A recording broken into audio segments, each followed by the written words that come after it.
3. The corn spirit as a cock. Another form which the corn spirit often assumes is that of a cock. In Austria children are warned against straying in the cornfields, because the corn cock sits there, and will peck their eyes out. In North Germany they say that, the cock sits in the last sheaf, and at cutting the last corn the reapers cry, now we will chase out the cock. When it is cut they say, we have caught the cock. At Brawler, in Transylvania, when the reapers come to the last patch of corn, they cry, here we shall catch the cock. At Fürstenwald, when the last sheaf is about to be bound, the master releases a cock, which he has brought in a basket, and lets it run over the field. All the harvesters chase it till they catch it. Elsewhere the harvesters all try to seize the last corn cut, he who succeeds in grasping it must crow, and is called cock. Among the Wends it is or used to be customary for the farmer to hide a live cock under the last sheaf as it lay on the field. And when the corn was being gathered up, the harvester who lighted upon this sheaf had a right to keep the cock, provided he could catch it. This formed the close of the harvest festival and was known as the cock catching, and the beer which was served out to the reapers at this time went by the name of cock beer. The last sheaf is called cock, cock sheaf, harvest cock, harvest hen, autumn hen.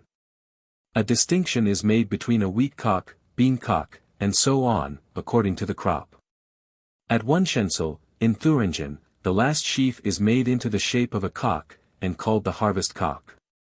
A figure of a cock, made of wood, pasteboard, ears of corn, or flowers, is borne in front of the harvest wagon, especially in Westphalia, where the cock carries in his beak fruits of the earth of all kinds. Sometimes the image of the cock is fastened to the top of a May tree on the last harvest wagon. Elsewhere a live cock, or a figure of one, is attached to a harvest crown and carried on a pole. In Galicia and elsewhere this live cock is fastened to the garland of corn ears or flowers, which the leader of the women reapers carries on her head as she marches in front of the harvest procession. In Silesia a live cock is presented to the master on a plate. The harvest supper is called harvest cock, stubble cock, etc., and a chief dish at least in some places, is a cock. If a wagoner upsets a harvest wagon, it is said that he has spilt the harvest cock, and he loses the cock, that is, the harvest supper. The harvest wagon, with the figure of the cock on it, is driven round the farmhouse before it is taken to the barn. Then the cock is nailed over or at the side of the house door, or on the gable, and remains there till next harvest. In East Friesland the person who gives the last stroke at threshing is called the clucking hen, and grain is strewed before him as if he were a hen. Again, the corn spirit is killed in the form of a cock. In parts of Germany, Hungary, Poland, and Picardy the reapers place a live cock in the corn which is to be cut last, and chase it over the field, or bury it up to the neck in the ground. Afterwards they strike off its head with a sickle or scythe. In many parts of Westphalia, when the harvesters bring the wooden cock to the farmer, he gives them a live cock, which they kill with whips or sticks, or behead with an old sword, or throw into the barn to the girls, or give to the mistress to cook. If the harvest cock has not been spilt, that is, if no wagon has been upset, the harvesters have the right to kill the farmyard cock by throwing stones at it or beheading it. Where this custom has fallen into disuse, it is still common for the farmer's wife to make cockuliki for the harvesters, and to show them the head of the cock which has been killed for the soup. In the neighborhood of Klausenburg, Transylvania, a cock is buried on the harvest field in the earth, so that only its head appears. A young man then takes a scythe and cuts off the cock's head at a single sweep. If he fails to do this, he is called the red cock for a whole year, and people fear that next year's crop will be bad. Near Udvarhly, in Transylvania, a live cock is bound up in the last sheaf and killed with a spit. It is then skinned. The flesh is thrown away, but the skin and feathers are kept till next year, and in spring the grain from the last sheaf is mixed with the feathers of the cock and scattered on the field which is to be tilled. Nothing could set in a clearer light the identification of the cock with the spirit of the corn. By being tied up in the last sheaf and killed, the cock is identified with the corn, and its death with the cutting of the corn. By keeping its feathers till spring, then mixing them with the seed corn taken from the very sheaf in which the bird had been bound, and scattering the feathers together with the seed over the field. The identity of the bird with the corn is again emphasized, and its quickening and fertilizing power, as an embodiment of the corn spirit, is intimated in the plainest manner. Thus the corn spirit, in the form of a cock, is killed at harvest, but rises to fresh life and activity in spring.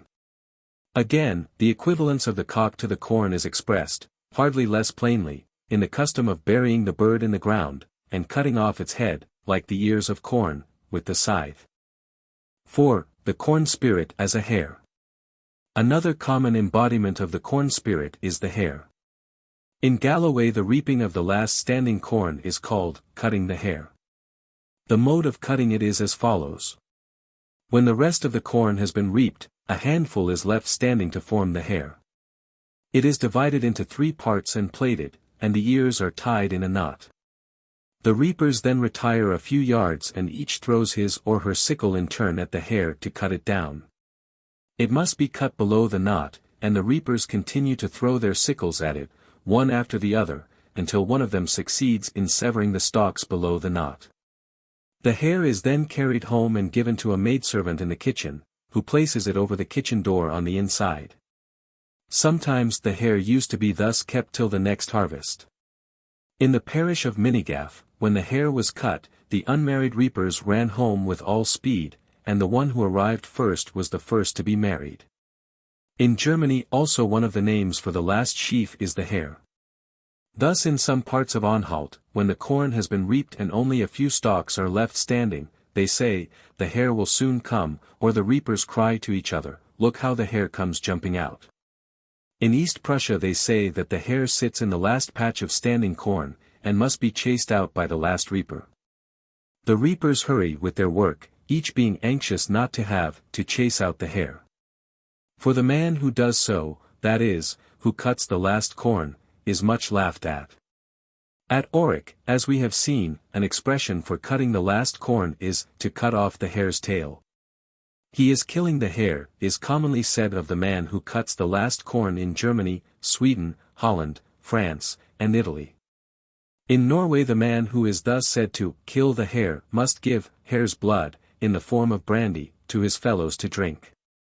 In Lesbos, when the reapers are at work in 2 neighboring fields, each party tries to finish first in order to drive the hare into their neighbor's field. The reapers who succeed in doing so believe that next year the crop will be better.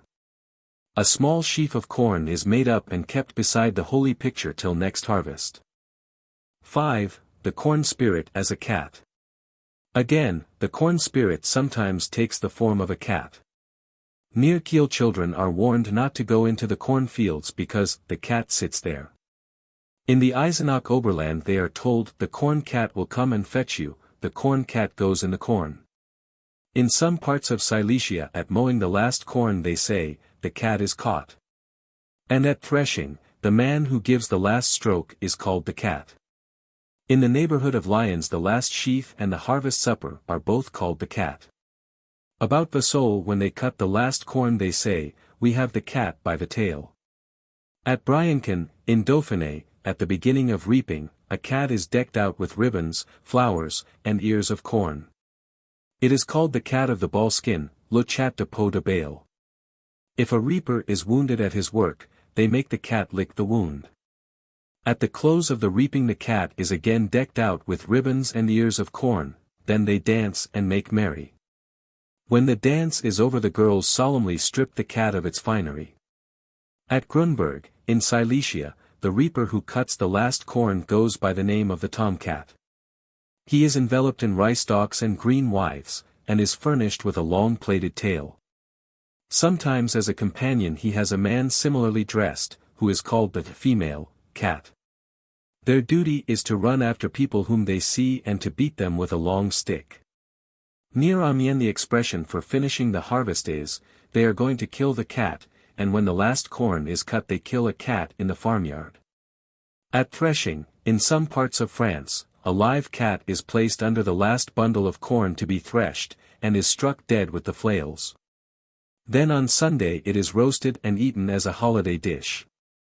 In the Vosges Mountains the close of haymaking or harvest is called catching the cat, killing the dog, or more rarely, catching the hare. The cat, the dog, or the hare is said to be fat or lean according as the crop is good or bad. The man who cuts the last handful of hay or of wheat is said to catch the cat or the hare or to kill the dog. 6. The corn spirit as a goat. Further, the corn spirit often appears in the form of a goat. In some parts of Prussia, when the corn bends before the wind, they say, the goats are chasing each other, the wind is driving the goats through the corn, the goats are browsing there, and they expect a very good harvest. Again they say, the oats goat is sitting in the oats field, the corn goat is sitting in the rye field. Children are warned not to go into the corn fields to pluck the blue cornflowers, or amongst the beans to pluck pods, because the rye goat, the corn goat, the oats goat, or the bean goat is sitting or lying there, and will carry them away or kill them. When a harvester is taken sick or lags behind his fellows at their work, they call out, the harvest goat has pushed him, he has been pushed by the corn goat. In the neighborhood of Braunsberg, East Prussia, at binding the oats every harvester makes haste, lest the corn goat push him. At Effoten, in Norway, each reaper has his allotted patch to reap. When a reaper in the middle has not finished reaping his piece after his neighbors have finished theirs, they say of him, he remains on the island. And if the laggard is a man, they imitate the cry with which they call a he-goat. If a woman, the cry with which they call a she-goat. Near Straubing, in Lower Bavaria, it is said of the man who cuts the last corn that he has the corn goat, or the wheat goat, or the oats goat, according to the crop. Moreover, 2 horns are set up on the last heap of corn, and it is called the horned goat. At Kreuzberg, East Prussia, they call out to the woman who is binding the last sheaf, the goat is sitting in the sheaf. At Gablingen, in Swabia, when the last field of oats upon a farm is being reaped, the reapers carve a goat out of wood. Ears of oats are inserted in its nostrils and mouth, and it is adorned with garlands of flowers. It is set up on the field and called the oats goat. When the reaping approaches an end, each reaper hastens to finish his piece first, he who is the last to finish gets the oats goat. Again, the last sheaf is itself called the goat. Thus, in the valley of the Wiesent, Bavaria, the last sheaf bound on the field is called the goat, and they have a proverb, the field must bear a goat. At Spachbrücken, in Hesse, the last handful of corn which is cut is called the goat, and the man who cuts it is much ridiculed.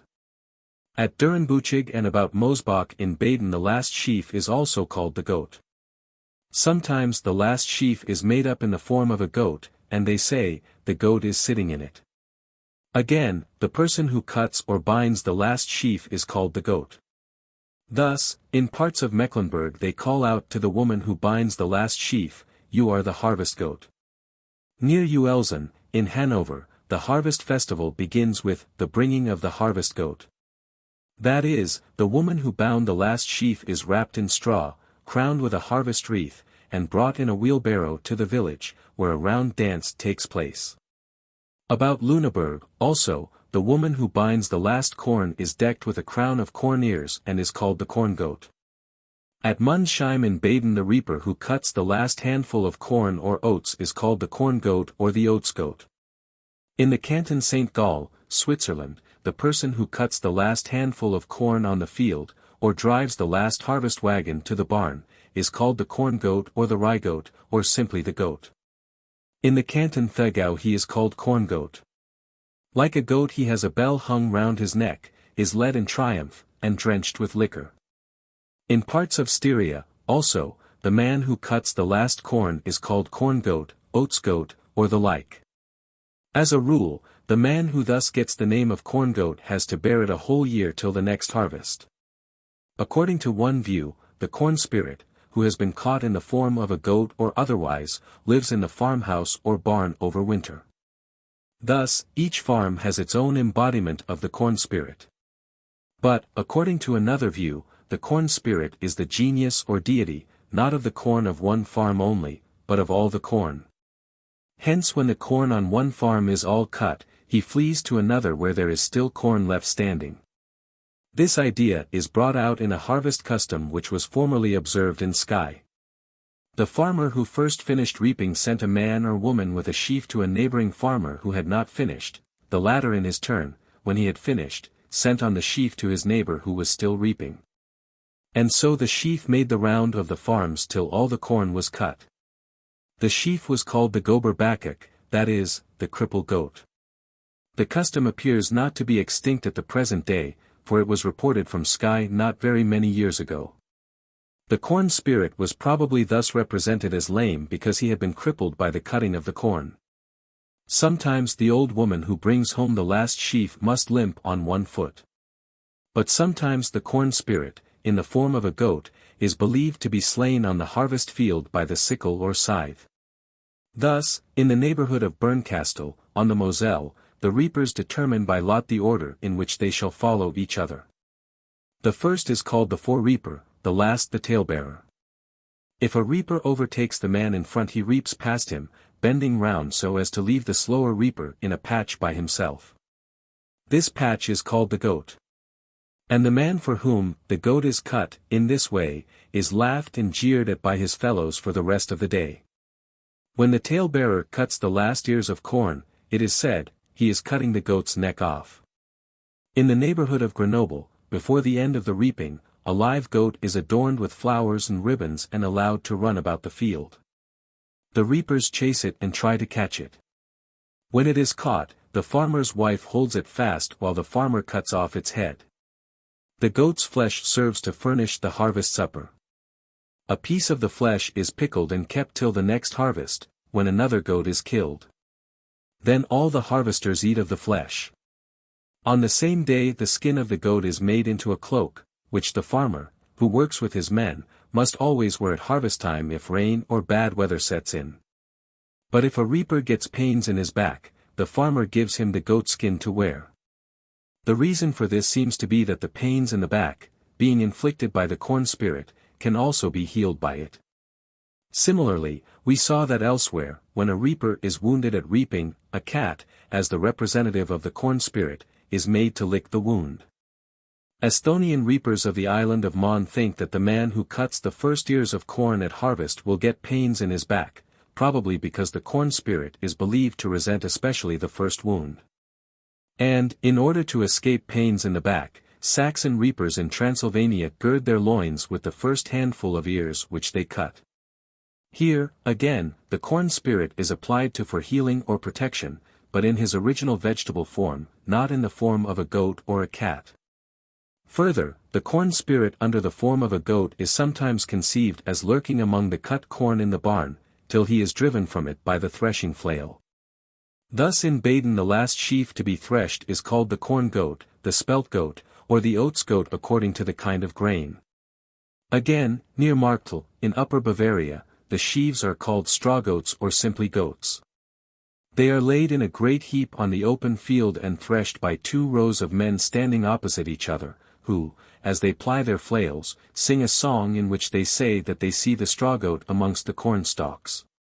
The last goat, that is, the last sheaf, is adorned with a wreath of violets and other flowers and with cakes strung together. It is placed right in the middle of the heap. Some of the threshers rush at it and tear the best of it out. Others lay on with their flails so recklessly that heads are sometimes broken. At Oberinthal, in the Tyrol, the last thresher is called goat. So at Hazelberg, in West Bohemia, the man who gives the last stroke at threshing oats is called the oats goat. At Tettnang, in Wettenburg, the thresher who gives the last stroke to the last bundle of corn before it is turned goes by the name of the he-goat, and it is said, he has driven the he-goat away. The person who, after the bundle has been turned, gives the last stroke of all, is called the she-goat. In this custom it is implied that the corn is inhabited by a pair of corn spirits, male and female. Further, the corn spirit, captured in the form of a goat at threshing, is passed on to a neighbor whose threshing is not yet finished. In Franche-Comté, as soon as the threshing is over, the young people set up a straw figure of a goat on the farmyard of a neighbor who is still threshing. He must give them wine or money in return. At Ellwangen, in Wettenburg, the effigy of a goat is made out of the last bundle of corn at threshing, for sticks form its legs, and 2 its horns.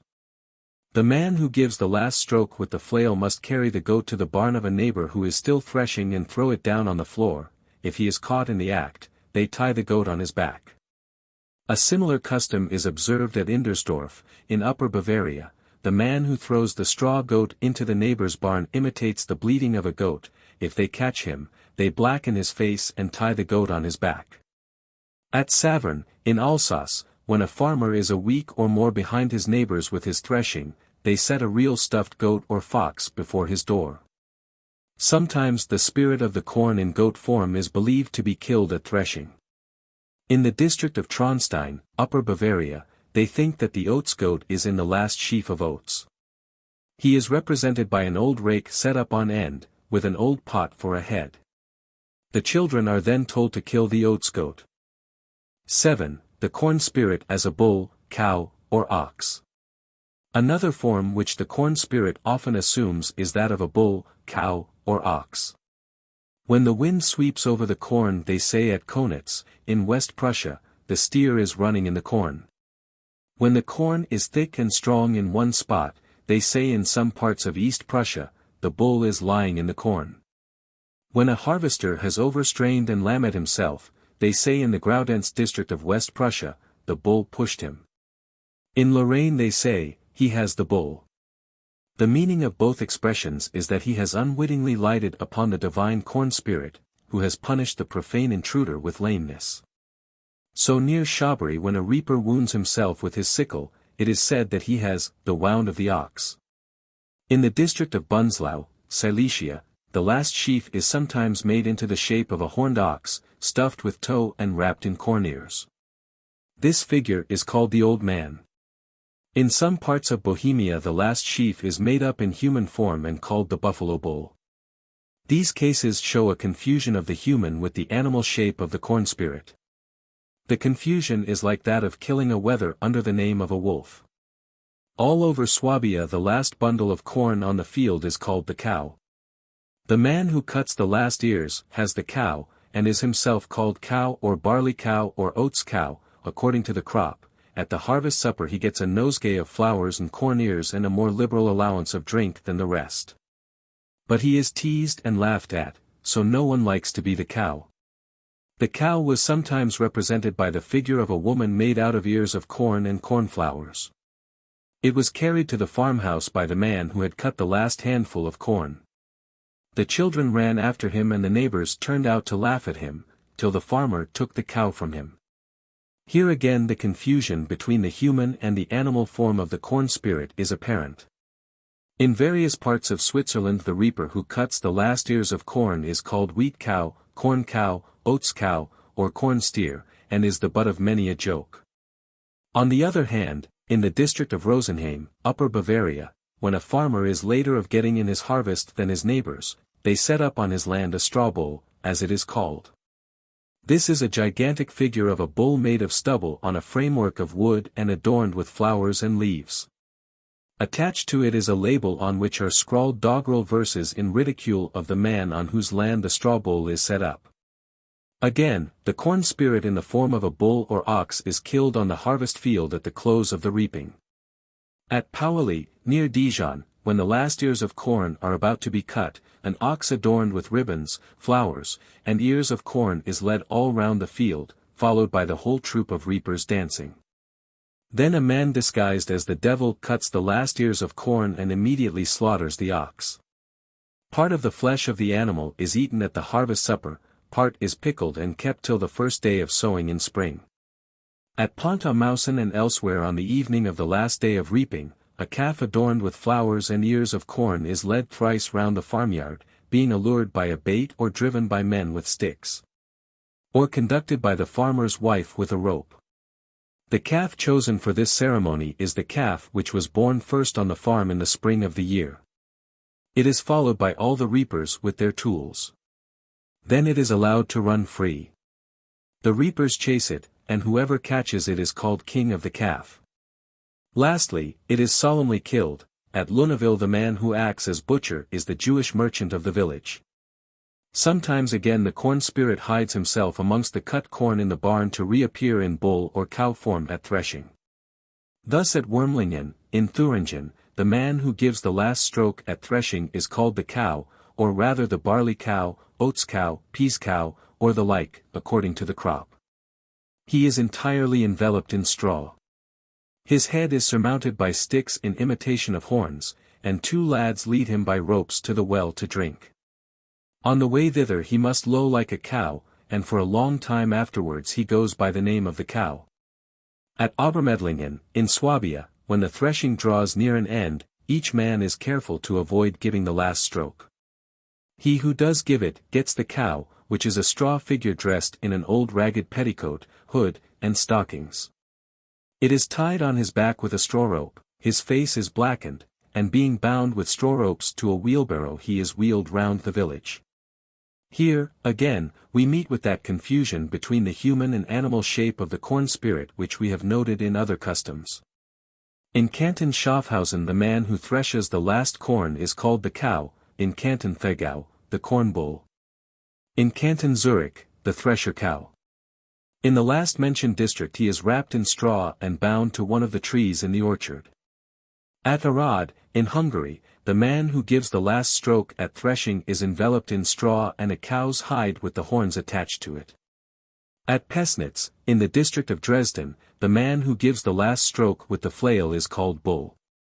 He must make a straw man and set it up before a neighbor's window. Here, apparently, as in so many cases, the corn spirit is passed on to a neighbor who has not finished threshing. So at Herbrechtingen, in Thuringen, the effigy of a ragged old woman is flung into the barn of the farmer who is last with his threshing. The man who throws it in cries, "There is the cow for you." If the threshers catch him they detain him overnight and punish him by keeping him from the harvest supper. In these latter customs the confusion between the human and the animal shape of the corn spirit meets us again. Further, the corn spirit in bull form is sometimes believed to be killed at threshing. At Auxerre, in threshing the last bundle of corn, they call out 12 times, "We are killing the bull."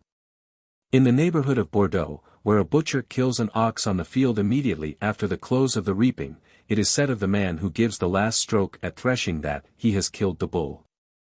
At Chabry the last sheaf is called the sheaf of the young ox, and a race takes place to it in which all the reapers join. When the last stroke is given at threshing they say that the ox is killed. And immediately thereupon a real ox is slaughtered by the reaper who cut the last corn. The flesh of the ox is eaten by the threshers at supper. We have seen that sometimes the young corn spirit, whose task it is to quicken the corn of the coming year, is believed to be born as a corn baby on the harvest field. Similarly in Berry the young corn spirit is sometimes supposed to be born on the field in calf form, for when a binder has not rope enough to bind all the corn in sheaves, he puts aside the wheat that remains over and imitates the lowing of a cow. The meaning is that the sheaf has given birth to a calf. In Puy-de-Dôme when a binder cannot keep up with the reaper whom he or she follows, they say, he, or she, is giving birth to the calf. In some parts of Prussia, in similar circumstances, they call out to the woman, "The bull is coming," and imitate the bellowing of a bull. In these cases the woman is conceived as the corn cow or old corn spirit, while the supposed calf is the corn calf or young corn spirit. In some parts of Austria a mythical calf, Muckelchen, is believed to be seen amongst the sprouting corn in spring and to push the children. When the corn waves in the wind they say, "The calf is going about."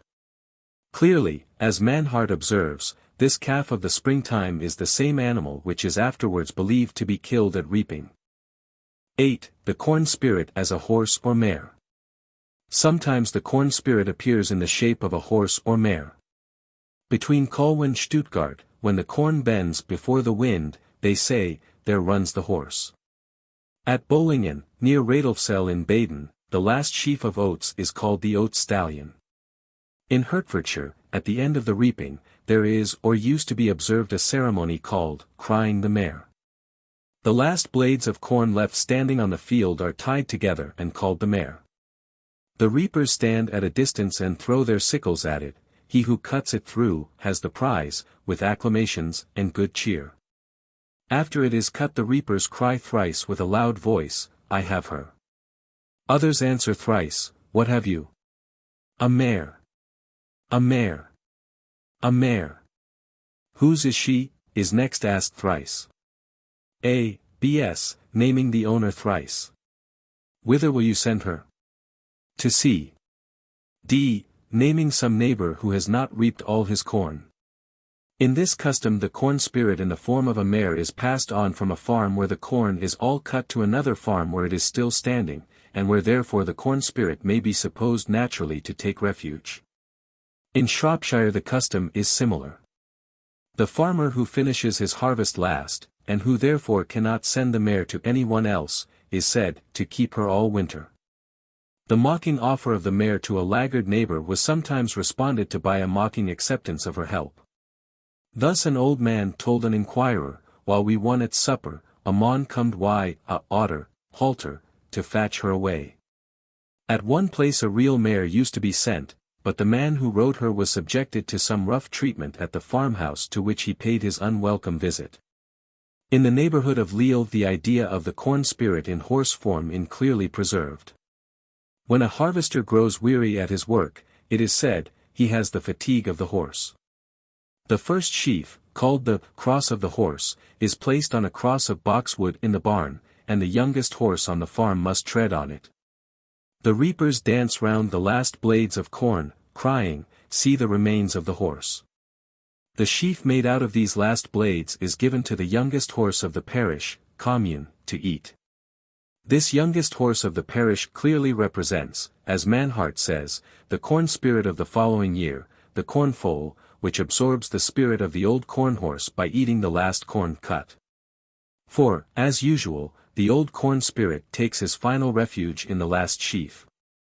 The thresher of the last sheaf is said to beat the horse. 9. The corn spirit as a pig, boar or sow. The last animal embodiment of the corn spirit which we shall notice is the pig, boar or sow. In Thuringen, when the wind sets the young corn in motion, they sometimes say, the boar is rushing through the corn. Amongst the Esthonians of the island of Easel the last sheaf is called the rye boar, and the man who gets it is saluted with a cry of, "You have the rye boar on your back." In reply he strikes up a song, in which he prays for plenty. At Kollerwinkel, near Augsburg, at the close of the harvest, the last bunch of standing corn is cut down, stalk, by all the reapers in turn. He who cuts the last stalk, gets the sow, and is laughed at.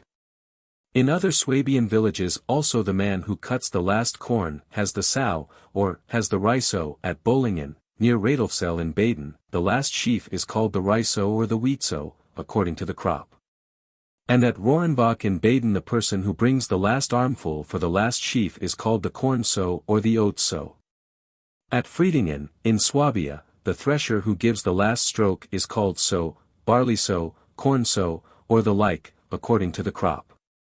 At Unstmettingen the man who gives the last stroke at threshing has the sow. He is often bound up in a sheaf and dragged by a rope along the ground.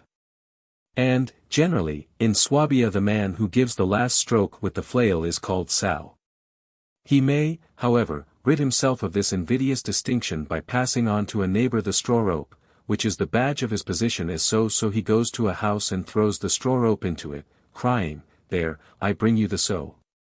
All the inmates give chase, and if they catch him they beat him, shut him up for several hours in the pigsty, and oblige him to take the sow away again.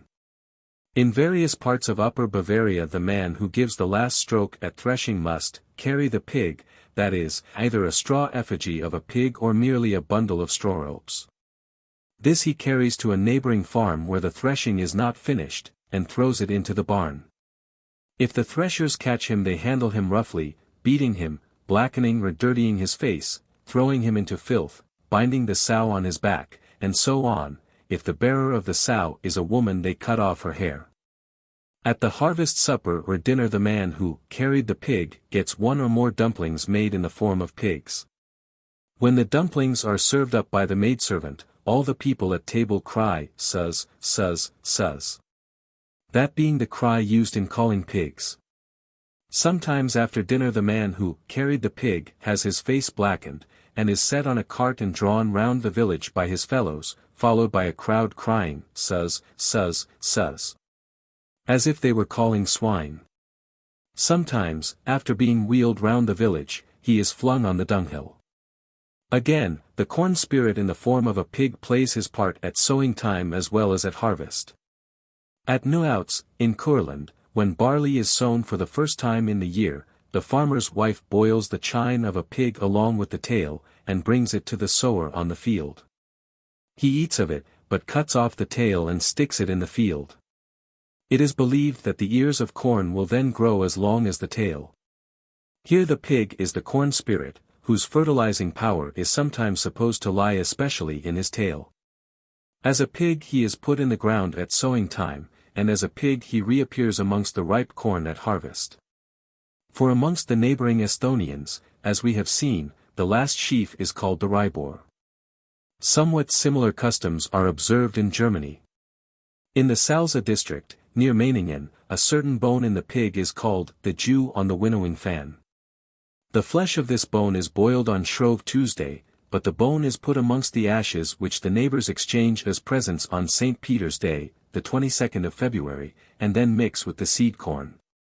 In the whole of Hesse, Meiningen, and other districts, people eat pea soup with dried pig ribs on Ash Wednesday or Candlemas. The ribs are then collected and hung in the room till sowing time, when they are inserted in the sown field or in the seed bag amongst the flax seed. This is thought to be an infallible specific against earth fleas and moles, and to cause the flax to grow well and tall. But the idea of the corn spirit as embodied in pig form is nowhere more clearly expressed than in the Scandinavian custom of the Yule boar. In Sweden and Denmark at Yule, Christmas, it is the custom to bake a loaf in the form of a boar pig. This is called the Yule boar. The corn of the last sheaf is often used to make it. All through Yule the Yule boar stands on the table. Often it is kept till the sowing time in spring, when part of it is mixed with the seed corn and part given to the ploughman and plough horses or plugoxen to eat, in the expectation of a good harvest. In this custom the corn spirit, immanent in the last sheaf, appears at midwinter in the form of a boar made from the corn of the last sheaf. And his quickening influence on the corn is shown by mixing part of the Yule boar with the seed corn, and giving part of it to the ploughman and his cattle to eat. Similarly we saw that the corn wolf makes his appearance at midwinter, the time when the year begins to verge toward spring. Formerly a real boar was sacrificed at Christmas, and apparently also a man in the character of the Yule boar. This, at least, may perhaps be inferred from a Christmas custom still observed in Sweden. A man is wrapped up in a skin, and carries a wisp of straw in his mouth, so that the projecting straws look like the bristles of a boar. A knife is brought, and an old woman, with her face blackened, pretends to sacrifice him. On Christmas Eve in some parts of the Estonian island of Iisalm they bake a long cake with the two ends turned up. It is called the Christmas boar, and stands on the table till the morning of New Year's Day, when it is distributed among the cattle. In other parts of the island the Christmas boar is not a cake but a little pig born in March, which the housewife fattens secretly, often without the knowledge of the other members of the family. On Christmas Eve the little pig is secretly killed, then roasted in the oven, and set on the table standing on all fours, where it remains in this posture for several days. In other parts of the island, again, though the Christmas cake has neither the name nor the shape of a boar, it is kept till the new year, when half of it is divided among all the members and all the quadrupeds of the family. The other half of the cake is kept till sowing time comes round, when it is similarly distributed in the morning among human beings and beasts. In other parts of Estonia, again, the Christmas boar, as it is called, is baked of the first rye cut at harvest. It has a conical shape and a cross is impressed on it with a pig's bone or a key, or 3 dints are made in it with a buckle or a piece of charcoal. It stands with a light beside it on the table all through the festal season. On New Year's Day in Epiphany, before sunrise, a little of the cake is crumbled with salt and given to the cattle. The rest is kept till the day when the cattle are driven out to pasture for the first time in spring. It is then put in the herdsman's bag, and at evening is divided among the cattle to guard them from magic and harm. In some places the Christmas boar is partaken of by farm servants and cattle at the time of the barley sowing, for the purpose of thereby producing a heavier crop. 10. On the animal embodiments of the corn spirit. So much for the animal embodiments of the corn spirit as they are presented to us in the folk customs of Northern Europe. These customs bring out clearly the sacramental character of the harvest supper. The corn spirit is conceived as embodied in an animal, this divine animal is slain, and its flesh and blood are partaken of by the harvesters. Thus the cock, the hare, the cat, the goat, and the ox are eaten sacramentally by the harvester, and the pig is eaten sacramentally by ploughmen in spring. Again, as a substitute for the real flesh of the divine being, bread or dumplings are made in his image and eaten sacramentally. Thus, pig-shaped dumplings are eaten by the harvesters, and loaves made in boar shape, the Yule boar, are eaten in spring by the ploughman and his cattle. The reader has probably remarked the complete parallelism between the conceptions of the corn spirit in human and in animal form. The parallel may be here briefly resumed. When the corn waves in the wind, it is said either that the corn mother or that the corn wolf, etc., is passing through the corn. Children are warned against straying in cornfields either because the corn mother or because the corn wolf, etc., is there. In the last corn cut or the last sheaf threshed, either the corn mother or the corn wolf, etc., is supposed to be present. The last sheaf is itself called either the corn mother or the corn wolf, etc., and is made up in the shape either of a woman or of a wolf, etc. The person who cuts, binds, or threshes the last sheaf is called either the old woman or the wolf, etc., according to the name bestowed on the sheaf itself. As in some places a sheaf made in human form and called the maiden, the mother of the maize, etc., is kept from one harvest to the next in order to secure a continuance of the corn spirit's blessing, so in some places the harvest cock and in others the flesh of the goat is kept for a similar purpose from one harvest to the next.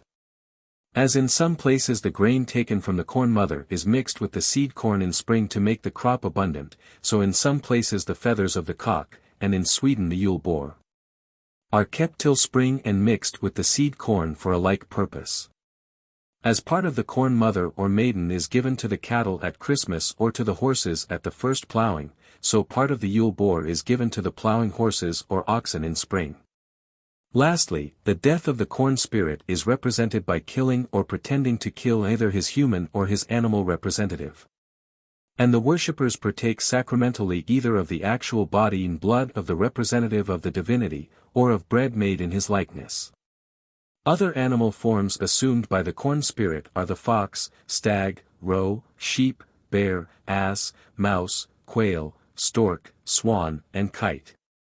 If it is asked why the corn spirit should be thought to appear in the form of an animal and of so many different animals, we may reply that to primitive man the simple appearance of an animal or bird among the corn is probably enough to suggest a mysterious link between the creature and the corn.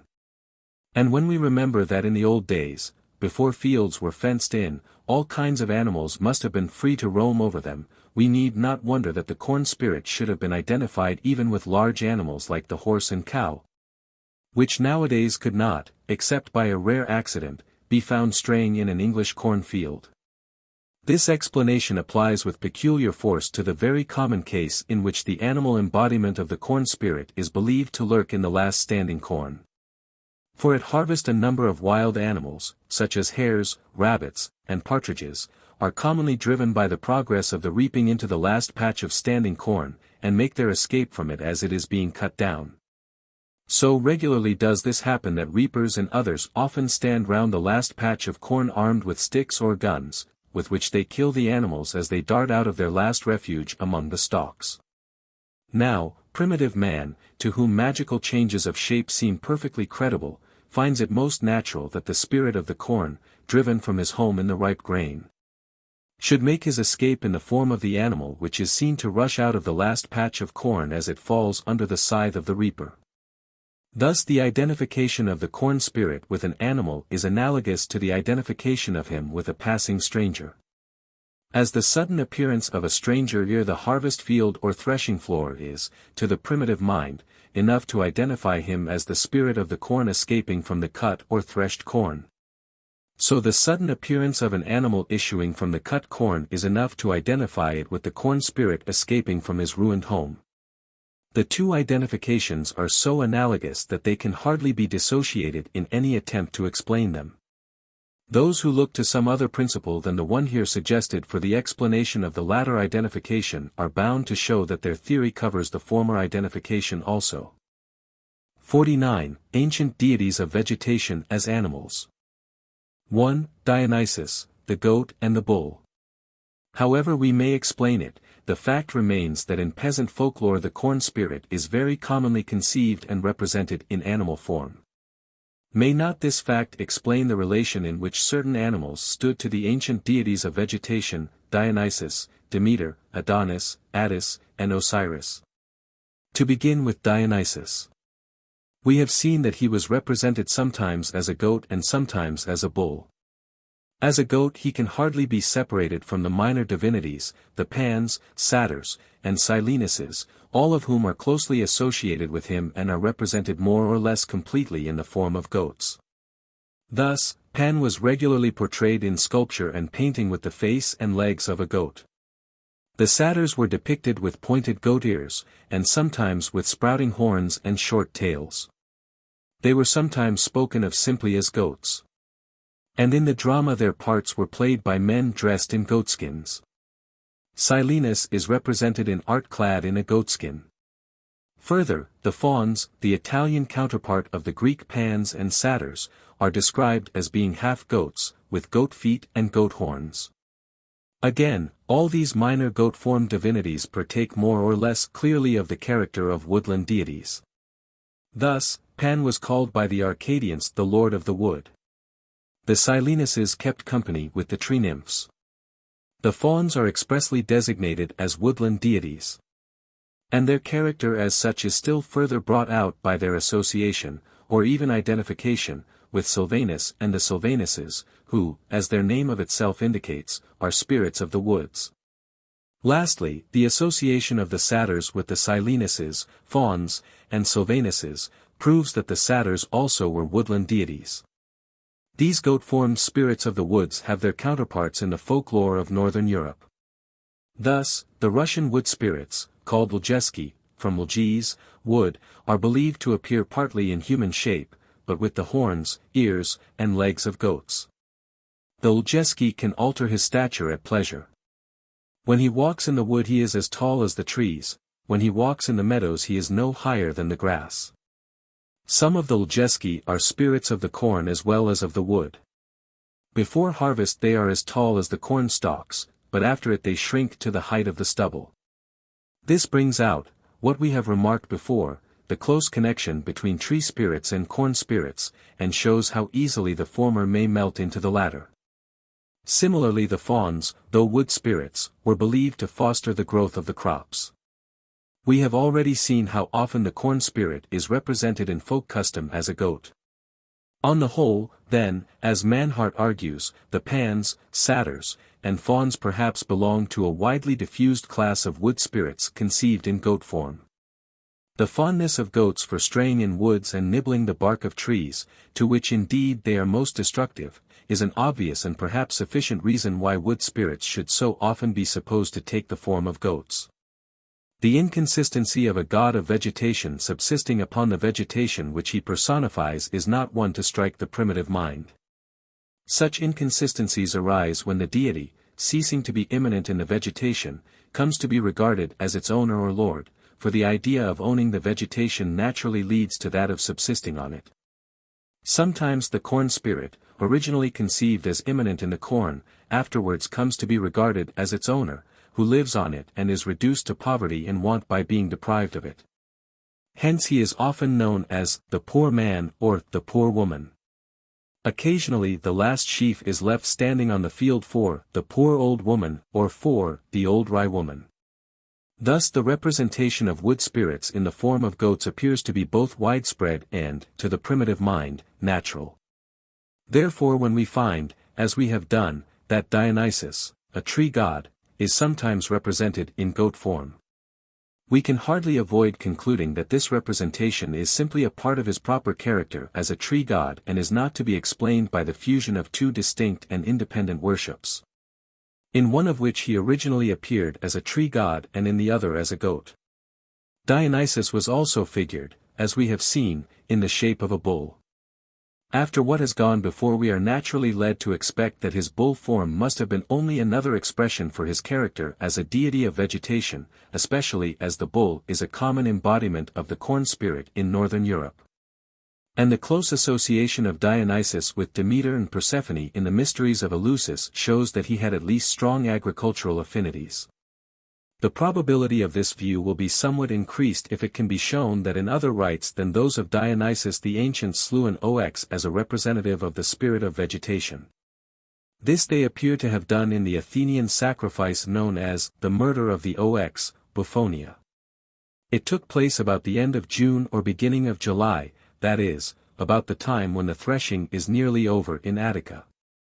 According to tradition, the sacrifice was instituted to procure a cessation of drought and dearth which had afflicted the land. The ritual was as follows. Barley mixed with wheat, or cakes made of them, were laid upon the bronze altar of Zeus Polus on the Acropolis. Oxen were driven round the altar, and the ox which went up to the altar and ate the offering on it was sacrificed. The axe and knife with which the beast was slain had been previously wetted with water brought by maidens called water carriers.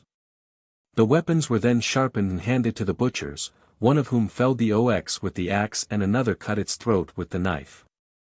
As soon as he had felled the ox, the former threw the axe from him and fled. And the man who cut the beast's throat apparently imitated his example. Meantime the ox was skinned and all present partook of its flesh. Then the hide was stuffed with straw and sewed up. Next the stuffed animal was set on its feet and yoked to a plough as if it were ploughing. A trial then took place in an ancient law court presided over by the king, as he was called, to determine who had murdered the ox. The maidens who had brought the water accused the men who had sharpened the axe and knife. The men who had sharpened the axe and knife blamed the men who had handed these implements to the butchers. The men who had handed the implements to the butchers blamed the butchers, and the butchers laid the blame on the axe and knife, which were accordingly found guilty, condemned, and cast into the sea. The name of this sacrifice, the murder of the ox, the pains taken by each person who had a hand in the slaughter to lay the blame on someone else, together with the formal trial and punishment of the axe or knife or both, prove that the ox was here regarded not merely as a victim offered to a god, but as itself a sacred creature, the slaughter of which was sacrilege or murder. This is borne out by a statement of Varro that to kill an ox was formerly a capital crime in Attica. The mode of selecting the victim suggests that the ox which tasted the corn was viewed as the corn deity taking possession of his own. This interpretation is supported by the following custom. In Beaucy, in the district of Orleans, on the 24th or 25th of April they make a straw man called the Great Mondard. For they say that the old Mondard is now dead and it is necessary to make a new one. The straw man is carried in solemn procession up and down the village and at last is placed upon the oldest apple tree. There he remains till the apples are gathered, when he is taken down and thrown into the water, or he is burned and his ashes cast into water. But the person who plucks the first fruit from the tree succeeds to the title of the Great Mondard. Here the straw figure, called the Great Mondard, and placed on the oldest apple tree in spring, represents the spirit of the tree, who, dead in winter, revives when the apple blossoms appear on the boughs. Thus the person who plucks the first fruit from the tree and thereby receives the name of the Great Mondard must be regarded as a representative of the tree spirit.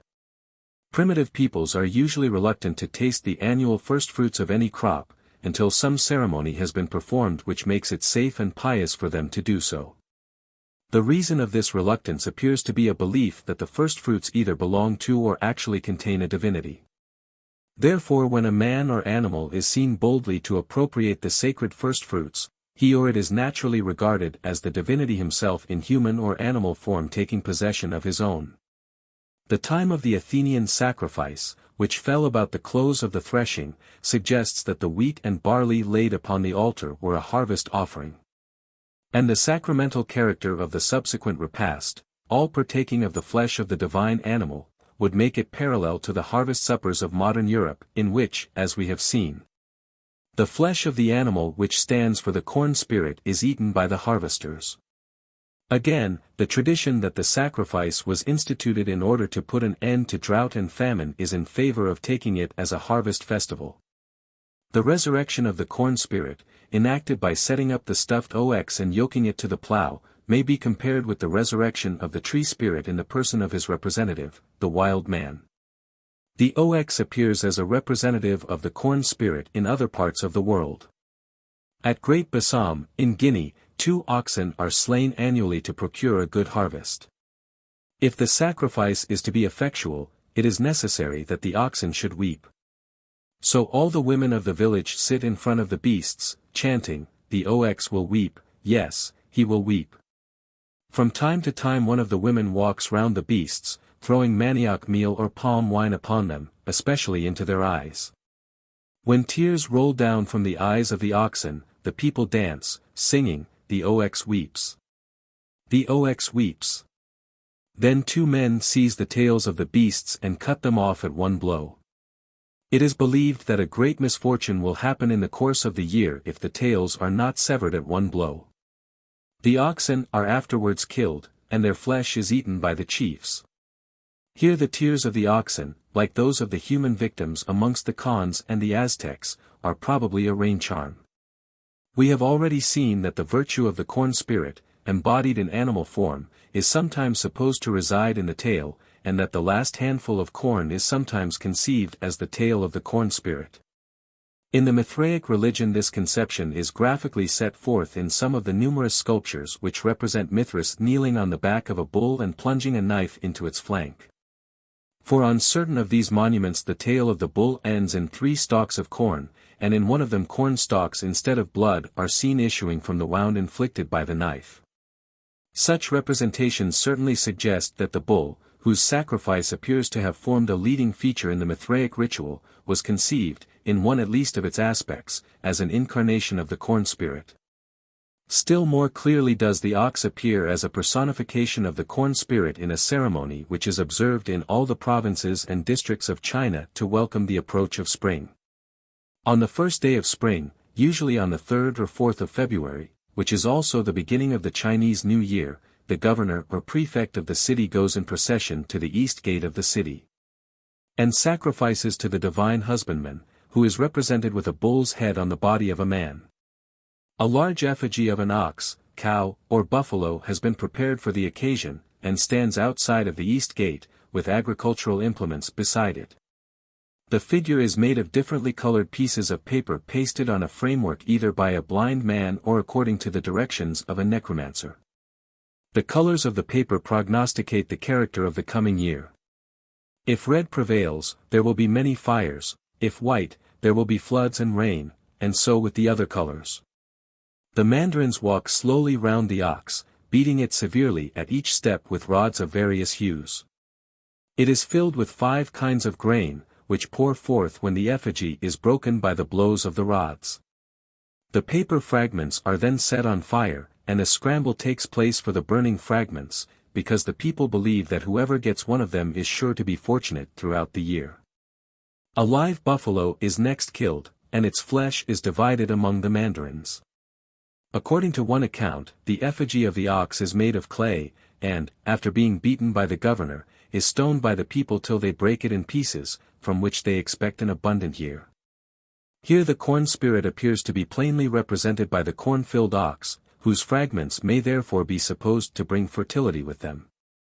On the whole we may perhaps conclude that both as a goat and as a bull Dionysus was essentially a god of vegetation. The Chinese and European customs which I have cited may perhaps shed light on the custom of rending a live bull or goat at the rites of Dionysus. The animal was torn in fragments, as the conned victim was cut in pieces, in order that the worshippers might each secure a portion of the life-giving and fertilizing influence of the god. The flesh was eaten raw as a sacrament, and we may conjecture that some of it was taken home to be buried in the fields, or otherwise employed so as to convey to the fruits of the earth the quickening influence of the god of vegetation. The resurrection of Dionysus, related in his myth, may have been enacted in his rites by stuffing and setting up the slain ox, as was done at the Athenian Buphonia. 2. Demeter, the pig and the horse. Passing next to the corn goddess Demeter, and remembering that in European folklore the pig is a common embodiment of the corn spirit, we may now ask whether the pig, which was so closely associated with Demeter, may not have been originally the goddess herself in animal form. The pig was sacred to her. In art she was portrayed carrying or accompanied by a pig, and the pig was regularly sacrificed in her mysteries, the reason assigned being that the pig injures the corn and is therefore an enemy of the goddess. But after an animal has been conceived as a god, or a god as an animal, it sometimes happens, as we have seen, that the god sloughs off his animal form and becomes purely anthropomorphic. And that then the animal, which at first had been slain in the character of the god, comes to be viewed as a victim offered to the god on the ground of its hostility to the deity. In short, the god is sacrificed to himself on the ground that he is his own enemy. This happened to Dionysus, and it may have happened to Demeter also. And in fact the rites of one of her festivals, the Thesmophoria, bear out the view that originally the pig was an embodiment of the corn goddess herself, either Demeter or her daughter and double Persephone. The Attic Thesmophoria was an autumn festival, celebrated by women alone in October, and appears to have represented with mourning rites the descent of Persephone, or Demeter, into the lower world, and with joy her return from the dead. Hence the name descent or ascent variously applied to the first, and the name Kalagenia, fairborn, applied to the third day of the festival. Now it was customary at the Thesmophoria to throw pigs, cakes of dough, and branches of pine trees into the chasms of Demeter and Persephone, which appear to have been sacred caverns or vaults. In these caverns or vaults there were said to be serpents, which guarded the caverns and consumed most of the flesh of the pigs and dough cakes which were thrown in. Afterwards, apparently at the next annual festival, the decayed remains of the pigs, the cakes, and the pine branches were fetched by women called drawers, who, after observing rules of ceremonial purity for 3 days, descended into the caverns. And, frightening away the serpents by clapping their hands, brought up the remains and placed them on the altar. Whoever got a piece of the decayed flesh and cakes, and sowed it with the seed corn in his field, was believed to be sure of a good crop. To explain the rude and ancient ritual of the Thesmophoria the following legend was told. At the moment when Pluto carried off Persephone, a swineherd called Eubuleus chanced to be herding his swine on the spot, and his herd was engulfed in the chasm down which Pluto vanished with Persephone. Accordingly at the Thesmophoria pigs were annually thrown into caverns to commemorate the disappearance of the swine of Eubuleus.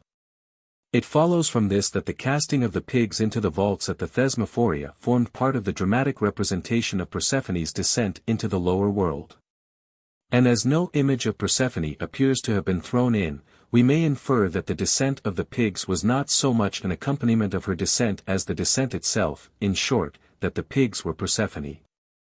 Afterwards when Persephone or Demeter, for the two are equivalent, took on human form, a reason had to be found for the custom of throwing pigs into caverns at her festival. And this was done by saying that when Pluto carried off Persephone there happened to be some swine browsing near, which were swallowed up along with her.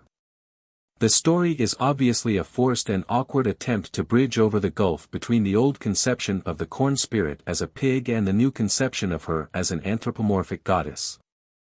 A trace of the older conception survived in the legend that when the sad mother was searching for traces of the vanished Persephone, the footprints of the lost one were obliterated by the footprints of a pig.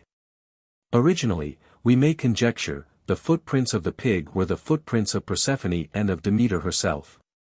A consciousness of the intimate connection of the pig with the corn lurks in the legend that the swineherd Eubuleus was a brother of Triptolemus, to whom Demeter first imparted the secret of the corn. Indeed, according to one version of the story, Eubuleus himself received, jointly with his brother Triptolemus, the gift of the corn from Demeter as a reward for revealing to her the fate of Persephone. Further, it is to be noted that at the Thesmophoria the women appear to have eaten swine's flesh. The meal, if I am right, must have been a solemn sacrament or communion, the worshippers partaking of the body of the god. As thus explained, the Thesmophoria has its analogies in the folk customs of northern Europe which have been already described. Just as at the Thesmophoria, an autumn festival in honor of the corn goddess, swine's flesh was partly eaten, partly kept in caverns till the following year. when it was taken up to be sown with the seed corn in the fields for the purpose of securing a good crop. So in the neighborhood of Grenoble the goat killed on the harvest field is partly eaten at the harvest supper, partly pickled and kept till the next harvest. So at Powley the ox killed on the harvest field is partly eaten by the harvesters, partly pickled and kept till the first day of sowing in spring, probably to be then mixed with the seed, or eaten by the ploughman, or both. So at Udverley the feathers of the cock which is killed in the last sheaf at harvest are kept till spring, and then sown with the seed on the field. So in Hesse and Meiningen the flesh of pigs is eaten on Ash Wednesday or Candlemas, and the bones are kept till sowing time, when they are put into the field sown or mixed with the seed in the bag. So, lastly, the corn from the last sheaf is kept till Christmas, made into the Yule Boar, and afterwards broken and mixed with the seed corn at sowing in spring. Thus, to put it generally, the corn spirit is killed in animal form in autumn. Part of his flesh is eaten as a sacrament by his worshippers, and part of it is kept till next sowing time or harvest as a pledge and security for the continuance or renewal of the corn spirit's energies. If persons of fastidious taste should object that the Greeks never could have conceived Demeter and Persephone to be embodied in the form of pigs, it may be answered that in the cave of Phigalia in Arcadia the black Demeter was portrayed with the head and mane of a horse on the body of a woman. Between the portraits of a goddess as a pig, and the portrait of her as a woman with a horse's head, there is little to choose in respect of barbarism. The legend told of the Phigalian Demeter indicates that the horse was one of the animal forms assumed in ancient Greece, as in modern Europe, by the corn spirit. It was said that in her search for her daughter, Demeter assumed the form of a mare to escape the addresses of Poseidon, and that, offended at his importunity, she withdrew in dudgeon to a cave not far from Phigalia in the highlands of western Arcadia. There, robed in black, she tarried so long that the fruits of the earth were perishing, and mankind would have died of famine if Pan had not soothed the angry goddess and persuaded her to quit the cave. In memory of this event, the Phigalians set up an image of the black Demeter in the cave. It represented a woman dressed in a long robe, with the head and mane of a horse. The black Demeter, in whose absence the fruits of the earth perish, is plainly a mythical expression for the bare wintry earth stripped of its summer mantle of green. 3. Attis, Adonis, and the pig. Passing now to Attis and Adonis, we may note a few facts which seem to show that these deities of vegetation had also, like other deities of the same class, their animal embodiments. The worshippers of Attis abstained from eating the flesh of swine. This appears to indicate that the pig was regarded as an embodiment of Attis. And the legend that Attis was killed by a boar points in the same direction. For after the examples of the goat Dionysus and the pig Demeter it may almost be laid down as a rule that an animal which is said to have injured a god was originally the god himself. Perhaps the cry of Hyes Attis, which was raised by the worshippers of Attis, may be neither more nor less than pig Attis. Pig Attis. Hyes being possibly a Phrygian form of the Greek hyes, a pig. In regard to Adonis, his connection with the boar was not always explained by the story that he had been killed by the animal. According to another story, a boar rent with his tusk the bark of the tree in which the infant Adonis was born. According to yet another story, he perished at the hands of Hephaestus on Mount Lebanon while he was hunting wild boars. These variations in the legend serve to show that, while the connection of the boar with Adonis was certain, the reason of the connection was not understood, and that consequently different stories were devised to explain it. Certainly the pig ranked as a sacred animal among the Syrians. At the great religious metropolis of Hierapolis on the Euphrates pigs were neither sacrificed nor eaten, and if a man touched a pig he was unclean for the rest of the day. Some people said this was because the pigs were unclean, others said it was because the pigs were sacred. This difference of opinion points to a hazy state of religious thought in which the ideas of sanctity and uncleanness are not yet sharply distinguished, both being blent in a sort of vaporous solution to which we give the name of taboo. It is quite consistent with this that the pig should have been held to be an embodiment of the divine Adonis. And the analogies of Dionysus and Demeter make it probable that the story of the hostility of the animal to the god was only a late misapprehension of the old view of the god as embodied in a pig. The rule that pigs were not sacrificed or eaten by worshippers of Attis and presumably of Adonis does not exclude the possibility that in these rituals the pig was slain on solemn occasions as a representative of the god and consumed sacramentally by the worshippers. Indeed, the sacramental killing and eating of an animal implies that the animal is sacred, and that, as a general rule, it is spared. The attitude of the Jews to the pig was as ambiguous as that of the heathen Syrians towards the same animal. The Greeks could not decide whether the Jews worshipped swine or abominated them. On the one hand they might not eat swine, but on the other hand they might not kill them. And if the former rule speaks for the uncleanness, the latter speaks still more strongly for the sanctity of the animal. For whereas both rules may, and one rule must, be explained on the supposition that the pig was sacred, neither rule must, and one rule cannot, be explained on the supposition that the pig was unclean. If, therefore, we prefer the former supposition, we must conclude that, originally at least, the pig was revered rather than abhorred by the Israelites. We are confirmed in this opinion by observing that down to the time of Isaiah some of the Jews used to meet secretly in gardens to eat the flesh of swine and mice as a religious rite. Doubtless this was a very ancient ceremony, dating from a time when both the pig and the mouse were venerated as divine, and when their flesh was partaken of sacramentally on rare and solemn occasions as the body and blood of gods. And in general it may perhaps be said that all so-called unclean animals were originally sacred. The reason for not eating them was that they were divine. For Osiris, the pig and the bull. In ancient Egypt, within historical times, the pig occupied the same dubious position as in Syria and Palestine, though at first sight its uncleanness is more prominent than its sanctity. The Egyptians are generally said by Greek writers to have abhorred the pig as a foul and loathsome animal. If a man so much as touched a pig in passing, he stepped into the river with all his clothes on, to wash off the taint. To drink pig's milk was believed to cause leprosy to the drinker. Swineherds, though natives of Egypt, were forbidden to enter any temple, and they were the only men who were thus excluded. No one would give his daughter in marriage to a swineherd, or marry a swineherd's daughter. The swineherds married among themselves. Yet once a year the Egyptians sacrificed pigs to the moon and to Osiris, and not only sacrificed them, but ate of their flesh, though on any other day of the year they would neither sacrifice them nor taste of their flesh. Those who were too poor to offer a pig on this day baked cakes of dough, and offered them instead. This can hardly be explained except by the supposition that the pig was a sacred animal which was eaten sacramentally by his worshippers once a year. The view that in Egypt the pig was sacred is borne out by the very facts which, to moderns, might seem to prove the contrary. Thus the Egyptians thought, as we have seen, that to drink pig's milk produced leprosy. But exactly analogous views are held by savages about the animals and plants which they deem most sacred. Thus in the island of Wetar, between New Guinea and Celebes, people believe themselves to be variously descended from wild pigs, serpents, crocodiles, turtles, dogs, and eels. A man may not eat an animal of the kind from which he is descended. If he does so, he will become a leper, and go mad.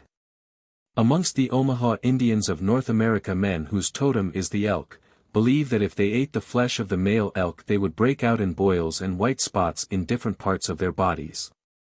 In the same tribe, men whose totem is the red maize, think that if they ate red maize they would have running sores all round their mouths. The bush Negroes of Suriname, who practice totemism, believe that if they ate the capi, an animal like a pig, it would give them leprosy. Perhaps the capi is one of their totems. The Syrians, in antiquity, who esteemed fish sacred, thought that if they ate fish their bodies would break out in ulcers, and their feet and stomach would swell up. The Chasas of Orissa believe that if they were to injure their totemic animal they would be attacked by leprosy and their line would die out. These examples prove that the eating of a sacred animal is often believed to produce leprosy or other skin diseases. So far, therefore, they support the view that the pig must have been sacred in Egypt, since the effect of drinking its milk was believed to be leprosy. Again, the rule that, after touching a pig, a man had to wash himself and his clothes, also favors the view of the sanctity of the pig.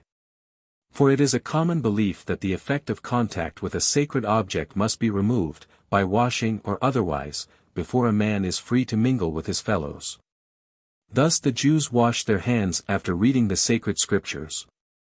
Before coming forth from the tabernacle after the sin offering, the high priest had to wash himself, and put off the garments which he had worn in the holy place. It was a rule of Greek ritual that, in offering an expiatory sacrifice, the sacrificer should not touch the sacrifice, and that, after the offering was made, he must wash his body and his clothes in a river or spring before he could enter a city or his own house. The Polynesians felt strongly the need of ridding themselves of the sacred contagion, if it may be so called, which they caught by touching sacred objects. Various ceremonies were performed for the purpose of removing this contagion. We have seen, for example, how in Tonga a man who happened to touch a sacred chief, or anything personally belonging to him, had to perform a certain ceremony before he could feed himself with his hands. Otherwise it was believed that he would swell up and die, or at least be afflicted with scrofula or some other disease. We have seen, too, what fatal effects are supposed to follow, and do actually follow, from contact with a sacred object in New Zealand.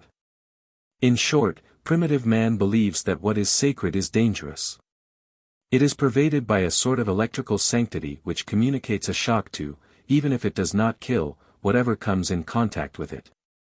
Hence the savage is unwilling to touch or even to see that which he deems peculiarly holy. Thus Bechuanas, of the crocodile clan, think it hateful and unlucky to meet or see a crocodile. The sight is thought to cause inflammation of the eyes. Yet the crocodile is their most sacred object. They call it their father, swear by it, and celebrate it in their festivals.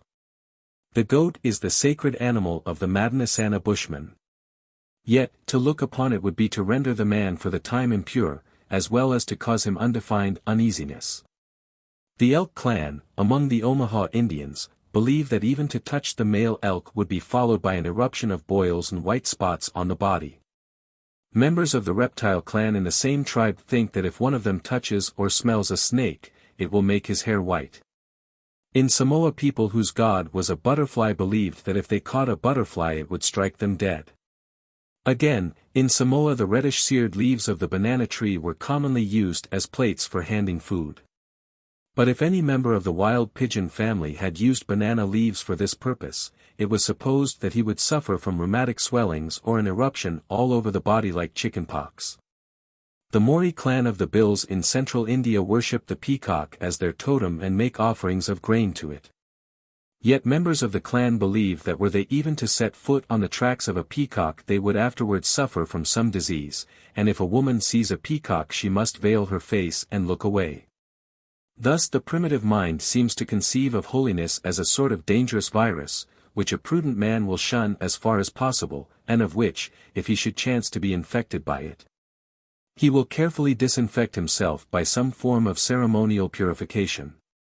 In the light of these parallels the beliefs and customs of the Egyptians touching the pig are probably to be explained as based upon an opinion of the extreme sanctity rather than of the extreme uncleanness of the animal.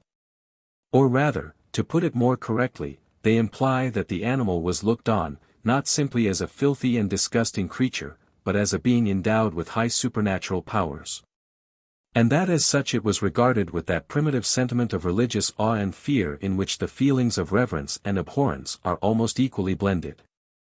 The ancients themselves seem to have been aware that there was another side to the horror with which swine seemed to inspire the Egyptians. For the Greek astronomer and mathematician Eudoxus, who resided 14 months in Egypt and conversed with the priests, was of opinion that the Egyptians spared the pig, not out of abhorrence, but from a regard to its utility in agriculture. For, according to him, when the Nile had subsided, herds of swine were turned loose over the fields to tread the seed down into the moist earth. But when a being is thus the object of mixed and implicitly contradictory feelings, he may be said to occupy a position of unstable equilibrium. In course of time one of the contradictory feelings is likely to prevail over the other, and according as the feeling which finally predominates is that of reverence or abhorrence, the being who is the object of it will rise into a god or sink into a devil. The latter, on the whole, was the fate of the pig in Egypt. For in historical times the fear and horror of the pig seems certainly to have outweighed the reverence and worship of which he may once have been the object, and of which, even in his fallen state, he never quite lost trace. He came to be looked on as an embodiment of Set or Typhon, the Egyptian devil and enemy of Osiris.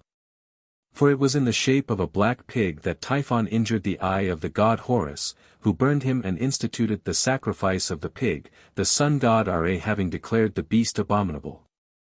Again, the story that Typhon was hunting a boar when he discovered and mangled the body of Osiris, and that this was the reason why pigs were sacrificed once a year, is clearly a modernized version of an older story that Osiris, like Adonis and Attis, was slain or mangled by a boar, or by Typhon in the form of a boar. Thus, the annual sacrifice of a pig to Osiris might naturally be interpreted as vengeance inflicted on the hostile animal that had slain or mangled the god. But, in the first place, when an animal is thus killed as a solemn sacrifice once and once only in the year, it generally or always means that the animal is divine, that he is spared and respected the rest of the year as a god and slain. When he is slain, also in the character of a god. In the second place, the examples of Dionysus and Demeter, if not of Attis and Adonis, have taught us that the animal which is sacrificed to a god on the ground that he is the god's enemy may have been, and probably was, originally the god himself. Therefore, the annual sacrifice of a pig to Osiris, coupled with the alleged hostility of the animal to the god, tends to show, first, that originally the pig was a god, and, second, that he was Osiris. At a later age, when Osiris became anthropomorphic and his original relation to the pig had been forgotten, the animal was first distinguished from him, and afterwards opposed as an enemy to him by mythologists who could think of no reason for killing a beast in connection with the worship of a god except that the beast was the god's enemy. Or, as Plutarch puts it, not that which is dear to the gods, but that which is the contrary, is fit to be sacrificed. At this later stage the havoc which a wild boar notoriously makes amongst the corn would supply a plausible reason for regarding him as the foe of the corn spirit, though originally, if I am right, the very freedom with which the boar ranged at will through the corn led people to identify him with the corn spirit, to whom he was afterwards opposed as an enemy. The view which identifies the pig with Osiris derives not a little support from the sacrifice of pigs to him on the very day on which, according to tradition, Osiris himself was killed. For thus the killing of the pig was the annual representation of the killing of Osiris, just as the throwing of the pigs into the caverns at the Thesmophoria was an annual representation of the descent of Persephone into the lower world. And both customs are parallel to the European practice of killing a goat, cock, and so forth, at harvest as a representative of the corn spirit. Again, the theory that the pig, originally Osiris himself, afterwards came to be regarded as an embodiment of his enemy Typhon, is supported by the similar relation of red-haired men and red oxen to Typhon. For in regard to the red-haired men who were burned and whose ashes were scattered with winnowing fans, we have seen fair grounds for believing that originally, like the red-haired puppies killed at Rome in spring, they were representatives of the corn spirit himself, that is, of Osiris, and were slain for the express purpose of making the corn turn red or golden.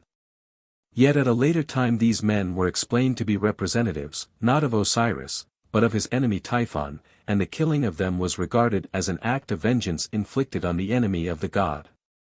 Similarly, the red oxen sacrificed by the Egyptians were said to be offered on the ground of their resemblance to Typhon, though it is more likely that originally they were slain on the ground of their resemblance to the corn spirit Osiris.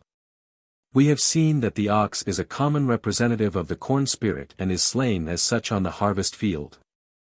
Osiris was regularly identified with the bull Apis of Memphis and the bull Nevis of Heliopolis. But it is hard to say whether these bulls were embodiments of him as the corn spirit, as the red oxen appear to have been, or whether they were not in origin entirely distinct deities who came to be fused with Osiris at a later time. The universality of the worship of these two bulls seems to put them on a different footing from the ordinary sacred animals whose worships were purely local. But whatever the original relation of Apis to Osiris may have been, there is one fact about the former which ought not to be passed over in a disquisition on the custom of killing a god. Although the bull Apis was worshipped as a god with much pomp and profound reverence, he was not suffered to live beyond a certain length of time which was prescribed by the sacred books, and on the expiry of which he was drowned in a holy spring. The limit, according to Plutarch, was 25 years. But it cannot always have been enforced, for the tombs of the Apis bulls have been discovered in modern times, and from the inscriptions on them it appears that in the 22nd dynasty two of the holy steers lived more than 26 years. 5. Virbius and the horse. We are now in a position to hazard a conjecture as to the meaning of the tradition that Virbius, the first of the divine kings of the wood at Aricia, had been killed in the character of Hippolytus by horses. Having found, first, that spirits of the corn are not infrequently represented in the form of horses. And, second, that the animal which in later legends is said to have injured the god was sometimes originally the god himself. We may conjecture that the horses by which Virbius or Hippolytus was said to have been slain were really embodiments of him as a deity of vegetation. The myth that he had been killed by horses was probably invented to explain certain features in his worship, amongst others the custom of excluding horses from his sacred grove. For myth changes while custom remains constant. Men continue to do what their fathers did before them, though the reasons on which their fathers acted have been long forgotten. The history of religion is a long attempt to reconcile old custom with new reason, to find a sound theory for an absurd practice. In the case before us we may be sure that the myth is more modern than the custom and by no means represents the original reason for excluding horses from the grove. From their exclusion it might be inferred that horses could not be the sacred animals or embodiments of the god of the grove. But the inference would be rash. The goat was at one time a sacred animal or embodiment of Athena, as may be inferred from the practice of representing the goddess clad in a goatskin aegis. Yet the goat was neither sacrificed to her as a rule, nor allowed to enter her great sanctuary, the Acropolis at Athens. The reason alleged for this was that the goat injured the olive, the sacred tree of Athena. So far, therefore, the relation of the goat to Athena is parallel to the relation of the horse to Virbius, both animals being excluded from the sanctuary on the ground of injury done by them to the god. But from Varro we learn that there was an exception to the rule which excluded the goat from the Acropolis. Once a year, he says, the goat was driven on to the Acropolis for a necessary sacrifice. Now, as has been remarked before, when an animal is sacrificed once and once only in the year, it is probably slain, not as a victim offered to the god, but as a representative of the god himself. Therefore we may infer that if a goat was sacrificed on the Acropolis once a year, it was sacrificed in the character of Athena herself. And it may be conjectured that the skin of the sacrificed animal was placed on the statue of the goddess and formed the aegis, which would thus be renewed annually. Similarly at Thebes in Egypt rams were sacred and were not sacrificed. But on one day in the year a ram was killed, and its skin was placed on the statue of the god Ammon. Now, if we knew the ritual of the Arician grove better, we might find that the rule of excluding horses from it, like the rule of excluding goats from the Acropolis at Athens, was subject to an annual exception. A horse being once a year taken into the grove and sacrificed as an embodiment of the god Virbius. By the usual misunderstanding the horse thus killed would come in time to be regarded as an enemy offered up in sacrifice to the god whom he had injured. Like the pig which was sacrificed to Demeter and Osiris or the goat which was sacrificed to Dionysus, and possibly to Athena. It is so easy for a writer to record a rule without noticing an exception that we need not wonder at finding the rule of the Arician grove recorded without any mention of an exception such as I suppose. If we had had only the statements of Athenaeus and Pliny, we should have known only the rule which forbade the sacrifice of goats to Athena and excluded them from the Acropolis. Without being aware of the important exception which the fortunate preservation of Varro's work has revealed to us. The conjecture that once a year a horse may have been sacrificed in the Arician grove as a representative of the deity of the grove derives some support from the similar sacrifice of a horse which took place once a year at Rome. On the 15th of October in each year a chariot race was run on the field of Mars. Stabbed with a spear, the right-hand horse of the victorious team was then sacrificed to Mars for the purpose of ensuring good crops, and its head was cut off and adorned with a string of loaves. Thereupon the inhabitants of two wards, the Sacred Way and the Subura, contended with each other who should get the head. If the people of the Sacred Way got it, they fastened it to a wall of the king's house. If the people of the Subura got it, they fastened it to the Mamilian Tower. The horse's tail was cut off and carried to the king's house with such speed that the blood dripped on the hearth of the house. Further, it appears that the blood of the horse was caught and preserved till the 21st of April, when the Vestal Virgins mixed it with the blood of the unborn calves which had been sacrificed 6 days before. The mixture was then distributed to shepherds, and used by them for fumigating their flocks. In this ceremony the decoration of the horse's head with a string of loaves, and the alleged object of the sacrifice, namely, to procure a good harvest, seemed to indicate that the horse was killed as one of those animal representatives of the corn spirit of which we have found so many examples. The custom of cutting off the horse's tail is like the African custom of cutting off the tails of the oxen and sacrificing them to obtain a good crop. In both the Roman and the African custom the animal apparently stands for the corn spirit, and its fructifying power is supposed to reside especially in its tail. The latter idea occurs, as we have seen, in European folklore. Again, the practice of fumigating the cattle in spring with the blood of the horse may be compared with the practice of giving the old wife, the maiden, or the clyack sheaf as fodder to the horses in spring or the cattle at Christmas, and giving the Yule boar to the ploughing oxen or horses to eat in spring. All these usages aim at ensuring the blessing of the corn spirit on the homestead and its inmates and storing it up for another year. The Roman sacrifice of the October horse, as it was called, carries us back to the early days when the Subura, afterwards a low and squalid quarter of the great metropolis, was still a separate village, whose inhabitants engaged in a friendly contest on the harvest field with their neighbors of Rome, then a little rural town. The field of Mars on which the ceremony took place lay beside the Tiber, and formed part of the king's domain down to the abolition of the monarchy. For tradition ran that at the time when the last of the kings was driven from Rome, the corn stood ripe for the sickle on the crown lands beside the river. But no one would eat the accursed grain, and it was flung into the river in such heaps that, the water being low with the summer heat, it formed the nucleus of an island. The horse sacrifice was thus an old autumn custom observed upon the king's cornfields at the end of the harvest. The tail and blood of the horse, as the chief parts of the corn spirit's representative, were taken to the king's house and kept there. Just as in Germany the harvest cock is nailed on the gable or over the door of the farmhouse, and as the last sheaf, in the form of the maiden, is carried home and kept over the fireplace in the Highlands of Scotland. Thus the blessing of the corn spirit was brought to the king's house and hearth and, through them, to the community of which he was the head.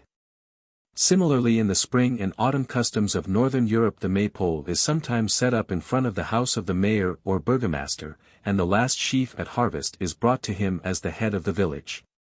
But while the tail and blood fell to the king, the neighboring village of the Subura, which no doubt once had a similar ceremony of its own, was gratified by being allowed to compete for the prize of the horse's head. The Mamilian Tower, to which the Suburans nailed the horse's head when they succeeded in carrying it off, appears to have been a peel tower or keep of the old Mamilian family, the magnates of the village. The ceremony thus performed on the king's fields and at his house on behalf of the whole town and of the neighboring village presupposes a time when each township performed a similar ceremony on its own fields. In the rural districts of Latium the villages may have continued to observe the custom, each on its own land, long after the Roman hamlets had merged their separate harvest homes in the common celebration on the king's lands. There is no intrinsic improbability in the supposition that the sacred grove of Aricia, like the field of Mars at Rome, may have been the scene of a common harvest celebration, at which a horse was sacrificed with the same rude rites on behalf of the neighboring villages. The horse would represent the fructifying spirit both of the tree and of the corn, for the two ideas melt into each other, as we see in customs like the harvest may. 50. Eating the god. 1. The sacrament of first fruits. We have now seen that the corn spirit is represented sometimes in human, sometimes in animal form, and that in both cases he is killed in the person of his representative and eaten sacramentally. To find examples of actually killing the human representative of the corn spirit we had naturally to go to savage races. But the harvest suppers of our European peasants have furnished unmistakable examples of the sacramental eating of animals as representatives of the corn spirit. But further, as might have been anticipated, the new corn is itself eaten sacramentally, that is, as the body of the corn spirit. In Wormland, Sweden, the farmer's wife uses the grain of the last sheaf to bake a loaf in the shape of a little girl. This loaf is divided amongst the whole household and eaten by them. Here the loaf represents the corn spirit conceived as a maiden. Just as in Scotland the corn spirit is similarly conceived and represented by the last sheaf made up in the form of a woman and bearing the name of the maiden. As usual, the corn spirit is believed to reside in the last sheaf. And to eat a loaf made from the last sheaf is, therefore, to eat the corn spirit itself. Similarly at La Police, in France, a man made of dough is hung upon the fir tree which is carried on the last harvest wagon. The tree and the dough man are taken to the mayor's house and kept there till the vintage is over. Then the close of the harvest is celebrated by a feast at which the mayor breaks the dough man in pieces and gives the pieces to the people to eat. In these examples the corn spirit is represented and eaten in human shape. In other cases, though the new corn is not baked in loaves of human shape, still the solemn ceremonies with which it is eaten suffice to indicate that it is partaken of sacramentally, that is, as the body of the corn spirit.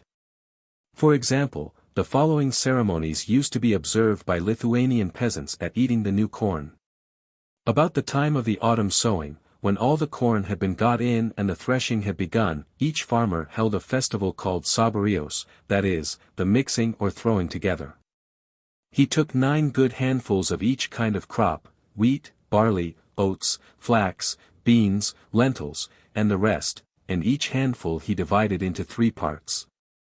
The 27 portions of each grain were then thrown on a heap and all mixed up together. The grain used had to be that which was first threshed and winnowed and which had been set aside and kept for this purpose. A part of the grain thus mixed was employed to bake little loaves, 1 for each of the household. The rest was mixed with more barley or oats and made into beer. The first beer brewed from this mixture was for the drinking of the farmer, his wife, and children, the second brew was for the servants.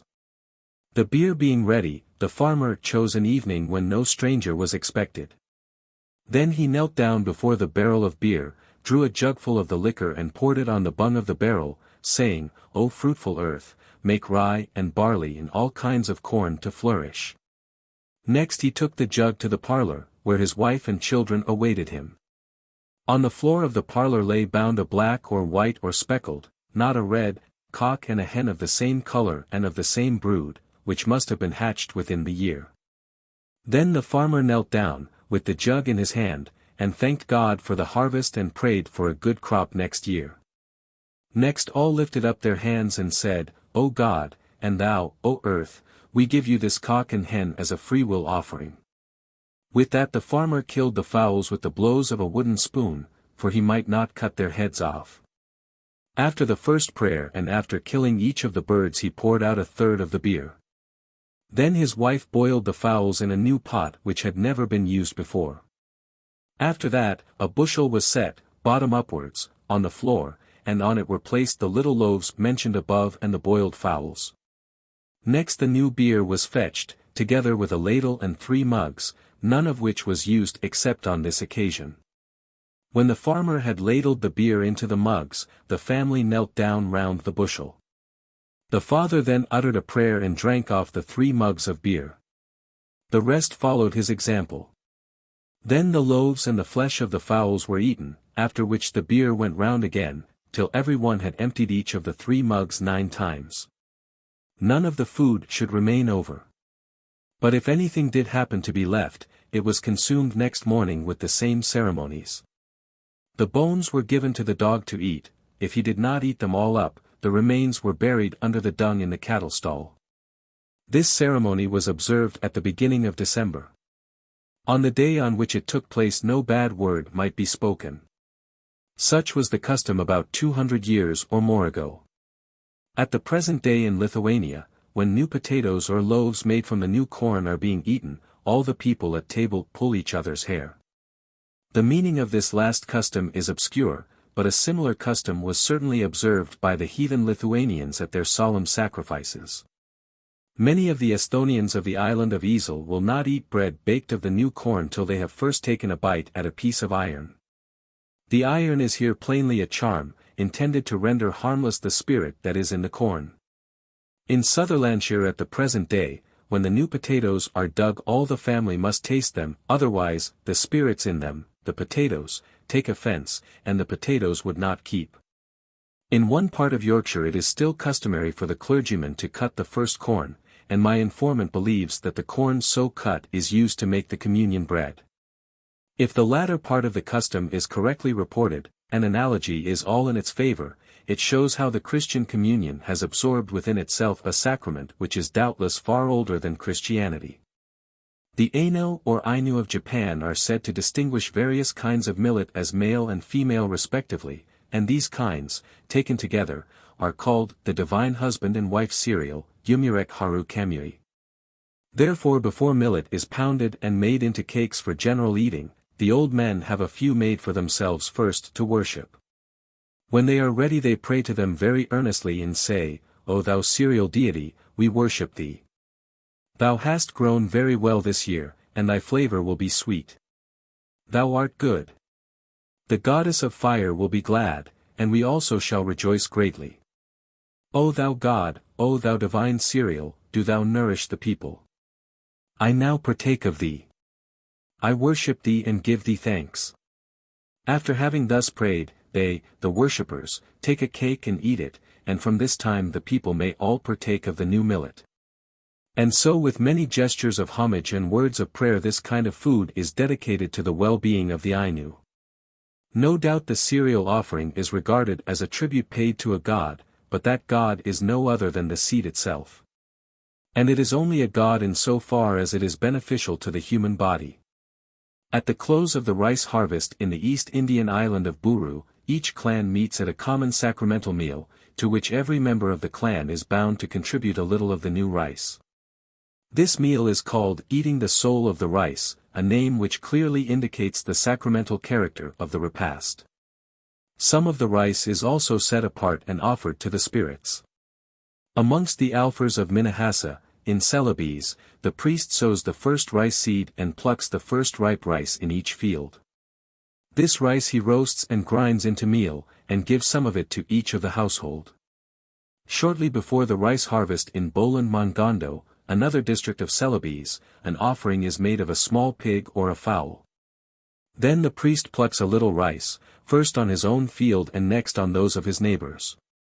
All the rice thus plucked by him he dries along with his own, and then gives it back to the respective owners, who have it ground and boiled. When it is boiled the women take it back, with an egg, to the priest, who offers the egg in sacrifice and returns the rice to the women. Of this rice every member of the family, down to the youngest child, must partake. After this ceremony every one is free to get in his rice.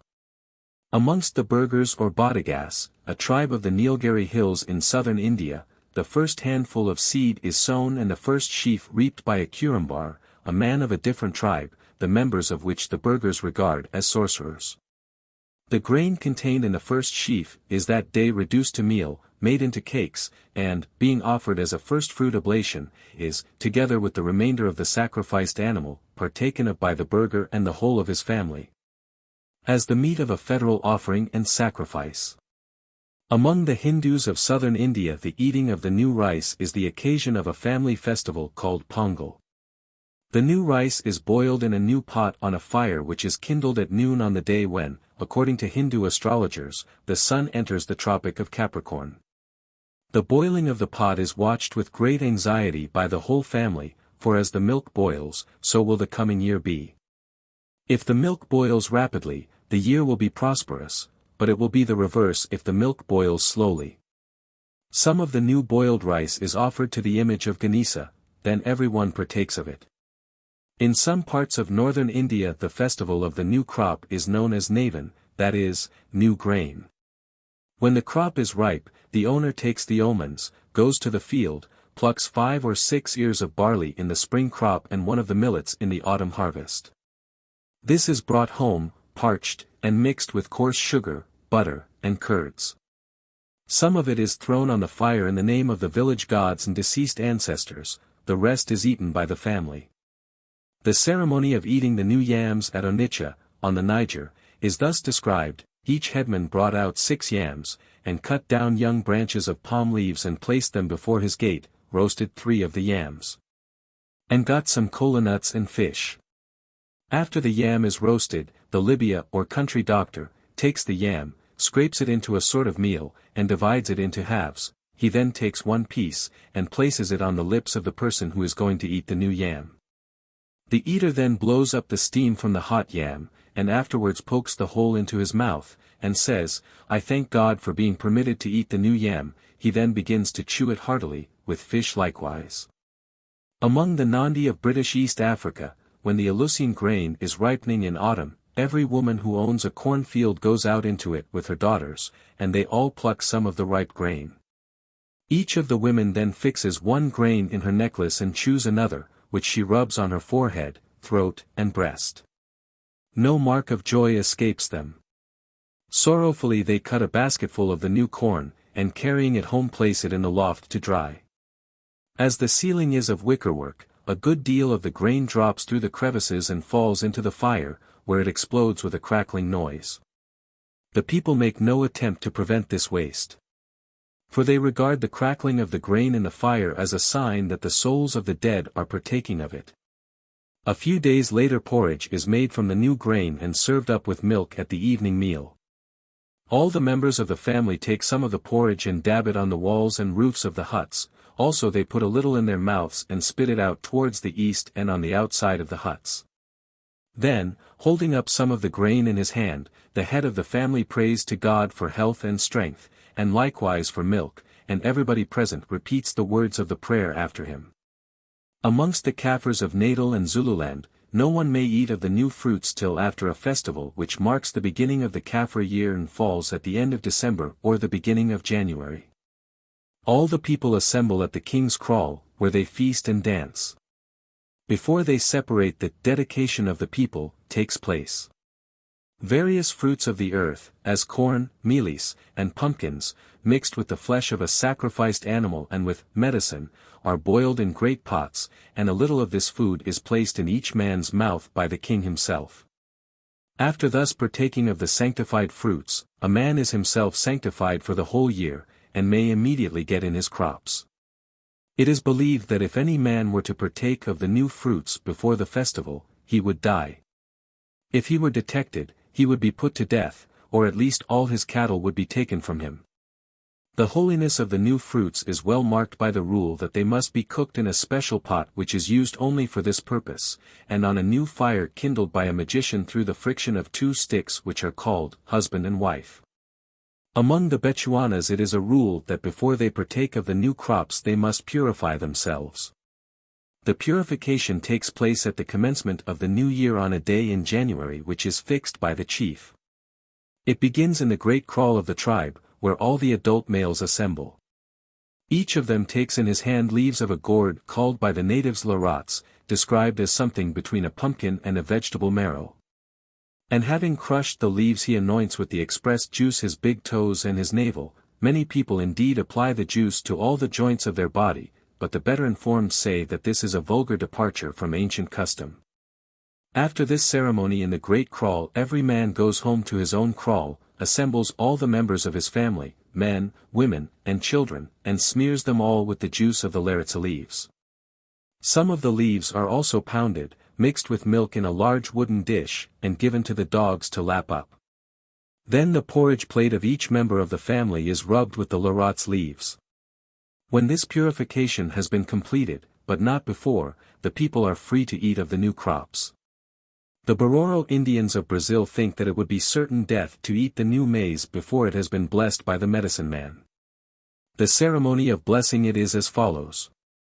The half-ripe husk is washed and placed before the medicine man, who by dancing and singing for several hours, and by incessant smoking, works himself up into a state of ecstasy, whereupon he bites into the husk, trembling in every limb and uttering shrieks from time to time.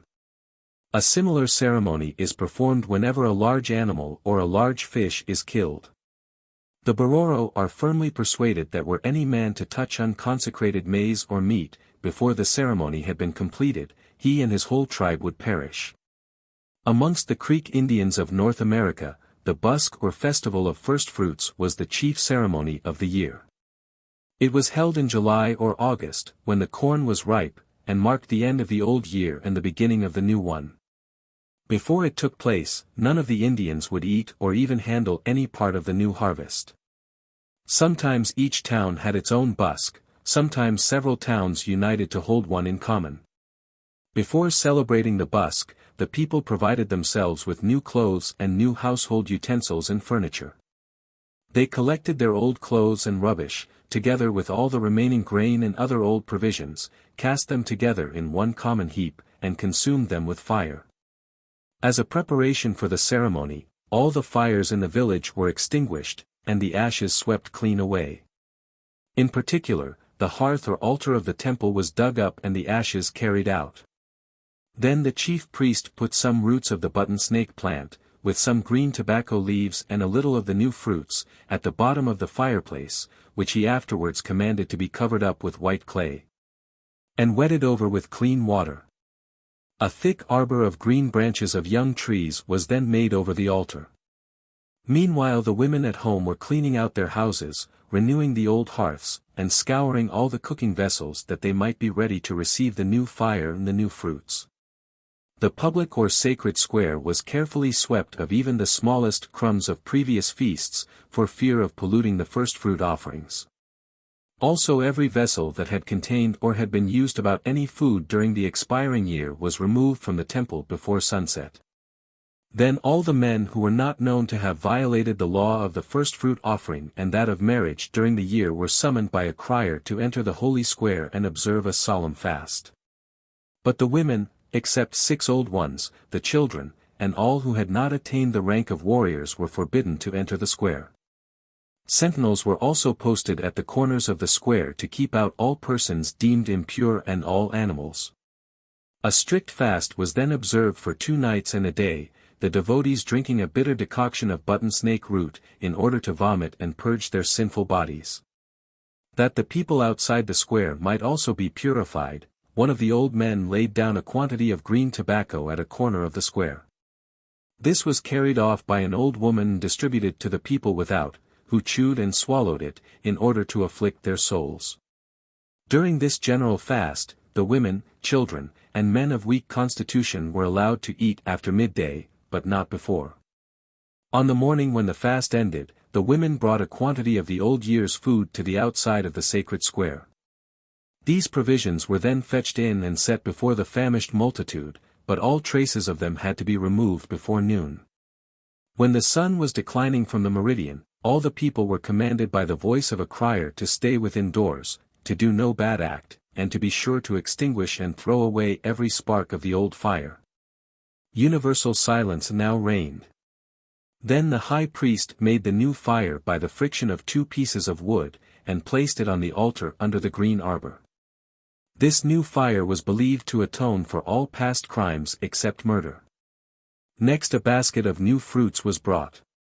The high priest took out a little of each sort of fruit, rubbed it with bear's oil, and offered it, together with some flesh, to the bountiful Holy Spirit of fire, as a first-fruit offering, and an annual oblation for sin.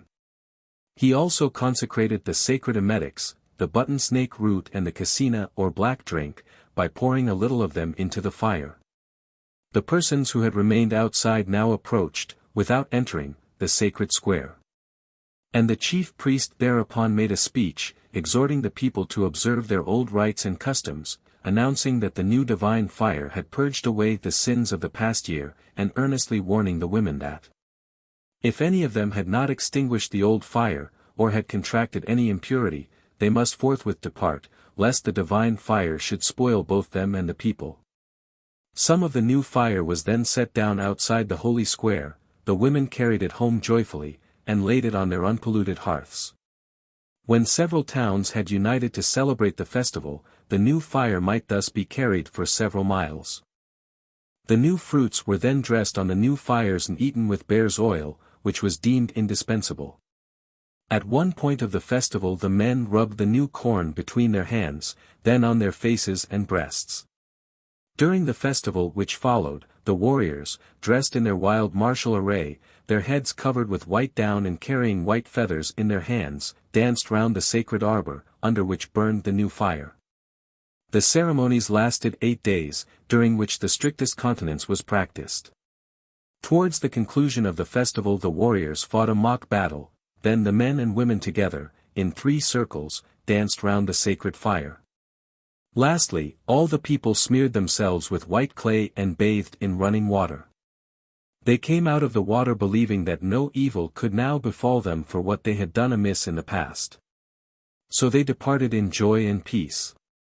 To this day, also, the remnant of the Seminole Indians of Florida, a people of the same stock as the Creeks, hold an annual purification festival called the Green Corn Dance, at which the new corn is eaten. On the evening of the first day of the festival they quaff a nauseous, black drink, as it is called, which acts both as an emetic and a purgative. They believe that he who does not drink of this liquor cannot safely eat the new green corn, and besides that he will be sick at some time in the year. While the liquor is being drunk, the dancing begins, and the medicine men join in it. Next day they eat of the green corn, the following day they fast, probably from fear of polluting the sacred food in their stomachs by contact with common food, but the third day they hold a great feast. Even tribes which do not till the ground sometimes observe analogous ceremonies when they gather the first wild fruits or dig the first roots of the season. Thus among the Salish and Tinna Indians of Northwest America, before the young people eat the first berries or roots of the season, they always addressed the fruit or plant, and begged for its favor and aid. In some tribes regular first-fruit ceremonies were annually held at the time of picking the wild fruit or gathering the roots, and also among the salmon-eating tribes when the run of the sockeye salmon began. These ceremonies were not so much thanksgivings, as performances to ensure a plentiful crop or supply of the particular object desired. For if they were not properly and reverently carried out there was danger of giving offense to the spirits of the objects, and being deprived of them. For example, these Indians are fond of the young shoots or suckers of the wild raspberry, and they observe a solemn ceremony at eating the first of them in season. The shoots are cooked in a new pot, the people assemble and stand in a great circle with closed eyes, while the presiding chief or medicine man invokes the spirit of the plant, begging that it will be propitious to them and grant them a good supply of suckers. After this part of the ceremony is over the cooked suckers are handed to the presiding officer in a newly carved dish, and a small portion is given to each person present, who reverently and decorously eats it. The Thompson Indians of British Columbia cook and eat the sunflower root, Balsamariza sagittata, nut, but they used to regard it as a mysterious being, and observed a number of taboos in connection with it. For example, women who were engaged in digging or cooking the root must practice continence, and no man might come near the oven where the women were baking the root. When young people ate the first berries, roots, or other products of the season, they addressed a prayer to the sunflower root as follows: I inform thee that I intend to eat thee. Mayest thou always help me to ascend, so that I may always be able to reach the tops of mountains, and may I never be clumsy. I ask this from thee, sunflower root. Thou art the greatest of all in mystery. To omit this prayer would make the eater lazy and cause him to sleep long in the morning. These customs of the Thompson and other Indian tribes of Northwest America are instructive, because they clearly indicate the motive, or at least one of the motives, which underlies the ceremonies observed at eating the first fruits of the season. That motive in the case of these Indians is simply a belief that the plant itself is animated by a conscious and more or less powerful spirit, who must be propitiated before the people can safely partake of the fruits or roots which are supposed to be part of his body. Now if this is true of wild fruits and roots, we may infer with some probability that it is also true of cultivated fruits and roots, such as yams, and in particular that it holds good of the cereals, such as wheat, barley, oats, rice, and maize. In all cases it seems reasonable to infer that the scruples which savages manifest at eating the first fruits of any crop, and the ceremonies which they observe before they overcome their scruples, are due at least in large measure to a notion that the plant or tree is animated by a spirit or even a deity, whose leave must be obtained, or whose favor must be sought, before it is possible to partake with safety of the new crop. This indeed is plainly affirmed of the Aino. They call the millet, the divine cereal, the cereal deity, and they pray to and worship him before they will eat of the cakes made from the new millet. And even where the indwelling divinity of the first fruits is not expressly affirmed, it appears to be implied both by the solemn preparations made for eating them and by the danger supposed to be incurred by persons who venture to partake of them without observing the prescribed ritual. In all such cases, accordingly, we may not improperly describe the eating of the new fruits as a sacrament or communion with a deity, or at all events with a powerful spirit. Among the usages which point to this conclusion are the custom of employing either new or specially reserved vessels to hold the new fruits, and the practice of purifying the persons of the communicants before it is lawful to engage in the solemn act of communion with the divinity. Of all the modes of purification adopted on these occasions, none perhaps brings out the sacramental virtue of the rite so clearly as the Creek and Seminole practice of taking a purgative before swallowing the new corn.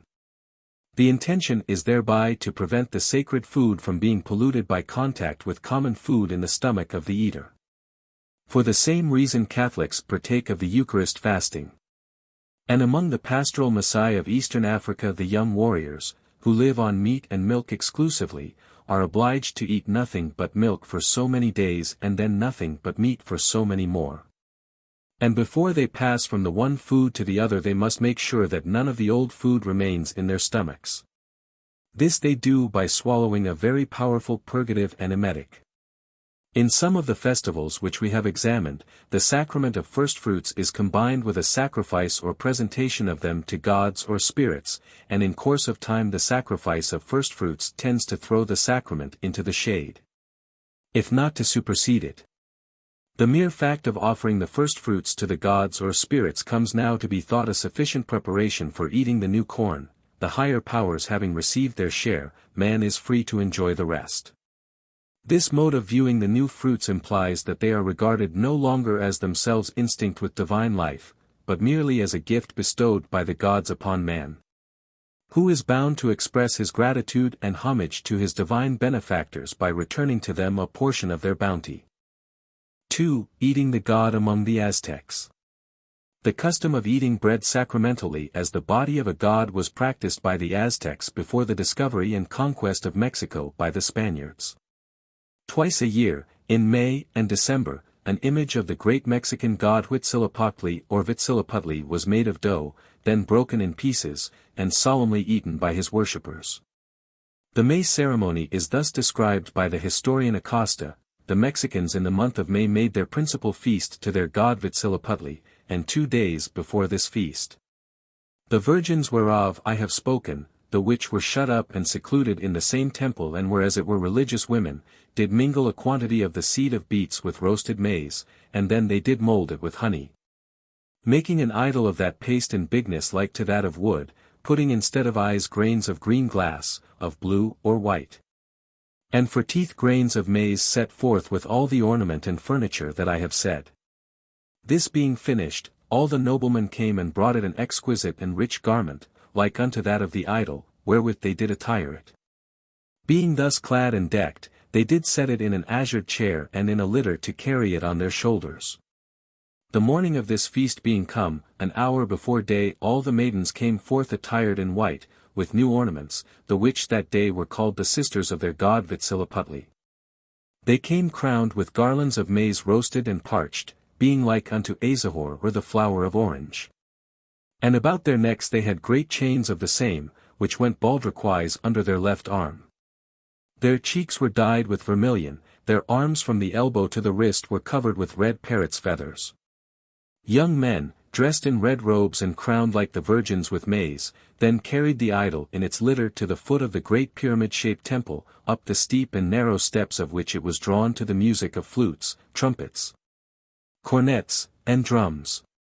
While they mounted up the idol, all the people stood in the court with much reverence and fear. Being mounted to the top, and that they had placed it in a little lodge of roses which they held ready, presently came the young men, which strewed many flowers of sundry kinds, wherewith they filled the temple both within and without. This done, all the virgins came out of their convent, bringing pieces of paste compounded of beets and roasted maize, which was of the same paste whereof their idol was made and compounded, and they were of the fashion of great bones. They delivered them to the young men, who carried them up and laid them at the idol's feet, wherewith they filled the whole place that it could receive no more. They called these morsels of paste the flesh and bones of Huitzilopochtli. Having laid abroad these bones, presently came all the ancients of the temple, priests, Levites, and all the rest of the ministers, according to their dignities and antiquities, for herein there was a strict order amongst them, one after another. With their veils of diverse colors and works, every one according to his dignity and office, having garlands upon their heads and chains of flowers about their necks. After them came their gods and goddesses whom they worshipped, of diverse figures, attired in the same livery. Then putting themselves in order about those morsels and pieces of paste, they used certain ceremonies with singing and dancing. By means whereof they were blessed and consecrated for the flesh and bones of this idol. This ceremony and blessing, whereby they were taken for the flesh and bones of the idol, being ended, they honored those pieces in the same sort as their god. All the city came to this goodly spectacle, and there was a commandment very strictly observed throughout all the land, that the day of the feast of the idol of Huitzilopochtli they should eat no other meat but this paste, with honey, whereof the idol was made. And this should be eaten at the point of day, and they should drink no water nor any other thing till afternoon.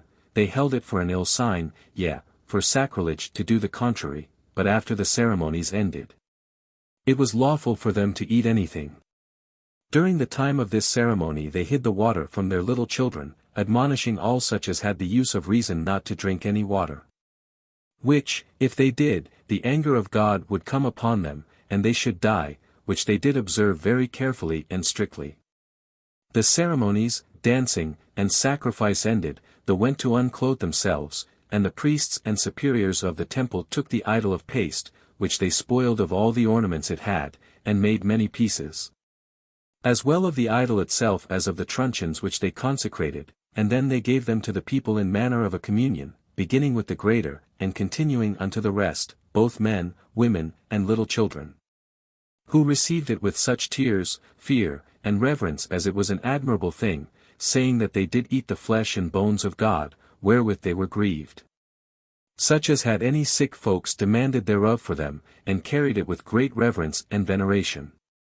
From this interesting passage we learn that the ancient Mexicans, even before the arrival of Christian missionaries, were fully acquainted with the doctrine of transubstantiation and acted upon it in the solemn rites of their religion. They believed that by consecrating bread their priests could turn it into the very body of their God. So that all who thereupon partook of the consecrated bread entered into a mystic communion with the deity by receiving a portion of his divine substance into themselves. The doctrine of transubstantiation, or the magical conversion of bread into flesh, was also familiar to the Aryans of ancient India long before the spread and even the rise of Christianity. The Brahmins taught that the rice cakes offered in sacrifice were substitutes for human beings, and that they were actually converted into the real bodies of men by the manipulation of the priest. We read that, when the rice cake, still consists of rice meal, it is the Hare. When he pours water on it, it becomes skin. When he mixes it, it becomes flesh, for then it becomes consistent, and consistent also is the flesh. When it is baked, it becomes bone, for then it becomes somewhat hard, and hard is the bone. And when he is about to take it off, the fire, and sprinkles it with butter, he changes it into marrow. This is the completeness which they call the fivefold animal sacrifice. Now, too, we can perfectly understand why on the day of their solemn communion with the deity the Mexicans refused to eat any other food than the consecrated bread which they revered as the very flesh and bones of their God. And why up till noon they might drink nothing at all, not even water.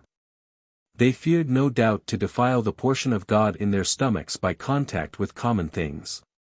A similar pious fear led the Creek and Seminole Indians, as we saw, to adopt the more thoroughgoing expedient of rinsing out their bodies by a strong purgative before they dared to partake of the sacrament of firstfruits. At the festival of the winter solstice in December the Aztecs killed their god Huitzilopochtli in effigy first and ate him afterwards.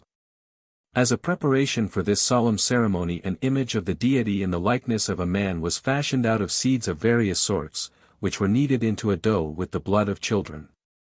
The bones of the god were represented by pieces of acacia wood. This image was placed on the chief altar of the temple, and on the day of the festival the king offered incense to it. Early next day it was taken down and set on its feet in a great hall. Then a priest, who bore the name and acted the part of the god Quetzalcoatl, took a flint-tipped dart and hurled it into the breast of the dough image, piercing it through and through. This was called killing the god Huitzilopochtli so that his body might be eaten. One of the priests cut out the heart of the image and gave it to the king to eat. The rest of the image was divided into minute pieces, of which every man great and small, down to the male children in the cradle, receive one to eat. But no woman might taste a morsel. The ceremony was called Tiaqualo, that is, God is eaten. At another festival the Mexicans made little images like men, which stood for the cloud-capped mountains. These images were molded of a paste of various seeds and were dressed in paper ornaments. Some people fashioned 5, others 10, others as many as 15 of them. Having been made, they were placed in the oratory of each house and worshipped. For times in the course of the night offerings of food were brought to them in tiny vessels. And people sang and played the flute before them through all the hours of darkness. At break of day the priests stabbed the images with a weaver's instrument, cut off their heads, and tore out their hearts, which they presented to the master of the house on a green saucer. The bodies of the images were then eaten by all the family, especially by the servants, in order that by eating them they might be preserved from certain distempers, to which those persons who were negligent of worship to those deities conceived themselves to be subject. 3. Many maniae at Aricia. We are now able to suggest an explanation of the proverb, there are many maniae at Aricia. Certain loaves made in the shape of men were called by the Romans maniae, and it appears that this kind of loaf was especially made at Aricia. Now, Mania, the name of one of these loaves, was also the name of the mother or grandmother of ghosts, to whom woolen effigies of men and women were dedicated at the festival of the Comparative. These effigies were hung at the doors of all the houses in Rome. One effigy was hung up for every free person in the house, and one effigy, of a different kind, for every slave. The reason was that on this day the ghosts of the dead were believed to be going about, and it was hoped that, either out of good nature or through simple inadvertence, they would carry off the effigies at the door instead of the living people in the house. According to tradition, these woolen figures were substitutes for a former custom of sacrificing human beings. Upon data so fragmentary and uncertain, it is impossible to build with confidence. But it seems worth suggesting that the loaves in human form, which appear to have been baked at Aricia, were sacramental bread, and that in the old days, when the divine king of the wood was annually slain, loaves were made in his image, like the paste figures of the gods in Mexico, and were eaten sacramentally by his worshippers. The Mexican sacraments in honor of Huitzilopochtli were also accompanied by the sacrifice of human victims. The tradition that the founder of the sacred grove at Aricia was a man named Manius, from whom many maniae were descended, would thus be an etymological myth invented to explain the name Manii as applied to these sacramental loaves. A dim recollection of the original connection of the loaves with human sacrifices may perhaps be traced in the story that the effigies dedicated to Mania at the Compitalia were substitutes for human victims. The story itself, however, is probably devoid of foundation, since the practice of putting up dummies to divert the attention of ghosts or demons from living people is not uncommon. For example, the Tibetans stand in fear of innumerable earth demons, all of whom are under the authority of Old Mother Kanma. This goddess, who may be compared to the Roman Mania, the mother or grandmother of ghosts, is dressed in golden yellow robes, holds a golden noose in her hand, and rides on a ram. In order to bar the dwelling house against the foul fiends, of whom old Mother Kanma is mistress, an elaborate structure somewhat resembling a chandelier is fixed above the door on the outside of the house. It contains a ram's skull, a variety of precious objects such as gold leaf, silver, and turquoise, also some dry food, such as rice, wheat and pulse, and finally images or pictures of a man, a woman, and a house. The object of these figures of a man, wife, and house is to deceive the demons should they still come in spite of this offering, and to mislead them into the belief that the foregoing pictures are the inmates of the house, so that they may wreak their wrath on these bits of wood and to save the real human occupants. When all is ready, a priest prays to old Mother Kanma that she would be pleased to accept these dainty offerings and to close the open doors of the earth, in order that the demons may not come forth to infest and injure the household. Again, effigies are often employed as a means of preventing or curing sickness. The demons of disease either mistake the effigies for living people or are persuaded or compelled to enter them, leaving the real men and women well and whole.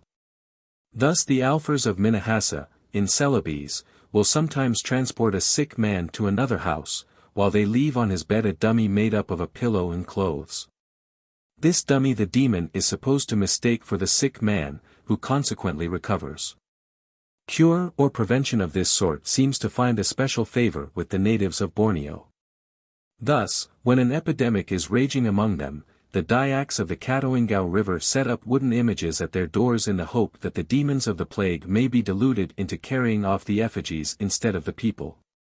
Among the Olone Gaju of Borneo, when a sick man is supposed to be suffering from the assaults of a ghost, puppets of dough or rice meal are made and thrown under the house as substitutes for the patient, who thus rids himself of the ghost. In certain of the western districts of Borneo, if a man is taken suddenly and violently sick, the physician, who in this part of the world is generally an old woman, fashions a wooden image and brings it 7 times into contact with the sufferer's head, while she says, "This image serves to take the place of the sick man. Sickness, pass over into the image." Then, with some rice, salt, and tobacco in a little basket, the substitute is carried to the spot where the evil spirit is supposed to have entered into the man. There it is set upright on the ground, after the physician has invoked the spirit as follows: "O devil, here is an image which stands instead of the sick man. Release the soul of the sick man and plague the image, for it is indeed prettier and better than he." Batak magicians can conjure the demon of disease out of the patient's body into an image made out of a banana tree with a human face and wrapped up in magic herbs. The image is then hurriedly removed and thrown away or buried beyond the boundaries of the village. Sometimes the image, dressed as a man or a woman according to the sex of the patient, is deposited at a crossroad or other thoroughfare, in the hope that some passerby, seeing it, may start and cry out, "Ah! So-and-so is dead."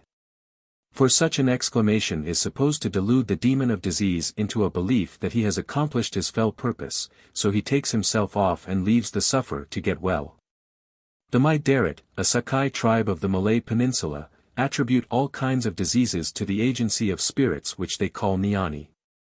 Fortunately, however, the magician can induce these maleficent beings to come out of the sick person and take up their abode in rude figures of grass, which are hung up outside the houses in little bell-shaped shrines decorated with peeled sticks. During an epidemic of smallpox, the Negroes will sometimes clear a space outside of the town, where they erect a number of low mounds and cover them with as many little clay figures as there are people in the place. Pots of food and water are also set out for the refreshment of the spirit of smallpox who, it is hoped, will take the clay figures and spare the living folk, and to make assurance doubly sure the road into the town is barricaded against him. With these examples before us we may surmise that the woolen effigies, which at the festival of the Comparative might be seen hanging at the doors of all the houses in ancient Rome, were not substitutes for human victims who had formerly been sacrificed at this season, but rather vicarious offerings presented to the mother or grandmother of ghosts, in the hope that on her rounds through the city she would accept or mistake the effigies for the inmates of the house and so spare the living for another year.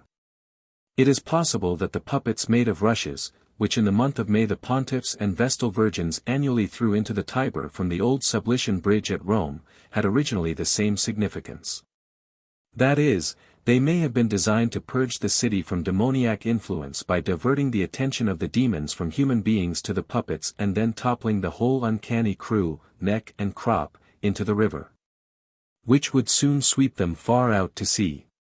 In precisely the same way the natives of Old Calabar used periodically to rid their town of the devils which infested it by luring the unwary demons into a number of lamentable scarecrows, which they afterwards flung into the river. This interpretation of the Roman custom is supported to some extent by the evidence of Plutarch, who speaks of the ceremony as the greatest of purifications. 51. Homeopathic magic of a flesh diet. The practice of killing a god has now been traced amongst peoples who have reached the agricultural stage of society. We have seen that the spirit of the corn, or of other cultivated plants, is commonly represented either in human or in animal form. And that in some places a custom has prevailed of killing annually either the human or the animal representative of the god. One reason for thus killing the corn spirit in the person of his representative has been given implicitly in an earlier part of this work. We may suppose that the intention was to guard him or her, for the corn spirit is often feminine, from the enfeeblement of old age by transferring the spirit, while still hale and hearty, to the person of a youthful and vigorous successor.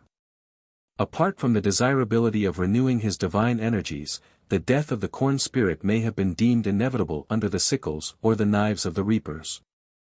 And his worshippers may accordingly have felt bound to acquiesce in the sad necessity. But, further, we have found a widespread custom of eating the god sacramentally, either in the shape of the man or animal who represents the god, or in the shape of bread made in human or animal form. The reasons for thus partaking of the body of the god are, from the primitive standpoint, simple enough.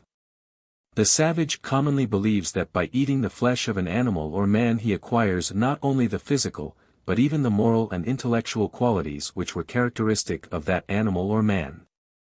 So when the creature is deemed divine, our simple savage naturally expects to absorb a portion of its divinity along with its material substance.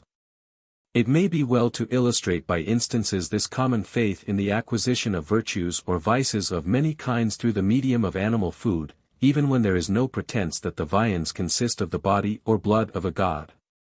The doctrine forms part of the widely ramified system of sympathetic or homeopathic magic. Thus, for example, the Creeks, Cherokee, and kindred tribes of North American Indians believe that nature is possessed of such a property as to transfuse into men and animals the qualities either of the food they use, or of those objects that are presented to their senses. He who feeds on venison is, according to their physical system, swifter and more sagacious than the man who lives on the flesh of the clumsy bear, or helpless dunghill fowls, the slow-footed tame cattle, or the heavy wallowing swine. This is the reason that several of their old men recommend, and say, that formerly their greatest chieftains observed a constant rule in their diet, and seldom ate of any animal of a gross quality, or heavy motion of body, fancying it conveyed a dullness through the whole system, and disabled them from exerting themselves with proper vigor in their martial, civil, and religious duties. The Zaparo Indians of Ecuador will, unless from necessity, in most cases not eat any heavy meats, such as tapir and peccary, but confine themselves to birds, monkeys, deer, fish, etc. Principally because they argue that the heavier meats make them unwieldy, like the animals who supply the flesh, impeding their agility, and unfitting them for the chase. Similarly, some of the Brazilian Indians would eat no beast, bird, or fish that ran, flew, or swam slowly, lest by partaking of its flesh they should lose their ability and be unable to escape from their enemies. The Caribs abstain from the flesh of pigs lest it should cause them to have small eyes like pigs, and they refuse to partake of tortoises from a fear that if they did so they would become heavy and stupid like the animal. Among the Fans of West Africa, men in the prime of life never eat tortoises for a similar reason. They imagine that if they did so, their vigor and fleetness of foot would be gone. But old men may eat tortoises freely, because having already lost the power of running they can take no harm from the flesh of the slow-footed creature. While many savages thus fear to eat the flesh of slow-footed animals lest they should themselves become slow-footed, the Bushmen of South Africa purposely ate the flesh of such creatures. And the reason which they gave for doing so exhibits a curious refinement of savage philosophy. They imagined that the game which they pursued would be influenced sympathetically by the food in the body of the hunter, so that if he had eaten of swift-footed animals, the quarry would be swift-footed also and would escape him. Whereas if he had eaten of slow-footed animals, the quarry would also be slow-footed, and he would be able to overtake and kill it. For that reason hunters of Gemsbok particularly avoided eating the flesh of the swift and agile springbok. Indeed they would not even touch it with their hands, because they believed the springbok to be a very lively creature which did not go to sleep at night, and they thought that if they ate springbok, the gemsbok which they hunted would likewise not be willing to go to sleep, even at night. How, then, could they catch it? The Namaquas abstain from eating the flesh of hares, because they think it would make them faint-hearted as a hare. But they eat the flesh of the lion, or drink the blood of the leopard or lion, to get the courage and strength of these beasts. The Bushmen will not give their children a jackal's heart to eat, lest it should make them timid like the jackal. But they give them a leopard's heart to eat to make them brave like the leopard. When a Wagogo man of East Africa kills a lion, he eats the heart in order to become brave like a lion. But he thinks that to eat the heart of a hen would make him timid. When a serious disease has attacked a Zulu kraal, the medicine man takes the bone of a very old dog, or the bone of an old cow, bull, or other very old animal, and administers it to the healthy as well as to the sick people, in order that they may live to be as old as the animal of whose bone they have partaken. So to restore the aged as unto youth, the witch Medea infused into his veins a decoction of the liver of the long-lived deer and the head of a crow that had outlived 9 generations of men. Among the Dayaks of northwest Borneo young men and warriors may not eat venison, because it would make them as timid as deer, but the women and very old men are free to eat it. However, among the Kayans of the same region, who share the same view as to the ill effect of eating venison, men will partake of the dangerous viand provided it is cooked in the open air. For then the timid spirit of the animal is supposed to escape at once into the jungle and not to enter into the eater. The Aino believe that the heart of the waterozal is exceedingly wise, and that in speech the bird is most eloquent. Therefore whenever he is killed, he should be at once torn open and his heart wrenched out and swallowed before it has time to grow cold or suffer damage of any kind. If a man swallows it thus, he will become very fluent and wise, and will be able to argue down all his adversaries. In northern India people fancy that if you eat the eyeballs of an owl you will be able like an owl to see in the dark. When the Kansas Indians were going to war, a feast used to be held in the chief's hut, and the principal dish was dog's flesh, because, said the Indians, the animal who is so brave that he will let himself be cut in pieces in defense of his master, must needs inspire valor. Men of the Buru and Aru Islands, East Indies, eat the flesh of dogs in order to be bold and nimble in war. Amongst the Papuans of the Port Moresby and Matamota districts, New Guinea, young lads eat strong pig, wallaby, and large fish, in order to acquire the strength of the animal or fish. Some of the natives of northern Australia fancy that by eating the flesh of the kangaroo or emu they are enabled to jump or run faster than before. The Miris of Assam prize tiger's flesh as food for men, it gives them strength and courage. But, it is not suited for women, it would make them too strong-minded. In Korea the bones of tigers fetch a higher price than those of leopards as a means of inspiring courage. A Chinaman in Seoul bought and ate a whole tiger to make himself brave and fierce. In Norse legend, Ingild, son of King Onund, was timid in his youth, but after eating the heart of a wolf he became very bold. He also gained strength and courage by eating the heart of a bear and drinking its blood. In Morocco lethargic patients are given ants to swallow, and to eat lion's flesh will make a coward brave. But people abstain from eating the hearts of fowls, lest thereby they should be rendered timid. When a child is late in learning to speak, the Turks of Central Asia will give it the tongues of certain birds to eat. A North American Indian thought that brandy must be a decoction of hearts and tongues, because, said he, after drinking it I fear nothing, and I talk wonderfully. In Java there is a tiny earthworm which now and then utters a shrill sound like that of the alarum of a small clock. Hence when a public dancing girl has screamed herself hoarse in the exercise of her calling, the leader of the troupe makes her eat some of these worms, in the belief that thus she will regain her voice and will, after swallowing them, be able to scream as shrilly as ever. The people of Darfur, in Central Africa, think that the liver is the seat of the soul, and that a man may enlarge his soul by eating the liver of an animal. Whenever an animal is killed, its liver is taken out and eaten, but the people are most careful not to touch it with their hands, as it is considered sacred. It is cut up in small pieces and eaten raw, the bits being conveyed to the mouth on the point of a knife, or the sharp point of a stick. Anyone who may accidentally touch the liver is strictly forbidden to partake of it, which prohibition is regarded as a great misfortune for him. Women are not allowed to eat liver, because they have no soul. Again, the flesh and blood of dead men are commonly eaten and drunk to inspire bravery, wisdom, or other qualities for which the men themselves were remarkable, or which are supposed to have their special seat in the particular part eaten.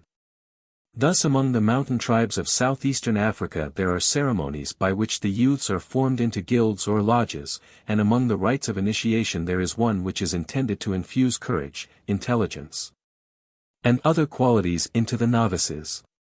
Whenever an enemy who has behaved with conspicuous bravery is killed, his liver, which is considered the seat of valor, his ears, which are supposed to be the seat of intelligence, the skin of his forehead, which is regarded as the seat of perseverance, his testicles, which are held to be the seat of strength, and other members, which are viewed as the seat of other virtues, are cut from his body and baked to cinders.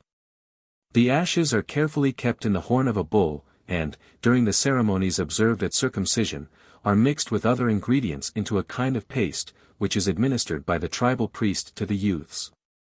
By this means the strength, valor, intelligence, and other virtues of the slain are believed to be imparted to the eaters.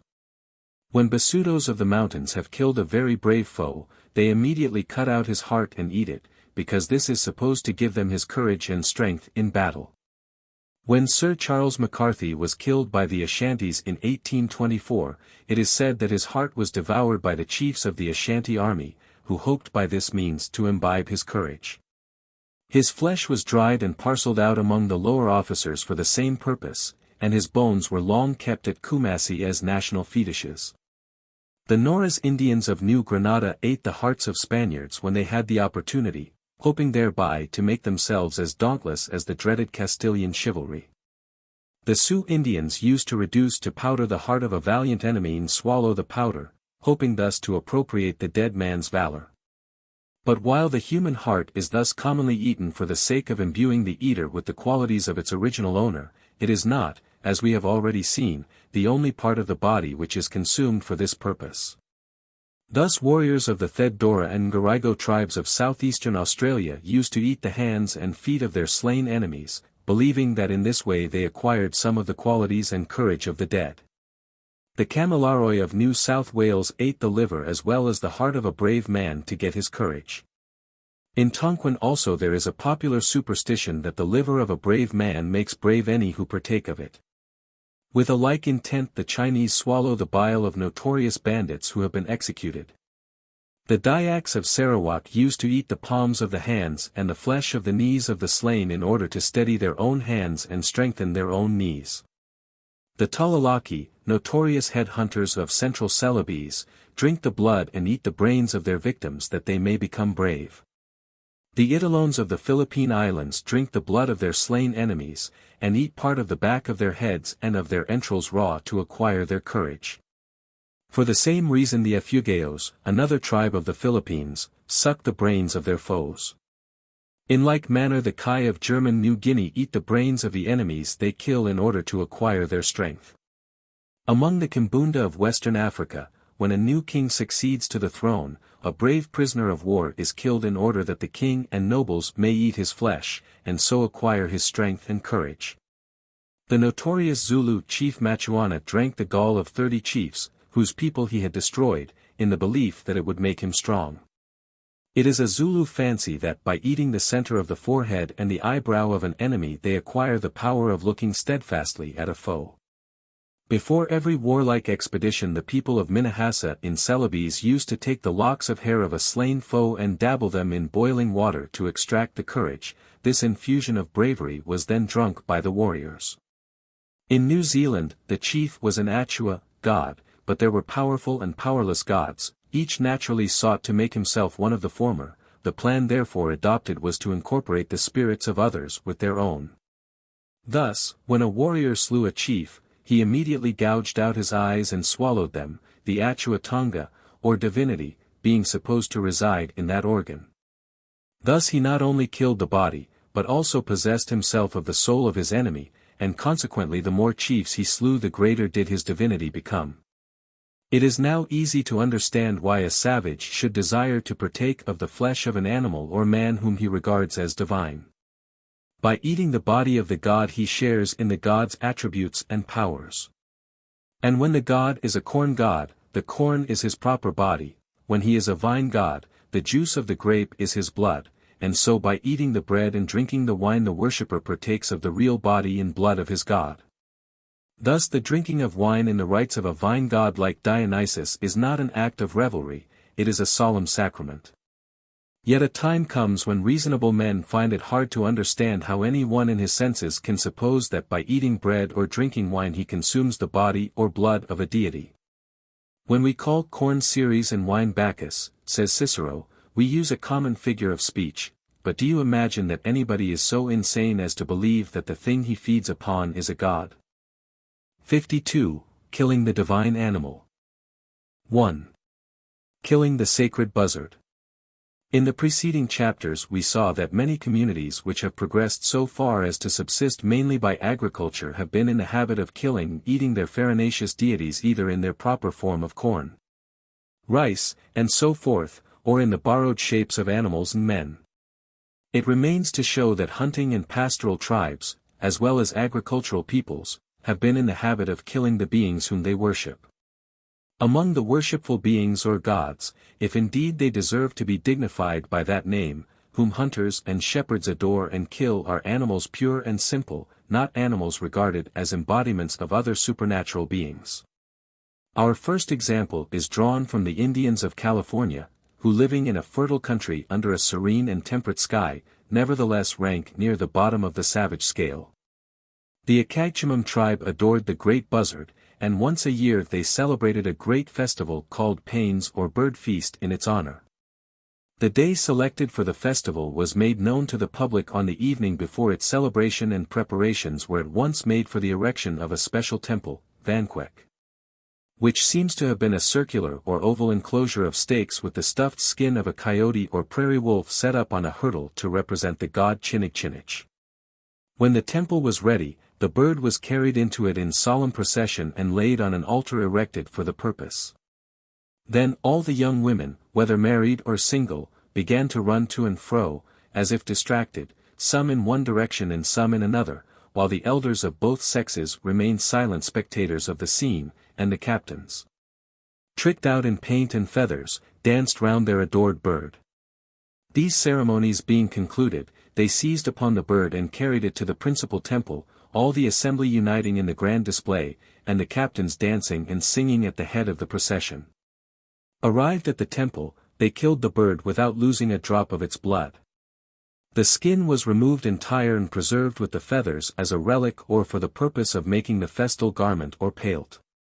The carcass was buried in a hole in the temple, and the old women gathered round the grave weeping and moaning bitterly, while they threw various kinds of seeds or pieces of food on it, crying out, "Why did you run away? Would you not have been better with us? You would have made pinole, a kind of gruel, as we do, and if you had not run away, you would not have become a pains," and so on. When this ceremony was concluded, the dancing was resumed and kept up for 3 days and nights. They said that the Pains was a woman who had run off to the mountains and there been changed into a bird by the god Chinigchinich. They believed that though they sacrificed the bird annually, she came to life again and returned to her home in the mountains.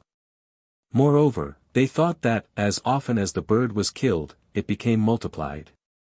Because every year all the different capitans celebrated the same feast of Pains, and were firm in the opinion that the birds sacrificed were but one and the same female.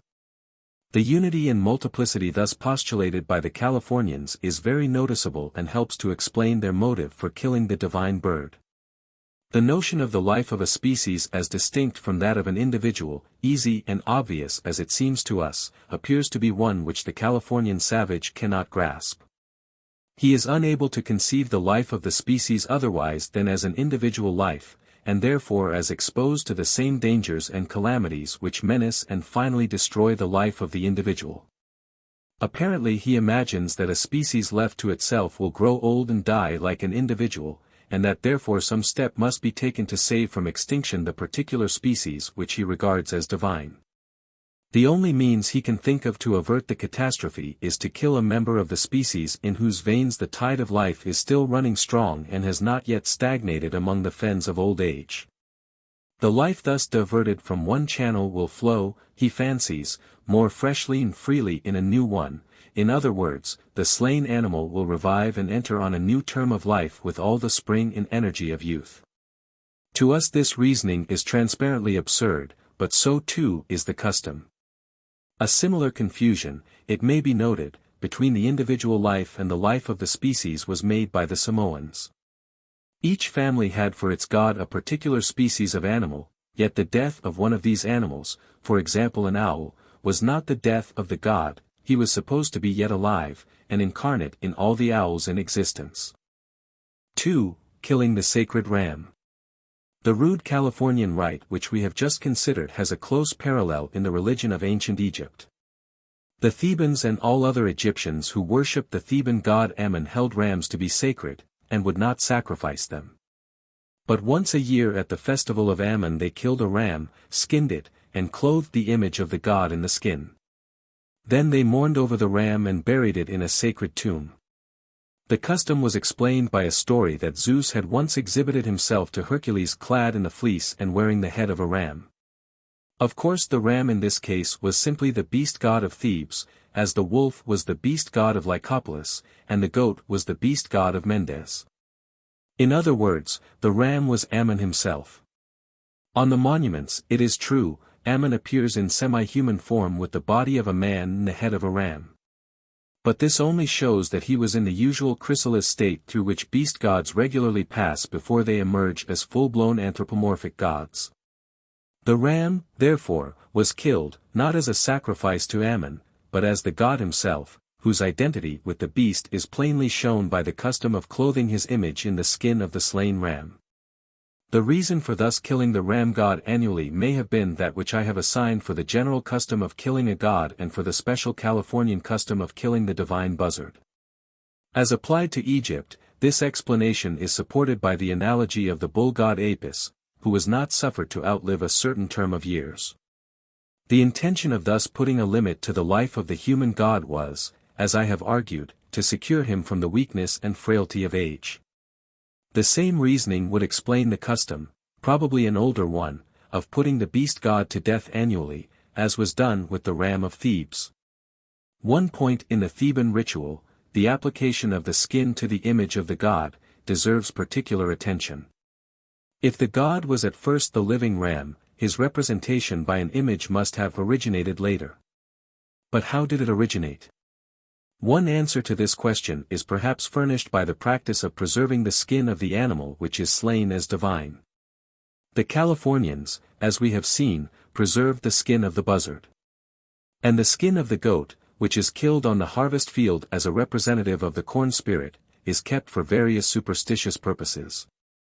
The skin in fact was kept as a token or memorial of the god, or rather as containing in it a part of the divine life, and it had only to be stuffed or stretched upon a frame to become a regular image of him.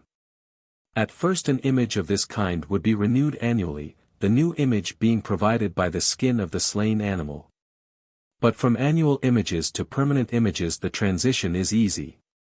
We have seen that the older custom of cutting a new May-tree every year was superseded by the practice of maintaining a permanent maypole, which was, however, annually decked with fresh leaves and flowers, and even surmounted each year by a fresh young tree. Similarly when the stuffed skin, as a representative of the god, was replaced by a permanent image of him in wood, stone, or metal. The permanent image was annually clad in the fresh skin of the slain animal.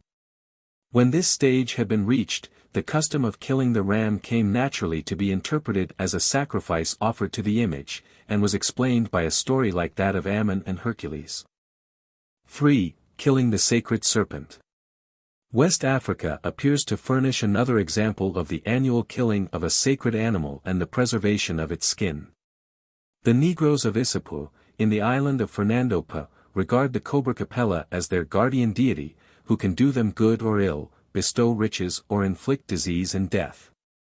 The skin of one of these reptiles is hung tail downwards from a branch of the highest tree in the public square, and the placing of it on the tree is an annual ceremony.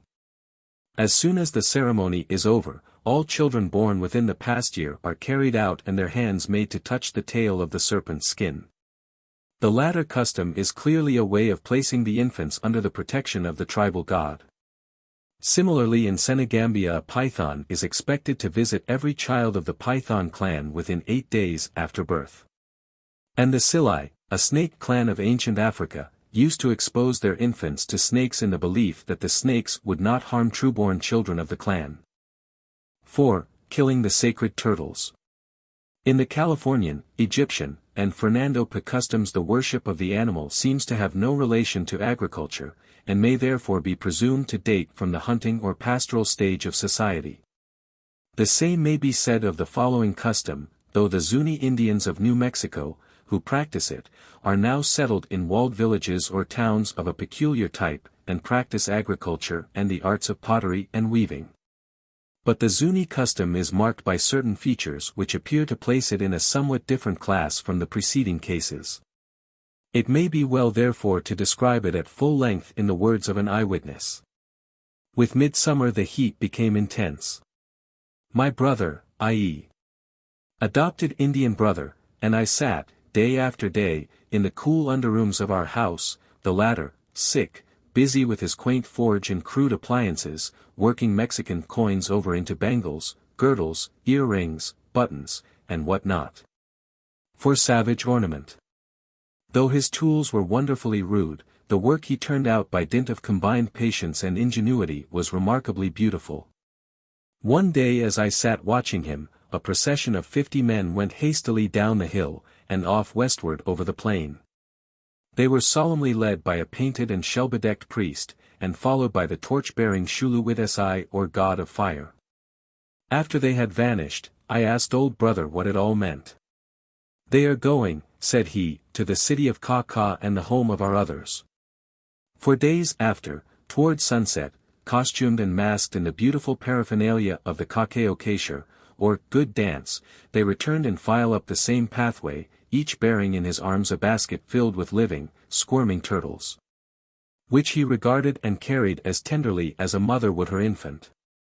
Some of the wretched reptiles were carefully wrapped in soft blankets, their heads and 4 feet protruding, and, mounted on the backs of the plume-bedecked pilgrims, made ludicrous but solemn caricatures of little children in the same position. While I was at supper upstairs that evening, the governor's brother-in-law came in. He was welcomed by the family as if a messenger from heaven. He bore in his tremulous fingers one of the much abused and rebellious turtles. Paint still adhered to his hands and bare feet, which led me to infer that he had formed one of the sacred embassy. So you went to Kafluelon, did you? I asked. Replied the weary man, in a voice husky with long chanting, as he sank, almost exhausted, on a roll of skins which had been placed for him, and tenderly laid the turtle on the floor. No sooner did the creature find itself at liberty than it made off as fast as its lame legs would take it. Of one accord, the family forsook dish, spoon, and drinking cup, and grabbing from a sacred meal bowl whole handfuls of the contents, hurriedly followed the turtle about the room, into dark corners, around water jars, behind the grinding troughs, and out into the middle of the floor again, praying and scattering meal on its back as they went. At last, strange to say, it approached the footsore man who had brought it. "Ha!" he exclaimed with emotion, "see it comes to me again. Ah, what great favors the fathers of all grant me this day, and, passing his hand gently over the sprawling animal, he inhaled from his palm deeply and long, at the same time invoking the favor of the gods. Then he leaned his chin upon his hand, and with large, wistful eyes regarded his ugly captive as it sprawled about, blinking its meal-bedimmed eyes, and clawing the smooth floor in memory of its native element. At this juncture I ventured a question. "Why do you not let him go, or give him some water?" Slowly the man turned his eyes toward me, an odd mixture of pain, indignation, and pity on his face, while the worshipful family stared at me with holy horror. "Poor younger brother," he said at last, "know you not how precious it is? It die. It will not die, I tell you, it cannot die. But it will die if you don't feed it and give it water. I tell you it cannot die, it will only change houses tomorrow, and go back to the home of its brothers." "Ah, well. How should you know?" he mused. Turning to the blinded turtle again, "Ah. My poor dear lost child or parent, my sister or brother to have been. Who knows which? Maybe my own great-grandfather or mother." And with this he fell to weeping most pathetically, and, tremulous with sobs, which were echoed by the women and children, he buried his face in his hands. Filled with sympathy for his grief, however mistaken, I raised the turtle to my lips and kissed its cold shell, then depositing it on the floor, hastily left the grief-stricken family to their sorrows. Next day, with prayers and tender beseechings, plumes, and offerings, the poor turtle was killed, and its flesh and bones were removed and deposited in the little river, that it might return once more to eternal life among its comrades in the dark waters of the lake of the dead. The shell, carefully scraped and dried, was made into a dance rattle, and, covered by a piece of buckskin, it still hangs from the smoke-stained rafters of my brother's house. Once a Navajo tried to buy it for a ladle. Loaded with indignant reproaches, he was turned cut of the house. Were anyone to venture the suggestion that the turtle no longer lived, his remark would cause a flood of tears, and he would be reminded that it had only changed houses and gone to live forever in the home of our lost others. In this custom we find expressed in the clearest way a belief in the transmigration of human souls into the bodies of turtles. The theory of transmigration is held by the Moqui Indians, who belong to the same race as the Zunis. The Moquis are divided into totem clans, the Bear Clan, Deer Clan, Wolf Clan, Hare Clan, and so on. They believe that the ancestors of the clans were bears, deer, wolves, hares, and so forth. And that at death the members of each clan become bears, deer, and so on according to the particular clan to which they belonged. The Zuni are also divided into clans, the totems of which agree closely with those of the Moquis, and one of their totems is the turtle. Thus their belief in transmigration into the turtle is probably one of the regular articles of their totem faith. What then is the meaning of killing a turtle in which the soul of a kinsman is believed to be present? Apparently the object is to keep up a communication with the other world in which the souls of the departed are believed to be assembled in the form of turtles. It is a common belief that the spirits of the dead return occasionally to their old homes, and accordingly the unseen visitors are welcomed and feasted by the living, and then sent upon their way. In the Zuni ceremony the dead are fetched home in the form of turtles, and the killing of the turtles is the way of sending back the souls to the spirit land. Thus the general explanation given above of the custom of killing a god seems inapplicable to the Zuni custom, the true meaning of which is somewhat obscure. Nor is the obscurity which hangs over the subject entirely dissipated by a later and fuller account which we possess of the ceremony. From it we learn that the ceremony forms part of the elaborate ritual which these Indians observe at the midsummer solstice for the purpose of ensuring an abundant supply of rain for the crops. Envoys are dispatched to bring their other selves, the tortoises, from the sacred lake Kathlawalawa, to which the souls of the dead are believed to repair. When the creatures have thus been solemnly brought to Zuni, they are placed in a bowl of water and dances are performed beside them by men in costume, who personate gods and goddesses.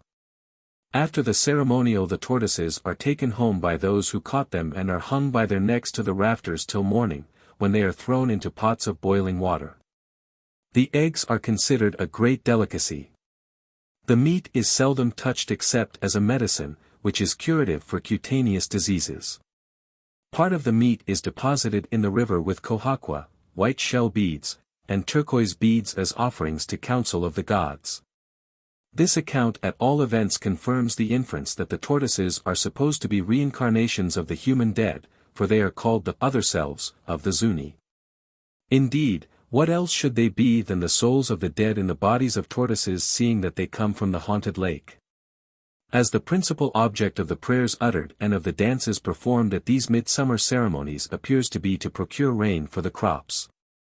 It may be that the intention of bringing the tortoises to Zuni and dancing before them is to intercede with the ancestral spirit, incarnate in the animals. That they may be pleased to exert their power over the waters of heaven for the benefit of their living descendants. 5. Killing the sacred bear. Doubt also hangs at first sight over the meaning of the bear sacrifice offered by the Aino or Ainu, a primitive people who are found in the Japanese island of Yezo or Yeso, as well as in Sagalian and the southern of the Kuriil Islands. It is not quite easy to define the attitude of the Aino towards the bear. On the one hand they give it the name of Kamui or God. But as they apply the same word to strangers, it may mean no more than a being supposed to be endowed with superhuman, or at all events extraordinary, powers. Again, it is said that the bear is their chief divinity. In the religion of the Aino the bear plays a chief part. Amongst the animals it is especially the bear which receives an idolatrous veneration, they worship it after their fashion. There is no doubt that this wild beast inspires more of the feeling which prompts worship than the inanimate forces of nature, and the Aino may be distinguished as bear worshippers. Yet, on the other hand, they kill the bear whenever they can. In bygone years the Ainu considered bear hunting the most manly and useful way in which a person could possibly spend his time. The men spend the autumn, winter, and spring in hunting deer and bears. Part of their tribute or taxes is paid in skins, and they subsist on the dried meat. Bear's flesh is indeed one of their staple foods, they eat it both fresh and salted, and the skins of bears furnish them with clothing. In fact, the worship of which writers on this subject speak appears to be paid chiefly to the dead animal. Thus, although they kill a bear whenever they can, in the process of dissecting the carcass they endeavor to conciliate the deity, whose representative they have slain, by making elaborate obeisances and deprecatory salutations. When a bear has been killed the Ainu sit down and admire it, make their salams to it, worship it, and offer presents of inao. When a bear is trapped or wounded by an arrow, the hunters go through an apologetic or propitiatory ceremony. The skulls of slain bears receive a place of honor in their huts, or are set up on sacred posts outside the huts, and are treated with much respect. Libations of millet beer, and of sake, an intoxicating liquor, are offered to them. And they are addressed as divine preservers, or precious divinities. The skulls of foxes are also fastened to the sacred posts outside the huts. They are regarded as charms against evil spirits, and are consulted as oracles. Yet it is expressly said, the live fox is revered just as little as the bear, rather they avoid it as much as possible, considering it a wily animal. The bear can hardly, therefore, be described as a sacred animal of the Aino, nor yet as a totem. For they do not call themselves bears, and they kill and eat the animal freely. However, they have a legend of a woman who had a son by a bear, and many of them who dwell in the mountains pride themselves on being descended from a bear. Such people are called descendants of the bear, Kimin Kamui Sanakiri, and in the pride of their heart they will say, as for me, I am a child of the god of the mountains. I am descended from the divine one who rules in the mountains, meaning by the god of the mountains, no other than the bear. It is therefore possible that, as our principal authority, the Reverend J. Batchelor, believes, the bear may have been the totem of an Aino clan, but even if that were so it would not explain the respect shown for the animal by the whole Aino people. But it is the bear festival of the Aino which concerns us here. Towards the end of winter a bear cub is caught and brought into the village. If it is very small, it is suckled by an Aino woman, but should there be no woman able to suckle it, the little animal is fed from the hand or the mouth. During the day it plays about in the hut with the children and is treated with great affection. But when the cub grows big enough to pain people by hugging or scratching them, he is shut up in a strong wooden cage, where he stays generally for 2 or 3 years, fed on fish and millet porridge, till it is time for him to be killed and eaten. But, it is a peculiarly striking fact that the young bear is not kept merely to furnish a good meal, rather he is regarded and honored as a fetish or even as a sort of higher being. In Yizo the festival is generally celebrated in September or October. Before it takes place the Aino apologize to their gods, alleging that they have treated the bear kindly as long as they could, now they can feed him no longer, and are obliged to kill him. A man who gives a bear feast invites his relations and friends. In a small village nearly the whole community takes part in the feast. Indeed, guests from distant villages are invited and generally come, allured by the prospect of getting drunk for nothing. The form of invitation runs somewhat as follows: so and so, am about to sacrifice the dear little divine thing who resides among the mountains. My friends and masters, come ye to the feast. We will then unite in the great pleasure of sending the god away. Come. When all the people are assembled in front of the cage, an orator chosen for the purpose addresses the bear and tells it that they are about to send it forth to its ancestors. He craves pardon for what they are about to do to it, hopes it will not be angry, and comforts it by assuring the animal that many of the sacred whittled sticks, ineo, and plenty of cakes and wine will be sent with it on the long journey. One speech of this sort which Mr. Batchelor heard ran as follows: O thou divine one, thou wast sent into the world for us to hunt. O thou precious little divinity, we worship thee, pray hear our prayer. We have nourished thee and brought thee up with a deal of pains and trouble, all because we love thee so. Now, as thou hast grown big, we are about to send thee to thy father and mother. When thou comest to them, please speak well of us, and tell them how kind we have been. Please come to us again and we will sacrifice thee. Having been secured with ropes, the bear is then let out of the cage and assailed with a shower of blunt arrows in order to arouse it to fury. When it has spent itself in vain struggles, it is tied up to a stake, gagged and strangled, its neck being placed between 2 poles, which are then violently compressed, all the people eagerly helping to squeeze the animal to death. An arrow is also discharged into the beast's heart by a good marksman, but so as not to shed blood, for they think that it would be very unlucky if any of the blood were to drip on the ground. However, the men sometimes drink the warm blood of the bear, that the courage and other virtues it possesses may pass into them, and sometimes they besmear themselves and their clothes with the blood in order to ensure success in hunting. When the animal has been strangled to death, it is skinned and its head is cut off and set in the east window of the house, where a piece of its own flesh is placed under its snout, together with a cup of its own meat boiled, some millet dumplings, and dried fish. Prayers are then addressed to the dead animal. Amongst other things it is sometimes invited, after going away to its father and mother, to return into the world in order that it may again be reared for sacrifice. When the bear is supposed to have finished eating its own flesh, the man who presides at the feast takes the cup containing the boiled meat, salutes it, and divides the contents between all the company present. Every person, young and old alike, must taste a little. The cup is called the cup of offering, because it has just been offered to the dead bear. When the rest of the flesh has been cooked, it is shared out in like manner among all the people, everybody partaking of at least a morsel. Not to partake of the feast would be equivalent to excommunication, it would be to place the recreant outside the pale of Aino fellowship. Formerly every particle of the bear, except the bones, had to be eaten up at the banquet, but this rule is now relaxed. The head, on being detached from the skin, is set up on a long pole beside the sacred wands, ineo, outside of the house, where it remains till nothing but the bare white skull is left. Skulls so set up are worshipped not only at the time of the festival, but very often as long as they last. The Aino assured Mr. Batchelor that they really do believe the spirits of the worshipful animals to reside in the skulls. That is why they address them as divine preservers and precious divinities. The ceremony of killing the bear was witnessed by Dr. B. Shub on the 10th of August at Kunui, which is a village on Volcano Bay in the island of Yizo or Yeso. As his description of the rite contains some interesting particulars not mentioned in the foregoing account, it may be worth while to summarize it. On entering the hut he found about 30 Aino present, men, women, and children, all dressed in their best. The master of the house first offered a libation on the fireplace to the god of the fire, and the guests followed his example. Then a libation was offered to the house god in his sacred corner of the hut. Meanwhile the housewife, who had nursed the bear, sat by herself, silent and sad, bursting now and then into tears. Her grief was obviously unaffected, and it deepened as the festival went on.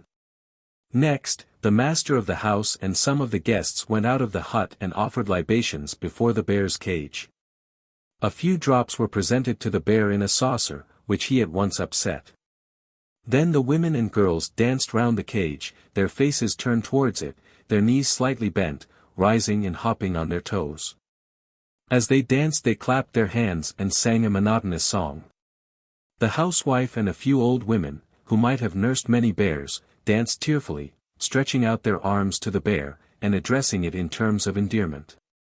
The young folks were less affected, they laughed as well as sang.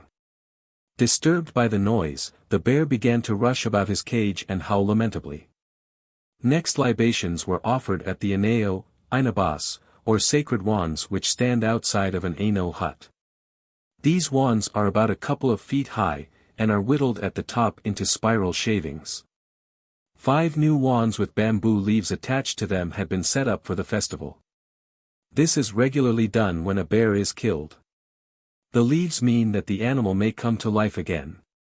Then the bear was let out of his cage, a rope was thrown round his neck, and he was led about in the neighborhood of the hut. While this was being done the men, headed by a chief, shot at the beast with arrows tipped with wooden buttons. Dr. Shub had to do so also. Then the bear was taken before the sacred wands, a stick was put in his mouth, 9 men knelt on him and pressed his neck against a beam. In 5 minutes the animal had expired without uttering a sound. Meantime the women and girls had taken post behind the men, where they danced, lamenting, and beating the men who were killing the bear. The bear's carcass was next placed on the mat before the sacred wands. And the sword and quiver, taken from the wands, were hung round the beast's neck. Being a she-bear, it was also adorned with a necklace and earrings. Then food and drink were offered to it, in the shape of millet broth, millet cakes, and a pot of sake. The men now sat down on mats before the dead bear, offered libations to it, and drank deep. Meanwhile the women and girls had laid aside all marks of sorrow, and danced merrily, none more merrily than the old women. When the mirth was at its height 2 young Aino, who had let the bear out of his cage, mounted the roof of the hut and threw cakes of millet among the company, who all scrambled for them without distinction of age or sex. The bear was next skinned and disemboweled, and the trunk severed from the head, to which the skin was left hanging. The blood, caught in cups, was eagerly swallowed by the men. None of the women or children appeared to drink the blood, though custom did not forbid them to do so. The liver was cut in small pieces and eaten raw, with salt, the women and children getting their share. The flesh and the rest of the vitals were taken into the house to be kept till the next day but one, and then to be divided among the persons who had been present at the feast. Blood and liver were offered to Dr. Shub.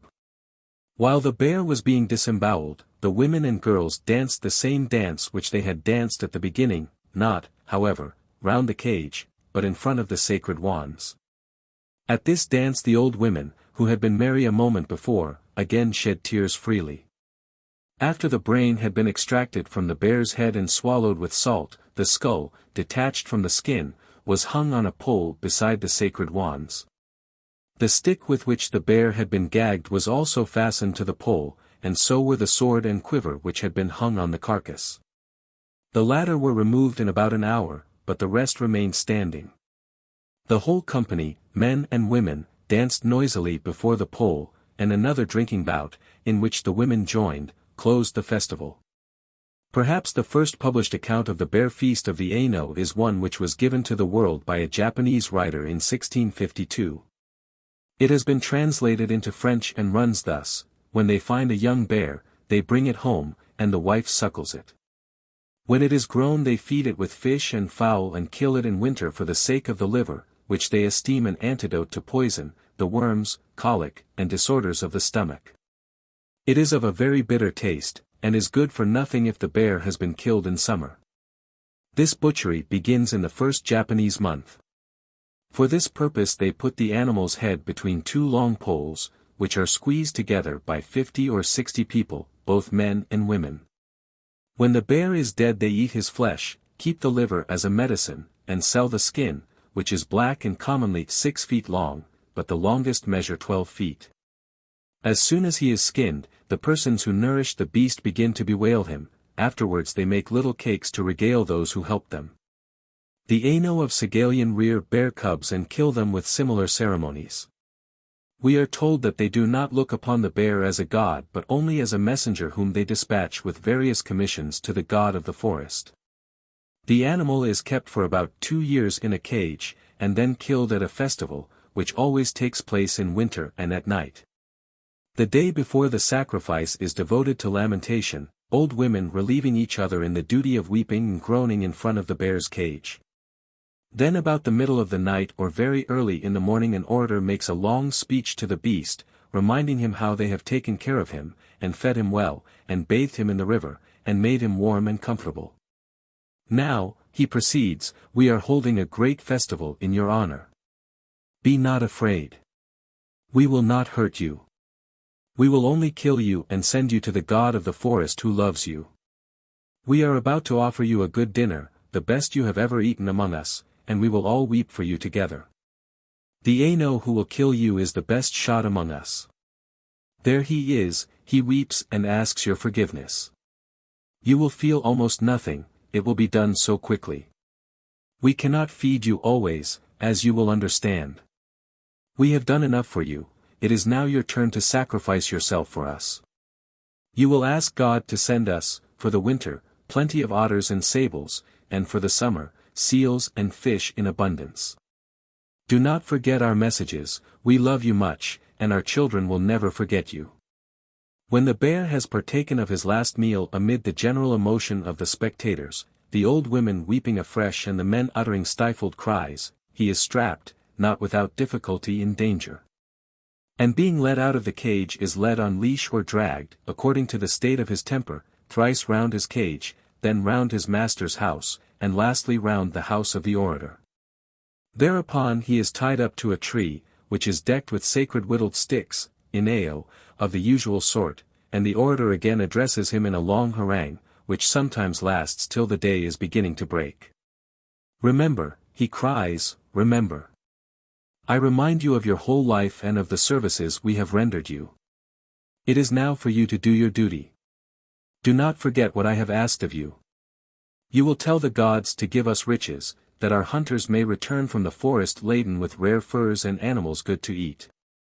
That our fishers may find troops of seals on the shore and in the sea, and that their nets may crack under the weight of the fish. We have no hope but in you. The evil spirits laugh at us, and too often they are unfavorable and malignant to us, but they will bow before you. We have given you food and joy and health, now we kill you in order that you may in return send riches to us and to our children. To this discourse the bear, more and more surly and agitated, listens without conviction. Round and round the tree he paces and howls lamentably, till, just as the first beams of the rising sun light up the scene, an archer speeds an arrow to his heart. No sooner has he done so, than the marksman throws away his bow and flings himself on the ground, and the old men and women do the same, weeping and sobbing. Then they offer the dead beast a repast of rice and wild potatoes, and having spoken to him in terms of pity and thanked him for what he has done and suffered, they cut off his head and paws and keep them as sacred things. A banquet on the flesh and blood of the bear follows. Women were formerly excluded from it, but now they share with the men. The blood is drunk warm by all present, the flesh is boiled, custom forbids it to be roasted. And as the relics of the bear may not enter the house by the door, and Aino houses in Sagalian have no windows, a man gets up on the roof and lets the flesh, the head, and the skin down through the smoke hole. Rice and wild potatoes are then offered to the head, and a pipe, tobacco, and matches are considerately placed beside it. Custom requires that the guests should eat up the whole animal before they depart. The use of salt and pepper at the meal is forbidden, and no morsel of the flesh may be given to the dogs. When the banquet is over, the head is carried away into the depth of the forest and deposited on a heap of bears' skulls, the bleached and moldering relics of similar festivals in the past. The Gilyaks, a Tungusian people of eastern Siberia, hold a bear festival of the same sort once a year in January. The bear is the object of the most refined solicitude of an entire village and plays the chief part in their religious ceremonies. An old she-bear is shot and her cub is reared, but not suckled, in the village.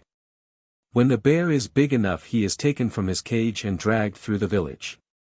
But first they lead him to the bank of the river, for this is believed to ensure abundance of fish to each family. He is then taken into every house in the village, where fish, brandy, and so forth are offered to him. Some people prostrate themselves before the beast. His entrance into a house is supposed to bring a blessing, and if he snuffs at the food offered to him, this also is a blessing. Nevertheless they tease and worry, poke and tickle the animal continually, so that he is surly and snappish. After being thus taken to every house, he is tied to a peg and shot dead with arrows. His head is then cut off, decked with shavings, and placed on the table where the feast is set out. Here they beg pardon of the beast and worship him. Then his flesh is roasted and eaten in special vessels of wood finely carved. They do not eat the flesh raw nor drink the blood, as the Aino do. The brain and entrails are eaten last, and the skull, still decked with shavings, is placed on a tree near the house. Then the people sing and both sexes dance in ranks, as bears. One of these bear festivals was witnessed by the Russian traveler L. von Schrenck and his companions at the Gilyak village of Tabach in January 1856. From his detailed report of the ceremony we may gather some particulars which are not noticed in the briefer accounts which I have just summarized. The bear, he tells us, plays a great part in the life of all the peoples inhabiting the region of the Amur and Siberia as far as Kamchatka, but among none of them is his importance greater than among the Gilyaks. The immense size which the animal attains in the valley of the Amur, his ferocity whetted by hunger, and the frequency of his appearance, all combine to make him the most dreaded beast of prey in the country. No wonder, therefore, that the fancy of the Gilyaks is busied with him and surrounds him, both in life and in death, with a sort of halo of superstitious fear. Thus, for example, it is thought that if a Gilyak falls in combat with a bear, his soul transmigrates into the body of the beast. Nevertheless his flesh has an irresistible attraction for the Gilyak palate, especially when the animal has been kept in captivity for some time and fattened on fish, which gives the flesh, in the opinion of the Gilyaks, a peculiarly delicious flavor. But in order to enjoy this dainty with impunity they deem it needful to perform a long series of ceremonies, of which the intention is to delude the living bear by a show of respect, and to appease the anger of the dead animal by the homage paid to his departed spirit. The marks of respect begin as soon as the beast is captured. He is brought home in triumph and kept in a cage, where all the villagers take it in turns to feed him. For although he may have been captured or purchased by one man, he belongs in a manner to the whole village. His flesh will furnish a common feast, and hence all must contribute to support him in his life. The length of time he is kept in captivity depends on his age. Old bears are kept only a few months, cubs are kept till they are full-grown. A thick layer of fat on the captive bear gives the signal for the festival, which is always held in winter, generally in December but sometimes in January or February. At the festival witnessed by the Russian travelers, which lasted a good many days, 3 bears were killed and eaten. More than once the animals were led about in procession and compelled to enter every house in the village, where they were fed as a mark of honor, and to show that they were welcome guests. But before the beasts set out on this round of visits, the Gilyaks played at skipping rope in presence, and perhaps, as L. von Schrenck inclined to believe, in honor of the animals. The night before they were killed, the 3 bears were led by moonlight a long way on the ice of the frozen river. That night no one in the village might sleep. Next day, after the animals had been again led down the steep bank to the river, and conducted thrice round the hole in the ice from which the women of the village drew their water, they were taken to an appointed place not far from the village, and shot to death with arrows. The place of sacrifice or execution was marked as holy by being surrounded with whittled sticks, from the tops of which shavings hung in curls. Such sticks are with the Gilyaks, as with the Aino, the regular symbols that accompany all religious ceremonies. When the house has been arranged and decorated for their reception, the skins of the bears, with their heads attached to them, are brought into it, not, however, by the door, but through a window, and then hung on a sort of scaffold opposite the hearth on which the flesh is to be cooked. The boiling of the bear's flesh among the Gilyaks is done only by the oldest men, whose high privilege it is. Women and children, young men and boys have no part in it. The task is performed slowly and deliberately, with a certain solemnity. On the occasion described by the Russian travelers, the kettle was first of all surrounded with a thick wreath of shavings, and then filled with snow, for the use of water to cook bear's flesh is forbidden. Meanwhile a large wooden trough, richly adorned with arabesques and carvings of all sorts, was hung immediately under the snouts of the bears. On one side of the trough was carved in relief a bear, on the other side a toad. When the carcasses were being cut up, each leg was laid on the ground in front of the bears, as if to ask their leave, before being placed in the kettle. And the boiled flesh was fished out of the kettle with an iron hook, and set in the trough before the bears, in order that they might be the first to taste of their own flesh. As fast, too, as the fat was cut in strips, it was hung up in front of the bears, and afterwards laid in a small wooden trough on the ground before them. Last of all, the inner organs of the beasts were cut up and placed in small vessels.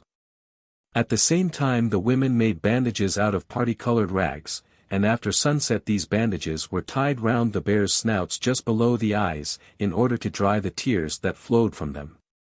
As soon as the ceremony of wiping away poor Bruin's tears had been performed, the assembled Gilyaks set to work in earnest to devour his flesh. The broth obtained by boiling the meat had already been partaken of. The wooden bowls, platters, and spoons out of which the Gilyaks eat the broth and flesh of the bears on these occasions are always made specially for the purpose at the festival, and only then.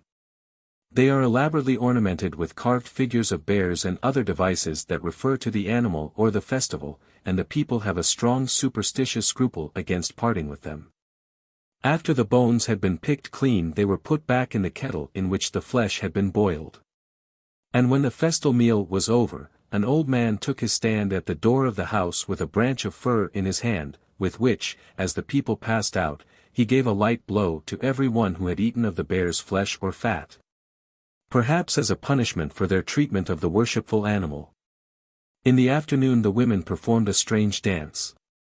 Only one woman danced at a time, throwing the upper part of her body into the oddest postures, while she held in her hands a branch of fir or a kind of wooden castanets.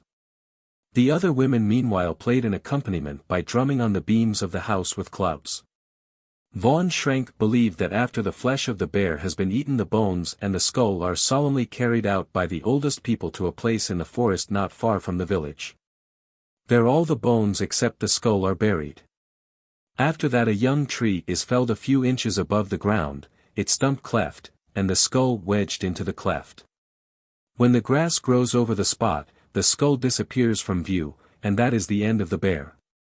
Another description of the bear festivals of the Gilyaks has been given us by Mr. Leo Sternberg.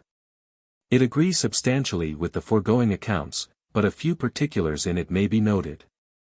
According to Mr.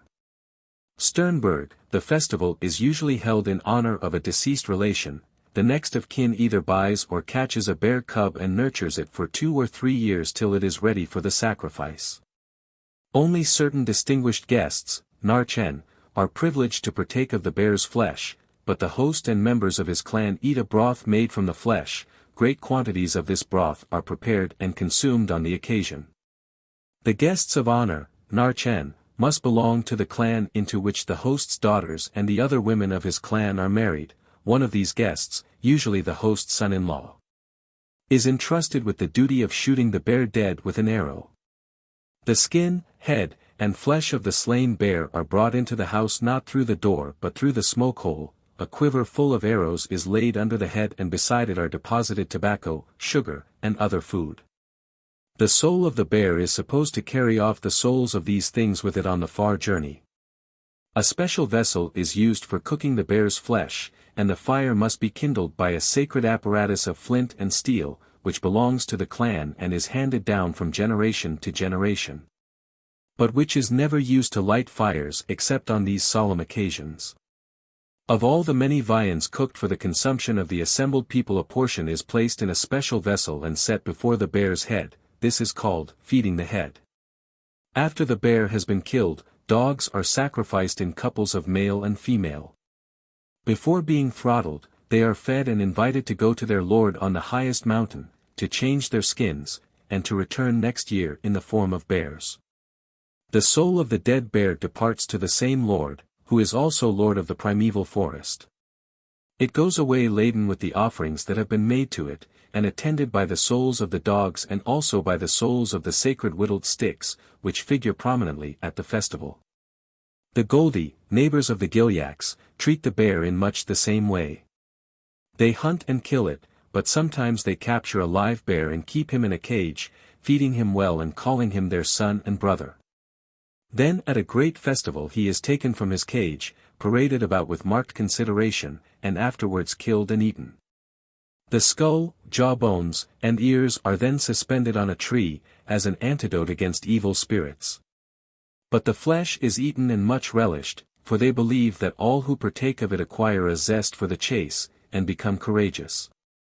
The Orachis, another Tungusian people of the region of the Amur, hold bear festivals of the same general character. Anyone who catches a bear cub considers it his bounden duty to rear it in a cage for about 3 years, in order at the end of that time to kill it publicly and eat the flesh with his friends. The feasts being public, though organized by individuals, the people try to have one in each Orachi village every year in turn. When the bear is taken out of his cage, he is led about by means of ropes to all the huts, accompanied by people armed with lances, bows, and arrows. At each hut the bear and bear leaders are treated to something good to eat and drink. This goes on for several days until all the huts, not only in that village but also in the next, have been visited. The days are given up to sport and noisy jollity. Then the bear is tied to a tree or wooden pillar and shot to death by the arrows of the crowd, after which its flesh is roasted and eaten. Among the Orachis of the Tunja River women take part in the bear feasts, while among the Orachis of the River Vai the women will not even touch bear's flesh. In the treatment of the captive bear by these tribes there are features which can hardly be distinguished from worship. Such, for example, are the prayers offered to it both alive and dead. The offerings of food, including portions of its own flesh, laid before the animal's skull. And the Gilyak custom of leading the living beast to the river in order to ensure a supply of fish, and of conducting him from house to house in order that every family may receive his blessing. Just as in Europe a May tree or a personal representative of the tree spirit used to be taken from door to door in spring for the sake of diffusing among all and sundry the fresh energies of reviving nature. Again, the solemn participation in his flesh and blood, and particularly the Aino custom of sharing the contents of the cup which have been consecrated by being set before the dead beast, are strongly suggestive of a sacrament.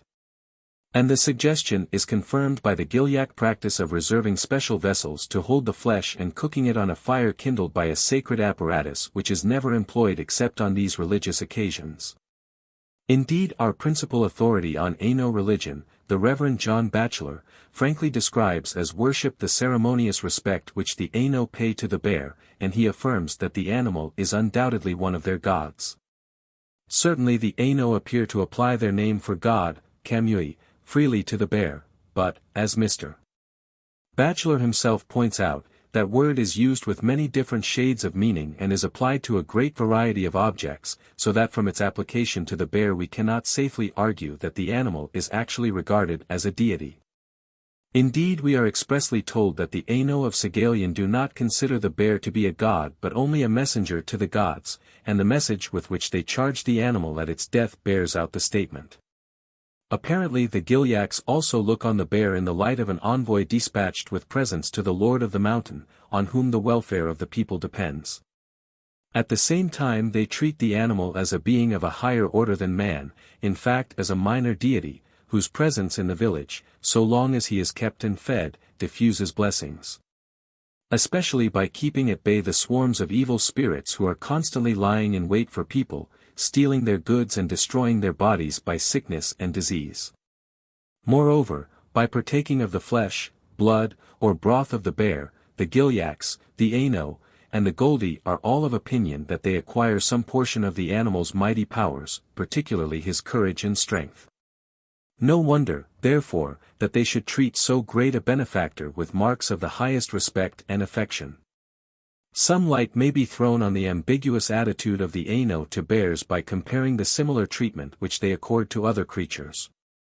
For example, they regard the eagle owl as a good deity who by his hooting warns men of threatened evil and defends them against it, hence he is loved, trusted, and devoutly worshipped as a divine mediator between men and the Creator. The various names applied to him are significant both of his divinity and of his mediatorship.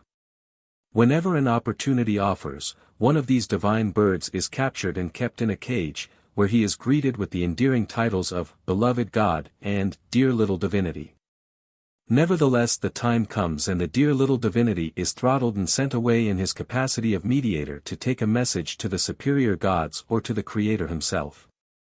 The following is the form of prayer addressed to the eagle owl when it is about to be sacrificed. Beloved deity, we have brought you up because we loved you, and now we are about to send you to your father. We herewith offer you food, inao, wine, and cakes. Take them to your parent, and he will be very pleased. When you come to him say, I have lived a long time among the Ainu, where an Ainu father and an Ainu mother reared me. I now come to thee. I have brought a variety of good things. I saw while living in Ainuland a great deal of distress. I observed that some of the people were possessed by demons, some were wounded by wild animals, some were hurt by landslides, others suffered shipwreck, and many were attacked by disease. The people are in great straits. My father, hear me, and hasten to look upon the Ainu and help them. If you do this, your father will help us. Again, the Aino keep eagles in cages, worship them as divinities, and ask them to defend the people from evil. Yet they offer the bird in sacrifice, and when they are about to do so they pray to him, saying, O precious divinity, O thou divine bird, pray listen to my words. Thou dost not belong to this world, for thy home is with the Creator and his golden eagles. This being so, I present thee with these inao and cakes and other precious things. Do thou ride upon the inao and ascend to thy home in the glorious heavens. When thou arrivest, assemble the deities of thy own kind together and thank them for us for having governed the world. Do thou come again, I beseech thee, and rule over us. O my precious one, go thou quietly. Once more, the Aino revere hawks, keep them in cages, and offer them in sacrifice. At the time of killing one of them the following prayer should be addressed to the bird, O divine hawk, thou art an expert hunter, please cause thy cleverness to descend on me. If a hawk is well treated in captivity and prayed to after this fashion when he is about to be killed, he will surely send help to the hunter. Thus the Aino hopes to profit in various ways by slaughtering the creatures, which, nevertheless, he treats as divine. He expects them to carry messages for him to their kindred or to the gods in the upper world. He hopes to partake of their virtues by swallowing parts of their bodies or in other ways. And apparently he looks forward to their bodily resurrection in this world, which will enable him again to catch and kill them, and again to reap all the benefits which he has already derived from their slaughter. For in the prayers addressed to the worshipful bear and the worshipful eagle before they are knocked on the head the creatures are invited to come again, which seems clearly to point to a faith in their future resurrection. If any doubt could exist on this head, it would be dispelled by the evidence of Mr. Batchelor, who tells us that the Aino are firmly convinced that the spirits of birds and animals killed in hunting or offered in sacrifice come and live again upon the earth clothed with a body. And they believe, further, that they appear here for the special benefit of men, particularly Ainu hunters. The Aino, Mr. Batchelor tells us, confessedly slays and eats the beast that another may come in its place and be treated in like manner. And at the time of sacrificing the creatures, prayers are said to them which form a request that they will come again and furnish viands for another feast, as if it were an honor to them to be thus killed and eaten, and a pleasure as well. Indeed, such is the people's idea. These last observations, as the context shows, refer especially to the sacrifice of bears. Thus among the benefits which the Aeneid anticipates from the slaughter of the worshipful animals, not the least substantial is that of gorging himself on their flesh and blood, both on the present and on many a similar occasion hereafter. And that pleasing prospect again is derived from his firm faith in the spiritual immortality and bodily resurrection of the dead animals. A like faith is shared by many savage hunters in many parts of the world and has given rise to a variety of quaint customs, some of which will be described presently. Meantime, it is not unimportant to observe that the solemn festivals at which the Aeneid, the Gilyaks, and other tribes slaughter the tame caged bears with demonstrations of respect and sorrow, are probably nothing but an extension or glorification of similar rites which the hunter performs over any wild bear which he chances to kill in the forest. Indeed, with regard to the Gilyaks, we are expressly informed that this is the case. If we would understand the meaning of the Gilyak ritual, says Mr. Sternberg, we must above all remember that the bear festivals are not, as is usually but falsely assumed, celebrated only at the killing of a house bear but are held on every occasion when a Gilyak succeeds in slaughtering a bear in the chase. It is true that in such cases the festival assumes less imposing dimensions, but in its essence it remains the same. When the head and skin of a bear killed in the forest are brought into the village, they are accorded a triumphal reception with music and solemn ceremonial. The head is laid on a consecrated scaffold, fed, and treated with offerings, just as at the killing of a house bear, and the guests of honor, Narchen, are also assembled. So, too, dogs are sacrificed, and the bones of the bear are preserved in the same place and with the same marks of respect as the bones of a house bear. Hence the great winter festival is only an extension of the rite which is observed at the slaughter of every bear. Thus the apparent contradiction in the practice of these tribes, who venerate and almost deify the animals which they habitually hunt, kill, and eat, is not so flagrant as at first sight it appears to us. The people have reasons, and some very practical reasons, for acting as they do. For the savage is by no means so illogical and unpractical as to superficial observers he is apt to seem. He has thought deeply on the questions which immediately concern him, he reasons about them, and though his conclusions often diverge very widely from ours, we ought not to deny him the credit of patient and prolonged meditation on some fundamental problems of human existence. In the present case, if he treats bears in general as creatures wholly subservient to human needs and yet singles out certain individuals of the species for homage which almost amounts to deification, we must not hastily set him down as irrational and inconsistent, but must endeavor to place ourselves at his point of view, to see things as he sees them, and to divest ourselves of the prepossessions which tinge so deeply our own views of the world. If we do so, we shall probably discover that, however absurd his conduct may appear to us, the savage nevertheless generally acts on a train of reasoning which seems to him in harmony with the facts of his limited experience. This I propose to illustrate in the following chapter, where I shall attempt to show that the solemn ceremonial of the bear festival among the Ainos and other tribes of northeastern Asia is only a particularly striking example of the respect which on the principles of his rude philosophy the savage habitually pays to the animals which he kills and eats. 53. The propitiation of wild animals by hunters. The explanation of life by the theory of an indwelling and practically immortal soul is one which the savage does not confine to human beings but extends to the animate creation in general. In so doing he is more liberal and perhaps more logical than the civilized man, who commonly denies to animals that privilege of immortality which he claims for himself. The savage is not so proud. He commonly believes that animals are endowed with feelings and intelligence like those of men, and that, like men, they possess souls which survive the death of their bodies either to wander about as disembodied spirits or to be born again in animal form. Thus to the savage, who regards all living creatures as practically on a footing of equality with man, the act of killing and eating an animal must wear a very different aspect from that which the same act presents to us, who regard the intelligence of animals as far inferior to our own and deny them the possession of immortal souls. Hence on the principles of his rude philosophy the primitive hunter who slays an animal believes himself exposed to the vengeance either of its disembodied spirit or of all the other animals of the same species, whom he considers as knit together, like men, by the ties of kin and the obligations of the blood feud, and therefore as bound to resent the injury done to one of their number. Accordingly the savage makes it a rule to spare the life of those animals which he has no pressing motive for killing, at least such fierce and dangerous animals as are likely to exact a bloody vengeance for the slaughter of one of their kind. Crocodiles are animals of this sort. They are only found in hot countries, where, as a rule, food is abundant and primitive man has therefore little reason to kill them for the sake of their tough and unpalatable flesh. Hence it is a custom with some savages to spare crocodiles, or rather only to kill them in obedience to the law of blood feud, that is, as a retaliation for the slaughter of men by crocodiles.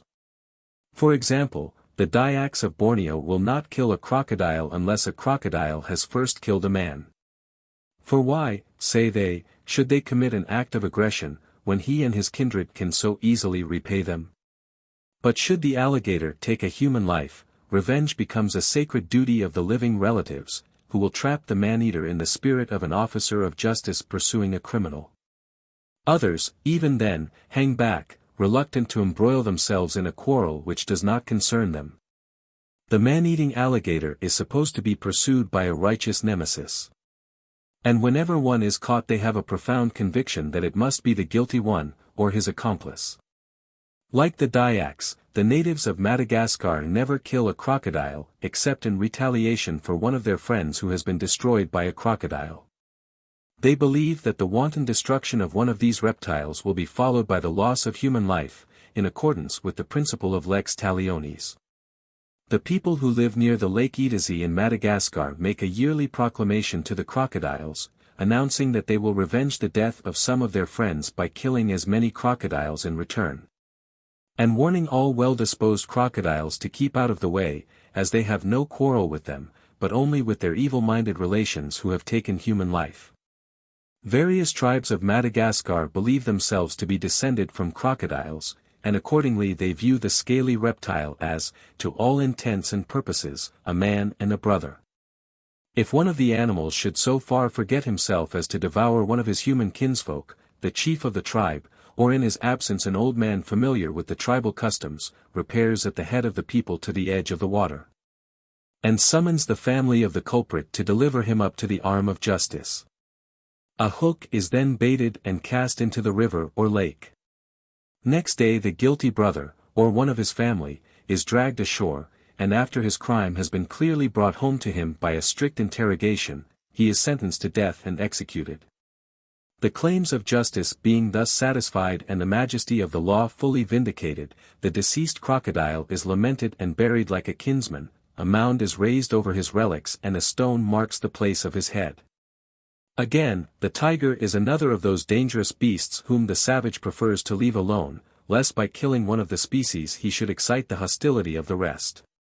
No consideration will induce a Sumatran to catch or wound a tiger except in self-defense or immediately after a tiger has destroyed a friend or relation.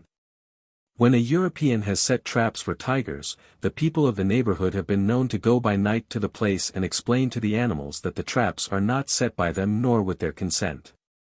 The inhabitants of the hills near Rajamahal, in Bengal, are very averse to killing a tiger, unless one of their kinsfolk has been carried off by one of the beasts. In that case they go out for the purpose of hunting and slaying a tiger. And when they have succeeded they lay their bows and arrows on the carcass and invoke God, declaring that they slew the animal in retaliation for the loss of a kinsman. Vengeance having been thus taken, they swear not to attack another tiger except under similar provocation. The Indians of Carolina would not molest snakes when they came upon them, but would pass by on the other side of the path, believing that if they were to kill a serpent, the reptile's kindred would destroy some of their brethren, friends, or relations in return.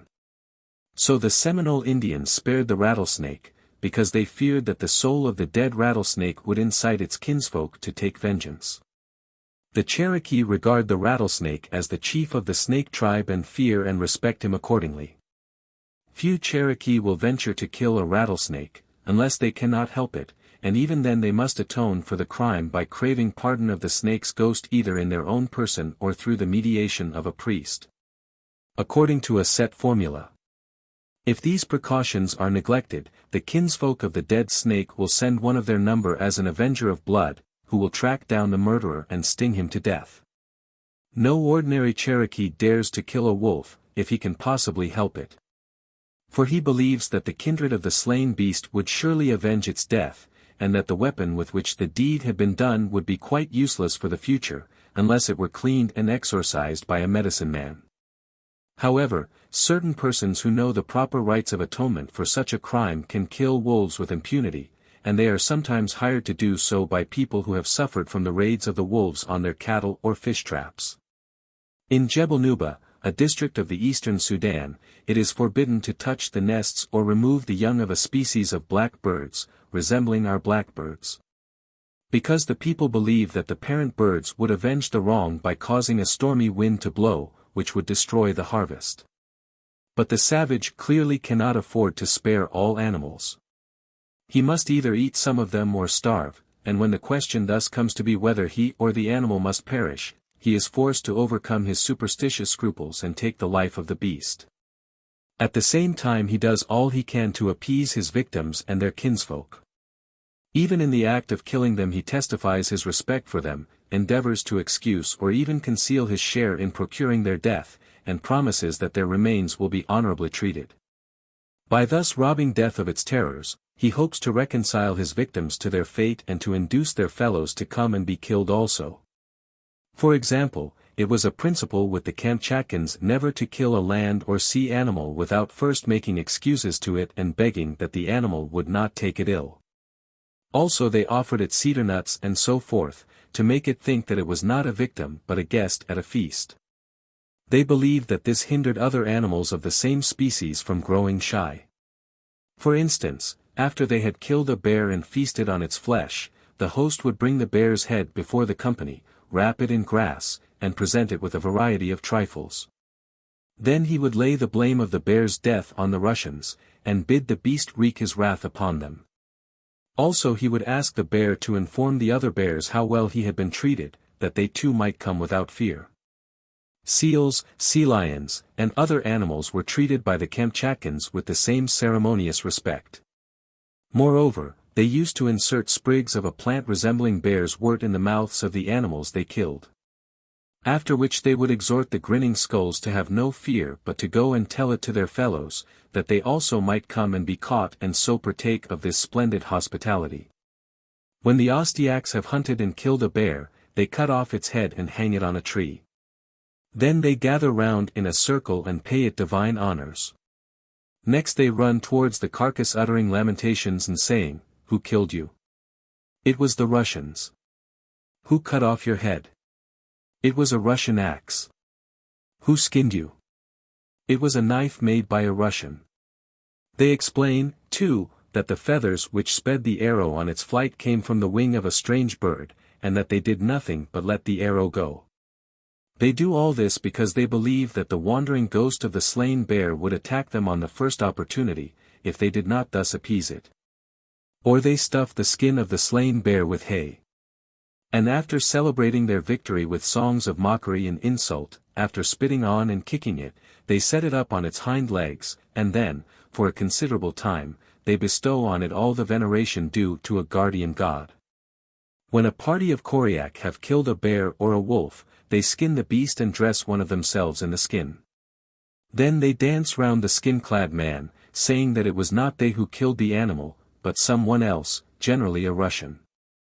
When they kill a fox they skin it, wrap the body in grass, and bid him go tell his companions how hospitably he has been received, and how he has received a new cloak instead of his old one.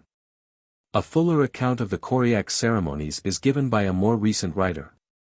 He tells us that when a dead bear is brought to the house, the women come out to meet it, dancing with firebrands.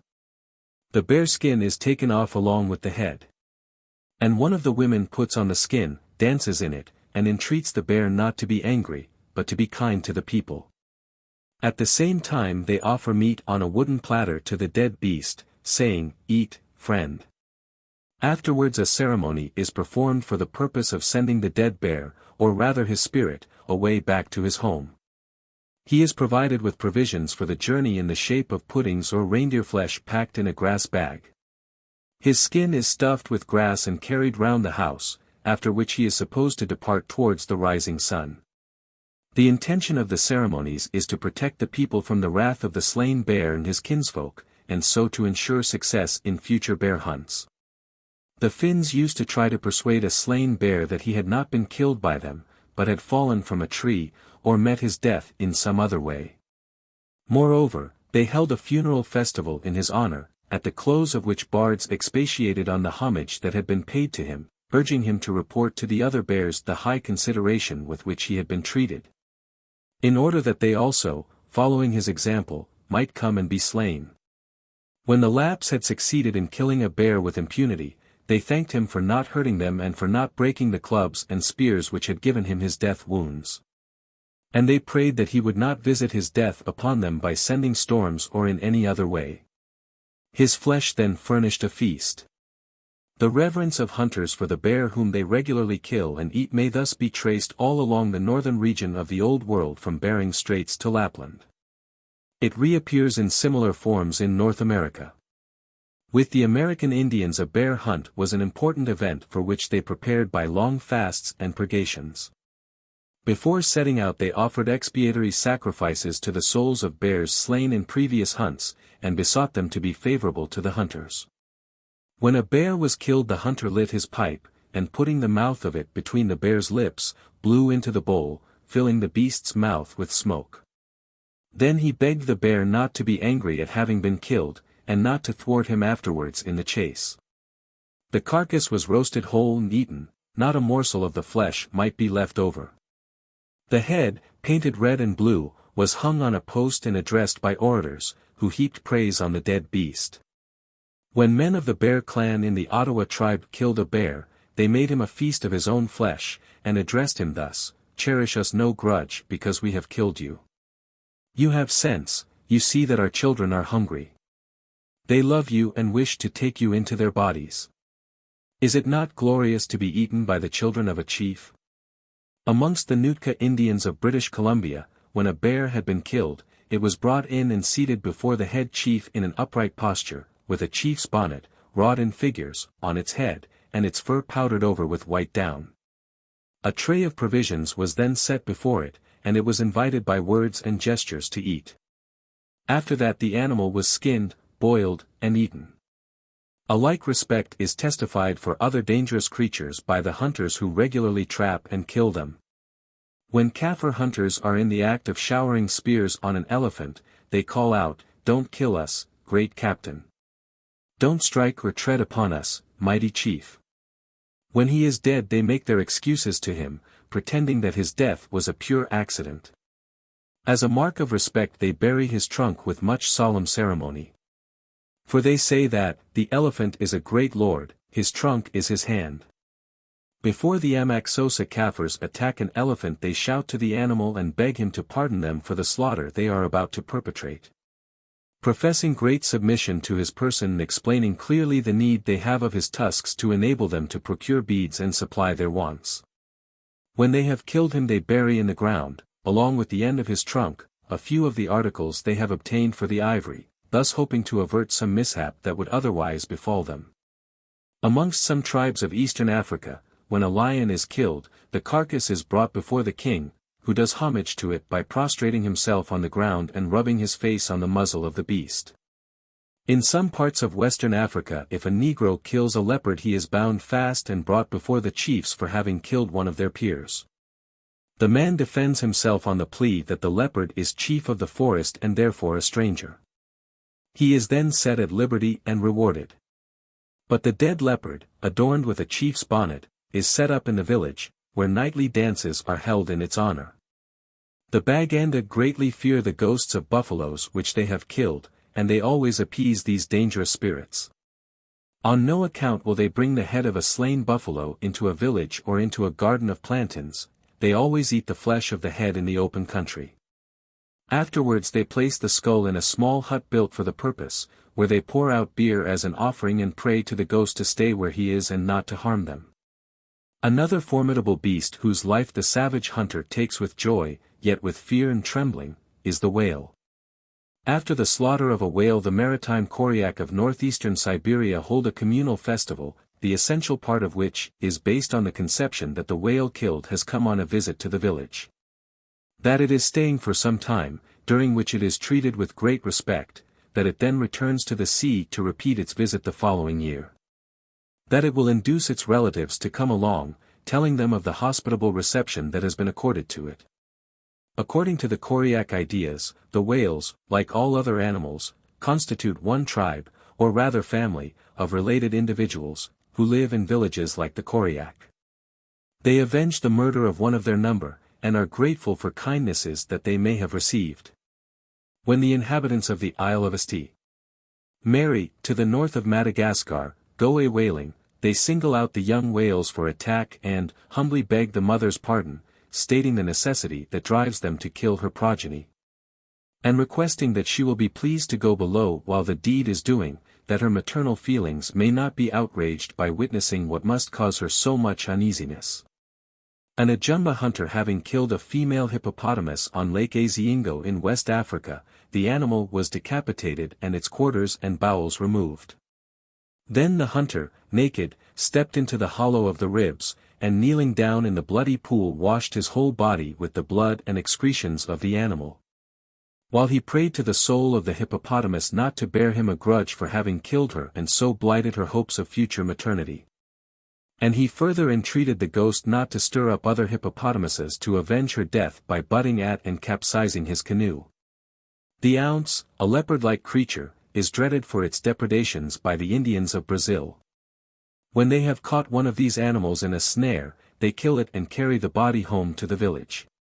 There the women deck the carcass with feathers of many colors, put bracelets on its legs, and weep over it, saying, "I pray thee not to take vengeance on our little ones for having been caught and killed through thine own ignorance.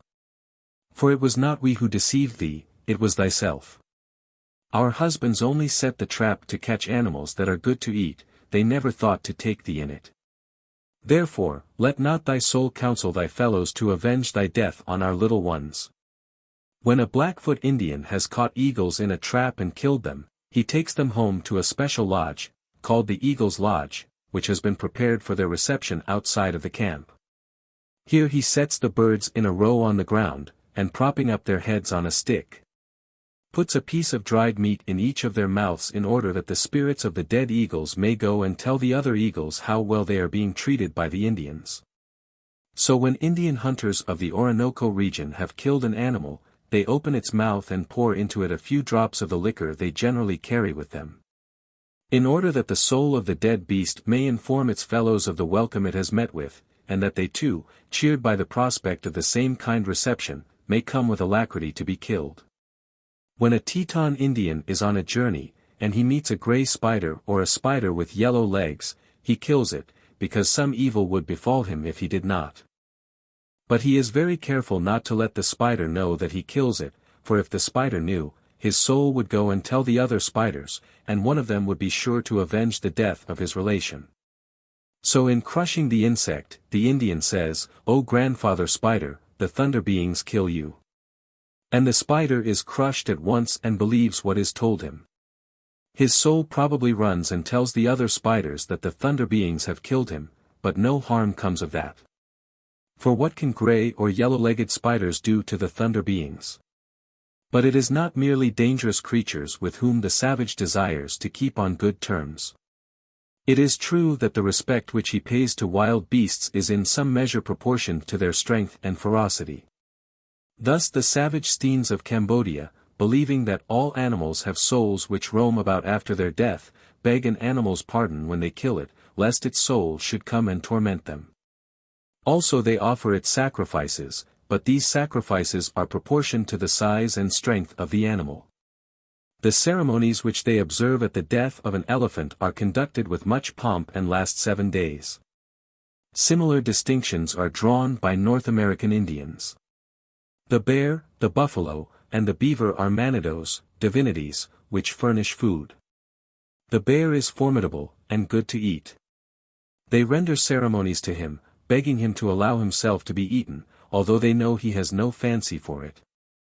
We kill you, but you are not annihilated. His head and paws are objects of homage.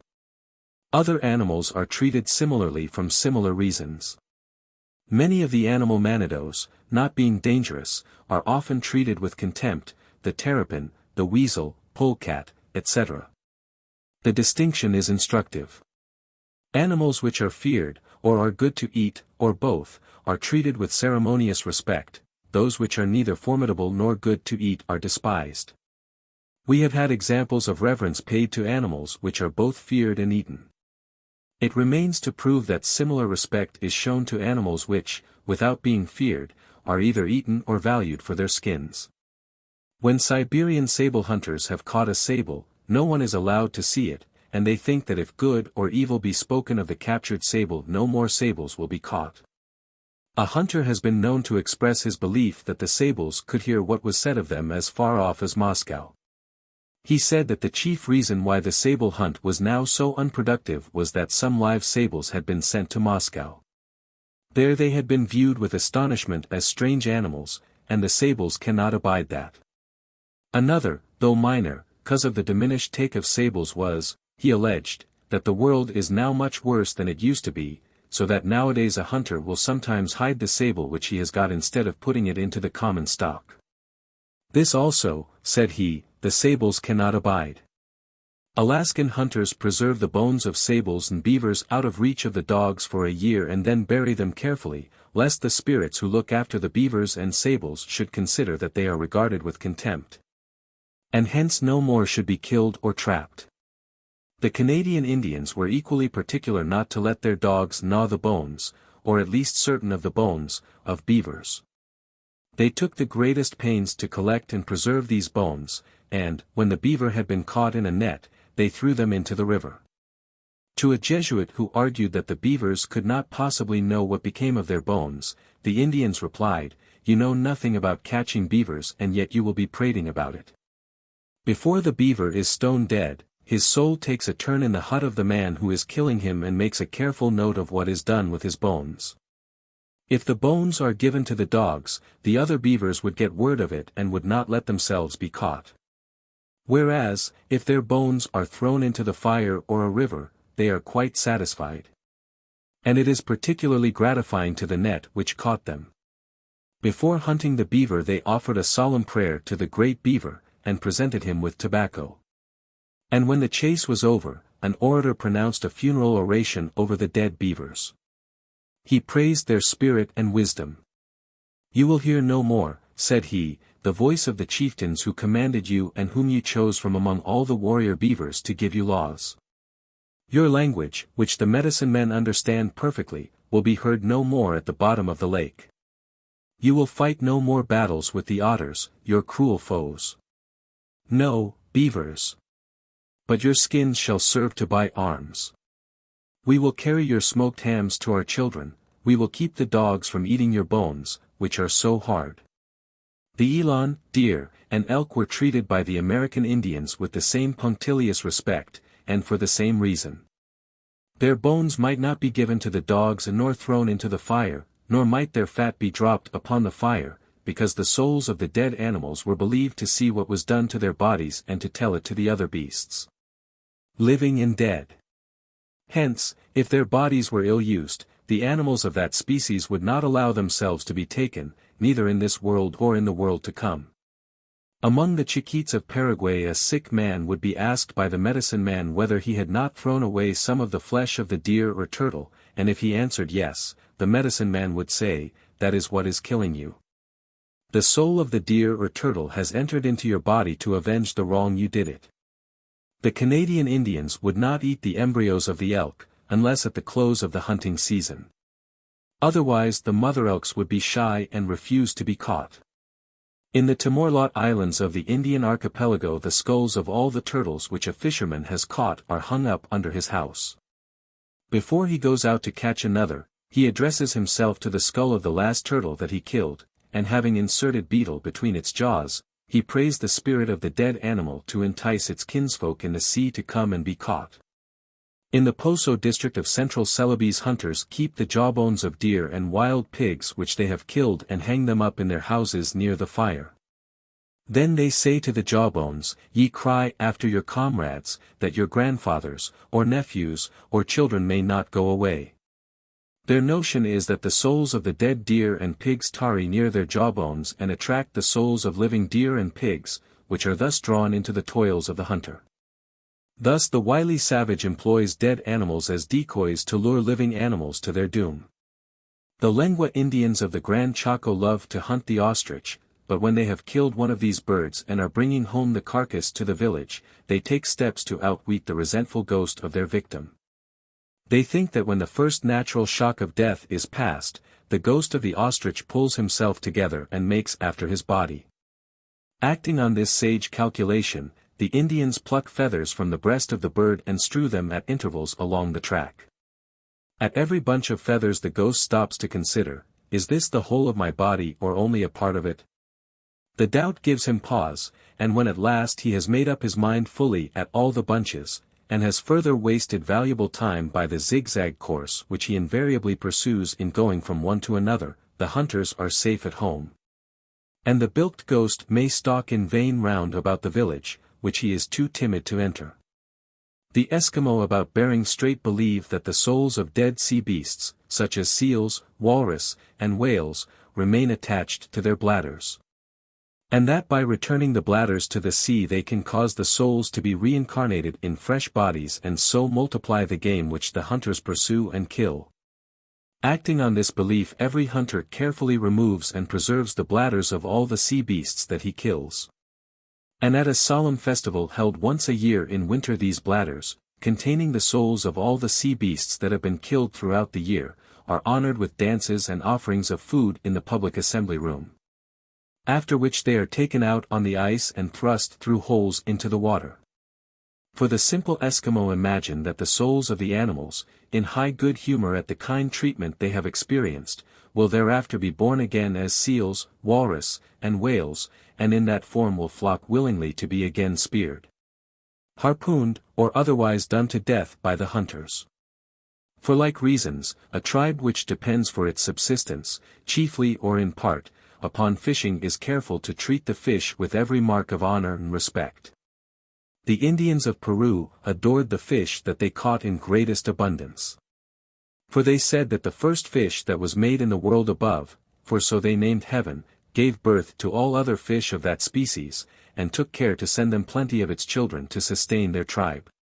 For this reason they worshipped sardines in one region, where they killed more of them than of any other fish, in others, the skate, in others, the dogfish, in others, the golden fish for its beauty, in others, the crawfish. In others, for want of larger gods, the crabs, where they had no other fish, or where they knew not how to catch and kill them. In short, they had whatever fish was most serviceable to them as their gods. The Kwakiutl Indians of British Columbia think that when a salmon is killed its soul returns to the salmon country. Hence they take care to throw the bones and offal into the sea, in order that the soul may reanimate them at the resurrection of the salmon. Whereas if they burned the bones the soul would be lost, and so it would be quite impossible for that salmon to rise from the dead. In like manner the Ottawa Indians of Canada, believing that the souls of dead fish passed into other bodies of fish, never burned fish bones, for fear of displeasing the souls of the fish, who would come no more to the nets. The Hurons also refrained from throwing fish bones into the fire, lest the souls of the fish should go and warn the other fish not to let themselves be caught, since the Hurons would burn their bones. Moreover, they had men who preached to the fish and persuaded them to come and be caught. A good preacher was much sought after, for they thought that the exhortations of a clever man had a great effect in drawing the fish to the nets. In the Huron fishing village where the French missionary Sagard stayed, the preacher to the fish prided himself very much on his eloquence, which was of a florid order. Every evening after supper, having seen that all the people were in their places and that a strict silence was observed, he preached to the fish. His text was that the Hurons did not burn fish bones. Then enlarging on this theme with extraordinary unction, he exhorted and conjured and invited and implored the fish to come and be caught and to be of good courage and to fear nothing. For it was all to serve their friends who honored them and did not burn their bones. The natives of the Duke of York Island annually decorate a canoe with flowers and ferns, lade it, or are supposed to lade it, with shell money, and set it adrift to compensate the fish for their fellows who have been caught and eaten. It is especially necessary to treat the first fish caught with consideration in order to conciliate the rest of the fish, whose conduct may be supposed to be influenced by the reception given to those of their kind which were the first to be taken. Accordingly the Maoris always put back into the sea the first fish caught, with a prayer that it may tempt other fish to come and be caught. Still more stringent are the precautions taken when the fish are the first of the season. On salmon rivers, when the fish begin to run up the stream in spring, they are received with much deference by tribes who, like the Indians of the Pacific coast of North America, subsist largely upon a fish diet. In British Columbia the Indians used to go out to meet the first fish as they came up the river, they paid court to them, and would address them thus, you fish, you are all chiefs, you are all chiefs. Amongst the Tlingit of Alaska the first halibut of the season is carefully handled and addressed as a chief, and a festival is given in his honor, after which the fishing goes on. In spring, when the winds blow soft from the south and the salmon begin to run up the Klamath River, the Karaks of California dance for salmon, to ensure a good catch. One of the Indians, called the Korea or God-man, retires to the mountains and fasts for 10 days. On his return the people flee, while he goes to the river, takes the first salmon of the catch, eats some of it, and with the rest kindles the sacred fire in the sweating house. No Indian may take a salmon before this dance is held, nor for 10 days after it, even if his family are starving. The Karaks also believe that a fisherman will take no salmon if the poles of which his spearing booth is made were gathered on the riverside, where the salmon might have seen them. The poles must be brought from the top of the highest mountain. The fisherman will also labor in vain if he uses the same poles a second year in booths or weirs, because the old salmon will have told the young ones about them. There is a favorite fish of the Aeneid which appears in their rivers about May and June. They prepare for the fishing by observing rules of ceremonial purity, and when they have gone out to fish, the women at home must keep strict silence or the fish would hear them and disappear. When the first fish is caught he is brought home and passed through a small opening at the end of the hut, but not through the door, for if he were passed through the door, the other fish would certainly see him and disappear. This may partly explain the custom observed by other savages of bringing game in certain cases into their huts, not by the door, but by the window, the smoke hole, or by a special opening at the back of the hut. With some savages a special reason for respecting the bones of game, and generally of the animals which they eat, is a belief that, if the bones are preserved, they will in course of time be reclothed with flesh. And thus the animal will come to life again. It is, therefore, clearly for the interest of the hunter to leave the bones intact, since to destroy them would be to diminish the future supply of game. Many of the Minatari Indians believe that the bones of those bisons which they have slain and divested of flesh rise again clothed with renewed flesh, and quickened with life, and become fat and fit for slaughter the succeeding June. Hence on the western prairies of America, the skulls of buffaloes may be seen arranged in circles and symmetrical piles, awaiting the resurrection. After feasting on a dog, the Dakotas carefully collect the bones, scrape, wash, and bury them, partly, as it is said, to testify to the dog species, that in feasting upon one of their number no disrespect was meant to the species itself. And partly also from a belief that the bones of the animal will rise and reproduce another. In sacrificing an animal the Lapps regularly put aside the bones, eyes, ears, heart, lungs, sexual parts, if the animal was a male, and a morsel of flesh from each limb. Then, after eating the remainder of the flesh, they laid the bones and the rest in anatomical order in a coffin and buried them with the usual rites. believing that the god to whom the animal was sacrificed would reclothe the bones with flesh and restore the animal to life in Jebmima, the subterranean world of the dead. Sometimes, as after feasting on a bear, they seem to have contented themselves with thus burying the bones. Thus the Lapps expected the resurrection of the slain animal to take place in another world, resembling in this respect the Kamchatkans, who believed that every creature, down to the smallest fly, would rise from the dead and live underground. On the other hand, the North American Indians looked for the resurrection of the animals in the present world. The habit, observed especially by Mongolian peoples, of stuffing the skin of a sacrificed animal, or stretching it on a framework, points rather to a belief in a resurrection of the latter sort. The objection commonly entertained by primitive peoples to break the bones of the animals which they have eaten or sacrificed may be based either on a belief in the resurrection of the animals, or on a fear of intimidating other creatures of the same species and offending the ghosts of the slain animals. The reluctance of North American Indians and Eskimo to let dogs gnaw the bones of animals is perhaps only a precaution to prevent the bones from being broken. But after all, the resurrection of dead game may have its inconveniences, and accordingly some hunters take steps to prevent it by hamstringing the animal so as to prevent it or its ghost from getting up and running away. This is the motive alleged for the practice by Kui hunters in Laos. They think that the spells which they utter in the chase may lose their magical virtue, and that the slaughtered animal may consequently come to life again and escape. To prevent that catastrophe they therefore hamstring the beast as soon as they have butchered it. When an Eskimo of Alaska has killed a fox, he carefully cuts the tendons of all the animal's legs in order to prevent the ghost from reanimating the body and walking about. But hamstringing the carcass is not the only measure which the prudent savage adopts for the sake of disabling the ghost of his victim. In old days, when the Aino went out hunting and killed a fox first, they took care to tie its mouth up tightly in order to prevent the ghost of the animal from sallying forth and warning its fellows against the approach of the hunter. The Gilyaks of the Amur River put out the eyes of the seals they have killed, lest the ghosts of the slain animals should know their slayers and avenge their death by spoiling the seal hunt.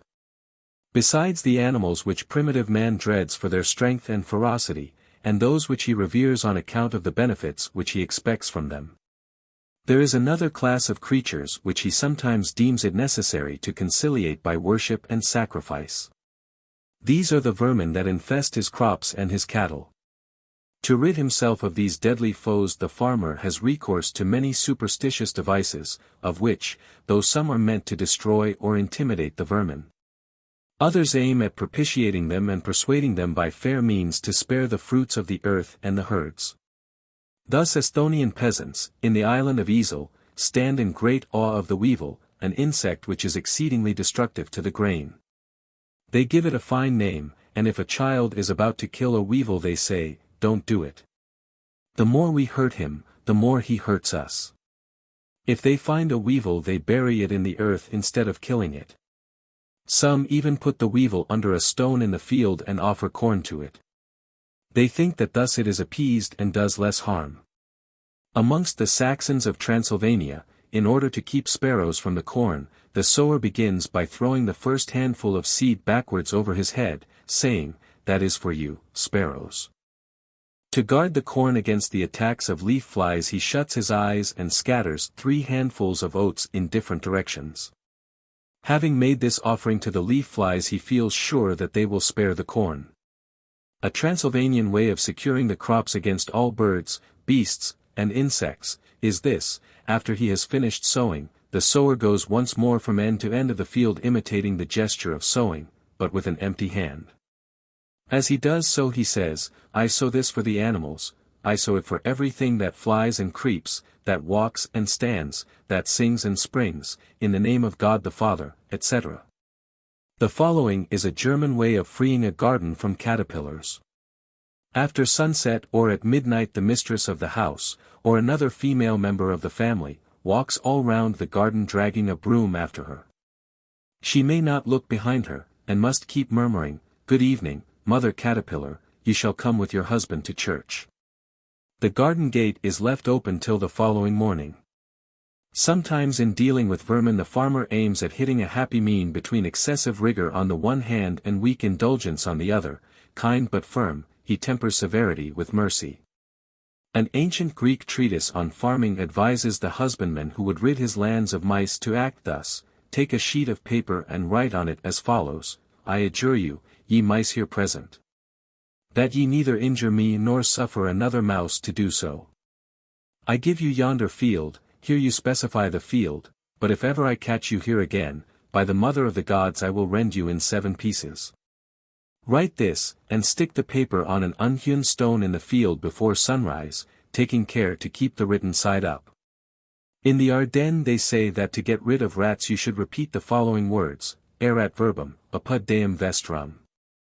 Male rats and female rats, I conjure you, by the great God, to go out of my house, out of all my habitations, and to betake yourselves to such and such a place, there to end your days. Decretis, reversis et Decemberasis Virgo potens, clemens, justitiae. Then write the same words on pieces of paper, fold them up, and place one of them under the door by which the rats are to go forth, and the other on the road which they are to take. This exorcism should be performed at sunrise. Some years ago an American farmer was reported to have written a civil letter to the rats, telling them that his crops were short, that he could not afford to keep them through the winter, that he had been very kind to them, and that for their own good he thought they had better leave him and go to some of his neighbors who had more grain. This document he pinned to a post in his barn for the rats to read.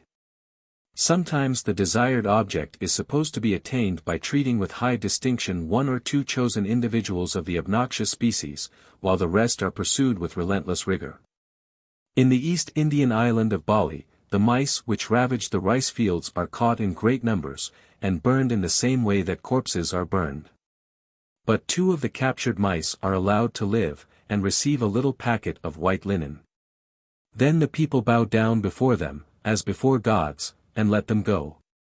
When the farms of the sea Dyaks or Ibans of Sarawak are much pestered by birds and insects, they catch a specimen of each kind of vermin, 1 sparrow, 1 grasshopper, and so on, put them in a tiny boat of bark well stocked with provisions, and then allow the little vessel with its obnoxious passengers to float down the river. If that does not drive the pests away, the Dyaks resort to what they deem a more effectual mode of accomplishing the same purpose.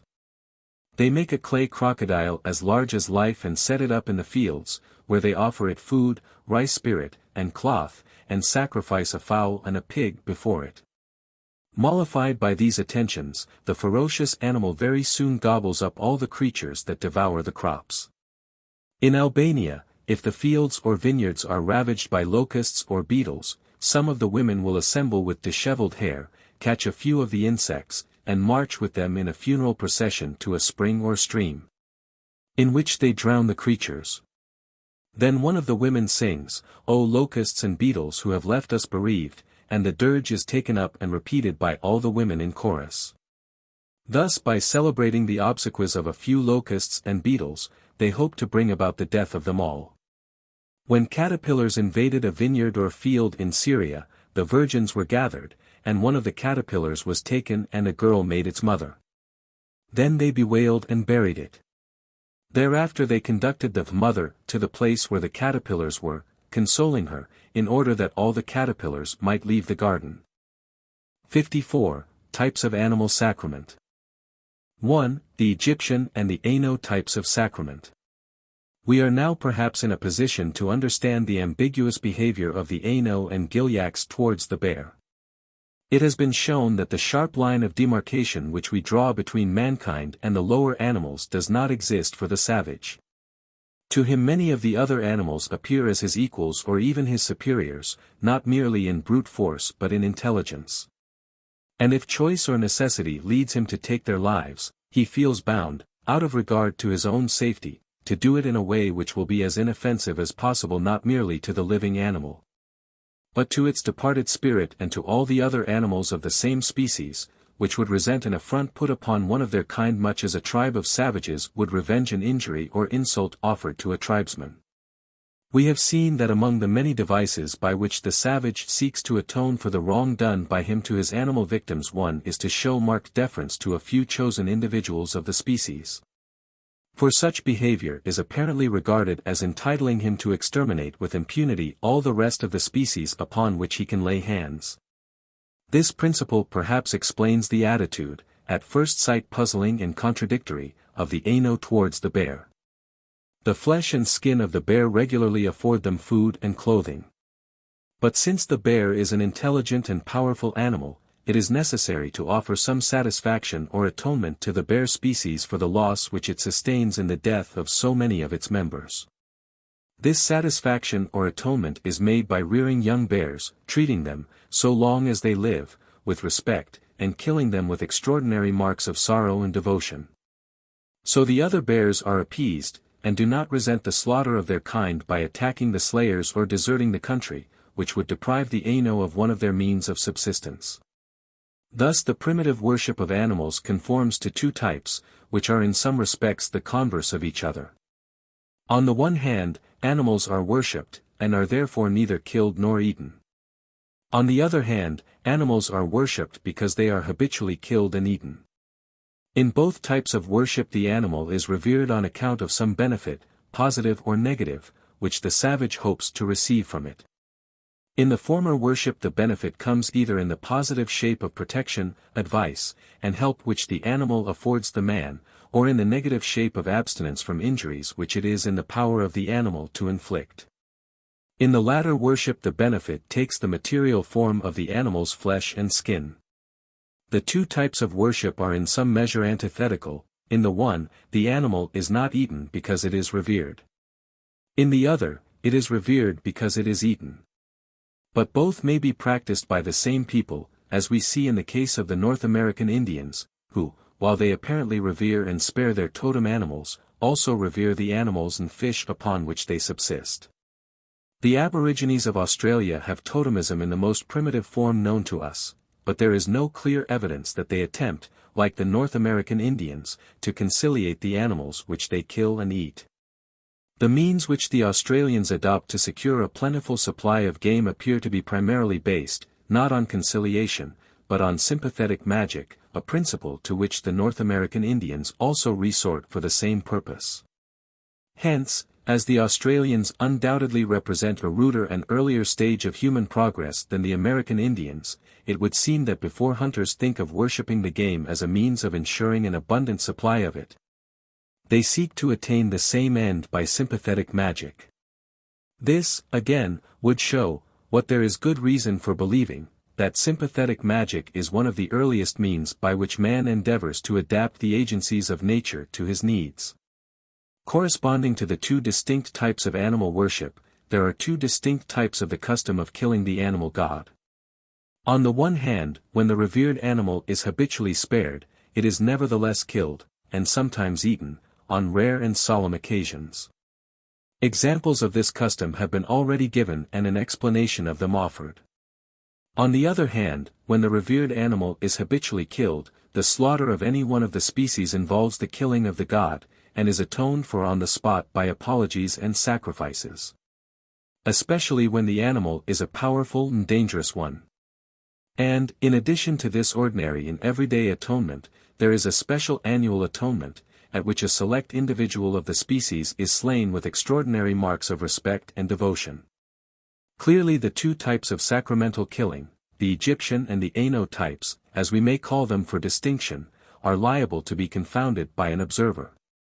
And, before we can say to which type any particular example belongs, it is necessary to ascertain whether the animal sacramentally slain belongs to a species which is habitually spared, or to one which is habitually killed by the tribe. In the former case the example belongs to the Egyptian type of sacrament, in the latter to the Aino type. The practice of pastoral tribes appears to furnish examples of both types of sacrament. Pastoral tribes, says Adolphe Bastien, being sometimes obliged to sell their herds to strangers who may handle the bones disrespectfully, seek to avert the danger which such a sacrilege would entail by consecrating one of the herd as an object of worship, eating it sacramentally in the family circle with closed doors, and afterwards treating the bones with all the ceremonious respect which, strictly speaking, should be accorded to every head of cattle, but which, being punctually paid to the representative animal, is deemed to be paid to all. Such family meals are found among various peoples, especially those of the Caucasus. When amongst the Abchases the shepherds in spring eat their common meal with their loins girt and their staves in their hands, this may be looked upon both as a sacrament and as an oath of mutual help and support. For the strongest of all oaths is that which is accompanied with the eating of a sacred substance, since the perjured person cannot possibly escape the avenging God whom he has taken into his body and assimilated. This kind of sacrament is of the ano or expiatory type, since it is meant to atone to the species for the possible ill usage of individuals. An expiation, similar in principle but different in details, is offered by the Kalmucks to the sheep, whose flesh is one of their staple foods. Rich Kalmucks are in the habit of consecrating a white ram under the title of the Ram of Heaven or the Ram of the Spirit. The animal is never shorn and never sold. But when it grows old and its owner wishes to consecrate a new one, the old ram must be killed and eaten at a feast to which the neighbors are invited. On a lucky day, generally in autumn when the sheep are fat, a sorcerer kills the old ram, after sprinkling it with milk. Its flesh is eaten, the skeleton, with a portion of the fat, is burned on a turf altar. And the skin, with the head and feet, is hung up. An example of a sacrament of the Egyptian type is furnished by the Todas, a pastoral people of southern India, who subsist largely upon the milk of their buffaloes. Amongst them, the buffalo is to a certain degree held sacred and is treated with great kindness, even with a degree of adoration, by the people. They never eat the flesh of the cow buffalo, and as a rule abstain from the flesh of the male. But to the latter rule there is a single exception. Once a year all the adult males of the village join in the ceremony of killing and eating a very young male calf, seemingly under a month old. They take the animal into the dark recesses of the village wood, where it is killed with a club made from the sacred tree of the Todas, the Millingtonia. A sacred fire having been made by the rubbing of sticks, the flesh of the calf is roasted on the embers of certain trees, and is eaten by the men alone, women being excluded from the assembly. This is the only occasion on which the Todas eat buffalo flesh. The Madi or Mora tribe of Central Africa, whose chief wealth is their cattle, though they also practice agriculture, appear to kill a lamb sacramentally on certain solemn occasions. The custom is thus described by Dr. Felkin: a remarkable custom is observed at stated times, once a year, I am led to believe. I have not been able to ascertain what exact meaning is attached to it. It appears, however, to relieve the people's minds, for beforehand they evince much sadness, and seem very joyful when the ceremony is duly accomplished. The following is what takes place: a large concourse of people of all ages assemble, and sit down round a circle of stones, which is erected by the side of a road, really a narrow path. A very choice lamb is then fetched by a boy, who leads it 4 times round the assembled people. As it passes they pluck off little bits of its fleece and place them in their hair, or onto some other part of their body. The lamb is then led up to the stones, and they're killed by a man belonging to a kind of priestly order, who takes some of the blood and sprinkles it 4 times over the people. He then applies it individually. On the children he makes a small ring of blood over the lower end of the breastbone, on women and girls he makes a mark above the breasts, and the men he touches on each shoulder. He then proceeds to explain the ceremony, and to exhort the people to show kindness. When this discourse, which is at times of great length, is over, the people rise, each places a leaf on or by the circle of stones, and then they depart with signs of great joy. The lamb's skull is hung on a tree near the stones, and its flesh is eaten by the poor. This ceremony is observed on a small scale at other times. If a family is in any great trouble, through illness or bereavement, their friends and neighbors come together and a lamb is killed. This is thought to avert further evil. The same custom prevails at the grave of departed friends, and also on joyful occasions, such as the return of a son home after a very prolonged absence. The sorrow thus manifested by the people at the annual slaughter of the lamb seems to show that the lamb slain is a sacred or divine animal, whose death is mourned by his worshippers. Just as the death of the sacred buzzard was mourned by the Californians and the death of the Theban ram by the Egyptians. The smearing each of the worshippers with the blood of the Lamb is a form of communion with the divinity. The vehicle of the divine life is applied externally instead of being taken internally, as when the blood is drunk or the flesh eaten. 2. Processions with sacred animals. The form of communion in which the sacred animal is taken from house to house, that all may enjoy a share of its divine influence, has been exemplified by the Gilyak custom of promenading the bear through the village before it is slain. A similar form of communion with the sacred snake is observed by a snake tribe in the Punjab. Once a year in the month of September the snake is worshipped by all castes and religions for 9 days only. At the end of August the Mirasans, especially those of the snake tribe, make a snake of dough which they paint black and red, and place on a winnowing basket. This basket they carry round the village, and on entering any house they say, "God be with you all. May every ill be far. May our patrons, Guggas, word thrive." Then they present the basket with the snake, saying, "A small cake of flour, a little bit of butter, if you obey the snake, you and yours shall thrive." Strictly speaking, a cake and butter should be given, but it is seldom done. Every one, however, gives something, generally a handful of dough or some corn. In houses where there is a new bride or whence a bride has gone, or where a son has been born, it is usual to give a rupee in a quarter, or some cloth. Sometimes the bearers of the snake also sing. Give the snake a piece of cloth, and he will send a lively bride. When every house has been thus visited, the dough snake is buried and a small grave is erected over it. Thither during the 9 days of September the women come to worship. They bring a basin of curds, a small portion of which they offer at the snake's grave, kneeling on the ground and touching the earth with their foreheads. Then they go home and divide the rest of the curds among the children. Here the dough snake is clearly a substitute for a real snake. Indeed, in districts where snakes abound the worship is offered, not at the grave of the dough snake, but in the jungles where snakes are known to be. Besides this yearly worship, performed by all the people, the members of the snake tribe worship in the same way every morning after a new moon. The snake tribe is not uncommon in the Punjab. Members of it will not kill a snake, and they say that its bite does not hurt them. If they find a dead snake, they put clothes on it and give it a regular funeral. Ceremonies closely analogous to this Indian worship of the snake have survived in Europe into recent times, and doubtless date from a very primitive paganism.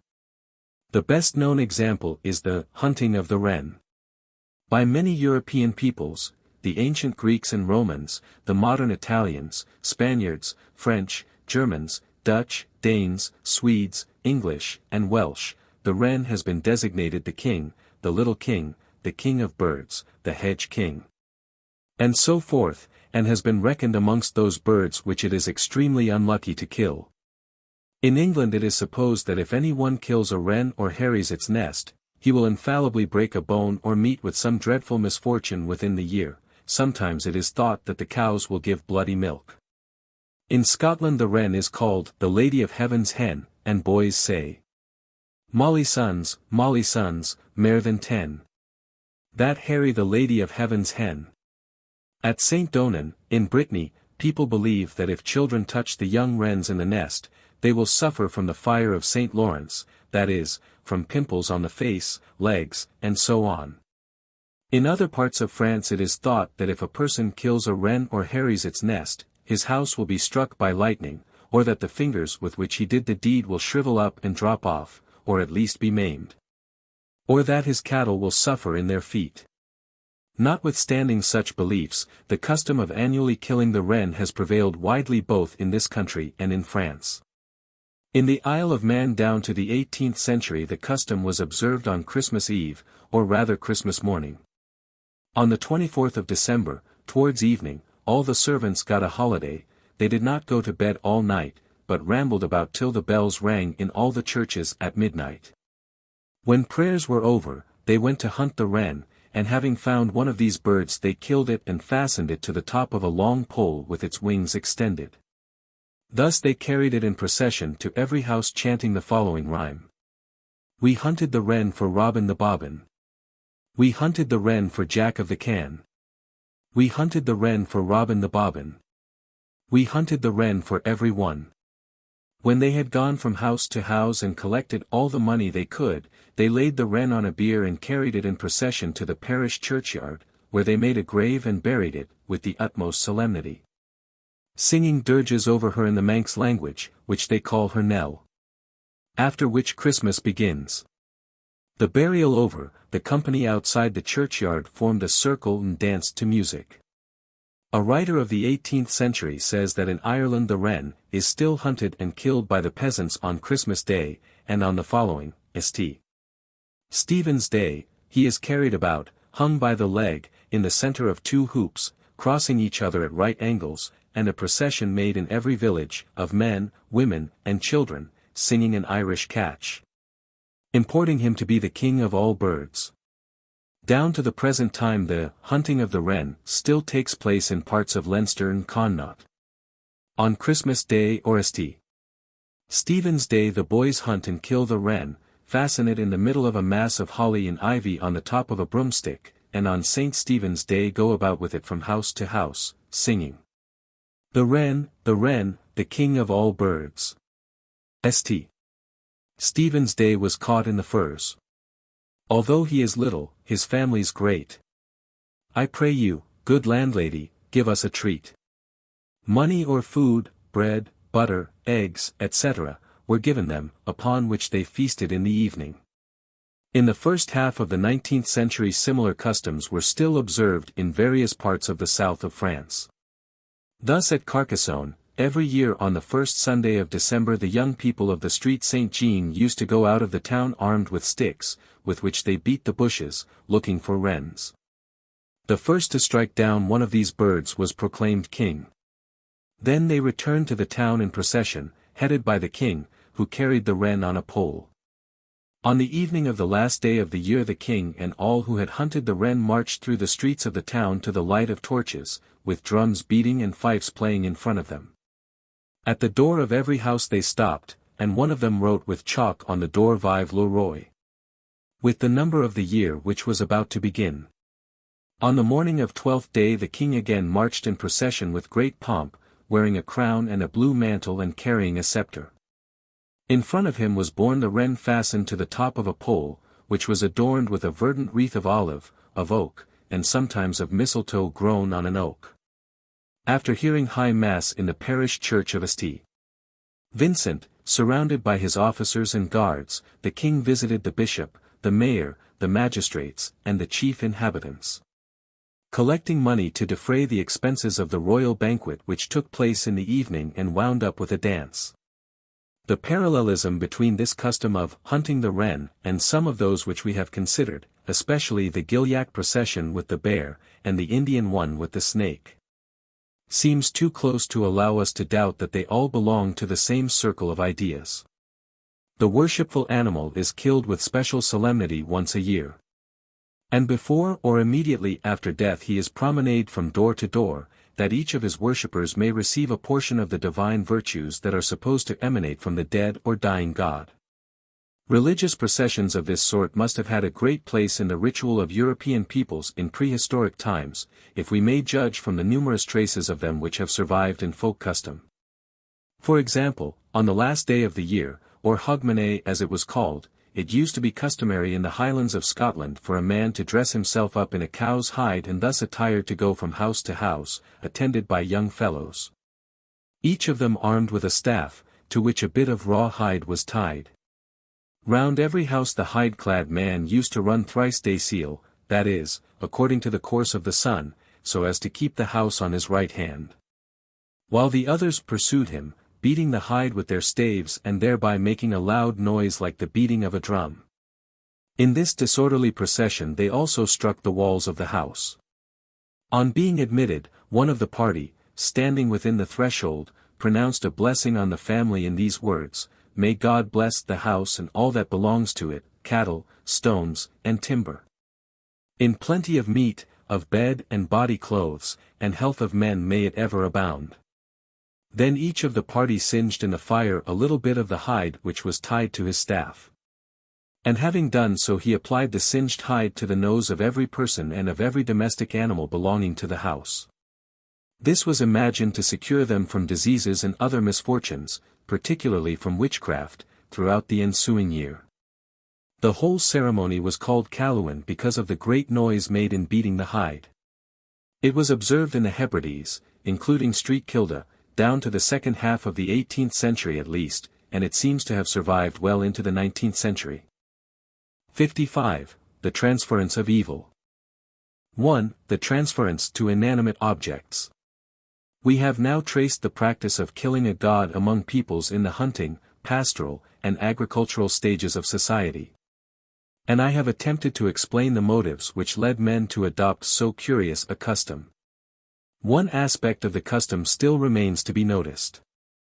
The accumulated misfortunes and sins of the whole people are sometimes laid upon the dying god, who is supposed to bear them away forever, leaving the people innocent and happy.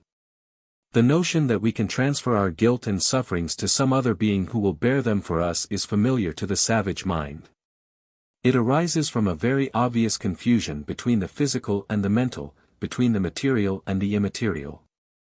Because it is possible to shift a load of wood, stones, or what not, from our own back to the back of another, the savage fancies that it is equally possible to shift the burden of his pains and sorrows to another, who will suffer them in his stead. Upon this idea he acts, and the result is an endless number of very unamiable devices for palming off upon someone else the trouble which a man shrinks from bearing himself. In short, the principle of vicarious suffering is commonly understood and practiced by races who stand on a low level of social and intellectual culture. In the following pages I shall illustrate the theory and the practice as they are found among savages in all their naked simplicity, undisguised by the refinements of metaphysics and the subtleties of theology. The devices to which the cunning and selfish savage resorts for the sake of easing himself at the expense of his neighbor are manifold, only a few typical examples out of a multitude can be cited. At the outset it is to be observed that the evil of which a man seeks to rid himself need not be transferred to a person. It may equally well be transferred to an animal or a thing, though in the last case the thing is often only a vehicle to convey the trouble to the first person who touches it. In some of the East Indian islands they think that epilepsy can be cured by striking the patient on the face with the leaves of certain trees and then throwing them away. The disease is believed to have passed into the leaves, and to have been thrown away with them. To cure toothache some of the Australian blacks apply a heated spear thrower to the cheek. The spear thrower is then cast away, and the toothache goes with it in the shape of a black stone called careage. Stones of this kind are found in old mounds and sandhills. They are carefully collected and thrown in the direction of enemies in order to give them toothache. The Bahima, a pastoral people of Uganda, often suffer from deep-seated abscesses. Their cure for this is to transfer the disease to some other person by obtaining herbs from the medicine man, rubbing them over the place where the swelling is, and burying them in the road where people continually pass. The first person who steps over these buried herbs contracts the disease, and the original patient recovers. Sometimes in case of sickness the malady is transferred to an effigy as a preliminary to passing it on to a human being. Thus among the Baganda the medicine man would sometimes make a model of his patient in clay, then a relative of the sick man would rub the image over the sufferer's body and either bury it in the road backslash it in the grass by the wayside. The first person who stepped over the image or passed by it would catch the disease. Sometimes the effigy was made out of a plantain flower tied up so as to look like a person. It was used in the same way as the clay figure. But the use of images for this maleficent purpose was a capital crime. Any person caught in the act of burying one of them in the public road would surely have been put to death. In the western district of the island of Timor, when men or women are making long and tiring journeys, they fan themselves with leafy branches, which they afterwards throw away on particular spots where their forefathers did the same before them. The fatigue which they felt is thus supposed to have passed into the leaves and to be left behind. Others use stones instead of leaves. Similarly in the Babar archipelago tired people will strike themselves with stones, believing that they thus transfer to the stones the weariness which they felt in their own bodies. They then throw away the stones in places which are specially set apart for the purpose. A like belief and practice in many distant parts of the world have given rise to those cairns or heaps of sticks and leaves which travelers often observe beside the path, and to which every passing native adds his contribution in the shape of a stone, or stick, or leaf. Thus in the Solomon and Banks Islands the natives are wont to throw sticks, stones, or leaves upon a heap at a place of steep descent, or where a difficult path begins, saying, "There goes my fatigue." The act is not a religious rite, for the thing thrown on the heap is not an offering to spiritual powers, and the words which accompany the act are not a prayer. It is nothing but a magical ceremony for getting rid of fatigue, which the simple savage fancies he can embody in a stick, leaf, or stone, and so cast it from him. 2. The transference to animals.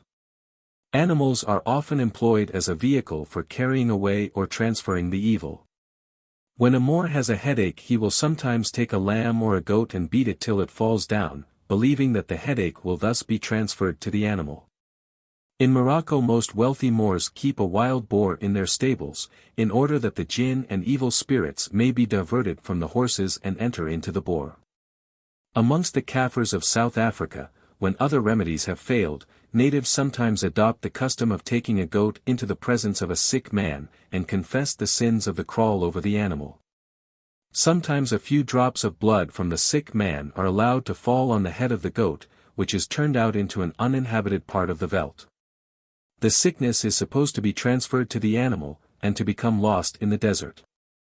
In Arabia, when the plague is raging, the people will sometimes lead a camel through all the quarters of the town in order that the animal may take the pestilence on itself. Then they strangle it in a sacred place and imagine that they have rid themselves of the camel and of the plague at one blow. It is said that when smallpox is raging the savages of Formosa will drive the demon of disease into a sow, then cut off the animal's ears and burn them or it, believing that in this way they rid themselves of the plague. Amongst the Malagasy the vehicle for carrying away evils is called a fatitra. The fatitra is anything selected by the Sikati, divining board, for the purpose of taking away any hurtful evils or diseases that might prove injurious to an individual's happiness, peace, or prosperity. The fatitra may be either ashes, cut money, a sheep, a pumpkin, or anything else the Sikati may choose to direct. After the particular article is appointed, the priest counts upon it all the evils that may prove injurious to the person for whom it is made, and which he then charges the fatitra to take away forever. If the fatitra be ashes, it is blown, to be carried away by the wind. If it be cut money, it is thrown to the bottom of deep water, or where it can never be found. If it be a sheep, it is carried away to a distance on the shoulders of a man, who runs with all his might, mumbling as he goes, as if in the greatest rage against the fatitra, for the evils it is bearing away. If it be a pumpkin, it is carried on the shoulders to a little distance, and there dashed upon the ground with every appearance of fury and indignation. A Malagasy was informed by a diviner that he was doomed to a bloody death, but that possibly he might avert his fate by performing a certain rite. Carrying a small vessel full of blood upon his head, he was to mount upon the back of a bullock. While thus mounted, he was to spill the blood upon the bullock's head, and then send the animal away into the wilderness, whence it might never return. The Bataks of Sumatra have a ceremony which they call making the curse to fly away. When a woman is childless, a sacrifice is offered to the gods of 3 grasshoppers, representing a head of cattle, a buffalo, and a horse. Then a swallow is set free, with a prayer that the curse may fall upon the bird and fly away with it. The entrance into a house of an animal which does not generally seek to share the abode of man is regarded by the Malays as ominous of misfortune. If a wild bird flies into a house, it must be carefully caught and smeared with oil, and must then be released in the open air, a formula being recited in which it is bidden to fly away with all the ill luck and misfortunes of the occupier. In antiquity Greek women seem to have done the same with swallows which they caught in the house. They poured oil on them and let them fly away, apparently for the purpose of removing ill luck from the household. The Huzels of the Carpathians imagine that they can transfer freckles to the first swallow they see in spring by washing their face in flowing water and saying, "Swallow, swallow, take my freckles, and give me rosy cheeks." Among the Badagas of the Nilgiri hills in southern India, when a death has taken place, the sins of the deceased are laid upon a buffalo calf. For this purpose the people gather round the corpse and carry it outside of the village. There an elder of the tribe, standing at the head of the corpse, recites or chants a long list of sins such as any bad aga may commit, and the people repeat the last word of each line after him. The confession of sins is thrice repeated. By a conventional mode of expression, the sum total of sins a man may do is said to be 1,300. Admitting that the deceased has committed them all, the performer cries aloud, "Stay not their flight to God's pure feet." As he closes, the whole assembly chants aloud, "Stay not their flight." Again the performer enters into details, and cries, "He killed the crawling snake." It is a sin. In a moment the last word is caught up, and all the people cry, "It is a sin." As they shout, the performer lays his hand upon the calf. The sin is transferred to the calf. Thus the whole catalogue is gone through in this impressive way. But this is not enough.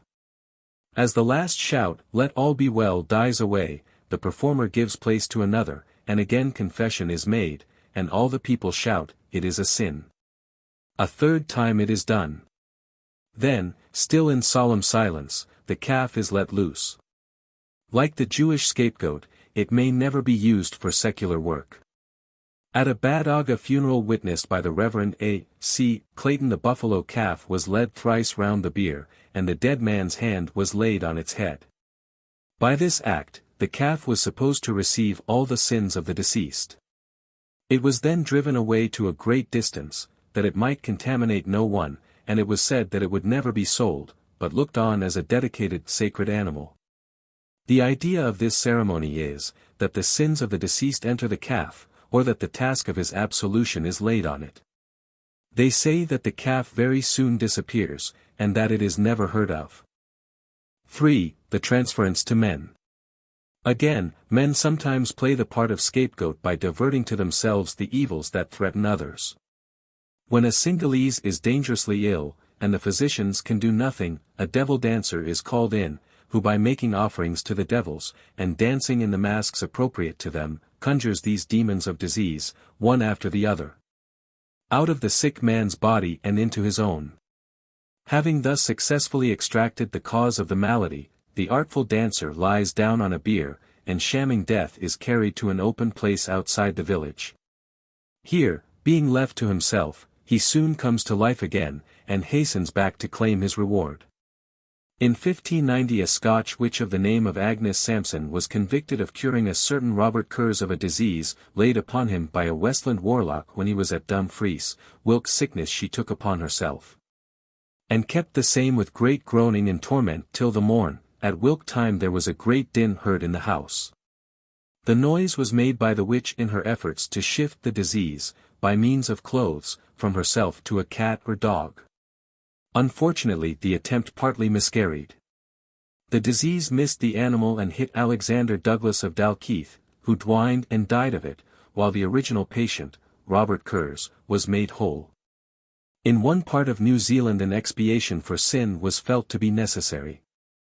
A service was performed over an individual, by which all the sins of the tribe were supposed to be transferred to him. A fern stalk was previously tied to his person, with which he jumped into the river, and there unbinding, allowed it to float away to the sea, bearing their sins with it. In great emergencies the sins of the Raja of Manipur used to be transferred to somebody else, usually to a criminal, who earned his pardon by his vicarious sufferings. To effect the transference the Raja and his wife, clad in fine robes, bathed on a scaffold erected in the bazaar, while the criminal crouched beneath it. With the water which dripped from them on him their sins also were washed away and fell on the human scapegoat. To complete the transference the Raja and his wife made over their fine robes to their substitute, while they themselves, clad in new raiment, mixed with the people till evening. In Travancore, when a Raja is near his end, they seek out a holy Brahmin, who consents to take upon himself the sins of the dying man in consideration of the sum of 10,000 rupees. Thus prepared to immolate himself on the altar of duty, the saint is introduced into the chamber of death, and closely embraces the dying Raja, saying to him, "O king, I undertake to bear all your sins and diseases. May your highness live long and reign happily. Having thus taken to himself the sins of the sufferer, he is sent away from the country and never more allowed to return. Aduch Kurgan in Turkestan. Mr. Schuyler saw an old man who was said to get his living by taking on himself the sins of the dead, and thenceforth devoting his life to prayer for their souls. In Uganda, when an army had returned from war, and the gods warned the king by their oracles that some evil had attached itself to the soldiers, it was customary to pick out a woman slave from the captives, together with a cow, a goat, a fowl, and a dog from the booty, and to send them back under a strong guard to the borders of the country from which they had come. There their limbs were broken and they were left to die, for they were too crippled to crawl back to Uganda. In order to ensure the transference of the evil to these substitutes, bunches of grass were rubbed over the people and cattle and then tied to the victims. After that the army was pronounced clean and was allowed to return to the capital. So on his accession a new king of Uganda used to wound a man and send him away as a scapegoat to Bunyoro to carry away any uncleanliness that might attach to the king or queen. 4. The transference of evil in Europe. The examples of the transference of evil hitherto adduced have been mostly drawn from the customs of savage or barbarous peoples. But similar attempts to shift the burden of disease, misfortune, and sin from oneself to another person, or to an animal or thing, have been common also among the civilized nations of Europe, both in ancient and modern times. A Roman cure for fever was to pare the patient's nails, and stick the parings with wax on a neighbor's door before sunrise. The fever then passed from the sick man to his neighbor. Similar devices must have been resorted to by the Greeks. For in laying down laws for his ideal state, Plato thinks it too much to expect that men should not be alarmed at finding certain wax figures adhering to their doors or to the tombstones of their parents, or lying at crossroads. In the 4th century of our era Marcellus of Bordeaux prescribed a cure for warts, which has still a great vogue among the superstitious in various parts of Europe. You are to touch your warts with as many little stones as you have warts. Then wrap the stones in an ivy leaf, and throw them away in a thoroughfare. Whoever picks them up will get the warts, and you will be rid of them. People in the Orkney Islands will sometimes wash a sick man, and then throw the water down at a gateway, in the belief that the sickness will leave the patient and be transferred to the first person who passes through the gate. A Bavarian cure for fever is to write upon a piece of paper, "Fever, stay away, I am not at home," and to put the paper in somebody's pocket. The latter then catches the fever, and the patient is rid of it. A Bohemian prescription for the same malady is this. Take an empty pot, go with it to a crossroad, throw it down, and run away. The first person who kicks against the pot will catch your fever, and you will be cured. Often in Europe, as among savages, an attempt is made to transfer a pain or malady from a man to an animal. Grave writers of antiquity recommended that, if a man be stung by a scorpion, he should sit upon an ass with his face to the tail, or whisper in the animal's ear, "A scorpion has stung me." In either case, they thought, the pain would be transferred from the man to the ass. Many cures of this sort are recorded by Marcellus. For example, he tells us that the following is a remedy for toothache. Standing booted under the open sky on the ground, you catch a frog by the head, spit into its mouth, ask it to carry away the ache, and then let it go. But the ceremony must be performed on a lucky day and at a lucky hour. In Cheshire the ailment known as aphthia or thrush, which affects the mouth or throat of infants, is not uncommonly treated in much the same manner. A young frog is held for a few moments with its head inside the mouth of the sufferer, whom it is supposed to relieve by taking the malady to itself. "I assure you," said an old woman who had often superintended such a cure, "we used to hear the poor frog whooping and coughing, mortal bad, for days after. It would have made your heart ache to hear the poor creature coughing as it did about the garden." A Northamptonshire, Devonshire, and Welsh cure for a cough is to put a hair of the patient's head between 2 slices of buttered bread and give the sandwich to a dog. The animal will thereupon catch the cough and the patient will lose it. Sometimes an ailment is transferred to an animal by sharing food with it. Thus in Oldenburg, if you are sick of a fever you set a bowl of sweet milk before a dog and say, "Good luck, you hound. May you be sick and I be sound." Then when the dog has lapped some of the milk, you take a swig at the bowl, and then the dog must lap again, and then you must swig again, and when you and the dog have done it the third time, he will have the fever and you will be quit of it. A Bohemian cure for fever is to go out into the forest before the sun is up and look for a snipe's nest. When you have found it, take out one of the young birds and keep it beside you for 3 days. Then go back into the wood and set the snipe free. The fever will leave you at once. The snipe has taken it away. So in Vedic times the Hindus of old sent consumption away with a blue jay. They said, "O consumption, fly away with the blue jay. With the wild rush of the storm and the whirlwind, oh, vanish away." In the village of Llandegla in Wales there is a church dedicated to the Virgin Martyr St. Tecla, where the falling sickness is, or used to be, cured by being transferred to a fowl. The patient first washed his limbs in a sacred well hard by, dropped 4 pence into it as an offering, walked thrice round the well, and thrice repeated the Lord's Prayer. Then the fowl, which was a cock or a hen according as the patient was a man or a woman, was put into a basket and carried round first the well and afterwards the church. Next the sufferer entered the church and lay down under the communion table till break of day. After that he offered 6 pence and departed, leaving the fowl in the church. If the bird died, the sickness was supposed to have been transferred to it from the man or woman, who was now rid of the disorder. As late as 1855 the old parish clerk of the village remembered quite well to have seen the bird staggering about from the effects of the fits which had been transferred to them. Often the sufferer seeks to shift his burden of sickness or ill luck to some inanimate object. In Athens there is a little chapel of St. John the Baptist built against an ancient column. Fever patients resort thither, and by attaching a wax thread to the inner side of the column believe that they transfer the fever from themselves to the pillar. In the Mark of Brandenburg they say that if you suffer from giddiness you should strip yourself naked and run thrice round a flax field after sunset, in that way the flax will get the giddiness and you will be rid of it. But perhaps the thing most commonly employed in Europe as a receptacle for sickness and trouble of all sorts is a tree or bush. A Bulgarian cure for fever is to run thrice around a willow tree at sunrise, crying, "The fever shall shake thee, and the sun shall warm me." In the Greek island of Carpathos the priest ties a red thread round the neck of a sick person. Next morning the friends of the patient remove the thread and go out to the hillside, where they tie the thread to a tree, thinking that they thus transfer the sickness to the tree. Italians attempt to cure fever in like manner by tethering it to a tree. The sufferer ties a thread round his left wrist at night, and hangs the thread on a tree next morning. The fever is thus believed to be tied up to the tree, and the patient to be rid of it, but he must be careful not to pass by that tree again, otherwise the fever would break loose from its bonds and attack him afresh.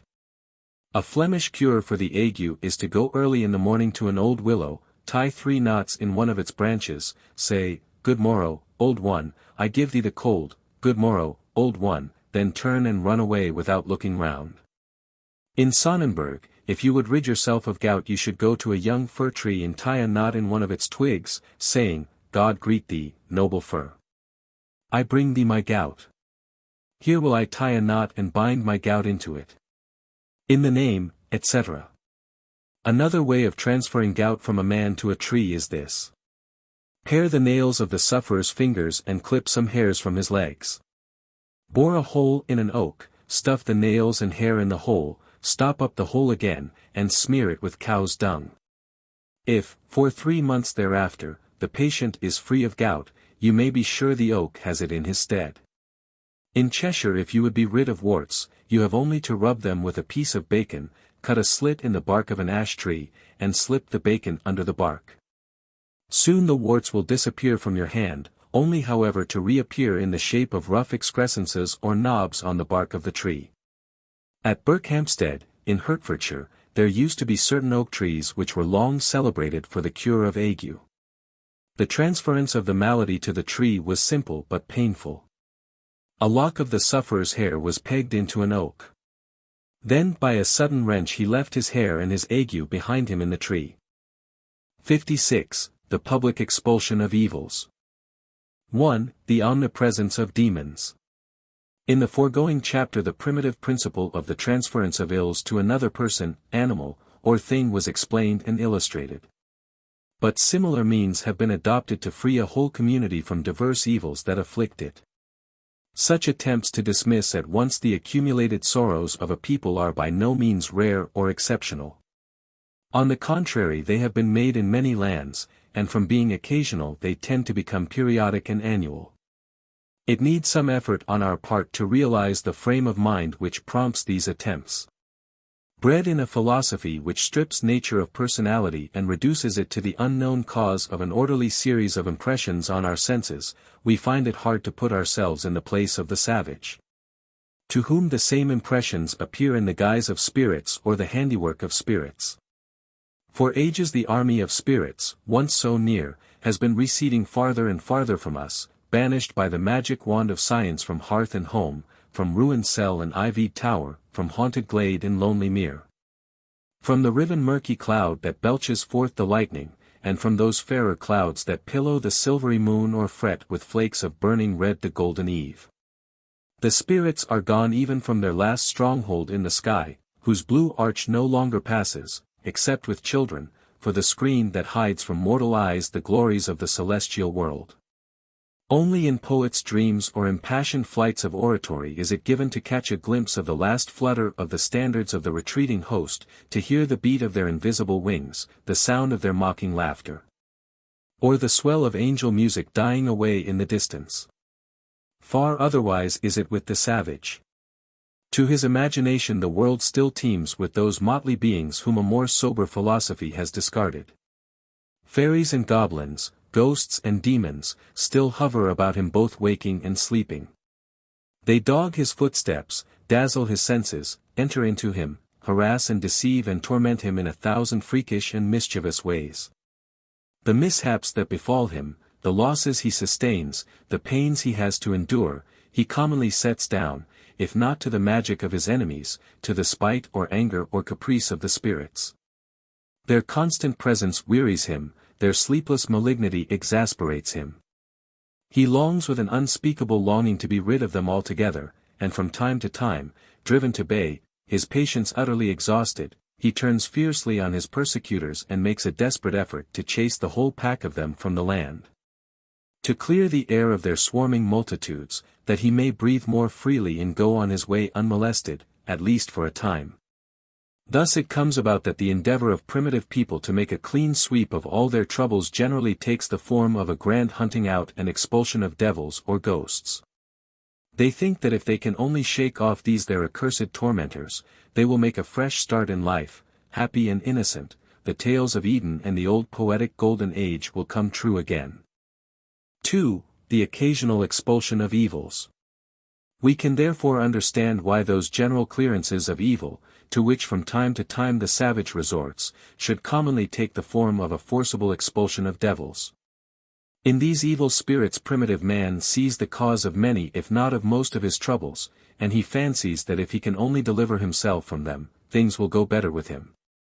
The public attempts to expel the accumulated ills of a whole community may be divided into two classes, according as the expelled evils are immaterial and invisible or are embodied in a material vehicle or scapegoat. The former may be called the direct or immediate expulsion of evils, the latter the indirect or mediate expulsion, or the expulsion by scapegoat. We begin with examples of the former. In the island of Rook, between New Guinea and New Britain, when any misfortune has happened, all the people run together, scream, curse, howl, and beat the air with sticks to drive away the devil, who is supposed to be the author of the mishap. From the spot where the mishap took place they drive him step by step to the sea, and on reaching the shore they redouble their shouts and blows in order to expel him from the island. He generally retires to the sea or to the island of Latin. The natives of New Britain ascribe sickness, drought, the failure of crops, and in short all misfortunes, to the influence of wicked spirits. So at times when many people sicken and die, as at the beginning of the rainy season, all the inhabitants of a district, armed with branches and clubs, go out by moonlight to the fields, where they beat and stamp on the ground with wild howls till morning, believing that this drives away the devils. And for the same purpose they rush through the village with burning torches. The natives of New Caledonia are said to believe that all evils are caused by a powerful and malignant spirit. Hence, in order to rid themselves of him, they will from time to time dig a great pit, round which the whole tribe gathers. After cursing the demon, they fill up the pit with earth, and trample on the top with loud shouts. This they call burying the evil spirit. Among the Diary tribe of Central Australia, when a serious illness occurs, the medicine men expel Kuchi or the devil by beating the ground in and outside of the camp with the stuffed tail of a kangaroo, until they have chased the demon away to some distance from the camp. When a village has been visited by a series of disasters or a severe epidemic, the inhabitants of Minahassa in Celebes lay the blame upon the devils who are infesting the village and who must be expelled from it. Accordingly, early one morning all the people, men, women, and children, quit their homes, carrying their household goods with them, and take up their quarters in temporary huts which have been erected outside the village. Here they spend several days, offering sacrifices and preparing for the final ceremony. At last the men, some wearing masks, others with their faces blackened, and so on, but all armed with swords, guns, pikes, or brooms, steal cautiously and silently back to the deserted village.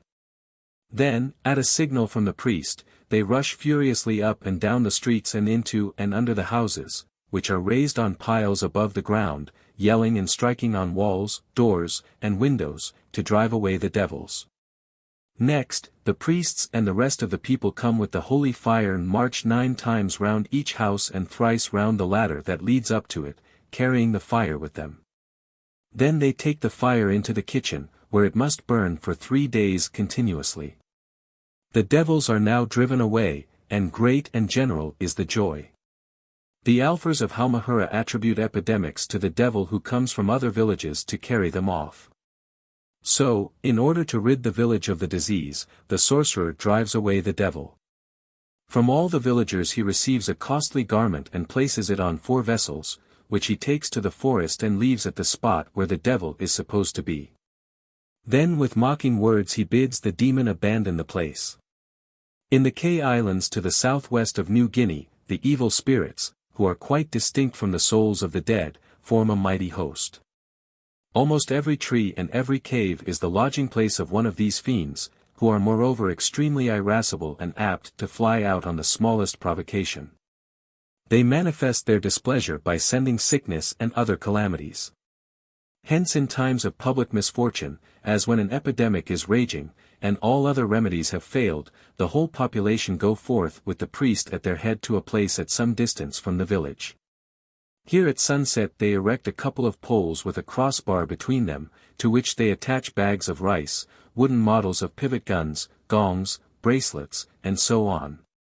Then, when everybody has taken his place at the poles and a death-like silence reigns, the priest lifts up his voice and addresses the spirits in their own language as follows: Ho! Ho! Ho!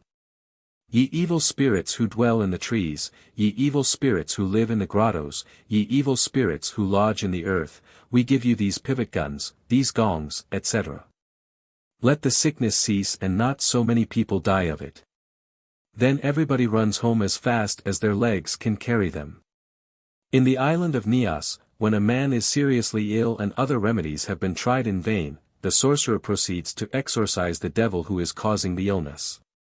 A pole is set up in front of the house, and from the top of the pole a rope of palm leaves is stretched to the roof of the house. Then the sorcerer mounts the roof with a pig, which he kills and allows to roll from the roof to the ground. The devil, anxious to get the pig, lets himself down hastily from the roof by the rope of palm leaves, and a good spirit, invoked by the sorcerer, prevents him from climbing up again. If this remedy fails, it is believed that other devils must still be lurking in the house. So a general hunt is made after them. All the doors and windows in the house are closed, except a single dormer window in the roof. The men, shut up in the house, hew and slash with their swords right and left to the clash of gongs and the rub-a-dub of drums. Terrified at this onslaught, the devils escape by the dormer window, and sliding down the rope of palm leaves take themselves off. As all the doors and windows, except the one in the roof, are shut, the devils cannot get into the house again. In the case of an epidemic, the proceedings are similar. All the gates of the village, except one, are closed, every voice is raised, every gong and drum beaten, every sword brandished. Thus the devils are driven out and the last gate is shut behind them. For 8 days thereafter the village is in a state of siege, no one being allowed to enter it. When cholera has broken out in a Burmese village, the able-bodied men scramble on the roofs and lay about them with bamboos and billets of wood, while all the rest of the population, old and young, stand below and thump drums, blow trumpets, yell, scream, beat floors, walls, tin pans, everything to make a din. This uproar, repeated on 3 successive nights, is thought to be very effective in driving away the cholera demons. When smallpox first appeared amongst the Kumis of southeastern India, they thought it was a devil come from Arakan. The villages were placed in a state of siege, no one being allowed to leave or enter them. A monkey was killed by being dashed on the ground, and its body was hung at the village gate. Its blood, mixed with small river pebbles, was sprinkled on the houses, the threshold of every house was swept with the monkey's tail, and the fiend was adjured to depart. When an epidemic is raging on the Gold Coast of West Africa, the people will sometimes turn out, armed with clubs and torches, to drive the evil spirits away. At a given signal the whole population begin with frightful yells to beat in every corner of the houses, then rush like mad into the streets waving torches and striking frantically in the empty air. The uproar goes on till somebody reports that the cowed and daunted demons have made good their escape by a gate of the town or village. The people stream out after them, pursue them for some distance into the forest, and warn them never to return.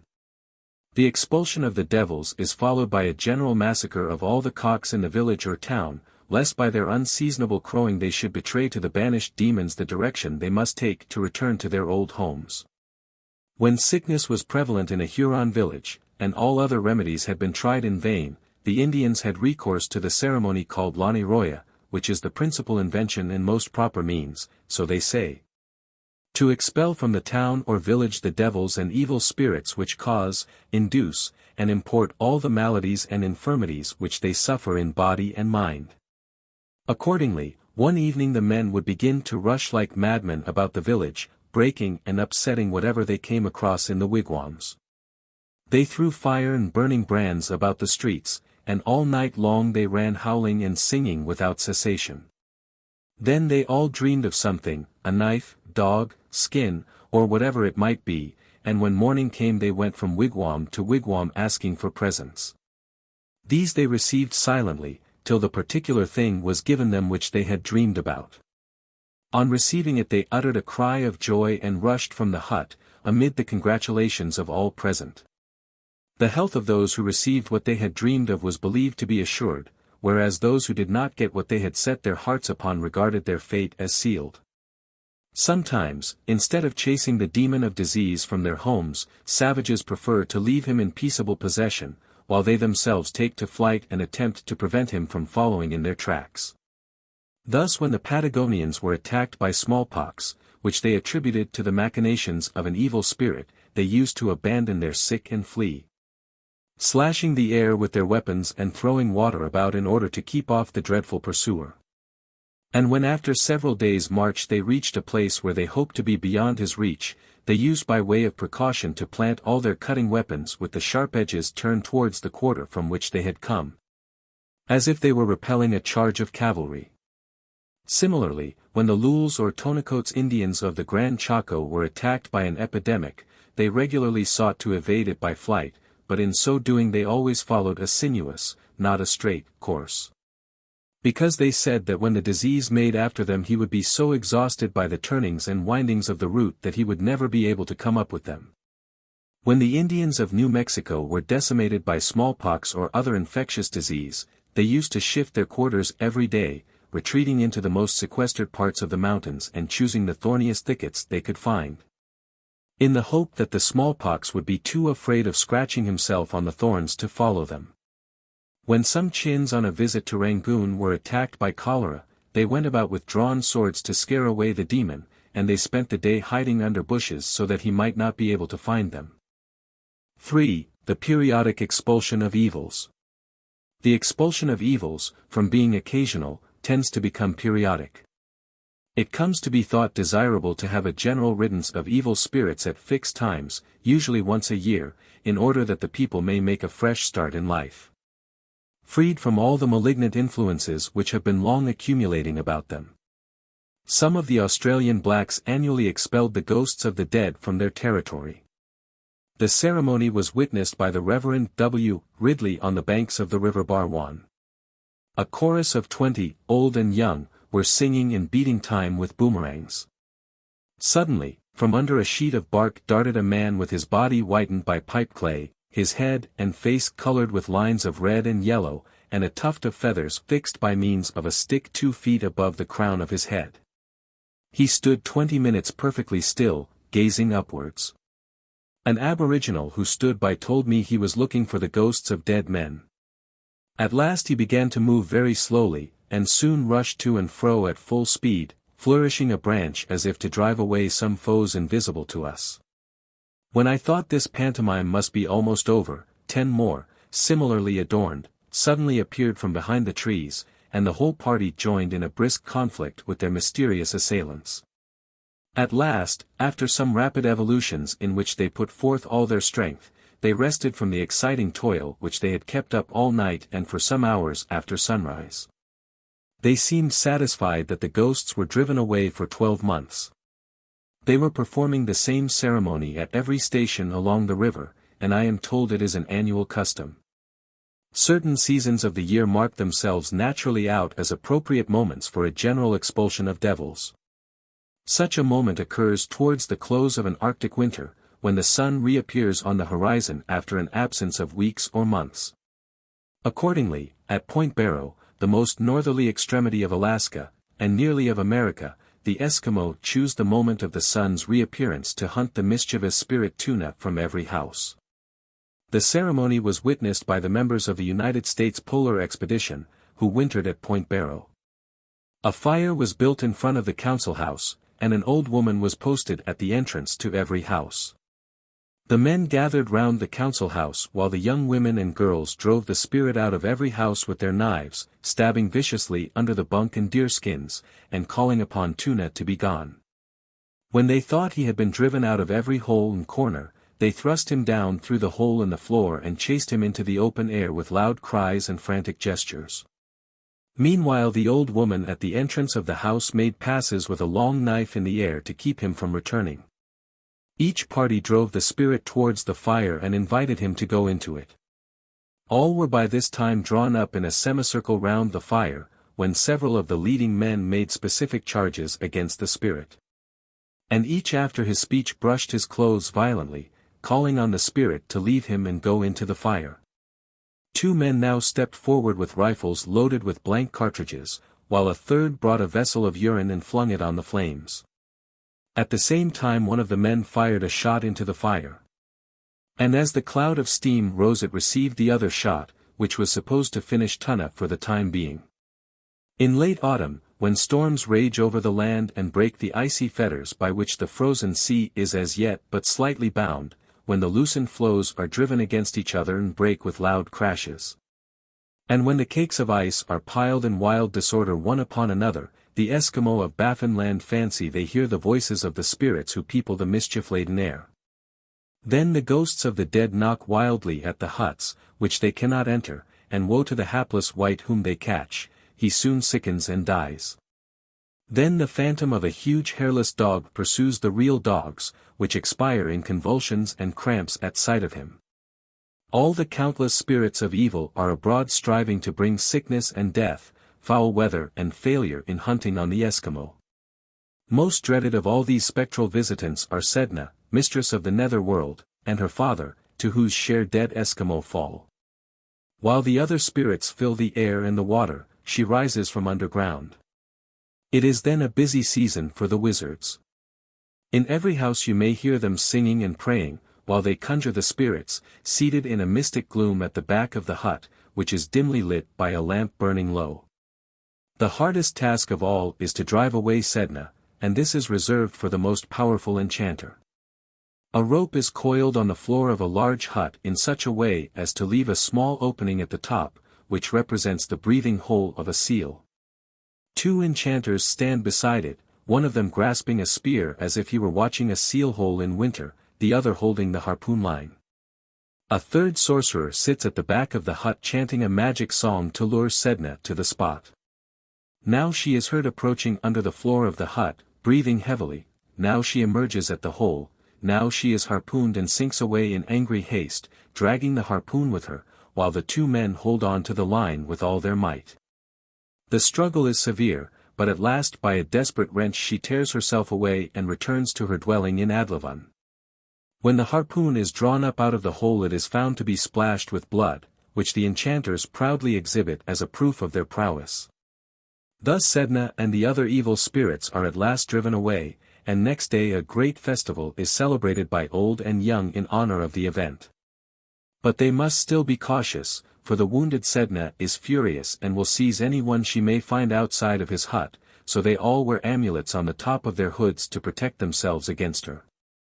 These amulets consist of pieces of the first garments that they wore after birth.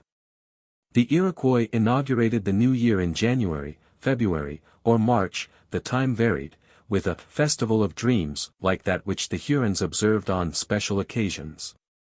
The whole ceremonies lasted several days, or even weeks, and formed a kind of Saturnalia. Men and women, variously disguised, went from wigwam to wigwam smashing and throwing down whatever they came across. It was a time of general license. The people were supposed to be out of their senses, and therefore not to be responsible for what they did. Accordingly, many seized the opportunity of paying off old scores by belaboring obnoxious persons, drenching them with ice-cold water, and covering them with filth or hot ashes. Others seized burning brands or coals and flung them at the heads of the first persons they met. The only way of escaping from these persecutors was to guess what they had dreamed of. On one day of the festival the ceremony of driving away evil spirits from the village took place.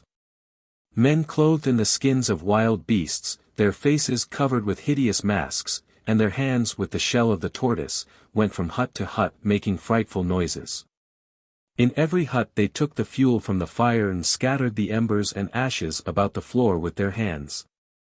The general confession of sins which preceded the festival was probably a preparation for the public expulsion of evil influences. It was a way of stripping the people of their moral burdens, that these might be collected and cast out. In September the Incas of Peru celebrated a festival called Situa, the object of which was to banish from the capital and its vicinity all disease and trouble. The festival fell in September because the rains begin about this time, and with the first rains there was generally much sickness. As a preparation for the festival the people fasted on the first day of the moon after the autumnal equinox.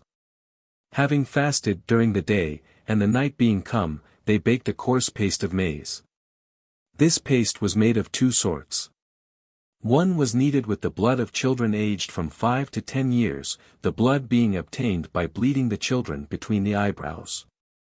These 2 kinds of paste were baked separately, because they were for different uses. Each family assembled at the house of the eldest brother to celebrate the feast, and those who had no elder brother went to the house of their next relation of greater age.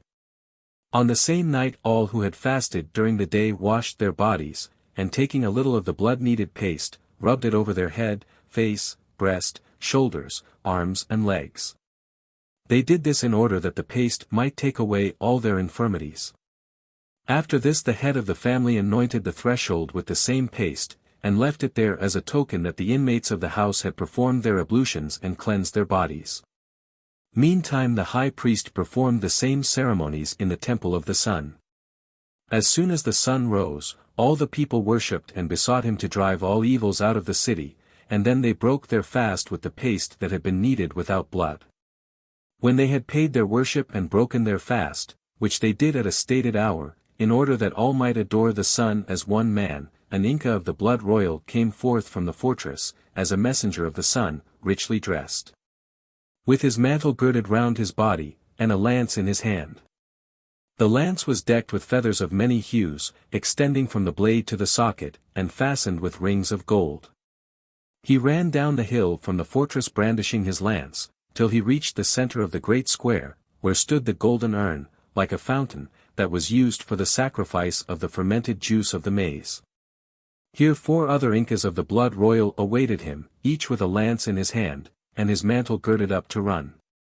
The messenger touched their 4 lances with his lance, and told them that the sun bade them, as his messengers, drive the evils out of the city. The 4 Incas then separated and ran down the 4 royal roads which led out of the city to the 4 quarters of the world. While they ran, all the people, great and small, came to the doors of their houses, and with great shouts of joy and gladness shook their clothes, as if they were shaking off dust, while they cried, "Let the evils be gone." How greatly desired has this festival been by us. O Creator of all things, permit us to reach another year, that we may see another feast like this.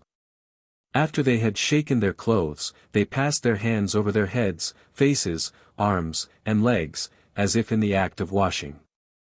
All this was done to drive the evils out of their houses, that the messengers of the sun might banish them from the city, and it was done not only in the streets through which the Incas ran, but generally in all quarters of the city.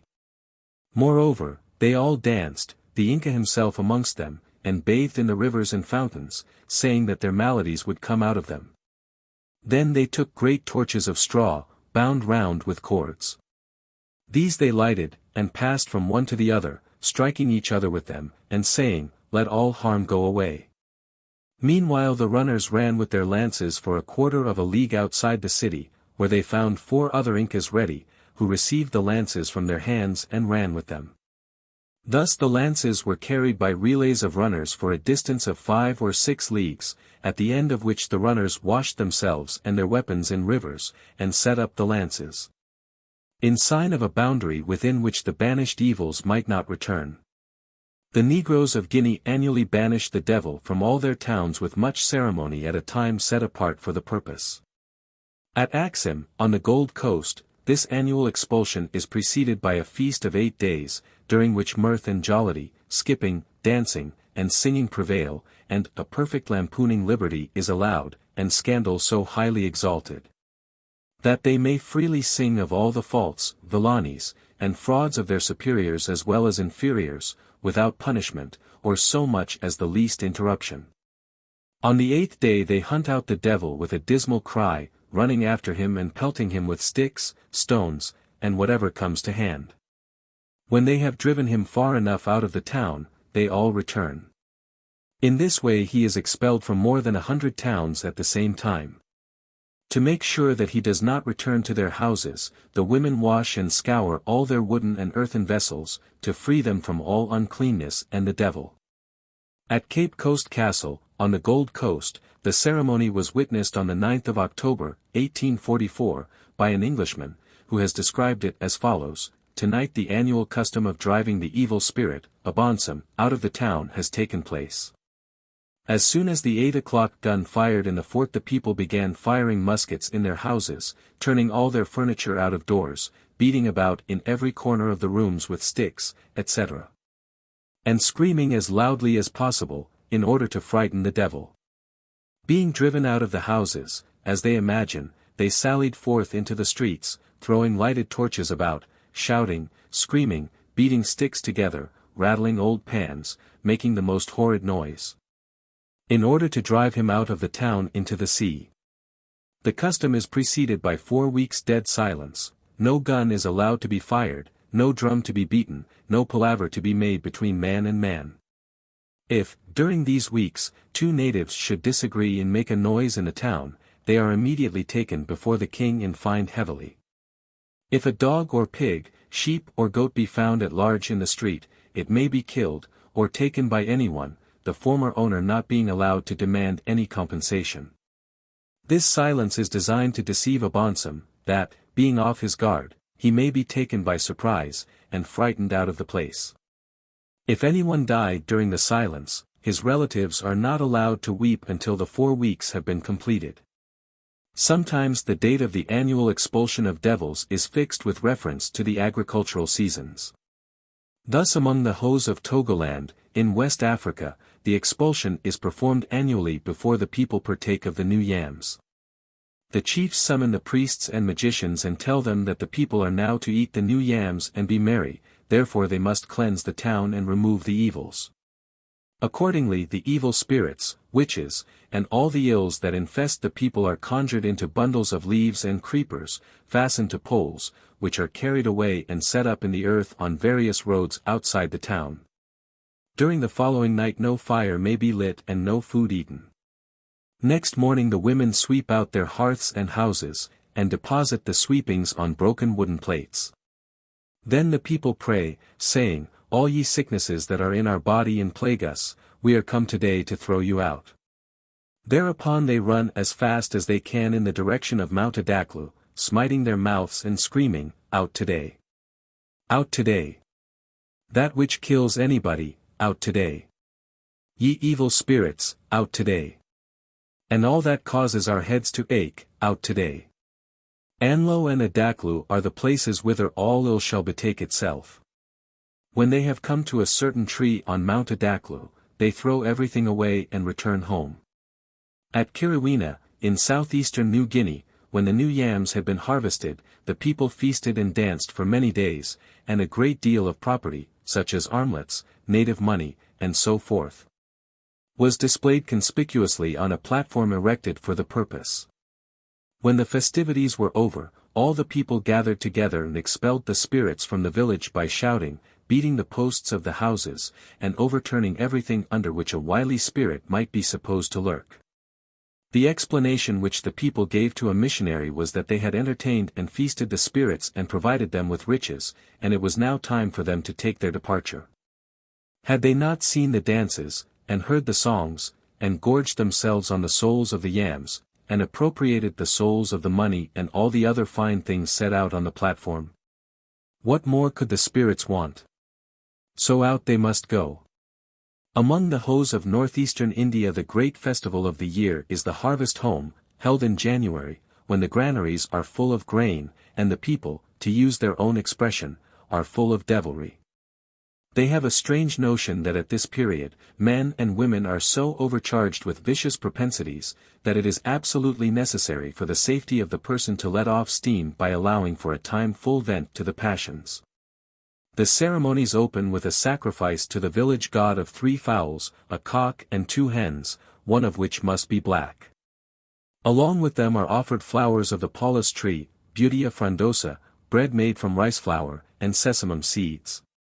These offerings are presented by the village priest, who prays that during the year about to begin they and their children may be preserved from all misfortune and sickness, and that they may have seasonable rain and good crops. Prayer is also made in some places for the souls of the dead.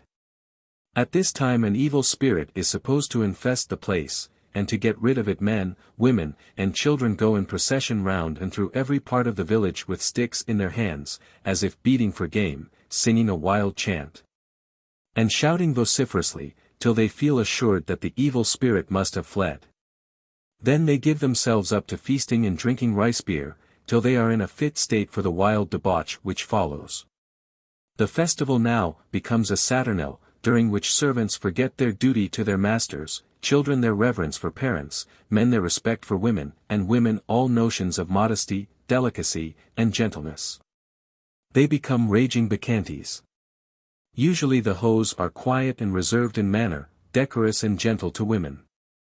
But during this festival, their natures appear to undergo a temporary change. Sons and daughters revile their parents in gross language, and parents their children. Men and women become almost like animals in the indulgence of their amorous propensities. The Mundaris, kinsmen and neighbors of the Hos, keep the festival in much the same manner. The resemblance to a Saturnalia is very complete, as at this festival the farm laborers are feasted by their masters, and allowed the utmost freedom of speech in addressing them. It is the festival of the Harvest Home. The termination of 1 year's toil, and a slight respite from it before they commence again. Amongst some of the Hindu Kush tribes, as among the Hos and Mundaris, the expulsion of devils takes place after harvest. When the last crop of autumn has been got in, it is thought necessary to drive away evil spirits from the granaries. A kind of porridge is eaten, and the head of the family takes his matchlock and fires it into the floor. Then, going outside, he sets to work loading and firing till his powder horn is exhausted, while all his neighbors are similarly employed. The next day is spent in rejoicings. In Chitral this festival is called devil driving. On the other hand, the Khans of India expel the devils at seed time instead of at harvest. At this time they worship Pitteri Pennu, the god of increase and of gain in every shape. On the first day of the festival a rude car is made of a basket set upon a few sticks, tied upon the bamboo rollers for wheels. The priest takes this car first to the house of the lineal head of the tribe, to whom precedence is given in all ceremonies connected with agriculture. Here he receives a little of each kind of seed and some feathers. He then takes the car to all the other houses in the village, each of which contributes the same things.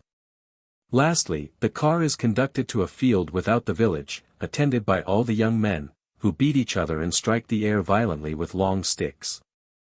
The seed thus carried out is called the share of the evil spirits, spoilers of the seed. These are considered to be driven out with the car, and when it and its contents are abandoned to them, they are held to have no excuse for interfering with the rest of the seed corn. The people of Bali, an island to the east of Java, have periodical expulsions of devils upon a great scale. Generally the time chosen for the expulsion is the day of the dark moon, in the 9th month. When the demons have been long unmolested, the country is said to be warm, and the priest issues orders to expel them by force, lest the whole of Bali should be rendered uninhabitable. On the day appointed the people of the village or district assemble at the principal temple. Here at a crossroad offerings are set out for the devils. After prayers have been recited by the priests, the blast of a horn summons the devils to partake of the meal which has been prepared for them. At the same time a number of men step forward and light their torches at the holy lamp which burns before the chief priest. Immediately afterwards, followed by the bystanders, they spread in all directions and march through the streets and lanes crying, "Depart! Go away!" Wherever they pass, the people who have stayed at home hasten, by a deafening clatter on doors, beams, rice blocks, and so forth, to take their share in the expulsion of devils. Thus chased from the houses, the fiends flee to the banquet which has been set out for them, but here the priest receives them with curses which finally drive them from the district. When the last devil has taken his departure, the uproar is succeeded by a dead silence, which lasts during the next day also. The devils, it is thought, are anxious to return to their old homes, and in order to make them think that Bali is not Bali but some desert island, no one may stir from his own abode for 24 hours. Even ordinary household work, including cooking, is discontinued. Only the watchmen may show themselves in the streets. Wreaths of thorns and leaves are hung at all the entrances to warn strangers from entering. Not till the 3rd day is this state of siege raised, and even then it is forbidden to work at the rice fields or to buy and sell in the market. Most people still stay at home, whiling away the time with cards and dice. In Tonquin a Thekida or general expulsion of malevolent spirits commonly took place once a year, especially if there was a great mortality amongst men, the elephants or horses of the general stable, or the cattle of the country.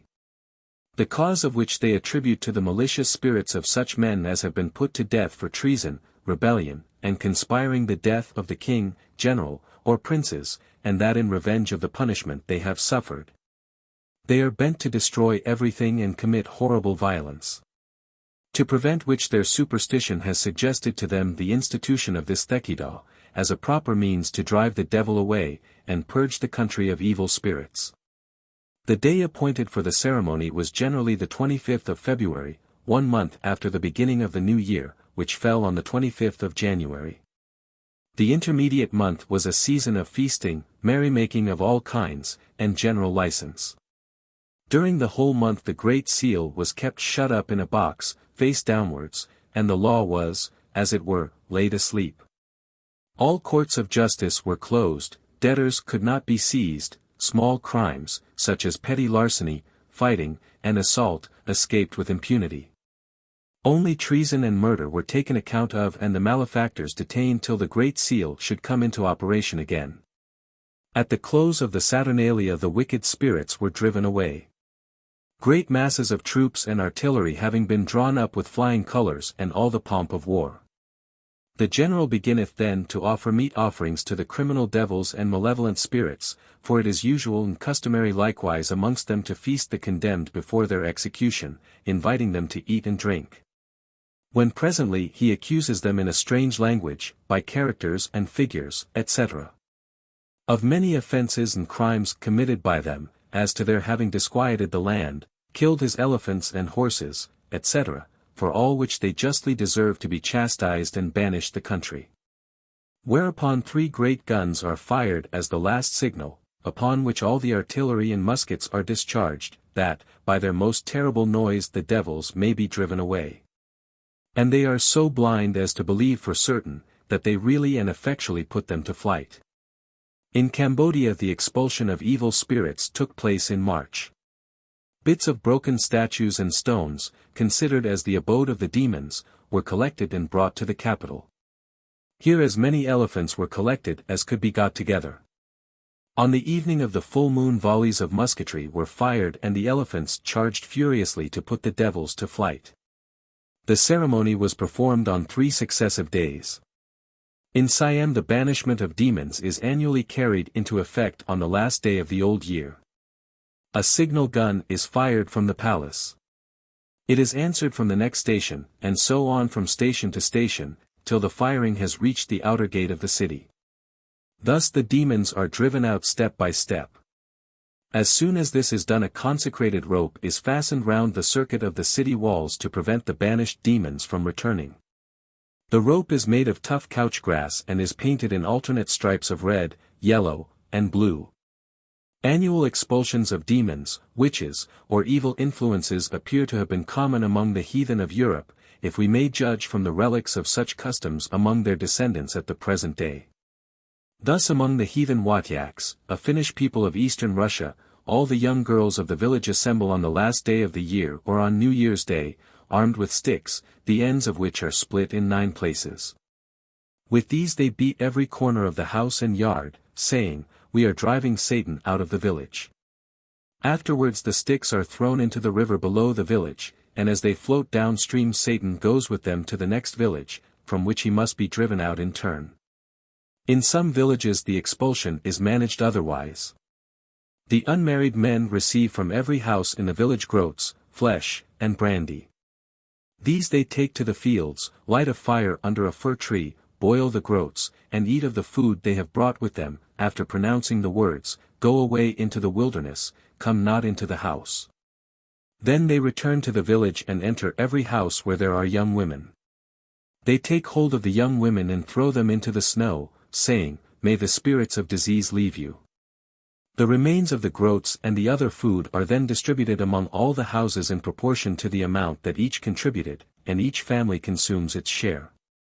According to a Wodyak of the Malmez district the young men throw into the snow whomever they find in the houses, and this is called, driving out Satan. Moreover, some of the boiled groats are cast into the fire with the words, "O God, afflict us not with sickness and pestilence, give us not up as a prey to the spirits of the wood."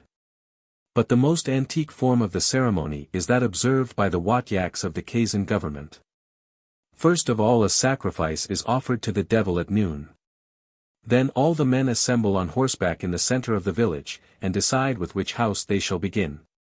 When this question, which often gives rise to hot disputes, is settled, they tether their horses to the paling, and arm themselves with whips, clubs of lime wood and bundles of lighted twigs. The lighted twigs are believed to have the greatest terrors for Satan. Thus armed, they proceed with frightful cries to beat every corner of the house and yard, then shut the door, and spit at the ejected fiend. So they go from house to house, till the devil has been driven from every one. Then they mount their horses and ride out of the village, yelling wildly and brandishing their clubs in every direction. Outside of the village they fling away the clubs and spit once more at the devil. The Cheremis, another Finnish people of eastern Russia, chase Satan from their dwellings by beating the walls with cudgels of lime wood. For the same purpose they fire guns, stab the ground with knives, and insert burning chips of wood in the crevices.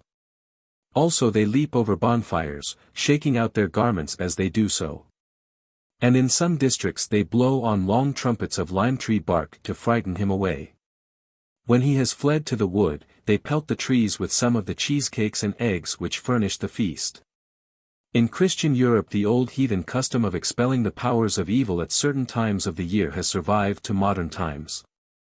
Thus in some villages of Calabria the month of March is inaugurated with the expulsion of the witches.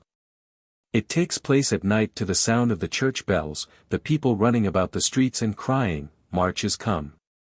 They say that the witches roam about in March, and the ceremony is repeated every Friday evening during the month. Often, as might have been anticipated, the ancient pagan rite has attached itself to church festivals. In Albania on Easter Eve the young people light torches of resinous wood and march in procession, swinging them, through the village. At last they throw the torches into the river, crying, "Ha, Kore! We throw you into the river, like these torches, that you may never return." Silesian peasants believe that on Good Friday the witches go their rounds and have great power for mischief. Hence about Oles, near Strelitz, the people on that day arm themselves with old brooms and drive the witches from house and home, from farmyard and cattle stall, making a great uproar and clatter as they do so. In Central Europe the favorite time for expelling the witches is, or was, Walpurgis night, the eve of May Day, when the baleful powers of these mischievous beings were supposed to be at their height. In the Tyrol, for example, as in other places, the expulsion of the powers of evil at this season goes by the name of burning out the witches. It takes place on May Day, but people have been busy with their preparations for days before. On a Thursday at midnight bundles are made up of resinous splinters, black and red spotted hemlock, capers purge, rosemary, and twigs of the sloe. These are kept and burned on May Day by men who must first have received plenary absolution from the church. On the last 3 days of April all the houses are cleansed and fumigated with juniper berries and rue. On May Day, when the evening bell has rung and the twilight is falling, the ceremony of burning out the witches begins. Men and boys make a racket with whips, bells, pots, and pans, the women carry censers. The dogs are unchained and run barking and yelping about. As soon as the church bells begin to ring, the bundles of twigs, fastened on poles, are set on fire and the incense is ignited. Then all the house bells and dinner bells are rung, pots and pans are clashed, dogs bark, every one must make a noise. And amid this hubbub all scream at the pitch of their voices. "Witch flee, flee from here, or it will go ill with thee." Then they run 7 times round the houses, the yards, and the village. So the witches are smoked out of their lurking places and driven away. The custom of expelling the witches on Walpurgis night is still, or was down to recent years, observed in many parts of Bavaria and among the Germans of Bohemia. Thus in the Bomerwald mountains all the young fellows of the village assemble after sunset on some height, especially at a crossroad, and crack whips for a while in unison with all their strength. This drives away the witches. For so far as the sound of the whips is heard, these maleficent beings can do no harm. In some places, while the young men are cracking their whips, the herdsmen wind their horns, and the long-drawn notes, heard far off in the silence of night, are very effectual for banning the witches. Another witching time is the period of 12 days between Christmas and Epiphany. Hence in some parts of Silesia the people burn pine resin all night long between Christmas and the New Year in order that the pungent smoke may drive witches and evil spirits far away from house and homestead. And on Christmas Eve and New Year's Eve they fire shots over fields and meadows, into shrubs and trees, and wrap straw around the fruit trees, to prevent the spirits from doing them harm. On New Year's Eve, which is St. Sylvester's Day, Bohemian lads, armed with guns, form themselves into circles and fire thrice into the air. This is called shooting the witches, and is supposed to frighten the witches away. The last of the mystic 12 days is Epiphany or Twelfth Night, and it has been selected as a proper season for the expulsion of the powers of evil in various parts of Europe. Thus at Brunnen, on the Lake of Lucerne, boys go about in procession on 12th night carrying torches and making a great noise with horns, bells, whips, and so forth to frighten away 2 female spirits of the wood, Struteli and Stratelli. The people think that if they do not make enough noise, there will be little fruit that year. Again, in Labrador, a canton of southern France, on the eve of 12th day the people run through the streets, jangling bells, clattering kettles, and doing everything to make a discordant noise.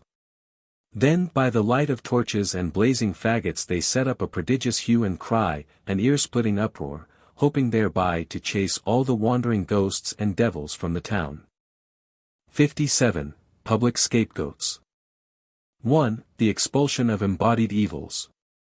Thus far we have dealt with that class of the general expulsion of evils which I have called direct or immediate.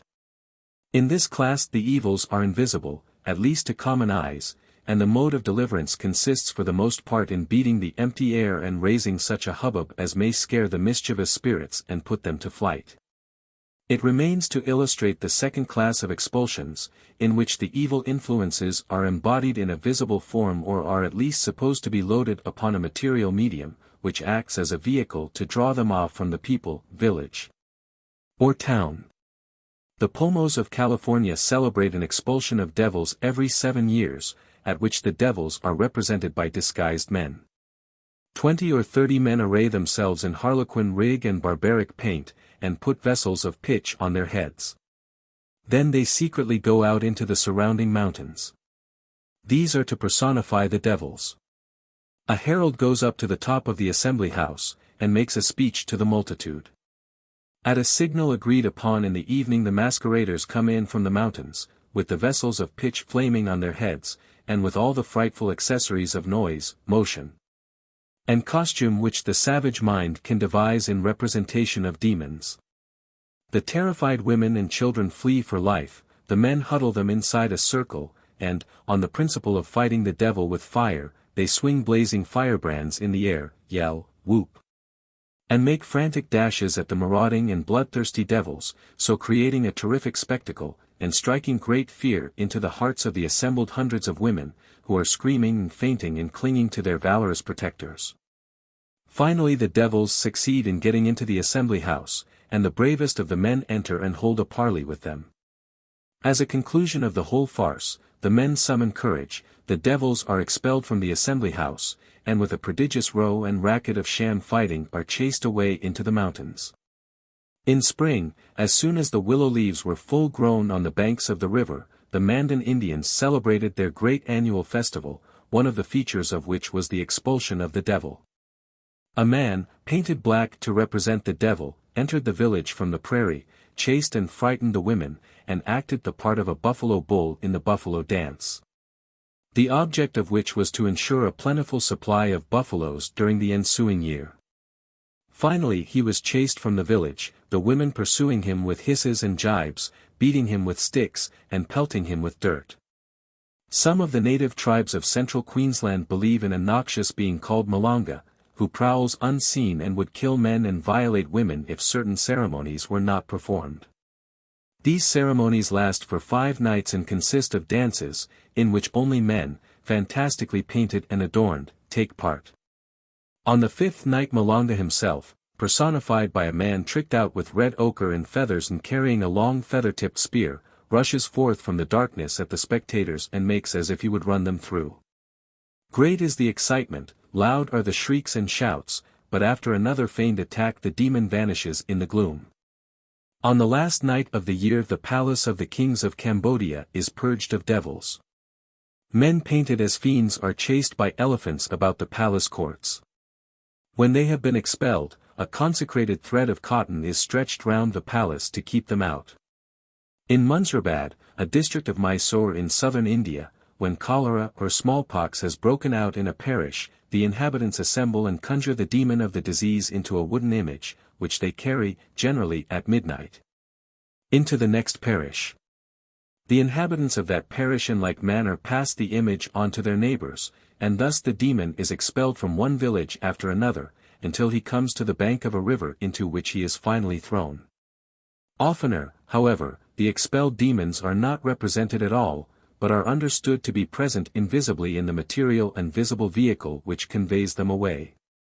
Here, again, it will be convenient to distinguish between occasional and periodical expulsions. We begin with the former. 2. The occasional expulsion of evils in a material vehicle. The vehicle which conveys away the demons may be of various kinds. A common one is a little ship or boat. Thus, in the southern district of the island of Ceram, when a whole village suffers from sickness, a small ship is made and filled with rice, tobacco, eggs, and so forth, which have been contributed by all the people. A little sail is hoisted on the ship. When all is ready, a man calls out in a very loud voice, "O, all ye sicknesses, ye smallpoxes, agues, measles, etc. who have visited us so long and wasted us so sorely, but who now cease to plague us, we have made ready this ship for you, and we have furnished you with provender sufficient for the voyage. Ye shall have no lack of food nor of betel leaves nor of areca nuts nor of tobacco. Depart, and sail away from us directly, never come near us again, but go to a land which is far from here. Let all the tides and winds waft you speedily thither, and so convey you thither that for the time to come we may live sound and well, and that we may never see the sun rise on you again. Then 10 or 12 men carry the vessel to the shore, and let it drift away with the land breeze, feeling convinced that they are free from sickness forever, or at least till the next time. If sickness attacks them again, they are sure it is not the same sickness, but a different one, which in due time they dismiss in the same manner.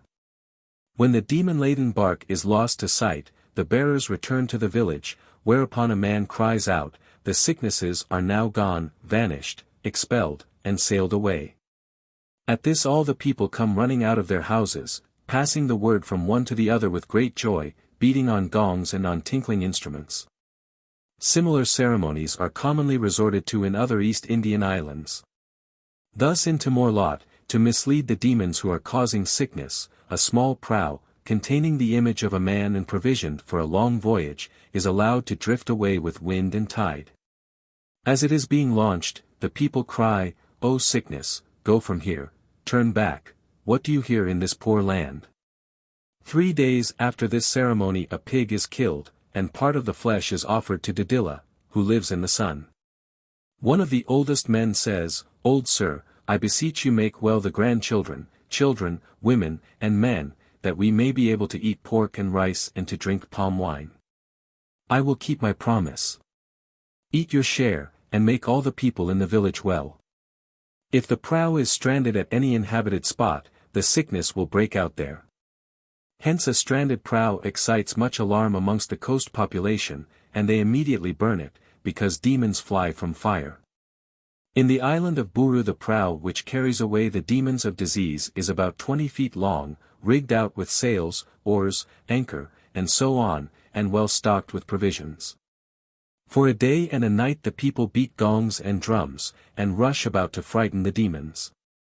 Next morning 10 stalwart young men strike the people with branches, which have been previously dipped in an earthen pot of water. As soon as they have done so, they run down to the beach, put the branches on board the prow, launch another boat in great haste, and tow the disease-burdened bark far out to sea. There they cast it off, and one of them calls out, "Grandfather Smallpox, go away, go willingly away, go visit another land, we have made you food ready for the voyage, we have now nothing more to give." When they have landed, all the people bathe together in the sea. In this ceremony the reason for striking the people with the branches is clearly to rid them of the disease demons, which are then supposed to be transferred to the branches. Hence the haste with which the branches are deposited in the prow and towed away to sea.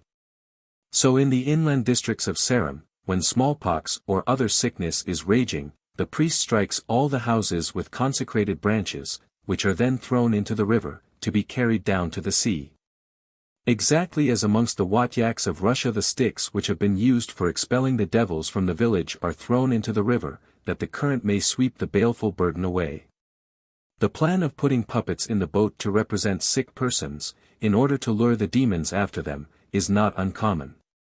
For example, most of the pagan tribes on the coast of Borneo seek to drive away epidemic disease as follows. They carve one or more rough human images from the pith of the sago palm and place them on a small raft or boat or full-rigged Malay ship together with rice and other food. The boat is decked with blossoms of the areca palm and with ribbons made from its leaves, and thus adorned the little craft is allowed to float out to sea with the ebb tide, bearing, as the people fondly think or hope, the sickness away with it. Often the vehicle which carries away the collected demons or ills of a whole community is an animal or scapegoat. In the central provinces of India, when cholera breaks out in a village, every one retires after sunset to his house.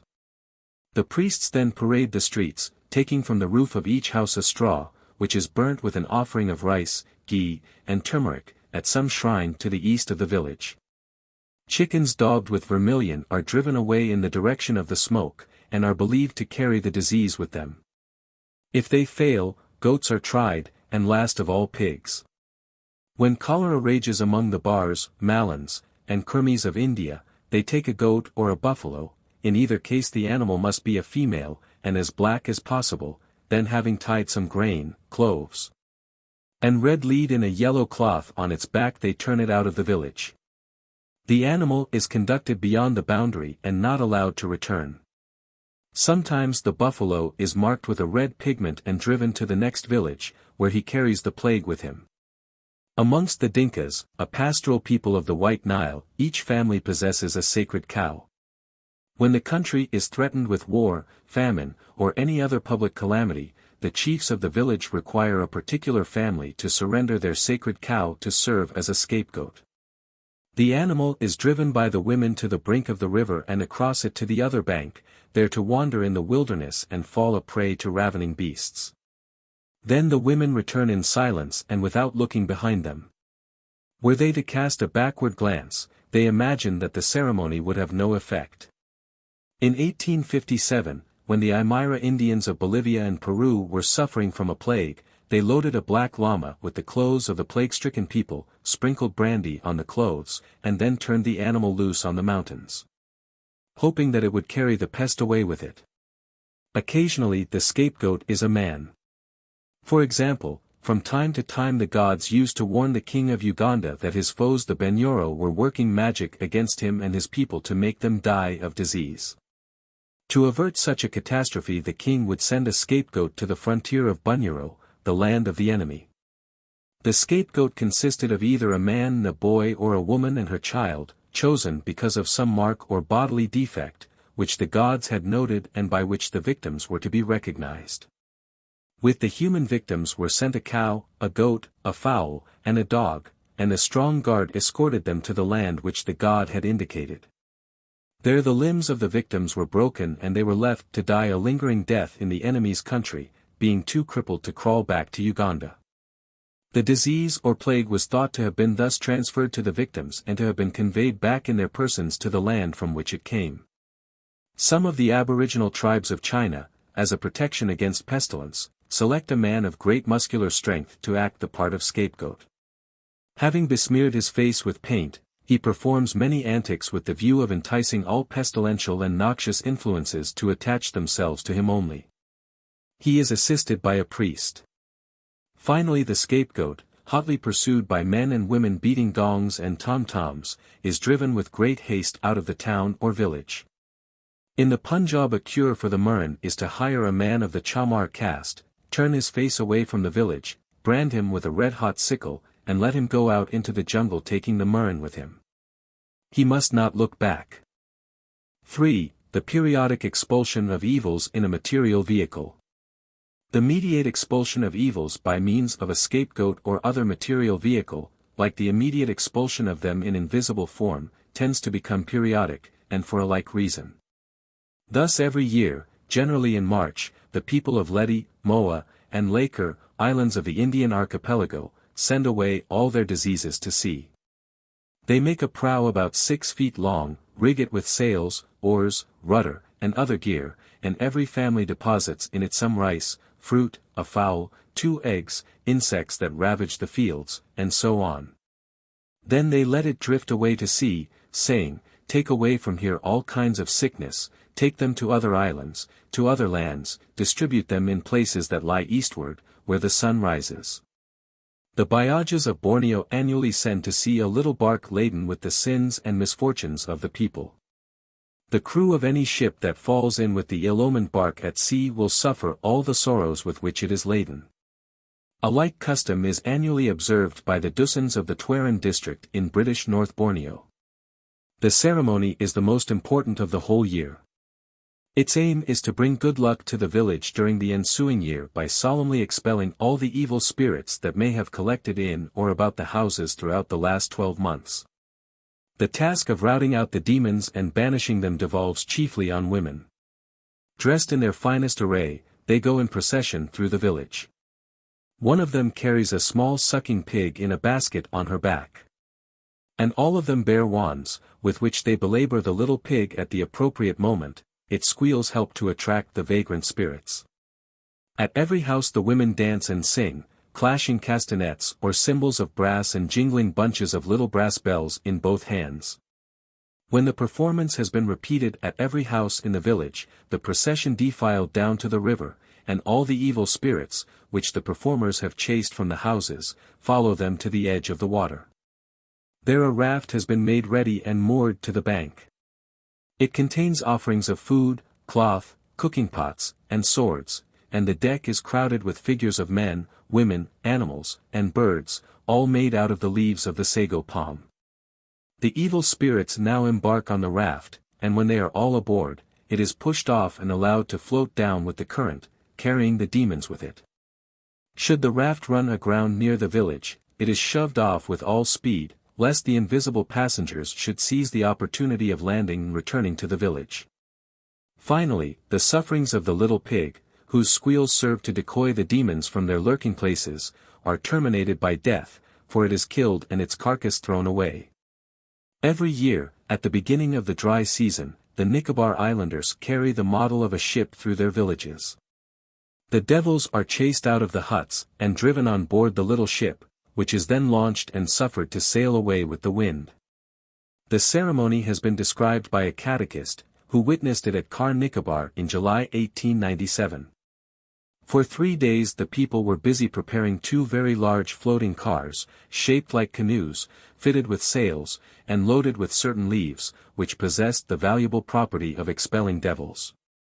While the young people were thus engaged, the exorcists and the elders sat in a house singing songs by turns, but often they would come forth, pace the beach armed with rods, and forbid the devil to enter the village.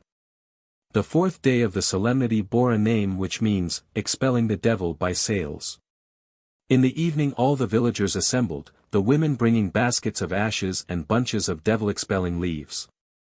These leaves were then distributed to everybody, old and young. When all was ready, a band of robust men, attended by a guard of exorcists, carried one of the cars down to the sea on the right side of the village graveyard, and set it floating in the water. As soon as they had returned, another band of men carried the other car to the beach and floated it similarly in the sea to the left of the graveyard. The demon-laden barks being now launched, the women threw ashes from the shore, and the whole crowd shouted, saying, "Fly away, devil, fly away, never come again." The wind and the tide being favorable, the canoes sailed quickly away. And that night all the people feasted together with great joy, because the devil had departed in the direction of Chaura.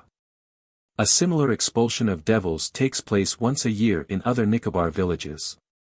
But the ceremonies are held at different times in different places. Amongst many of the aboriginal tribes of China, a great festival is celebrated in the 3rd month of every year. It is held by way of a general rejoicing over what the people believe to be a total annihilation of the ills of the past 12 months. The destruction is supposed to be effected in the following way. A large earthenware jar filled with gunpowder, stones, and bits of iron is buried in the earth. A train of gunpowder, communicating with the jar, is then laid, and a match being applied, the jar and its contents are blown up. The stones and bits of iron represent the ills and disasters of the past year, and the dispersion of them by the explosion is believed to remove the ills and disasters themselves. The festival is attended with much reveling and drunkenness. At Old Calabar on the coast of Guinea, the devils and ghosts are, or used to be, publicly expelled once in 2 years. Among the spirits thus driven from their haunts are the souls of all the people who died since the last lustration of the town. About 3 weeks or a month before the expulsion, which according to one account takes place in the month of November, rude effigies representing men and animals, such as crocodiles, leopards, elephants, bullocks, and birds, are made of wicker work or wood, and being hung with strips of cloth and bedizened with gewgaws, are set before the door of every house.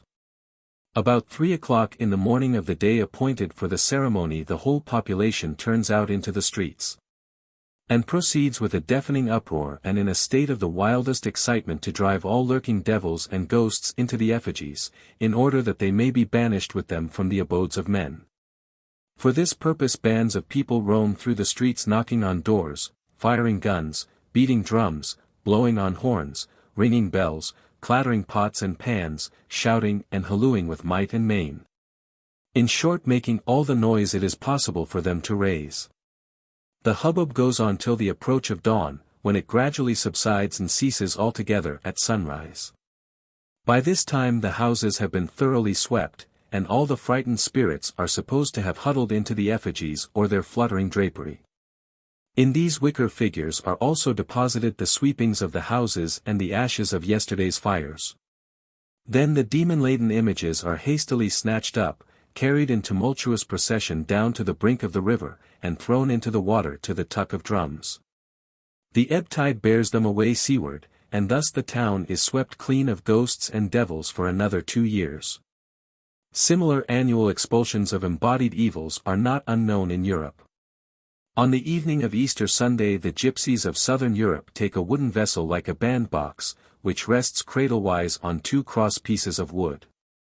In this they place herbs and simples, together with the dried carcass of a snake, or lizard, which every person present must first have touched with his fingers. The vessel is then wrapped in white and red wool, carried by the oldest man from tent to tent, and finally thrown into running water, not, however, before every member of the band has spat into it once, and the sorceress has uttered some spells over it. They believe that by performing this ceremony they dispel all the illnesses that would otherwise have afflicted them in the course of the year. And that if any one finds the vessel and opens it out of curiosity, he and his will be visited by all the maladies which the others have escaped. The scapegoat by means of which the accumulated ills of a whole year are publicly expelled is sometimes an animal. For example, among the Garos of Assam, besides the sacrifices for individual cases of illness, there are certain ceremonies which are observed once a year by a whole community or village, and are intended to safeguard its members from dangers of the forest, and from sickness and mishap during the coming 12 months. The principal of these is the Asongtata ceremony. Close to the outskirts of every big village a number of stones may be noticed stuck into the ground, apparently without order or method. These are known by the name of Asong, and on them is offered the sacrifice which the Asongtata demands. The sacrifice of a goat takes place, and a month later, that of a langur, Entellus monkey, or a bamboo rat is considered necessary. The animal chosen has a rope fastened round its neck and is led by 2 men, one on each side of it, to every house in the village. It is taken inside each house in turn, the assembled villagers, meanwhile, beating the walls from the outside, to frighten and drive out any evil spirits which may have taken up their residence within. The round of the village having been made in this manner, the monkey or rat is led to the outskirts of the village, killed by a blow of a dhow, which disembowels it, and then crucified on bamboos set up in the ground. Round the crucified animal long, sharp bamboo stakes are placed, which form chevaux de frise round about it. These commemorate the days when such defenses surrounded the villages on all sides to keep off human enemies, and they are now a symbol to ward off sickness and dangers to life from the wild animals of the forest. The langur required for the purpose is hunted down some days before, but should it be found impossible to catch one, a brown monkey may take its place, a hulak may not be used. Here the crucified ape or rat is the public scapegoat, which by its vicarious sufferings and death relieves the people from all sickness and mishap in the coming year. Again, on one day of the year the Bhotias of Juhar, in the western Himalayas, take a dog, intoxicate him with spirits and bhang or hemp, and having fed him with sweetmeats, lead him round the village and let him loose. They then chase and kill him with sticks and stones, and believe that, when they have done so, no disease or misfortune will visit the village during the year. In some parts of Breadalbane it was formerly the custom on New Year's Day to take a dog to the door, give him a bit of bread, and drive him out, saying, "Get away, you dog." Whatever death of men or loss of cattle would happen in this house to the end of the present year, may it all light on your head. On the Day of Atonement, which was the 10th day of the 7th month, the Jewish high priest laid both his hands on the head of a live goat, confessed over it all the iniquities of the children of Israel, and, having thereby transferred the sins of the people to the beast, sent it away into the wilderness. The scapegoat upon whom the sins of the people are periodically laid, may also be a human being.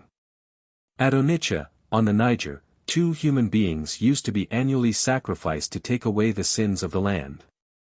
The victims were purchased by public subscription.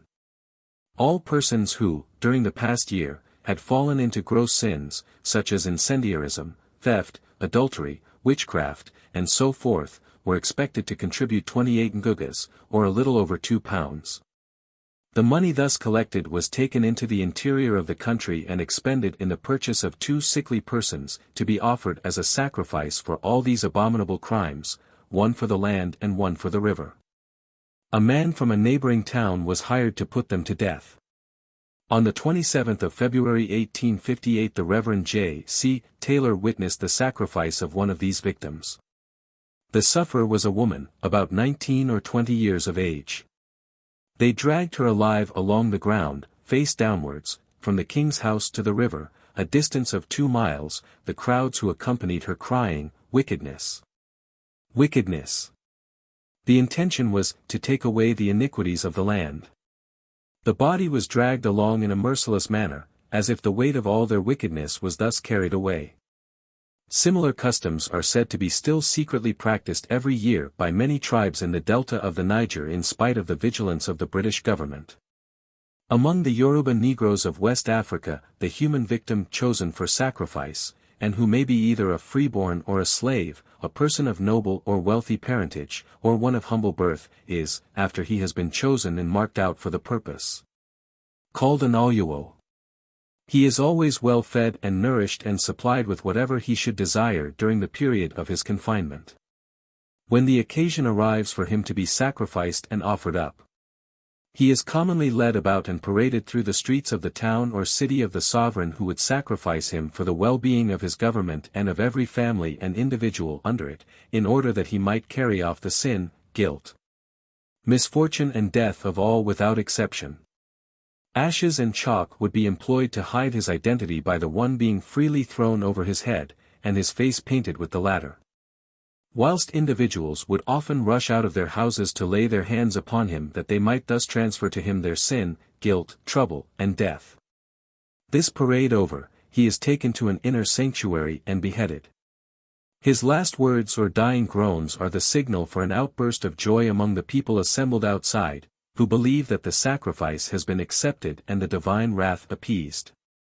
In Siam it used to be the custom on one day of the year to single out a woman broken down by debauchery, and carry her on a litter through all the streets to the music of drums and hautboys.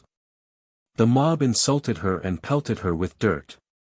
And after having carried her through the whole city, they threw her on a dunghill or a hedge of thorns outside the ramparts, forbidding her ever to enter the walls again. They believed that the woman thus drew upon herself all the malign influences of the air and of evil spirits. The Bataks of Sumatra offer either a red horse or a buffalo as a public sacrifice to purify the land and obtain the favor of the gods. Formerly, it is said, a man was bound to the same stake as the buffalo, and when they killed the animal, the man was driven away, no one might receive him, converse with him, or give him food. Doubtless he was supposed to carry away the sins and misfortunes of the people. Sometimes the scapegoat is a divine animal. The people of Malabar share the Hindu reverence for the cow, to kill and eat which they esteem to be a crime as heinous as homicide or willful murder. Nevertheless the Brahmins transfer the sins of the people into one or more cows, which are then carried away, both the cows and the sins wherewith these beasts are charged, to what place the Brahmin shall appoint. When the ancient Egyptians sacrificed a bull, they invoked upon its head all the evils that might otherwise befall themselves and the land of Egypt, and thereupon they either sold the bull's head to the Greeks or cast it into the river. Now, it cannot be said that in the times known to us the Egyptians worshipped bulls in general, for they seem to have commonly killed and eaten them.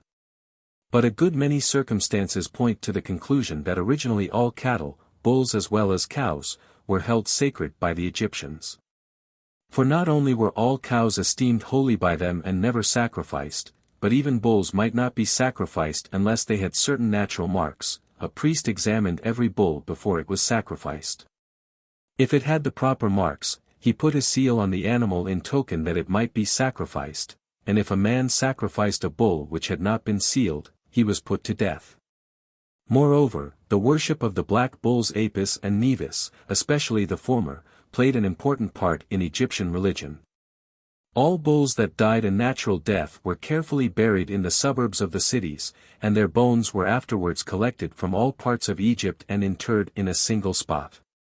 And at the sacrifice of a bull in the great rites of Isis all the worshippers beat their breasts and mourned. On the whole, then, we are perhaps entitled to infer that bulls were originally, as cows were always, esteemed sacred by the Egyptians, and that the slain bull upon whose head they laid the misfortunes of the people was once a divine scapegoat.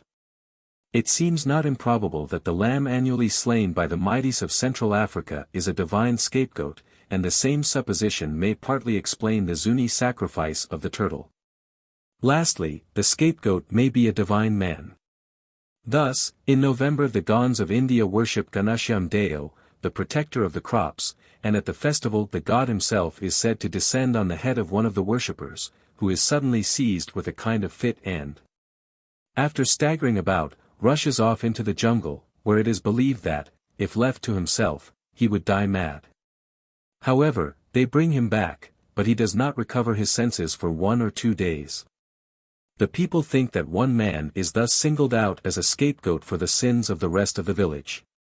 In the Temple of the Moon the Albanians of the eastern Caucasus kept a number of sacred slaves, of whom many were inspired and prophesied.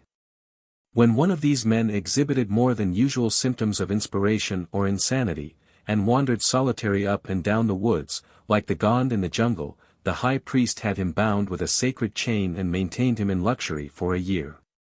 At the end of the year he was anointed with unguents and led forth to be sacrificed. A man whose business it was to slay these human victims and to whom practice had given dexterity, advanced from the crowd and thrust a sacred spear into the victim's side, piercing his heart. From the manner in which the slain man fell, omens were drawn as to the welfare of the commonwealth. Then the body was carried to a certain spot where all the people stood upon it as a purificatory ceremony. This last circumstance clearly indicates that the sins of the people were transferred to the victim, just as the Jewish priest transferred the sins of the people to the scapegoat by laying his hands on the animal's head. And since the man was believed to be possessed by the divine spirit, we have here an undoubted example of a man-god slain to take away the sins and misfortunes of the people. In Tibet the ceremony of the scapegoat presents some remarkable features. The Tibetan New Year begins with the new moon which appears about the 15th of February. For 23 days afterwards the government of Lhasa, the capital, is taken out of the hands of the ordinary rulers and entrusted to the monk of the Debang monastery who offers to pay the highest sum for the privilege.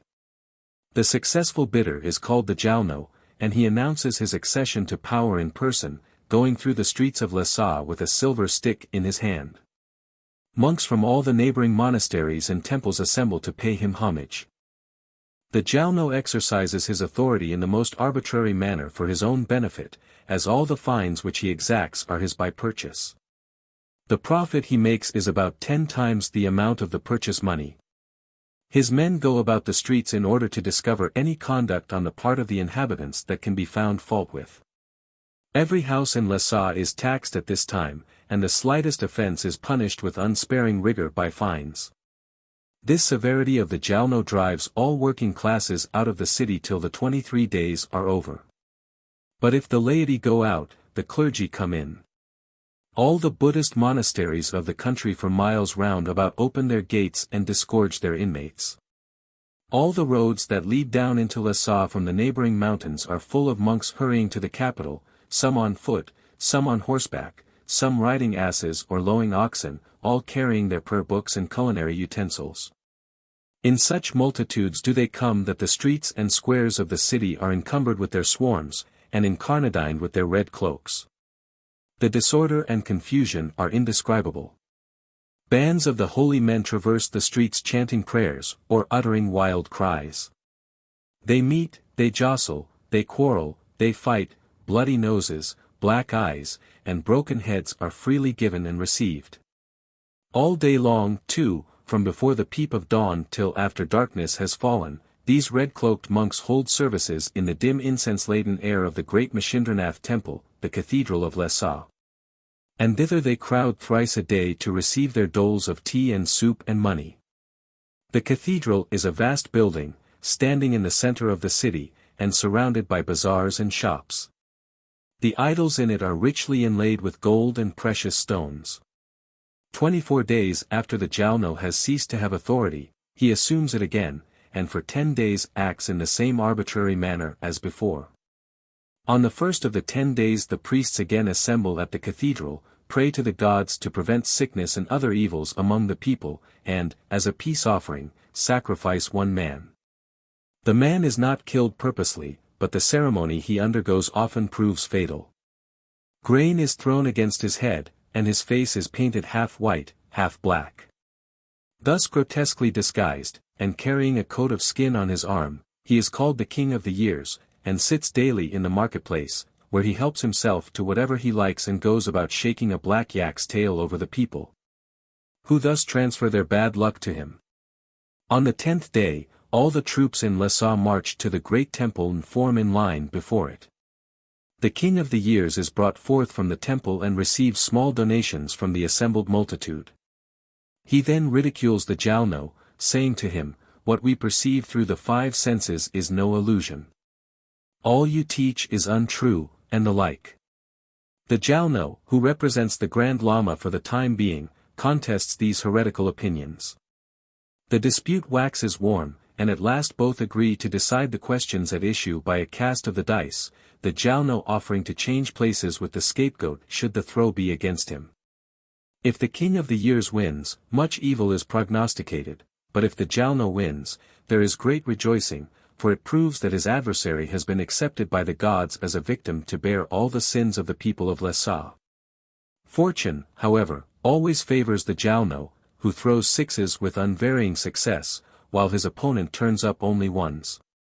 Nor is this so extraordinary as at first sight it might appear. For the Jalno's dice are marked with nothing but 6s and his adversaries with nothing but 1s. When he sees the finger of Providence thus plainly pointed against him, the King of the Years is terrified and flees away upon a white horse, with a white dog, a white bird, salt and so forth, which have all been provided for him by the government. His face is still painted half white and half black, and he still wears his leathern coat. The whole populace pursues him, hooting, yelling, and firing blank shots in volleys after him. Thus driven out of the city, he is detained for 7 days in the great chamber of horrors at the Samayas monastery, surrounded by monstrous and terrific images of devils and skins of huge serpents and wild beasts. Thence he goes away into the mountains of Chaitang, where he has to remain an outcast for several months or a year in a narrow den. If he dies before the time is out, the people say it is an auspicious omen. But if he survives, he may return to Lhasa and play the part of scapegoat over again the following year. This quaint ceremonial, still annually observed in the secluded capital of Buddhism, the Rome of Asia, is interesting because it exhibits, in a clearly marked religious stratification, a series of divine redeemers themselves redeemed. Of vicarious sacrifices vicariously atoned for, of gods undergoing a process of fossilization, who, while they retain the privileges, have disburdened themselves of the pains and penalties of divinity. In the Jalno we may without undue straining discern a successor of those temporary kings, those mortal gods, who purchase a short lease of power and glory at the price of their lives. That he is the temporary substitute of the Grand Lama is certain. That he is, or was once, liable to act as scapegoat for the people is made nearly certain by his offer to change places with the real scapegoat, the king of the years, if the arbitrament of the dice should go against him. It is true that the conditions under which the question is now put to the hazard have reduced the offer to an idle form. But such forms are no mere mushroom growths, springing up of themselves in a night. If they are now lifeless formalities, empty husks devoid of significance, we may be sure that they once had a life and a meaning. If at the present day they are blind alleys leading nowhere, we may be certain that in former days they were paths that led somewhere, if only to death. That death was the goal to which of old the Tibetan scapegoat passed after his brief period of license in the marketplace, is a conjecture that has much to commend it. Analogy suggests it. The blank shots fired after him, the statement that the ceremony often proves fatal, the belief that his death is a happy omen, all confirm it. We need not wonder then that the Jalno, after paying so dear to act as deputy deity for a few weeks, should have preferred to die by deputy rather than in his own person when his time was up. The painful but necessary duty was accordingly laid on some poor devil, some social outcast, some wretch with whom the world had gone hard, who readily agreed to throw away his life at the end of a few days if only he might have his fling in the meantime. For observe that while the time allowed to the original deputy, the Jalno, was measured by weeks, the time allowed to the deputy's deputy was cut down to days, 10 days according to one authority, 7 days according to another. So short a rope was doubtless thought a long enough tether for so black or sickly a sheep, so few sands in the hourglass, slipping so fast away, sufficed for one who had wasted so many precious years.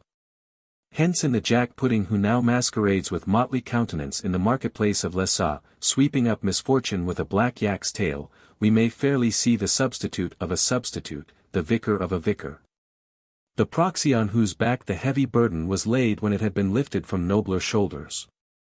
But the clue, if we have followed it aright, does not stop at the Jalno, it leads straight back to the Pope of Lessa himself, the Grand Lama, of whom the Jalno is merely the temporary vicar. The analogy of many customs in many lands points to the conclusion that, if this human divinity stoops to resign his ghostly power for a time into the hands of a substitute, it is, or rather was once, for no other reason than that the substitute might die in his stead. Thus through the mist of ages unillumined by the lamp of history, the tragic figure of the Pope of Buddhism, God's vicar on earth for Asia, looms dim and sad as the man-god who bore his people's sorrows, the good shepherd who laid down his life for the sheep. 4. On scapegoats in general. The foregoing survey of the custom of publicly expelling the accumulated evils of a village or town or country suggests a few general observations. In the first place, it will not be disputed that what I have called the immediate and the mediate expulsions of evil are identical in intention. In other words, that whether the evils are conceived of as invisible or as embodied in a material form, is a circumstance entirely subordinate to the main object of the ceremony, which is simply to effect a total clearance of all the ills that have been infesting a people. If any link were wanting to connect the two kinds of expulsion, it would be furnished by such a practice as that of sending the evils away in a litter or a boat. For here, on the one hand, the evils are invisible and intangible.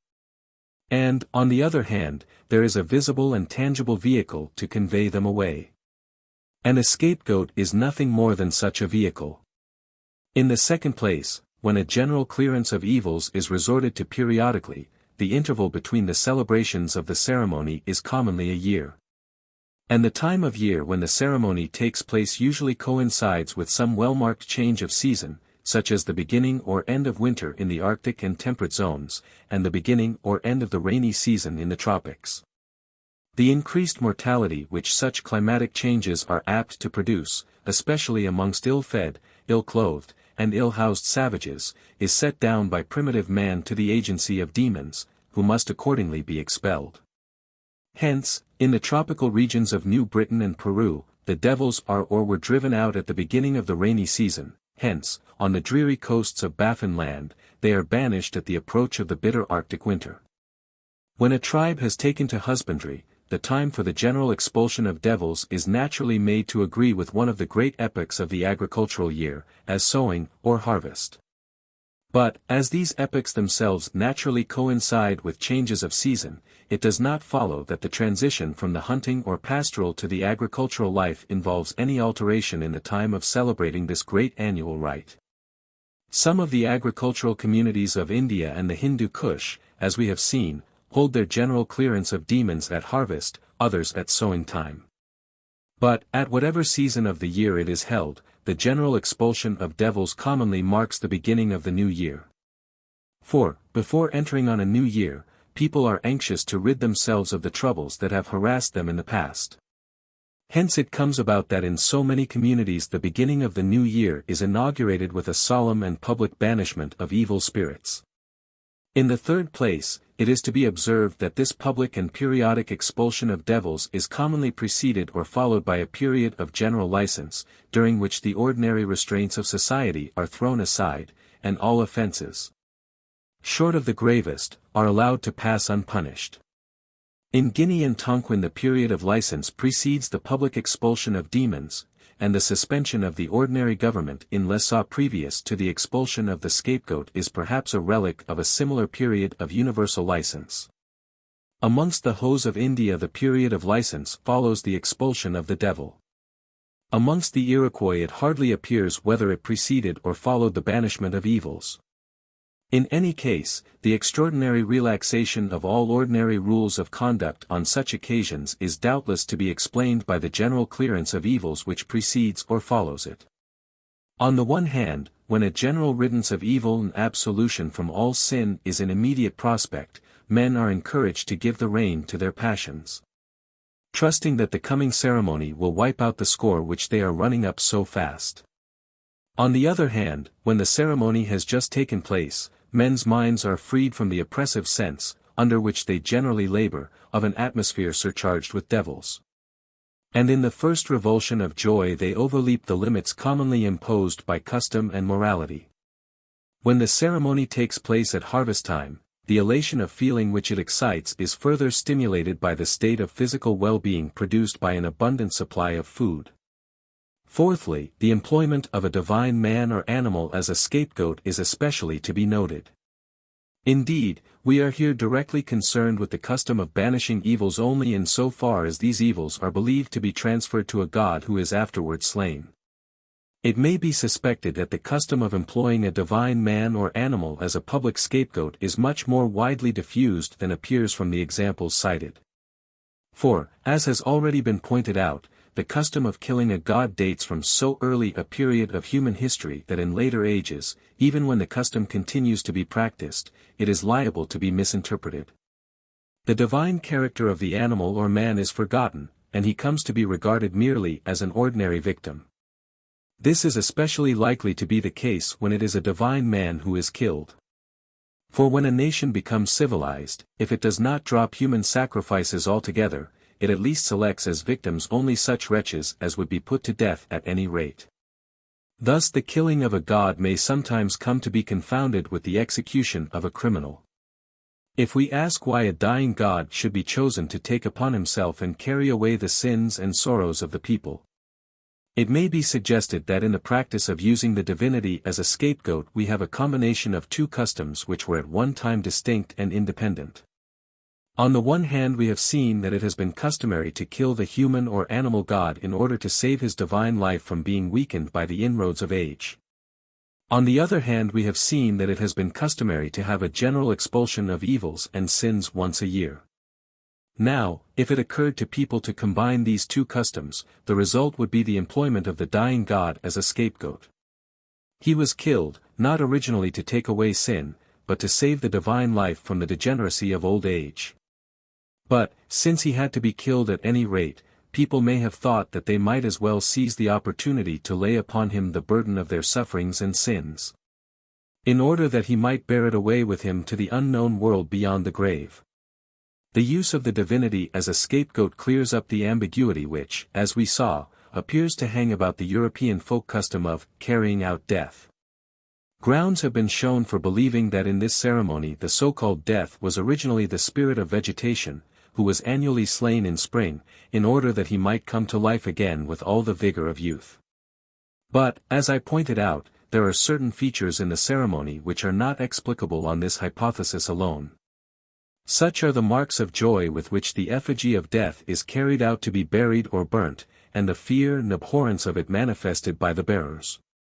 But these features become at once intelligible if we suppose that the death was not merely the dying god of vegetation, but also a public scapegoat, upon whom were laid all the evils that had afflicted the people during the past year. Joy on such an occasion is natural and appropriate.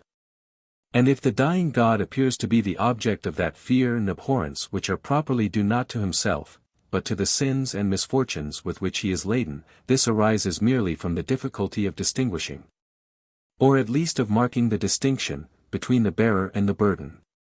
When the burden is of a baleful character, the bearer of it will be feared and shunned just as much as if he were himself instinct with those dangerous properties of which, as it happens, he is only the vehicle. Similarly, we have seen that disease-laden and sin-laden boats are dreaded and shunned by East Indian peoples. Again, the view that in these popular customs the death is a scapegoat as well as a representative of the divine spirit of vegetation derives some support from the circumstance that its expulsion is always celebrated in spring chiefly by Slavonic peoples. For the Slavonic year began in spring, and thus, in one of its aspects, the ceremony of carrying out death would be an example of the widespread custom of expelling the accumulated evils of the old year before entering on a new one. 58. Human scapegoats in classical antiquity. 1. The human scapegoat in ancient Rome. We are now prepared to notice the use of the human scapegoat in classical antiquity. Every year on the 14th of March a man clad in skins was led in procession through the streets of Rome, beaten with long white rods, and driven out of the city. He was called Mamurius Veturius, that is, the Old Mars, and as the ceremony took place on the day preceding the first full moon of the old Roman year, which began on the 1st of March. The skin-clad man must have represented the Mars of the past year, who was driven out at the beginning of a new one. Now Mars was originally not a god of war but of vegetation. For it was to Mars that the Roman husbandman prayed for the prosperity of his corn and his vines, his fruit trees, and his copses. It was to Mars that the priestly college of the Arval brothers, whose business it was to sacrifice for the growth of the crops, addressed their petitions almost exclusively.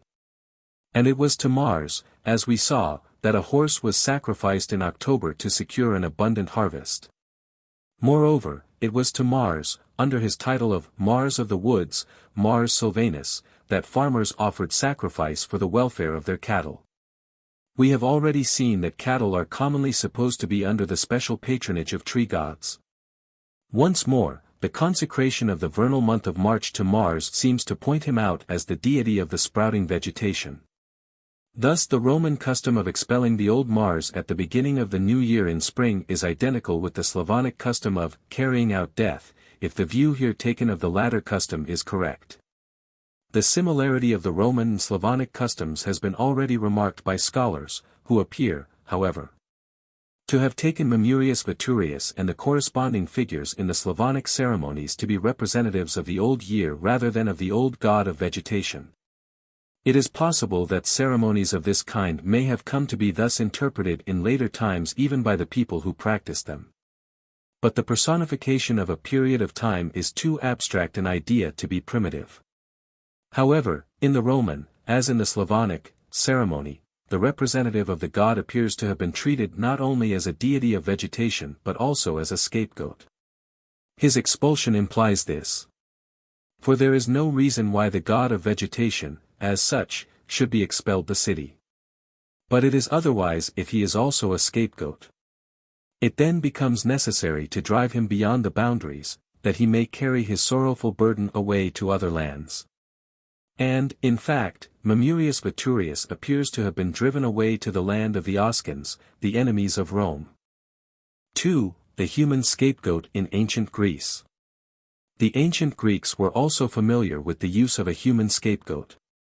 In Plutarch's native town of Kyrenia a ceremony of this kind was performed by the chief magistrate at the town hall, and by each householder at his own home.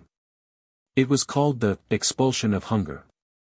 A slave was beaten with rods of the agnus castus, and turned out of doors with the words, "Out with hunger, and in with wealth and health." When Plutarch held the office of chief magistrate of his native town, he performed this ceremony at the town hall, and he has recorded the discussion to which the custom afterwards gave rise. But in civilized Greece the custom of the scapegoat took darker forms than the innocent rite over which the amiable and pious Plutarch presided.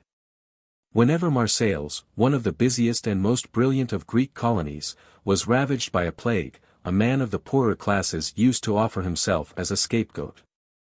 For a whole year he was maintained at the public expense, being fed on choice and pure food. At the expiry of the year he was dressed in sacred garments, decked with holy branches, and led through the whole city, while prayers were uttered that all the evils of the people might fall on his head. He was then cast out of the city or stoned to death by the people outside of the walls. The Athenians regularly maintained a number of degraded and useless beings at the public expense.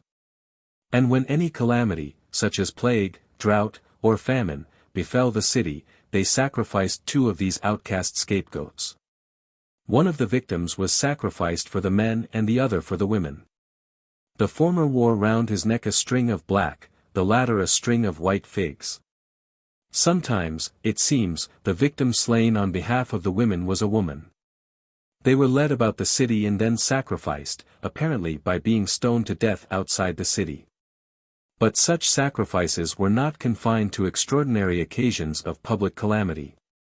It appears that every year, at the festival of the Thargelia in May, 2 victims, one for the men and one for the women, were led out of Athens and stoned to death.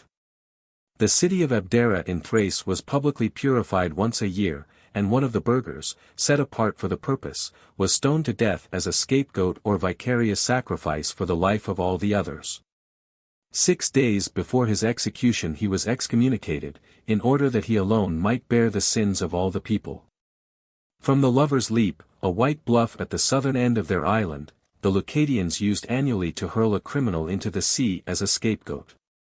But to lighten his fall they fastened live birds and feathers to him, and a flotilla of small boats waited below to catch him and convey him beyond the boundary.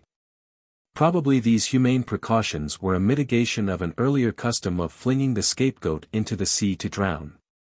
The Leucadian ceremony took place at the time of a sacrifice to Apollo, who had a temple or sanctuary on the spot. Elsewhere it was customary to cast a young man every year into the sea, with the prayer, "Be thou our offscouring." This ceremony was supposed to rid the people of the evils by which they were beset, or according to a somewhat different interpretation it redeemed them by paying the debt they owed to the sea god. As practiced by the Greeks of Asia Minor in the 6th century before our era, the custom of the scapegoat was as follows. When a city suffered from plague, famine, or other public calamity, an ugly or deformed person was chosen to take upon himself all the evils which afflicted the community. He was brought to a suitable place, where dried figs, a barley loaf, and cheese were put into his hand. These he ate. Then he was beaten 7 times upon his genital organs with squills and branches of the wild fig and other wild trees, while the flutes played a particular tune. Afterwards he was burned on a pyre built of the wood of forest trees. And his ashes were cast into the sea. A similar custom appears to have been annually celebrated by the Asiatic Greeks at the harvest festival of the Thargelia. In the ritual just described the scourging of the victim with squills, branches of the wild fig, and so forth, cannot have been intended to aggravate his sufferings, otherwise any stick would have been good enough to beat him with. The true meaning of this part of the ceremony has been explained by W. Manhart.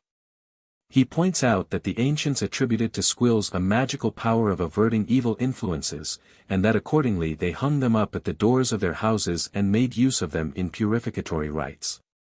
Hence the Arcadian custom of whipping the image of Pan with squills at a festival, or whenever the hunters returned empty-handed, must have been meant, not to punish the god, but to purify him from the harmful influences which were impeding him in the exercise of his divine functions as a god who should supply the hunter with game. Similarly, the object of beating the human scapegoat on the genital organs with squills and so on, must have been to release his reproductive energies from any restraint or spell under which they might be laid by demoniacal or other malignant agency. And as the Thargelia at which he was annually sacrificed was an early harvest festival celebrated in May, we must recognize in him a representative of the creative and fertilizing god of vegetation. The representative of the god was annually slain for the purpose I have indicated, that of maintaining the divine life in perpetual vigor, untainted by the weakness of age.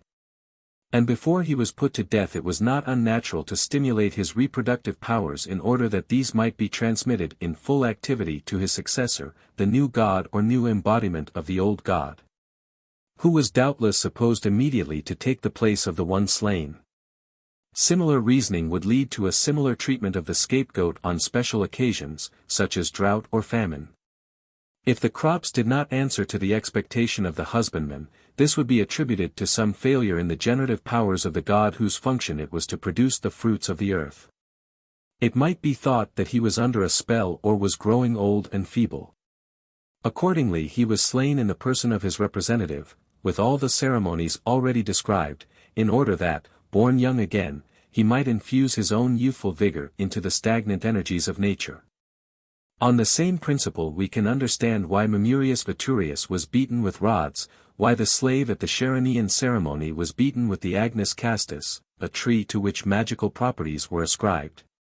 Why the effigy of death in some parts of Europe is assailed with sticks and stones, and why at Babylon the criminal who played the god scourged before he was crucified. The purpose of the scourging was not to intensify the agony of the divine sufferer, but on the contrary to dispel any malignant influences by which at the supreme moment he might conceivably be beset. Thus far I have assumed that the human victims at the Thargelia represented the spirits of vegetation in general, but it has been well remarked by Mr. W. R. Peyton that these poor wretches seem to have masqueraded as the spirits of fig trees in particular.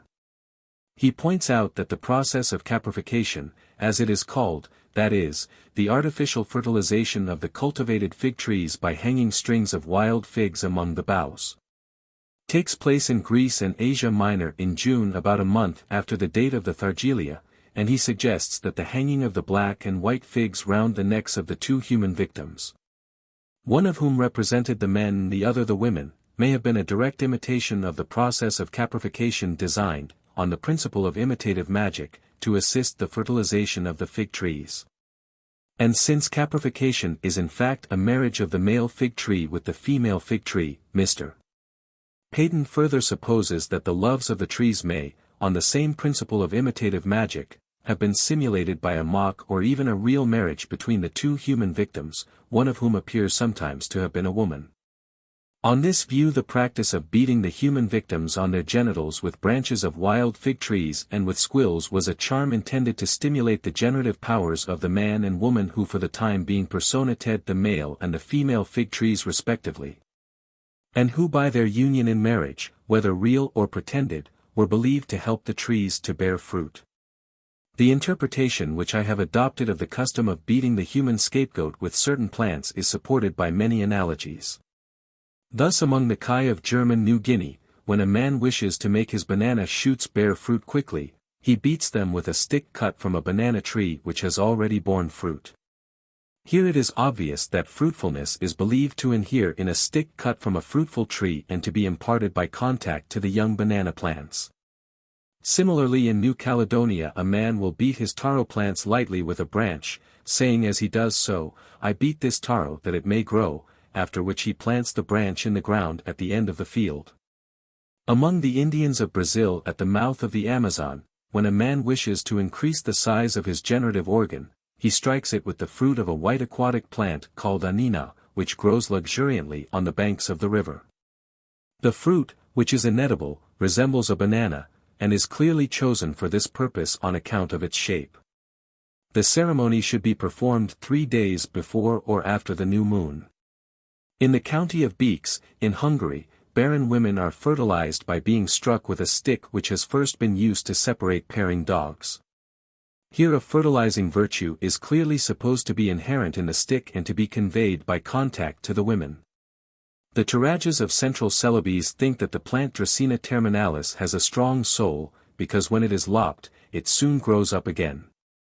Hence when a man is ill, his friends will sometimes beat him on the crown of the head with Dracaena leaves in order to strengthen his weak soul with the strong soul of the plant. These analogies, accordingly, support the interpretation which, following my predecessors W. Manhart and Mr. W. R. Peyton, I have given of the beating inflicted on the human victims at the Greek harvest festival of the Thargelia.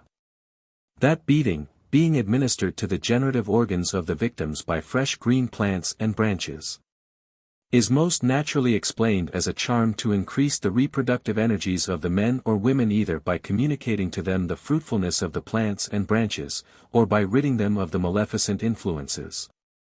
And this interpretation is confirmed by the observation that the two victims represented the two sexes, one of them standing for the men in general and the other for the women. The season of the year when the ceremony was performed, namely the time of the corn harvest, tallies well with the theory that the rite had an agricultural significance. Further, that it was above all intended to fertilize the fig trees is strongly suggested by the strings of black and white figs which were hung round the necks of the victims, as well as by the blows which were given their genital organs with the branches of a wild fig tree. Since this procedure closely resembles the procedure which ancient and modern husbandmen in Greek lands have regularly resorted to for the purpose of actually fertilizing their fig trees. When we remember what an important part the artificial fertilization of the date palm tree appears to have played of old, and not only in the husbandry but in the religion of Mesopotamia, there seems no reason to doubt that the artificial fertilization of the fig tree may in like manner have vindicated for itself a place in the solemn ritual of Greek religion. If these considerations are just, we must apparently conclude that while the human victims at the Thargelia certainly appear in later classical times to have figured chiefly as public scapegoats, who carried away with them the sins, misfortunes, and sorrows of the whole people, at an earlier time they may have been looked on as embodiments of vegetation, perhaps of the corn but particularly of the fig trees, and that the beating which they received and the death which they died were intended primarily to brace and refresh the powers of vegetation then beginning to droop and languish under the torrid heat of the Greek summer. The view here taken of the Greek scapegoat, if it is correct, obviates an objection which might otherwise be brought against the main argument of this book. To the theory that the priest of Orisha was slain as a representative of the spirit of the grove, it might have been objected that such a custom has no analogy in classical antiquity. But reasons have now been given for believing that the human being periodically and occasionally slain by the Asiatic Greeks was regularly treated as an embodiment of a divinity of vegetation. Probably the persons whom the Athenians kept to be sacrificed were similarly treated as divine. That they were social outcasts did not matter. On the primitive view, a man is not chosen to be the mouthpiece or embodiment of a god on account of his high moral qualities or social rank. The divine afflatus descends equally on the good and the bad, the lofty and the lowly. If then the civilized Greeks of Asia and Athens habitually sacrificed men whom they regarded as incarnate gods, there can be no inherent improbability in the supposition that at the dawn of history a similar custom was observed by the semi-barbarous Latins in the Orician grove. But to clinch the argument, it is clearly desirable to prove that the custom of putting to death a human representative of a god was known and practiced in ancient Italy elsewhere than in the Orician grove. This proof I now propose to adduce. 3. The Roman Saturnalia. We have seen that many peoples have been used to observe an annual period of license, when the customary restraints of law and morality are thrown aside.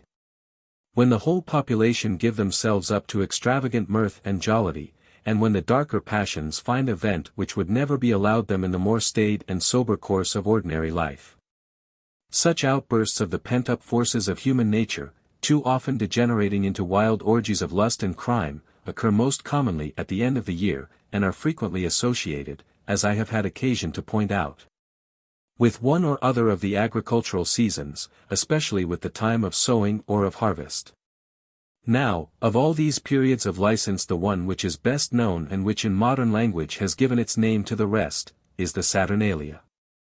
This famous festival fell in December, the last month of the Roman year, and was popularly supposed to commemorate the merry reign of Saturn, the god of sowing and of husbandry.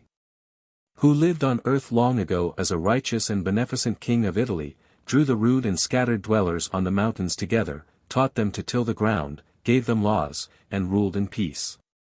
His reign was the fabled Golden Age, the earth brought forth abundantly, no sound of war or discord troubled the happy world, no baleful love of lucre worked like poison in the blood of the industrious and contented peasantry. Slavery and private property were alike unknown, all men had all things in common. At last the good God, the kindly king, vanished suddenly. But his memory was cherished to distant ages, shrines were reared in his honor, and many hills and high places in Italy bore his name. Yet the bright tradition of his reign was crossed by a dark shadow. His altars are said to have been stained with the blood of human victims, for whom a more merciful age afterwards substituted effigies. Of this gloomy side of the god's religion there is little or no trace in the descriptions which ancient writers have left us of the Saturnalia. Feasting and revelry and all the mad pursuit of pleasure are the features that seem to have especially marked this carnival of antiquity. As it went on for 7 days in the streets and public squares and houses of ancient Rome from the 17th to the 23rd of December. But no feature of the festival is more remarkable, nothing in it seems to have struck the ancients themselves more than the license granted to slaves at this time. The distinction between the free and the servile classes was temporarily abolished. The slave might rail at his master, intoxicate himself like his betters, sit down at table with them, and not even a word of reproof would be administered to him for conduct which at any other season might have been punished with stripes, imprisonment, or death. Nay, more, masters actually changed places with their slaves and waited on them at table, and not till the serf had done eating and drinking was the board cleared and dinner set for his master. So far was this inversion of ranks carried, that each household became for a time a mimic republic in which the high offices of state were discharged by the slaves, who gave their orders and laid down the law as if they were indeed invested with all the dignity of the consulship, the praetorship, and the bench.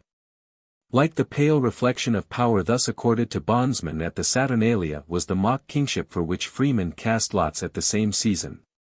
The person on whom the lot fell enjoyed the title of king, and issued commands of a playful and ludicrous nature to his temporary subjects.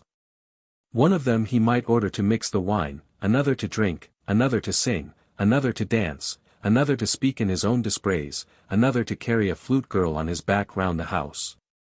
Now, when we remember that the liberty allowed to slaves at this festive season was supposed to be an imitation of the state of society in Saturn's time, and that in general the Saturnalia passed for nothing more or less than a temporary revival or restoration of the reign of that merry monarch, we are tempted to surmise that the mock king who presided over the revels may have originally represented Saturn himself.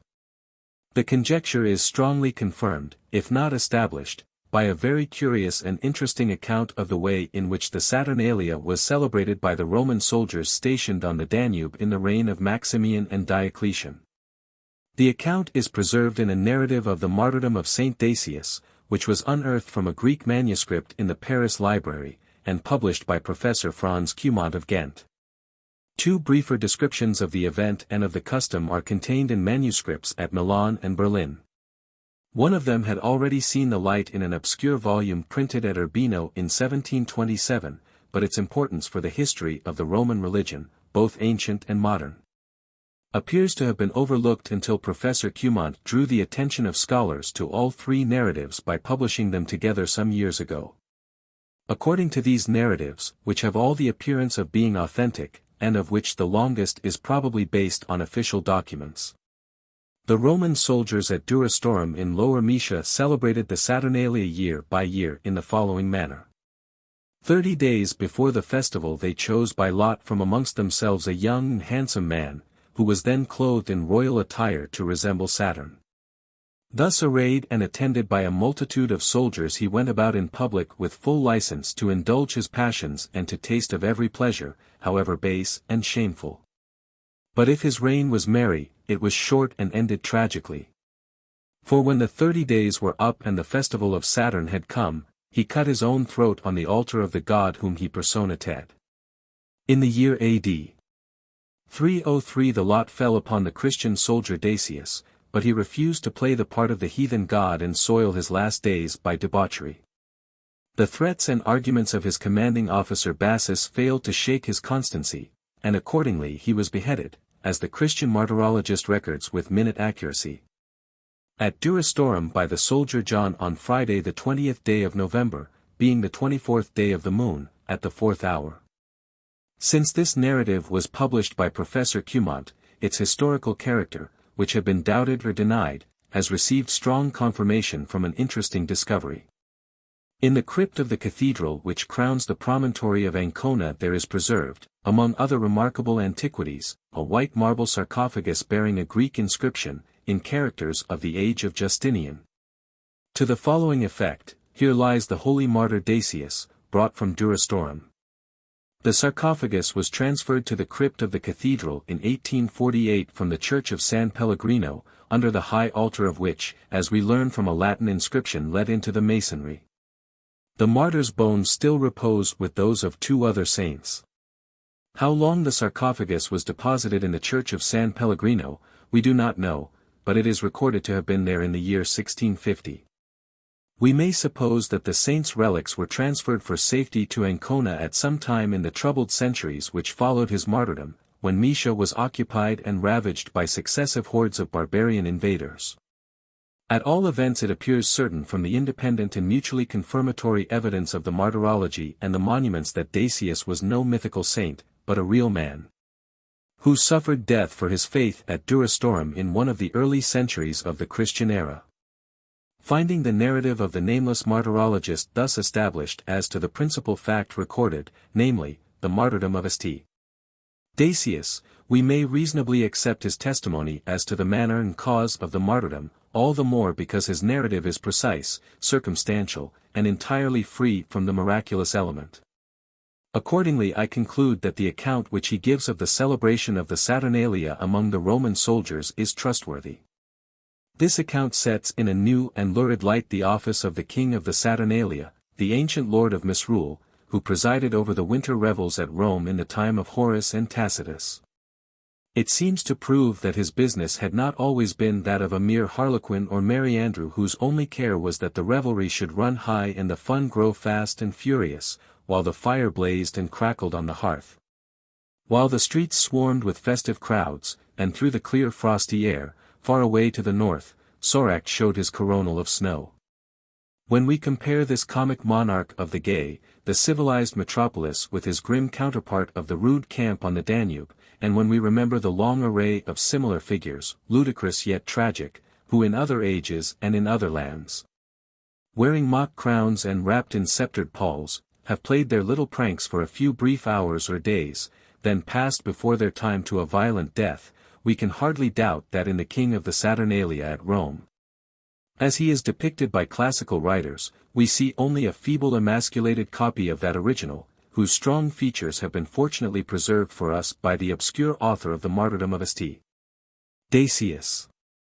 In other words, the martyrologist's account of the Saturnalia agrees so closely with the accounts of similar rites elsewhere which could not possibly have been known to him, that the substantial accuracy of his description may be regarded as established. And further, since the custom of putting a mock king to death as a representative of a god cannot have grown out of a practice of appointing him to preside over a holiday revel, whereas the reverse may very well have happened, we are justified in assuming that in an earlier and more barbarous age it was the universal practice in ancient Italy, wherever the worship of Saturn prevailed, to choose a man who played the part and enjoyed all the traditionary privileges of Saturn for a season, and then died, whether by his own or another's hand, whether by the knife or the fire or on the gallows tree, in the character of the good God who gave his life for the world.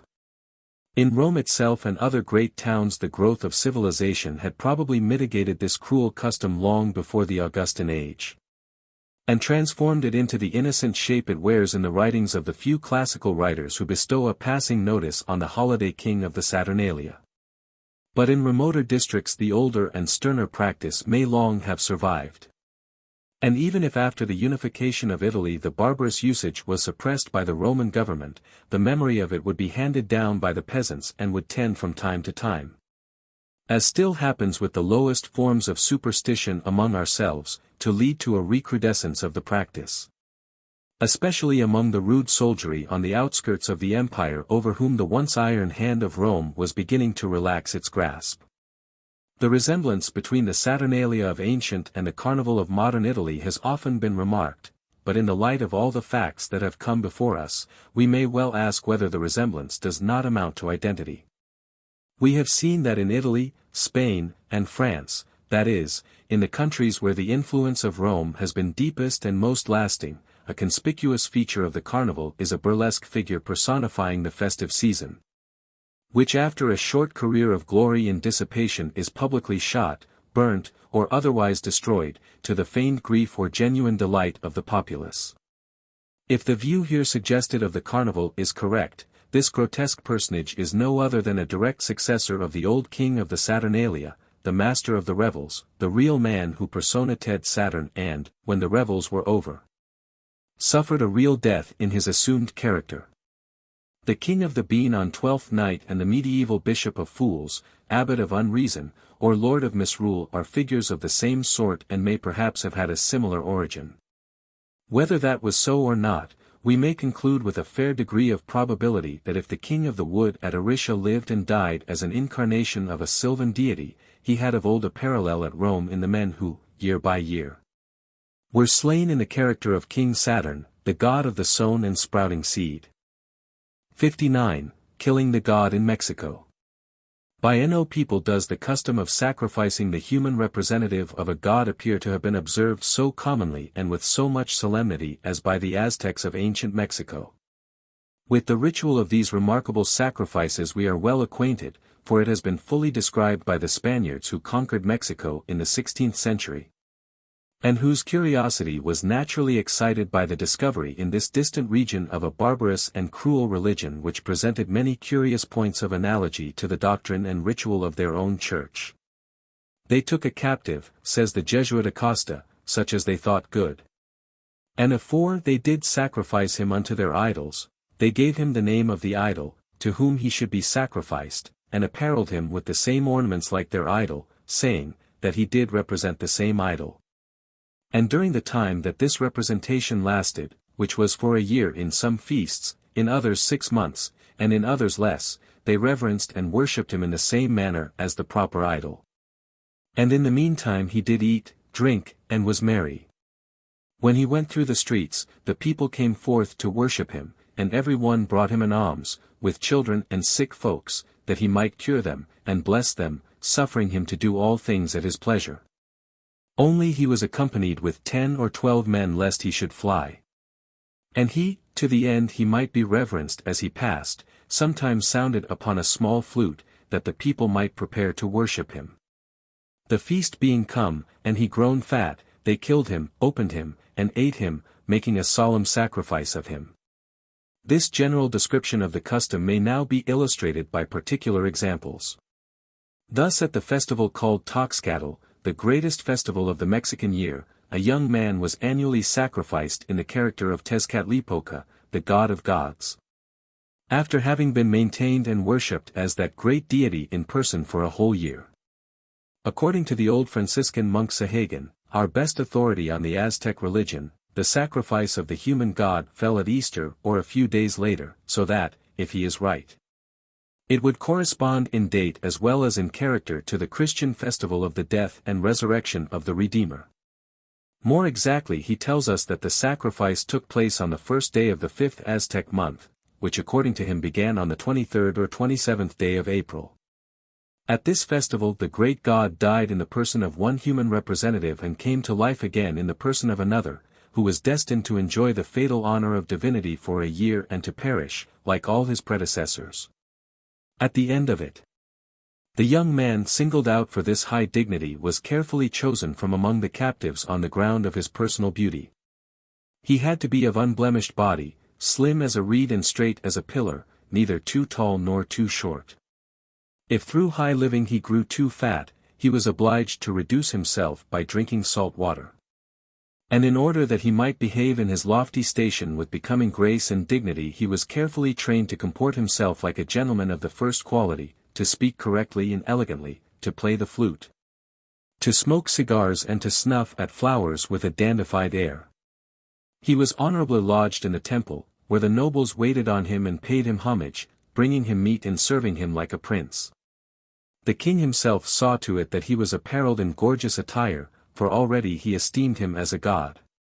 Eagle down was gummed to his head and white cock's feathers were stuck in his hair, which drooped to his girdle. A wreath of flowers like roasted maize crowned his brows, and a garland of the same flowers passed over his shoulders and under his armpits. Golden ornaments hung from his nose, golden armlets adorned his arms, golden bells jingled on his legs at every step he took, earrings of turquoise dangled from his ears, bracelets of turquoise bedecked his wrists. Necklaces of shells encircled his neck and depended on his breast, he wore a mantle of network, and round his middle a rich waistcloth. When this bejeweled exquisite lounged through the streets playing on his flute, puffing at a cigar, and smelling at a nosegay, the people whom he met threw themselves on the earth before him and prayed to him with sighs and tears, taking up the dust in their hands and putting it in their mouths in token of the deepest humiliation and subjection. Women came forth with children in their arms and presented them to him, saluting him as a god. For, he passed for our Lord God, the people acknowledged him as the Lord. All who thus worshipped him on his passage he saluted gravely and courteously. Lest he should flee, he was everywhere attended by a guard of 8 pages in the royal livery, 4 of them with shaven crowns like the palace slaves, and 4 of them with the flowing locks of warriors. And if he contrived to escape, the captain of the guard had to take his place as the representative of the god and to die in his stead. 20 days before he was to die, his costume was changed, and 4 damsels delicately nurtured and bearing the names of 4 goddesses, the goddess of flowers, the goddess of the young maize, the goddess our mother among the water, and the goddess of salt, were given him to be his brides, and with them he consorted. During the last 5 days divine honors were showered on the destined victim. The king remained in his palace while the whole court went after the human god. Solemn banquets and dances followed each other in regular succession and at appointed places. On the last day the young man, attended by his wives and pages, embarked in a canoe covered with a royal canopy and was ferried across the lake to a spot where a little hill rose from the edge of the water. It was called the Mountain of Parting, because there his wives bade him a last farewell. Then, accompanied only by his pages, he repaired to a small and lonely temple by the wayside. Like the Mexican temples in general, it was built in the form of a pyramid, and as the young man ascended the stairs he broke at every step one of the flutes on which he had played in the days of his glory. On reaching the summit he was seized and held down by the priests on his back upon a block of stone, while one of them cut open his breast, thrust his hand into the wound, and wrenching out his heart held it up in sacrifice to the sun. The body of the dead god was not, like the bodies of common victims, sent rolling down the steps of the temple, but was carried down to the foot, where the head was cut off and spitted on a pike. Such was the regular end of the man who personated the greatest god of the Mexican pantheon.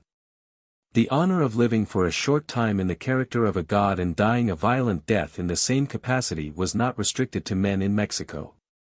Women were allowed, or rather compelled, to enjoy the glory and to share the doom as representatives of goddesses. Thus at a great festival in September, which was preceded by a strict fast of 7 days, they sanctified a young slave girl of 12 or 13 years, the prettiest they could find, to represent the maize goddess Chichimecoatl. They invested her with the ornaments of the goddess, putting a mitre on her head and maize cobs round her neck and in her hands, and fastening a green feather upright on the crown of her head to imitate an ear of maize. This they did, we are told, in order to signify that the maize was almost ripe at the time of the festival, but because it was still tender they chose a girl of tender years to play the part of the maize goddess. The whole long day they led the poor child in all her finery, with the green plume nodding on her head, from house to house dancing merrily to cheer people after the dullness and privations of the fast. In the evening all the people assembled at the temple, the courts of which they lit up by a multitude of lanterns and candles. There they passed the night without sleeping, and at midnight, while the trumpets, flutes, and horns discoursed solemn music, a portable framework or palanquin was brought forth. bedecked with festoons of maize cobs and peppers and filled with seeds of all sorts. This the bearers set down at the door of the chamber in which the wooden image of the goddess stood. Now the chamber was adorned and wreathed, both outside and inside, with wreaths of maize cobs, peppers, pumpkins, roses, and seeds of every kind, a wonder to behold. The whole floor was covered deep with these verdant offerings of the pious. When the music ceased, a solemn procession came forth of priests and dignitaries, with flaring lights and smoking censers, leading in their midst the girl who played the part of the goddess. Then they made her mount the framework, where she stood upright on the maize and peppers and pumpkins with which it was strewed, her hands resting on two banisters to keep her from falling. Then the priests swung the smoking censers round her. The music struck up again, and while it played, a great dignitary of the temple suddenly stepped up to her with a razor in his hand and adroitly shore off the green feather she wore on her head, together with the hair in which it was fastened, snipping the lock off by the root. The feather and the hair he then presented to the wooden image of the goddess with great solemnity and elaborate ceremonies, weeping and giving her thanks for the fruits of the earth and the abundant crops which she had bestowed on the people that year. And as he wept and prayed, all the people, standing in the courts of the temple, wept and prayed with him. When that ceremony was over, the girl descended from the framework and was escorted to the place where she was to spend the rest of the night. But all the people kept watch in the courts of the temple by the light of torches till break of day. The morning being come, and the courts of the temple being still crowded by the multitude, who would have deemed it sacrilege to quit the precincts, the priests again brought forth the damsel attired in the costume of the goddess, with the mitre on her head and the cobs of maize about her neck. Again she mounted the portable framework or palanquin and stood on it, supporting herself by her hands on the banisters. Then the elders of the temple lifted it on their shoulders, and while some swung burning censers and others played on instruments or sang, they carried it in procession through the great courtyard to the hall of the god Huitzilopochtli and then back to the chamber, where stood the wooden image of the maize goddess, whom the girl personated. There they caused the damsel to descend from the palanquin and to stand on the heaps of corn and vegetables that had been spread in profusion on the floor of the sacred chamber. While she stood there all the elders and nobles came in a line, one behind the other, carrying saucers full of dry and clotted blood which they had drawn from their ears by way of penance during the 7 days' fast. One by one they squatted on their haunches before her, which was the equivalent of falling on their knees with us, and scraping the crust of blood from the saucer cast it down before her as an offering in return for the benefits which she, as the embodiment of the maize goddess, had conferred upon them. When the men had thus humbly offered their blood to the human representative of the goddess, the women, forming a long line, did so likewise, each of them dropping on her hams before the girl and scraping her blood from the saucer.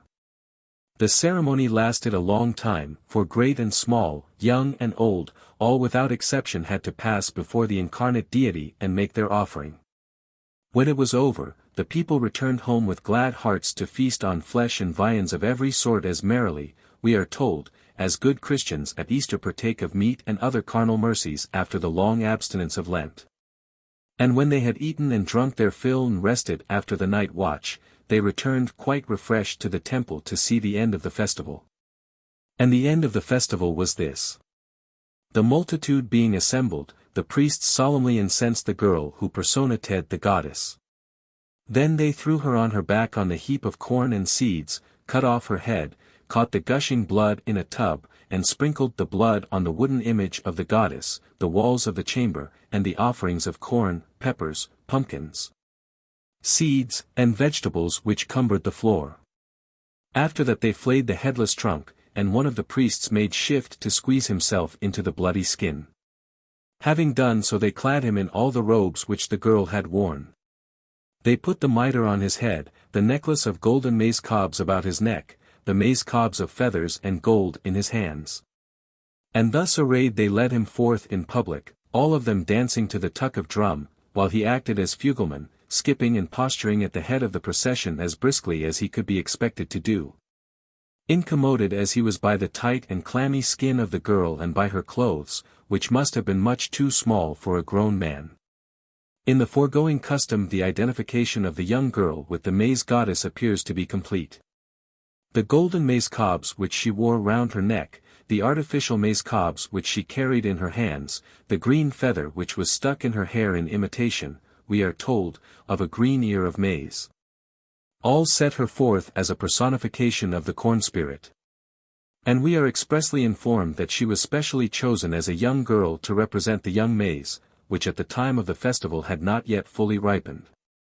Further, her identification with the corn and the corn goddess was clearly announced by making her stand on the heaps of maize and there receive the homage and blood offerings of the whole people, who thereby returned her thanks for the benefits which in her character of a divinity she was supposed to have conferred upon them.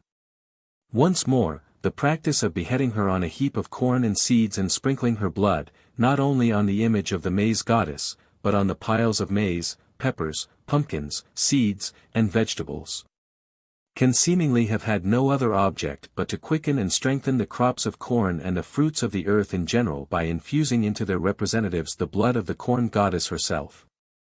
The analogy of this Mexican sacrifice, the meaning of which appears to be indisputable, may be allowed to strengthen the interpretation which I have given of other human sacrifices offered for the crops.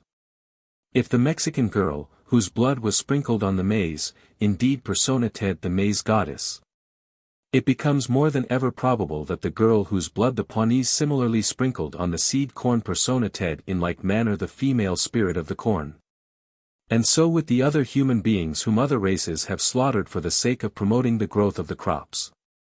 Lastly, the concluding act of the sacred drama, in which the body of the dead maize goddess was flayed and her skin worn, together with all her sacred insignia, by a man who danced before the people in this grim attire, seems to be best explained on the hypothesis that it was intended to ensure that the divine death should be immediately followed by the divine resurrection. If that was so, we may infer with some degree of probability that the practice of killing a human representative of a deity has commonly, perhaps always, been regarded merely as a means of perpetuating the divine energies in the fullness of youthful vigor, untainted by the weakness and frailty of age, from which they must have suffered if the deity had been allowed to die a natural death. These Mexican rites suffice to prove that human sacrifices of the sort I suppose to have prevailed at Orisha were, as a matter of fact, regularly offered by a people whose level of culture was probably not inferior, if indeed it was not distinctly superior, to that occupied by the Italian races at the early period to which the origin of the Orishan priesthood must be referred. The positive and indubitable evidence of the prevalence of such sacrifices in one part of the world may reasonably be allowed to strengthen the probability of their prevalence in places for which the evidence is less full and trustworthy. Taken altogether, the facts which we have passed in review seem to show that the custom of killing men whom their worshippers regard as divine has prevailed in many parts of the world. 60. Between heaven and earth. 1. Not to touch the earth. At the outset of this book 2 questions were proposed for answer. Why had the priest of Orisha to slay his predecessor? And why, before doing so, had he to pluck the golden bough? Of these 2 questions the first has now been answered. The priest of Orisha, if I am right, was one of those sacred kings or human divinities on whose life the welfare of the community and even the course of nature in general are believed to be intimately dependent. It does not appear that the subjects or worshippers of such a spiritual potentate form to themselves any very clear notion of the exact relationship in which they stand to him. Probably their ideas on the point are vague and fluctuating, and we should err if we attempted to define the relationship with logical precision. All that the people know, or rather imagine, is that somehow they themselves, their cattle, and their crops are mysteriously bound up with their divine king, so that according as he is well or ill the community is healthy or sickly. The flocks and herds thrive or languish with disease, and the fields yield an abundant or a scanty harvest. The worst evil which they can conceive of is the natural death of their ruler, whether he succumb to sickness or old age. For in the opinion of his followers such a death would entail the most disastrous consequences on themselves and their possessions. Fatal epidemics would sweep away man and beast, the earth would refuse her increase, nay, the very frame of nature itself might be dissolved. To guard against these catastrophes it is necessary to put the king to death while he is still in the full bloom of his divine manhood, in order that his sacred life, transmitted in unabated force to his successor, may renew its youth. And thus by successive transmissions through a perpetual line of vigorous incarnations may remain eternally fresh and young, a pledge and security that men and animals shall in like manner renew their youth by a perpetual succession of generations. And that seed time and harvest, and summer and winter, and rain and sunshine shall never fail. That, if my conjecture is right, was why the priest of Erisha, the king of the wood at Nemi, had regularly to perish by the sword of his successor. But we have still to ask, what was the Golden Bough? And why had each candidate for the Erishan priesthood to pluck it before he could slay the priest?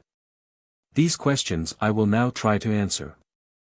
It will be well to begin by noticing two of those rules or taboos by which, as we have seen, the life of divine kings or priests is regulated. The first of the rules to which I would call the reader's attention is that the divine personage may not touch the ground with his foot.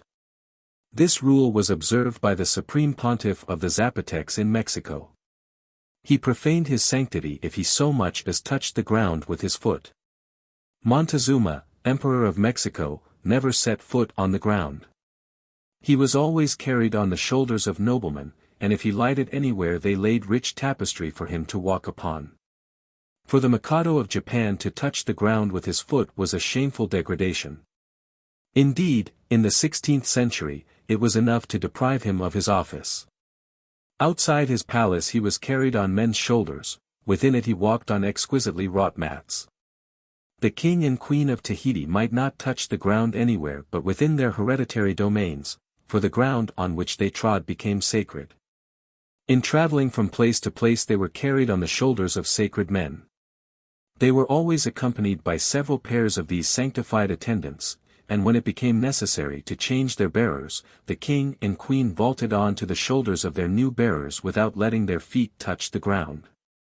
It was an evil omen if the king of Dosuma touched the ground, and he had to perform an expiatory ceremony. Within his palace the king of Persia walked on carpets on which no one else might tread. Outside of it he was never seen on foot but only in a chariot or on horseback. In old days the king of Siam never set foot upon the earth, but was carried on a throne of gold from place to place. Formerly neither the kings of Uganda, nor their mothers, nor their queens might walk on foot outside of the spacious enclosures in which they lived. Whenever they went forth they were carried on the shoulders of men of the Buffalo clan, several of whom accompanied any of these royal personages on a journey and took it in turn to bear the burden. The king sat astride the bearer's neck with a leg over each shoulder and his feet tucked under the bearer's arms. When one of these royal carriers grew tired he shot the king onto the shoulders of a second man without allowing the royal feet to touch the ground. In this way they went at a great pace and traveled long distances in a day, when the king was on a journey. The bearers had a special hut in the king's enclosure in order to be at hand the moment they were wanted. Among the Bakuba, or rather Bushango, a nation in the southern region of the Congo, down to a few years ago persons of the royal blood were forbidden to touch the ground. They must sit on a hide, a chair, or the back of a slave, who crouched on hands and feet, their feet rested on the feet of others. When they traveled they were carried on the backs of men, but the king journeyed in a litter supported on shafts. Among the Igbo people about Aka, in southern Nigeria, the priest of the earth has to observe many taboos. For example, he may not see a corpse, and if he meets one on the road he must hide his eyes with his wristlet. He must abstain from many foods, such as eggs, birds of all sorts, mutton, dog, bushbuck, and so forth. He may neither wear nor touch a mask, and no masked man may enter his house. If a dog enters his house, it is killed and thrown out. As priest of the earth he may not sit on the bare ground, nor eat things that have fallen on the ground, nor may earth be thrown at him. According to ancient Brahmanic ritual a king at his inauguration trod on a tiger's skin and a golden plate. He was shod with shoes of boar's skin, and so long as he lived thereafter he might not stand on the earth with his bare feet. But besides persons who are permanently sacred or tabooed and are therefore permanently forbidden to touch the ground with their feet, there are others who enjoy the character of sanctity or taboo only on certain occasions. And to whom accordingly the prohibition in question only applies at the definite seasons during which they exhale the odor of sanctity. Thus among the Kayans or Bahos of central Borneo, while the priestesses are engaged in the performance of certain rites they may not step on the ground, and boards are laid for them to tread on. Warriors, again, on the warpath are surrounded, so to say, by an atmosphere of taboo, hence some Indians of North America might not sit on the bare ground the whole time they were out on a warlike expedition. In Laos the hunting of elephants gives rise to many taboos. One of them is that the chief hunter may not touch the earth with his foot. Accordingly, when he alights from his elephant, the others spread a carpet of leaves for him to step upon. Apparently holiness, magical virtue, taboo, or whatever we may call that mysterious quality which is supposed to pervade sacred or tabooed persons, is conceived by the primitive philosopher as a physical substance or fluid, with which the sacred man is charged just as a Leyden jar is charged with electricity. And exactly as the electricity in the jar can be discharged by contact with a good conductor, so the holiness or magical virtue in the man can be discharged and drained away by contact with the earth, which on this theory serves as an excellent conductor for the magical fluid. Hence in order to preserve the charge from running to waste, the sacred or tabooed personage must be carefully prevented from touching the ground. In electrical language he must be insulated, if he is not to be emptied of the precious substance or fluid with which he, as a vial, is filled to the brim. And in many cases apparently the insulation of the tabooed person is recommended as a precaution not merely for his own sake but for the sake of others. For since the virtue of holiness or taboo is, so to say, a powerful explosive which the smallest touch may detonate, it is necessary in the interest of the general safety to keep it within narrow bounds, lest breaking out it should blast, blight, and destroy whatever it comes into contact with. 2. Not to see the sun. The second rule to be here noted is that the sun may not shine upon the divine person. This rule was observed both by the Mikado and by the pontiff of the Zapotecs. The latter was looked upon as a god whom the earth was not worthy to hold, nor the sun to shine upon. The Japanese would not allow that the Mikado should expose his sacred person to the open air, and the sun was not thought worthy to shine on his head. The Indians of Granada, in South America, kept those who were to be rulers or commanders, whether men or women, locked up for several years when they were children, some of them 7 years, and this so close that they were not to see the sun. For if they should happen to see it they forfeited their lordship, eating certain sorts of food appointed. And those who were their keepers at certain times went into their retreat or prison and scourged them severely. Thus, for example, the heir to the throne of Bogota, who was not the son but the sister's son of the king, had to undergo a rigorous training from his infancy. He lived in complete retirement in a temple, where he might not see the sun nor eat salt nor converse with a woman. He was surrounded by guards who observed his conduct and noted all his actions. If he broke a single one of the rules laid down for him, he was deemed infamous and forfeited all his rights to the throne. So, too, the heir to the kingdom of Sogamoso, before succeeding to the crown, had to fast for 7 years in the temple, being shut up in the dark and not allowed to see the sun or light. The prince who was to become Inca of Peru had to fast for a month without seeing light. 3. The seclusion of girls at puberty. Now it is remarkable that the foregoing 2 rules, not to touch the ground and not to see the sun, are observed either separately or conjointly by girls at puberty in many parts of the world. Thus amongst the Negroes of Longo girls at puberty are confined in separate huts, and they may not touch the ground with any part of their bare body.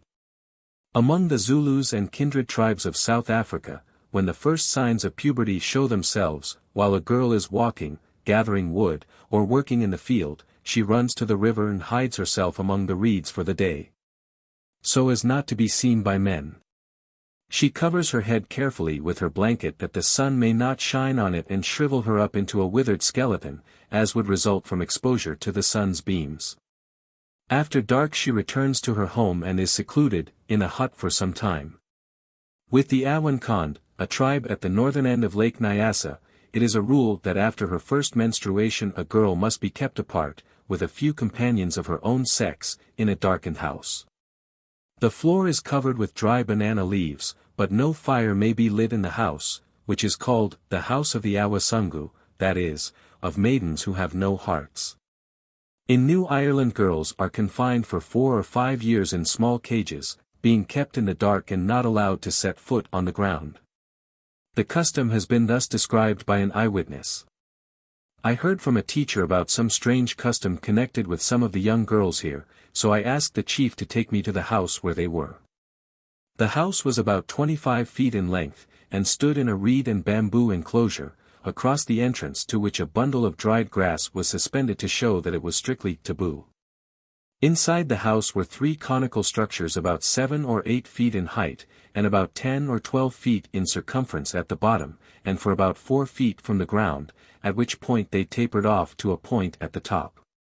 These cages were made of the broad leaves of the pandanus tree, sewn quite close together so that no light and little or no air could enter.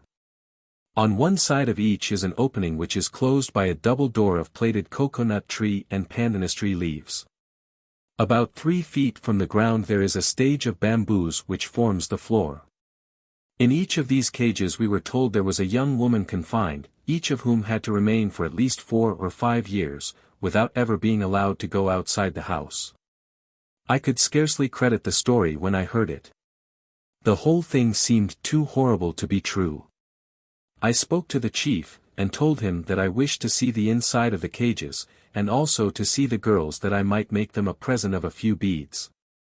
He told me that it was taboo, forbidden for any men but their own relations to look at them, but I suppose the promised beads acted as an inducement, and so he sent away for some old lady who had charge, and who alone is allowed to open the doors. While we were waiting we could hear the girls talking to the chief in a querulous way as if objecting to something or expressing their fears. The old woman came at length and certainly she did not seem a very pleasant jailer or guardian. Nor did she seem to favor the request of the chief to allow us to see the girls, as she regarded us with anything but pleasant looks. However, she had to undo the door when the chief told her to do so, and then the girls peeped out at us, and, when told to do so, they held out their hands for the beads. I, however, purposely sat at some distance away and merely held out the beads to them, as I wished to draw them quite outside, that I might inspect the inside of the cages. This desire of mine gave rise to another difficulty, as these girls were not allowed to put their feet to the ground all the time they were confined in these places. However, they wished to get the beads, and so the old lady had to go outside and collect a lot of pieces of wood and bamboo, which she placed on the ground, and then going to one of the girls. She helped her down and held her hand as she stepped from one piece of wood to another until she came near enough to get the beads I held out to her. I then went to inspect the inside of the cage out of which she had come, but could scarcely put my head inside of it, the atmosphere was so hot and stifling. It was clean and contained nothing but a few short lengths of bamboo for holding water. There was only room for the girl to sit or lie down in a crouched position on the bamboo platform, and when the doors are shut it must be nearly or quite dark inside. The girls are never allowed to come out except once a day to bathe in a dish or wooden bowl placed close to each cage. They say that they perspire profusely. They are placed in these stifling cages when quite young, and must remain there until they are young women, when they are taken out and have each a great marriage feast provided for them. One of them was about 14 or 15 years old, and the chief told us that she had been there for 5 years, but would soon be taken out now. The other 2 were about 8 and 10 years old, and they have to stay there for several years longer. In Kabadi, a district of British New Guinea, daughters of chiefs, when they are about 12 or 13 years of age, are kept indoors for 2 or 3 years, never being allowed, under any pretense, to descend from the house. And the house is so shaded that the sun cannot shine on them. Among the Yabim and Bukawa, 2 neighboring and kindred tribes on the coast of northern New Guinea, a girl at puberty is secluded for some 5 or 6 weeks in an inner part of the house. But she may not sit on the floor, lest her uncleanliness should cleave to it, so a log of wood is placed for her to squat on. Moreover, she may not touch the ground with her feet. Hence if she is obliged to quit the house for a short time, she is muffled up in mats and walks on two halves of a coconut shell, which are fastened like sandals to her feet by creeping plants. Among the Otidanims of Borneo, girls at the age of 8 or 10 years are shut up in a little room or cell of the house, and cut off from all intercourse with the world for a long time. The cell, like the rest of the house, is raised on piles above the ground, and is lit by a single small window opening on a lonely place, so that the girl is in almost total darkness. She may not leave the room on any pretext whatever, not even for the most necessary purposes. None of her family may see her all the time she is shut up, but a single slave woman is appointed to wait on her. During her lonely confinement, which often lasts 7 years, the girl occupies herself in weaving mats or with other handiwork. Her bodily growth is stunted by the long want of exercise, and when, on attaining womanhood, she is brought out, her complexion is pale and wax-like. She is now shown the sun, the earth, the water, the trees, and the flowers, as if she were newly born. Then a great feast is made, a slave is killed, and the girl is smeared with his blood. In Sarum, girls at puberty were formerly shut up by themselves in a hut which was kept dark. In Yap, one of the Caroline Islands, should a girl be overtaken by her first menstruation on the public road, she may not sit down on the earth, but must beg for a coconut shell to put under her. She is shut up for several days in a small hut at a distance from her parents' house, and afterward she is bound to sleep for 100 days in one of the special houses which are provided for the use of menstruous women. In the island of Mabuyag, Torres Straits, when the signs of puberty appear on a girl, a circle of bushes is made in a dark corner of the house. Here, decked with shoulder belts, armlets, leglets just below the knees, and anklets, wearing a chaplet on her head, and shell ornaments in her ears, on her chest, and on her back, she squats in the midst of the bushes, which are piled so high round about her that only her head is visible. In this state of seclusion she must remain for 3 months. All this time the sun may not shine upon her, but at night she is allowed to slip out of the hut, and the bushes that hedge her in are then changed. She may not feed herself or handle food, but is fed by 1 or 2 old women, her maternal aunts, who are especially appointed to look after her. One of these women cooks food for her at a special fire in the forest. The girl is forbidden to eat turtle or turtle eggs during the season when the turtles are breeding, but no vegetable food is refused her. No man, not even her own father, may come into the house while her seclusion lasts. For if her father saw her at this time he would certainly have bad luck in his fishing, and would probably smash his canoe the very next time he went out in it. At the end of the 3 months she is carried down to a freshwater creek by her attendants, hanging on to their shoulders in such a way that her feet do not touch the ground, while the women of the tribe form a ring round her, and thus escort her to the beach. Arrived at the shore, she is stripped of her ornaments, and the bearers stagger with her into the creek, where they immerse her, and all the other women join in splashing water over both the girl and her bearers. When they come out of the water one of the 2 attendants makes a heap of grass for her charge to squat upon. The other runs to the reef, catches a small crab, tears off its claws, and hastens back with them to the creek. Here in the meantime a fire has been kindled, and the claws are roasted at it. The girl is then fed by her attendants with the roasted claws. After that she is freshly decorated, and the whole party marches back to the village in a single rank, the girl walking in the center between her 2 old aunts, who hold her by the wrists. The husbands of her aunts now receive her and lead her into the house of one of them, where all partake of food, and the girl is allowed once more to feed herself in the usual manner. A dance follows, in which the girl takes a prominent part, dancing between the husbands of the 2 aunts who had charge of her in her retirement. Among the Yarikana tribe of Cape York Peninsula, in northern Queensland, a girl at puberty is said to live by herself for a month or 6 weeks, no man may see her, though any woman may. She stays in a hut or shelter specially made for her, on the floor of which she lies supine. She may not see the sun, and toward sunset she must keep her eyes shut until the sun has gone down, otherwise it is thought that her nose will be diseased. During her seclusion she may eat nothing that lives in salt water, or a snake would kill her. An old woman waits upon her and supplies her with roots, yams, and water.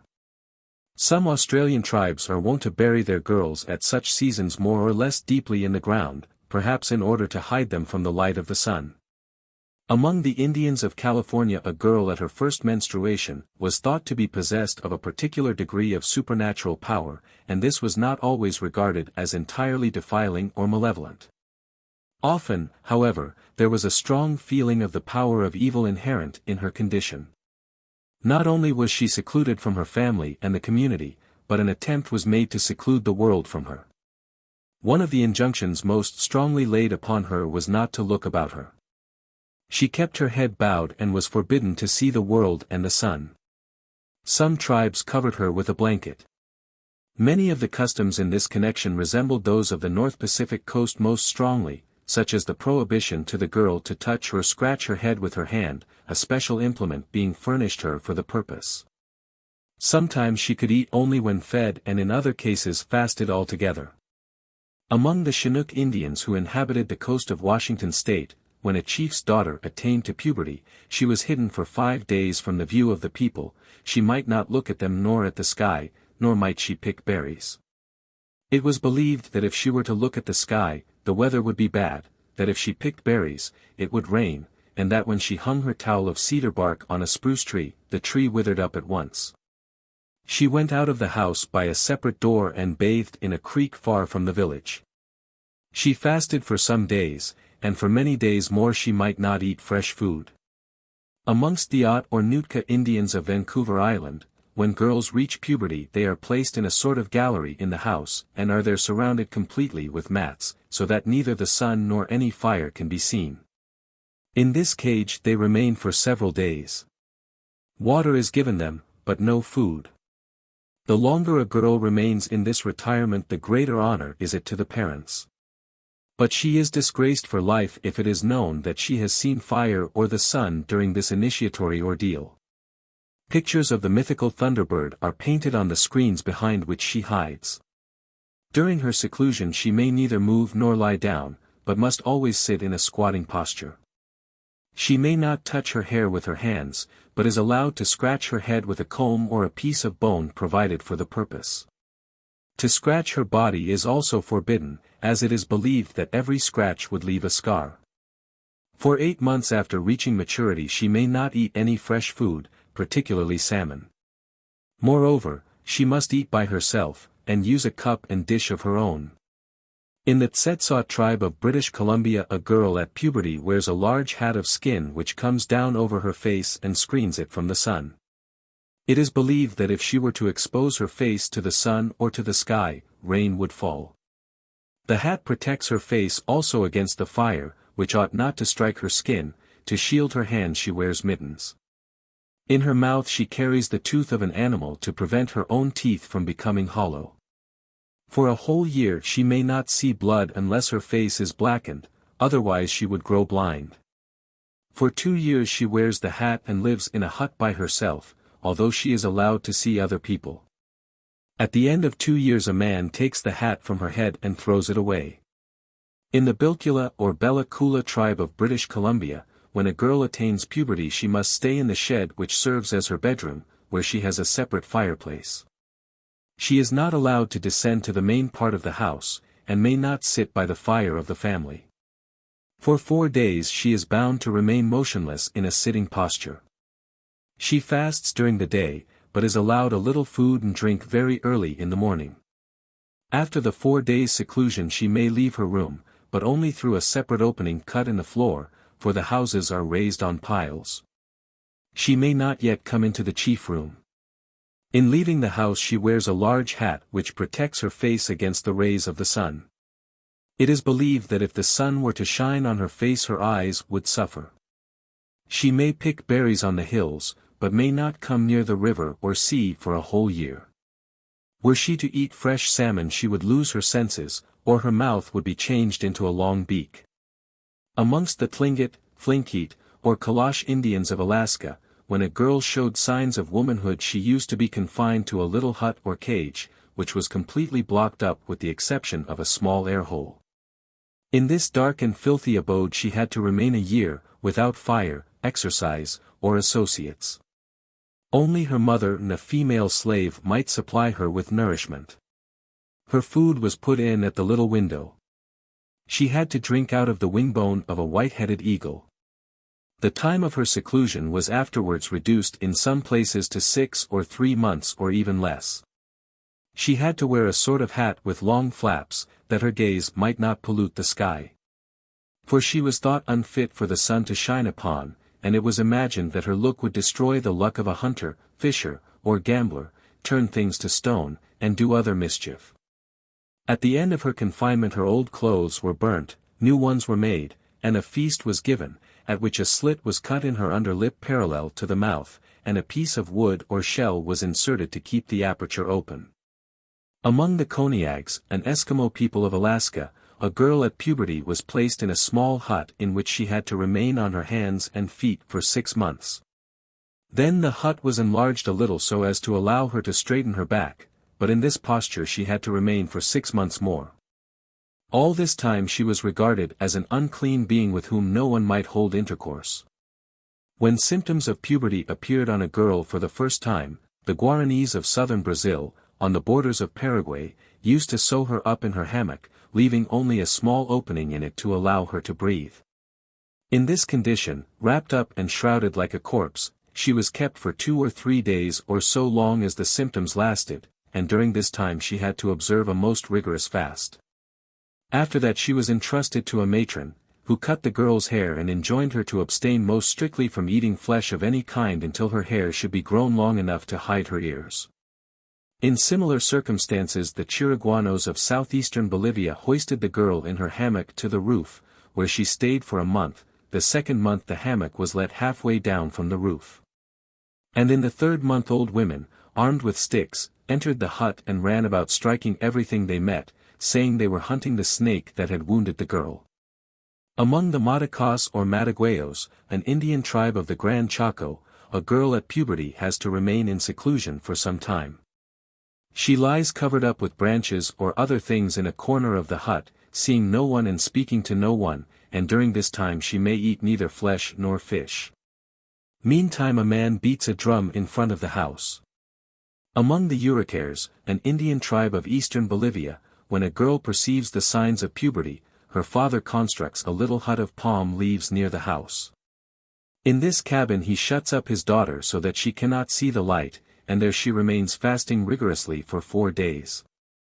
Amongst the Macusis of British Guiana, when a girl shows the first signs of puberty, she is hung in a hammock at the highest point of the hut.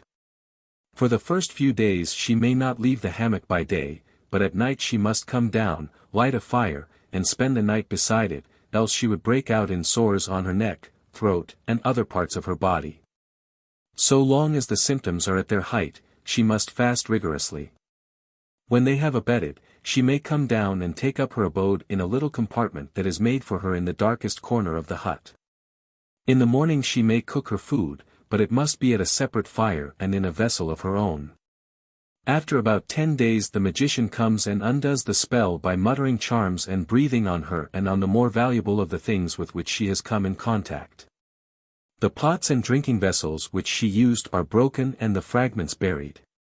After her first bath, the girl must submit to be beaten by her mother with thin rods without uttering a cry. At the end of the second period she is again beaten, but not afterwards. She is now clean, and can mix again with people. Other Indians of Guyana, after keeping the girl in her hammock at the top of the hut for a month, expose her to certain large ants, whose bite is very painful. Sometimes, in addition to being stung with ants, the sufferer has to fast day and night so long as she remains slung up on high in her hammock, so that when she comes down she is reduced to a skeleton. When a Hindu maiden reaches maturity she is kept in a dark room for 4 days, and is forbidden to see the sun. She is regarded as unclean, no one may touch her. Her diet is restricted to boiled rice, milk, sugar, curd, and tamarind without salt. On the morning of the 5th day she goes to a neighboring tank, accompanied by 5 women whose husbands are alive. Smeared with turmeric water, they all bathe and return home, throwing away the mat and other things that were in the room. The Rari Brahmins of Bengal compel a girl at puberty to live alone, and do not allow her to see the face of any male. For 3 days she remains shut up in a dark room, and has to undergo certain penances. Fish, flesh, and sweetmeats are forbidden her, she must live upon rice and ghee. Among the Tyans of Malabar, a girl is thought to be polluted for 4 days from the beginning of her first menstruation. During this time she must keep to the north side of the house, where she sleeps on a grass mat of a particular kind, in a room festooned with garlands of young coconut leaves. Another girl keeps her company and sleeps with her, but she may not touch any other person, tree or plant. Further, she may not see the sky, and woe betide her if she catches sight of a crow or a cat. Her diet must be strictly vegetarian, without salt, tamarinds, or chilies. She is armed against evil spirits by a knife, which is placed on the mat or carried on her person.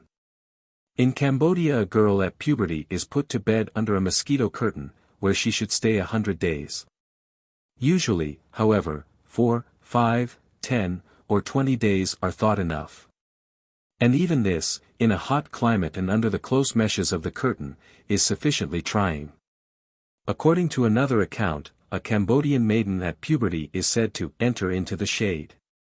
During her retirement, which, according to the rank and position of her family, may last any time from a few days to several years, she has to observe a number of rules, such as not to be seen by a strange man, not to eat flesh or fish, and so on.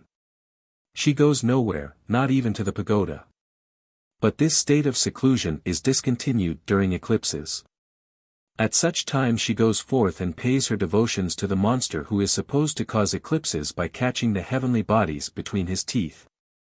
This permission to break her rule of retirement and appear abroad during an eclipse seems to show how literally the injunction is interpreted, which forbids maidens entering on womanhood to look upon the sun.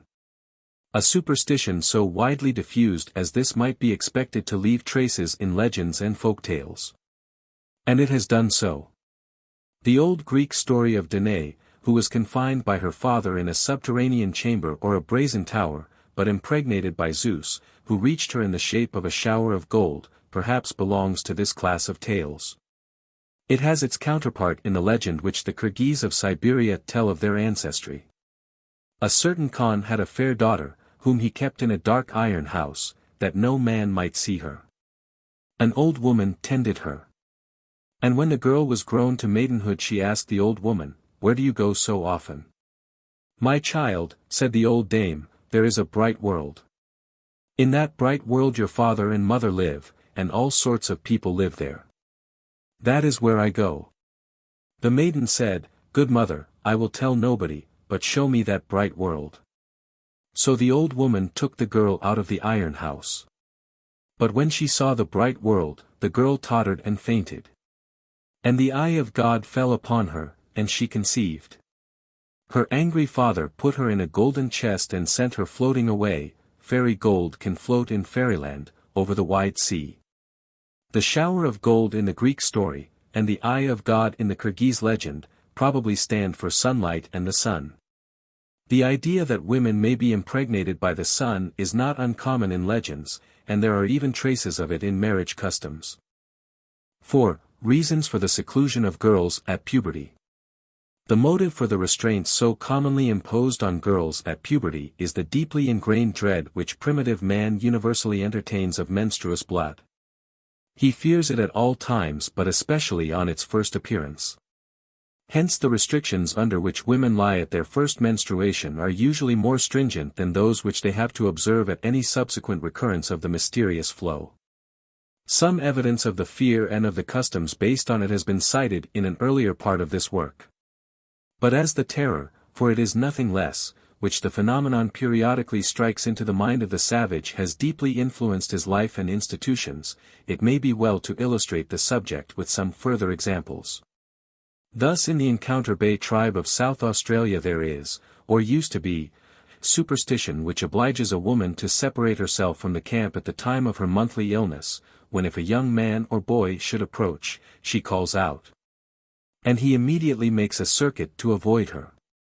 If she is neglectful upon this point, she exposes herself to scolding, and sometimes to severe beating by her husband or nearest relation, because the boys are told from their infancy, that if they see the blood they will early become grey-headed.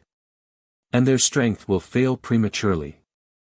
The Diary of Central Australia believed that if women at these times were to eat fish or bathe in a river, the fish would all die and the water would dry up. The Arunta of the same region forbid menstruous women to gather the Iriakura bulbs, which form a staple article of diet for both men and women. They think that were a woman to break this rule, the supply of bulbs would fail. In some Australian tribes the seclusion of menstruous women was even more rigid, and was enforced by severe penalties than a scolding or a beating. Thus, there is a regulation relating to camps in the Wakelbura tribe which forbids the women coming into the encampment by the same path as the men.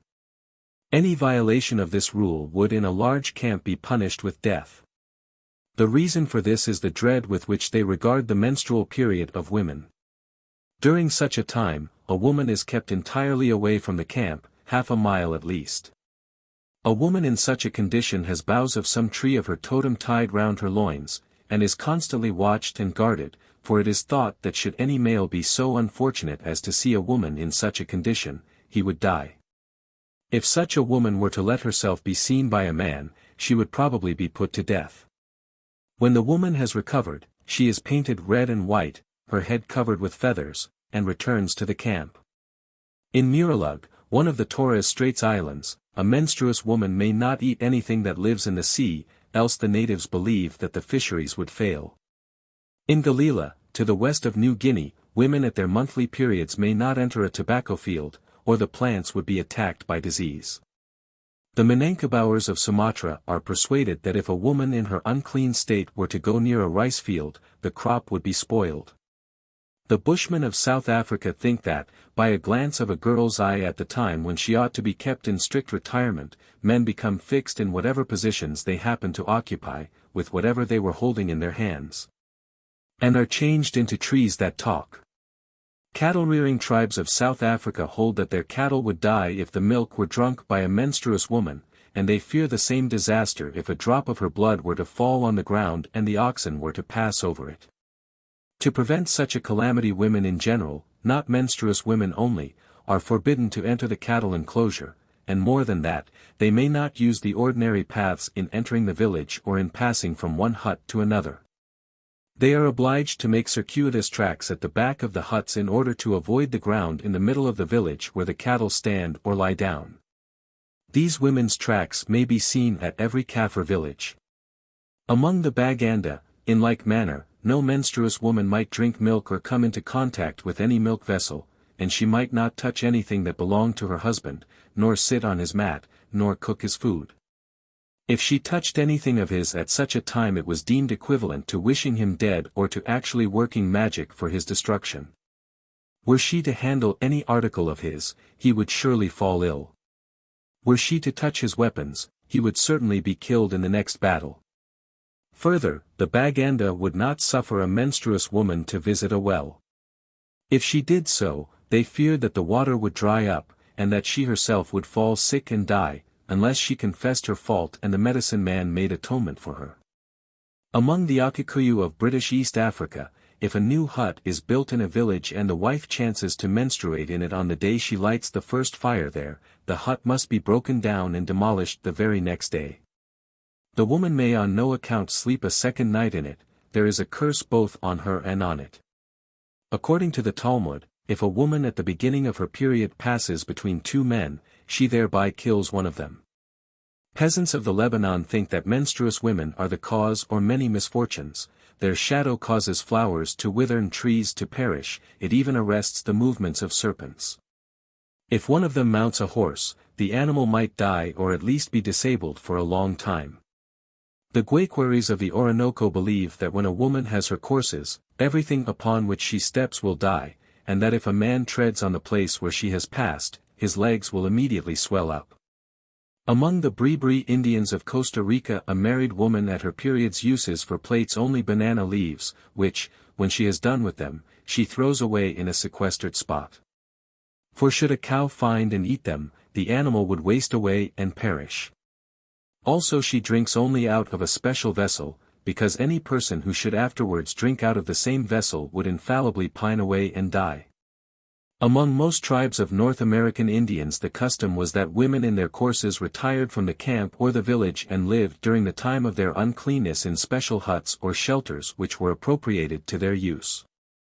There they dwelt apart, eating and sleeping by themselves, warming themselves at their own fires, and strictly abstaining from all communications with men, who shunned them just as if they were stricken with the plague. Thus, to take examples, the Creek and kindred Indians of the United States compelled women at menstruation to live in separate huts at some distance from the village.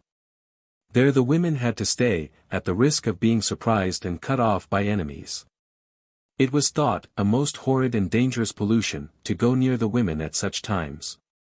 And the danger extended to enemies who, if they slew the women, had to cleanse themselves from the pollution by means of certain sacred herbs and roots. The Tzilas Indians of British Columbia imagined that if a menstruous woman were to step over a bundle of arrows, the arrows would thereby be rendered useless and might even cause the death of their owner. And similarly that if she passed in front of a hunter who carried a gun, the weapon would never shoot straight again. Among the Chippeways and other Indians of the Hudson Bay Territory, menstruous women are excluded from the camp, and take up their abode in huts of branches. They wear long hoods, which effectually conceal the head and breast. They may not touch the household furniture nor any objects used by men, for their touch is supposed to defile them, so that their subsequent use would be followed by certain mischief or misfortune, such as disease or death. They must drink out of a swan's bone. They may not walk on the common paths nor cross the tracks of animals. They are never permitted to walk on the ice of rivers or lakes, or near the part where the men are hunting beaver, or where a fishing net is set, for fear of averting their success. They are also prohibited at those times from partaking of the head of any animal, and even from walking in or crossing the track where the head of a deer, moose, beaver, and many other animals have lately been carried, either on a sledge or on the back. To be guilty of a violation of this custom is considered as of the greatest importance, because they firmly believe that it would be a means of preventing the hunter from having an equal success in his future excursions. So the Lapps forbid women at menstruation to walk on that part of the shore where the fishers are in the habit of setting out their fish. And the Eskimo of Bering Strait believe that if hunters were to come near women in their courses they would catch no game. For a like reason the Carrier Indians will not suffer a menstruous woman to cross the tracks of animals. If need be, she is carried over them. They think that if she waded in a stream or a lake, the fish would die. Amongst the civilized nations of Europe the superstitions which cluster round this mysterious aspect of woman's nature are not less extravagant than those which prevail among savages. In the oldest existing cyclopedia, the Natural History of Pliny, the list of dangers apprehended from menstruation is longer than any furnished by mere barbarians. According to Pliny, the touch of a menstruous woman turned wine to vinegar, blighted crops, killed seedlings, blasted gardens, brought down the fruit from trees, dimmed mirrors, blunted razors. Rusted iron and brass, especially at the waning of the moon, killed bees, or at least drove them from their hives, caused mares to miscarry, and so forth. Similarly, in various parts of Europe, it is still believed that if a woman in her courses enters a brewery the beer will turn sour, if she touches beer, wine, vinegar, or milk, it will go bad, if she makes jam, it will not keep. If she mounts a mare, it will miscarry, if she touches buds, they will wither, if she climbs a cherry tree, it will die. In Brunswick people think that if a menstruous woman assists at the killing of a pig, the pork will putrefy. In the Greek island of Kalymnos a woman at such times may not go to the well to draw water, nor cross a running stream, nor enter the sea. Her presence in a boat is said to raise storms. Thus the object of secluding women at menstruation is to neutralize the dangerous influences which are supposed to emanate from them at such times. That the danger is believed to be especially great at the first menstruation appears from the unusual precautions taken to isolate girls at this crisis. Two of these precautions have been illustrated above, namely, the rules that the girls may not touch the ground nor see the sun. The general effect of these rules is to keep her suspended, so to say, between heaven and earth. Whether enveloped in her hammock and slung up to the roof, as in South America, or raised above the ground in a dark and narrow cage, as in New Ireland, she may be considered to be out of the way of doing mischief, since, being shut off both from the earth and from the sun, she can poison neither of these great sources of life by her deadly contagion. In short, she is rendered harmless by being, in electrical language, insulated. But the precautions thus taken to isolate or insulate the girl are dictated by a regard for her own safety as well as for the safety of others. For it is thought that she herself would suffer if she were to neglect the prescribed regimen. Thus Zulu girls, as we have seen, believe that they would shrivel to skeletons if the sun were to shine on them at puberty, and the Macusis imagine that, if a young woman were to transgress the rules, she would suffer from sores on various parts of her body. In short, the girl is viewed as charged with a powerful force which, if not kept within bounds, may prove destructive both to herself and to all with whom she comes in contact. To repress this force within the limits necessary for the safety of all concerned is the object of the taboos in question. The same explanation applies to the observance of the same rules by divine kings and priests. The uncleanness, as it is called, of girls at puberty in the sanctity of holy men do not, to the primitive mind, differ materially from each other. They are only different manifestations of the same mysterious energy which, like energy in general, is in itself neither good nor bad, but becomes beneficent or maleficent according to its application. Accordingly, if, like girls at puberty, divine personages may neither touch the ground nor see the sun, the reason is, on the one hand, a fear lest their divinity might, at contact with earth or heaven, discharge itself with fatal violence on either. And, on the other hand, an apprehension that the divine being, thus drained of his ethereal virtue, might thereby be incapacitated for the future performance of those magical functions, upon the proper discharge of which the safety of the people and even of the world is believed to hang. Thus the rules in question fall under the head of the taboos which we examined in an earlier part of this book. They are intended to preserve the life of the divine person and with it the life of his subjects and worshippers. Nowhere, it is thought, can his precious yet dangerous life be at once so safe and so harmless as when it is neither in heaven nor in earth, but, as far as possible, suspended between the two. 61. The myth of Balder. A deity whose life might in a sense be said to be neither in heaven nor on earth but between the two, was the Norse Balder, the good and beautiful god, the son of the great god Odin, and himself the wisest, mildest, best beloved of all the immortals. The story of his death, as it is told in the Younger or Prose Edda, runs thus. Once on a time Balder dreamed heavy dreams which seemed to forebode his death. Thereupon the gods held a council and resolved to make him secure against every danger. So the goddess Frigg took an oath from fire and water, iron and all metals, stones and earth, from trees, sicknesses and poisons, and from all four-footed beasts, birds, and creeping things, that they would not hurt Balder. When this was done Balder was deemed invulnerable, so the gods amused themselves by setting him in their midst, while some shot at him, others hewed at him, and others threw stones at him. But whatever they did, nothing could hurt him. And at this they were all glad. Only Loki, the mischief-maker, was displeased, and he went in the guise of an old woman to Frigg, who told him that the weapons of the gods could not wound Balder, since she had made them all swear not to hurt him. Then Loki asked, "Have all things sworn to spare Balder?" She answered, "East of Valhalla grows a plant called mistletoe, it seemed to me too young to swear." So Loki went and pulled the mistletoe and took it to the assembly of the gods. There he found the blind god Hother standing at the outside of the circle. Loki asked him, "Why do you not shoot at Balder?" Hother answered, "Because I do not see where he stands, besides I have no weapon." Then said Loki, "Do like the rest and show Balder honor, as they all do.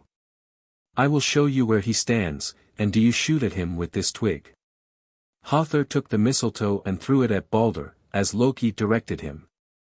The mistletoe struck Balder and pierced him through, and he fell down dead. And that was the greatest misfortune that ever befell gods and men. For a while the gods stood speechless, then they lifted up their voices and wept bitterly. They took Baldur's body and brought it to the seashore. There stood Baldur's ship, it was called Ringhorn, and was the hugest of all ships. The gods wished to launch the ship and to burn Baldur's body on it, but the ship would not stir. So they sent for a giantess called Hyrrockin. She came riding on a wolf and gave the ship such a push that fire flashed from the rollers and all the earth shook. Then Baldur's body was taken and placed on the funeral pile upon his ship. When his wife Nanna saw that, her heart burst for sorrow and she died. So she was laid on the funeral pile with her husband, and fire was put to it. Baldur's horse, too, with all its trappings, was burned on the pile. Whether he was a real or merely a mythical personage, Baldur was worshipped in Norway. On one of the bays of the beautiful Sogn Fjord, which penetrates far into the depths of the solemn Norwegian mountains. With their somber pine forests and their lofty cascades dissolving into spray before they reach the dark water of the fjord far below, Baldur had a great sanctuary. It was called Baldur's Grove. A palisade enclosed the hallowed ground, and within it stood a spacious temple with the images of many gods, but none of them was worshipped with such devotion as Baldur. So great was the awe with which the heathen regarded the place that no man might harm another there, nor steal his cattle, nor defile himself with women. But women cared for the images of the gods in the temple. They warmed them at the fire, anointed them with oil, and dried them with cloths. Whatever may be thought of an historical kernel underlying a mythical husk in the legend of Baldur, the details of the story suggest that it belongs to that class of myths which have been dramatized and ritual, or, to put it otherwise, which have been performed as magical ceremonies for the sake of producing those natural effects which they describe in figurative language. A myth is never so graphic and precise in its details as when it is, so to speak, the book of the words which are spoken and acted by the performers of the sacred rite. That the Norse story of Baldur was a myth of this sort will become probable if we can prove that ceremonies resembling the incidents in the tale have been performed by Norsemen and other European peoples. Now the main incidents in the tale are two: first, the pulling of the mistletoe, and second, the death and burning of the god. And both of them may perhaps be found to have had their counterparts in yearly rites observed, whether separately or conjointly, by people in various parts of Europe. These rites will be described and discussed in the following chapters. We shall begin with the annual festivals of fire and shall reserve the pulling of the mistletoe for consideration later on. 62. The Fire Festivals of Europe. 1. The fire festivals in general. All over Europe the peasants have been accustomed from time immemorial to kindle bonfires on certain days of the year, and to dance round or leap over them. Customs of this kind can be traced back on historical evidence to the Middle Ages. And their analogy to similar customs observed in antiquity goes with strong internal evidence to prove that their origin must be sought in a period long prior to the spread of Christianity. Indeed, the earliest proof of their observance in Northern Europe is furnished by the attempts made by Christian synods in the 8th century to put them down as heathenish rites. Not uncommonly effigies are burned in these fires, or a pretense is made of burning a living person in them, and there are grounds for believing that anciently human beings were actually burned on these occasions. A brief view of the customs in question will bring out the traces of human sacrifice, and will serve at the same time to throw light on their meaning. The seasons of the year when these bonfires are most commonly lit are spring and midsummer. But in some places they are kindled also at the end of autumn or during the course of the winter, particularly on Hallowe'en, the 31st of October, Christmas Day, and the eve of Twelfth Day. Space forbids me to describe all these festivals at length. A few specimens must serve to illustrate their general character. We shall begin with the fire festivals of spring, which usually fall on the first Sunday of Lent, Quadragesima or Invicavit, Easter Eve, and May Day. 2. The Lenten Fires. The custom of kindling bonfires on the first Sunday in Lent has prevailed in Belgium, the north of France, and many parts of Germany. Thus in the Belgian Ardennes for a week or a fortnight before the Day of the Great Fire, as it is called, children go about from farm to farm collecting fuel.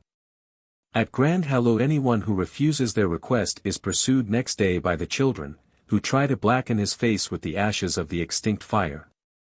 When the day has come, they cut down bushes, especially juniper and broom, and in the evening great bonfires blaze on all the heights. It is a common saying that 7 bonfires should be seen if the village is to be safe from conflagrations. If the Meuse happens to be frozen hard at the time, bonfires are lit also on the ice.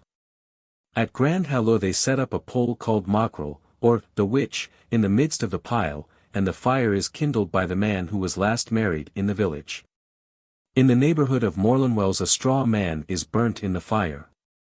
Young people and children dance and sing round the bonfires, and leap over the embers to secure good crops or a happy marriage within the year, or as a means of guarding themselves against colic. In Brabant on the same Sunday, down to the beginning of the 19th century, women and men disguised in female attire used to go with burning torches to the fields, where they danced and sang comic songs for the purpose, as they alleged, of driving away the wicked sower, who is mentioned in the Gospel for the day. At Potteridge, in the province of Hainaut, down to about 1840 the custom was observed under the name of Escuvian or Scuvian. Every year on the first Sunday of Lent, which was called the Day of the Little Scuvian, young folks and children used to run with lighted torches through the gardens and orchards. As they ran they cried at the pitch of their voices, "Bear apples, bear pears, and cherries all black. To Scuvian." At these words the torch-bearer whirled his blazing brand and hurled it among the branches of the apple trees, the pear trees, and the cherry trees. The next Sunday was called the Day of the Great Scuvian, and the same race with lighted torches among the trees of the orchards was repeated in the afternoon till darkness fell. In the French department of the Ardennes the whole village used to dance and sing around the bonfires which were lighted on the first Sunday in Lent. Here, too, it was the person last married, sometimes a man and sometimes a woman, who put the match to the fire. The custom is still kept up very commonly in the district. Cats used to be burnt in the fire or roasted to death by being held over it. And while they were burning the shepherds drove their flocks through the smoke and flames as a sure means of guarding them against sickness and witchcraft. In some communes it was believed that the livelier the dance round the fire, the better would be the crops that year. In the French province of Franche-Comté, to the west of the Jura Mountains, the first Sunday of Lent is known as the Sunday of the Firebrands, Brandons, on account of the fires which it is customary to kindle on that day. On the Saturday or the Sunday the village lads harness themselves to a cart and drag it about the streets, stopping at the doors of the houses where there are girls and begging for a faggot. When they have got enough, they cart the fuel to a spot at some little distance from the village, pile it up, and set it on fire. All the people of the parish come out to see the bonfire. In some villages, when the bells have rung the Angelus, the signal for the observance is given by cries of, "To the fire! To the fire!" Lads, lasses, and children dance round the blaze, and when the flames have died down they vie with each other in leaping over the red embers. He or she who does so without singeing his or her garments will be married within the year.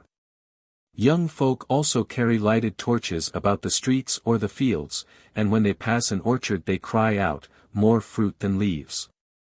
Down to recent years at Lavrin, in the department of Doubs, it was the young married couples of the year who had charge of the bonfires. In the midst of the bonfire a pole was planted with a wooden figure of a cock fastened to the top. Then there were races, and the winner received the cock as a prize. In Auvergne fires are everywhere kindled on the evening of the first Sunday in Lent. Every village, every hamlet, even every ward, every isolated farm has its bonfire or figo, as it is called, which blazes up as the shades of night are falling. The fires may be seen flaring on the heights and in the plains. The people dance and sing round about them and leap through the flames. Then they proceed to the ceremony of the granazemiers. A granomio is a torch of straw fastened to the top of a pole. When the pyre is half consumed, the bystanders kindle the torches at the expiring flames and carry them into the neighboring orchards, fields, and gardens, wherever there are fruit trees. As they march they sing at the top of their voices, "Grano my friend, Grano my father, Grano my mother. Then they passed the burning torches under the branches of every tree, singing. Brando, brandouncit soc branso, in plan panii. That is, firebrand burn, every branch a basketful. In some villages the people also run across the sown fields and shake the ashes of the torches on the ground. Also they put some of the ashes in the fowls' nests, in order that the hens may lay plenty of eggs throughout the year. When all these ceremonies have been performed, everybody goes home and feasts. The special dishes of the evening are fritters and pancakes. Here the application of the fire to the fruit trees, to the sown fields, and to the nests of the poultry is clearly a charm intended to ensure fertility. And the Grano to whom the invocations are addressed, and who gives his name to the torches, may possibly be, as Dr. Pomerol suggests, no other than the ancient Celtic god Granus, whom the Romans identified with Apollo, and whose worship is attested by inscriptions found not only in France but in Scotland and on the Danube. The custom of carrying lighted torches of straw, brandons, about the orchards and fields to fertilize them on the first Sunday of Lent seems to have been common in France, whether it was accompanied with the practice of kindling bonfires or not. Thus in the province of Picardy on the first Sunday of Lent people carried torches through the fields, exorcising the field mice, the darnel, and the smut. They imagined that they did much good to the gardens and caused the onions to grow large. Children ran about the fields, torch in hand, to make the land more fertile. At Verges, a village between the Jura and the Combe d'Ain, the torches at this season were kindled on the top of a mountain, and the bearers went to every house in the village, demanding roasted peas and obliging all couples who had been married within the year to dance. In Berry, a district of central France, it appears that bonfires are not lighted on this day, but when the sun has set the whole population of the villages, armed with blazing torches of straw, disperse over the country and scour the fields, the vineyards, and the orchards. Seen from afar, the multitude of moving lights, twinkling in the darkness, appear like will-o'-the-wisps chasing each other across the plains, along the hillsides, and down the valleys. While the men wave their flambeaux about the branches of the fruit trees, the women and children tie bands of wheaten straw around the tree trunks. The effect of the ceremony is supposed to be to avert the various plagues from which the fruits of the earth are apt to suffer, and the bands of straw fastened round the stems of the trees are believed to render them fruitful. In Germany, Austria, and Switzerland at the same season similar customs have prevailed. Thus in the Eifel Mountains, Rhenish Prussia, on the first Sunday in Lent young people used to collect straw and brushwood from house to house. These they carried to an eminence and piled up round a tall, slim beech tree, to which a piece of wood was fastened at right angles to form a cross. The structure was known as the hut or castle. Fire was set to it and the young people marched round the blazing castle, bareheaded, each carrying a lighted torch and praying aloud. Sometimes a straw man was burned in the hut. People observed the direction in which the smoke blew from the fire. If it blew towards the cornfields, it was a sign that the harvest would be abundant. On the same day, in some parts of the Eifel, a great wheel was made of straw and dragged by 3 horses to the top of the hill. Thither the village boys marched at nightfall, set fire to the wheel, and sent it rolling down the slope. At Oberstadtfeld the wheel had to be provided by the young man who was last married. About Echternach in Luxembourg the same ceremony is called, burning the witch. At Vorarlberg in the Tyrol, on the first Sunday in Lent, a slender young fir tree is surrounded with a pile of straw and firewood.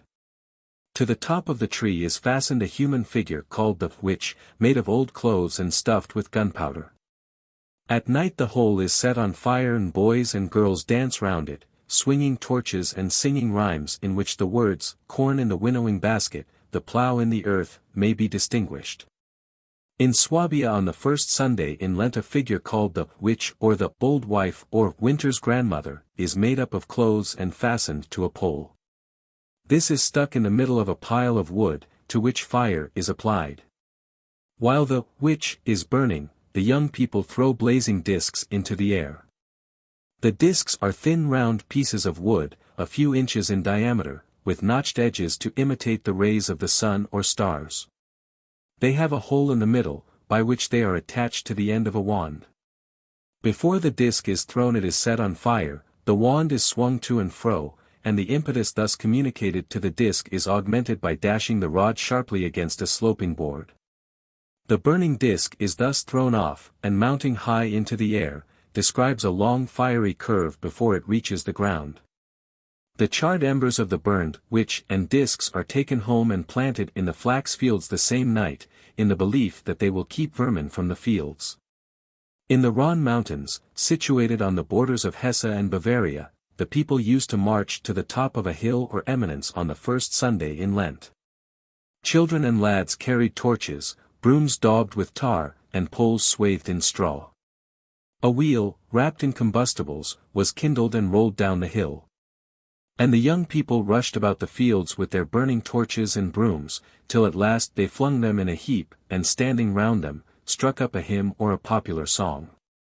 The object of running about the fields with the blazing torches was to drive away the wicked sower.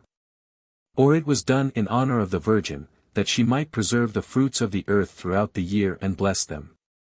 In neighboring villages of Hesse, between the Rhone and the Vogel mountains, it is thought that wherever the burning wheels roll, the fields will be safe from hail and storm. In Switzerland, also, it is or used to be customary to kindle bonfires on high places on the evening of the first Sunday in Lent, and the day is therefore popularly known as Spark Sunday. The custom prevailed, for example, throughout the canton of Lucerne.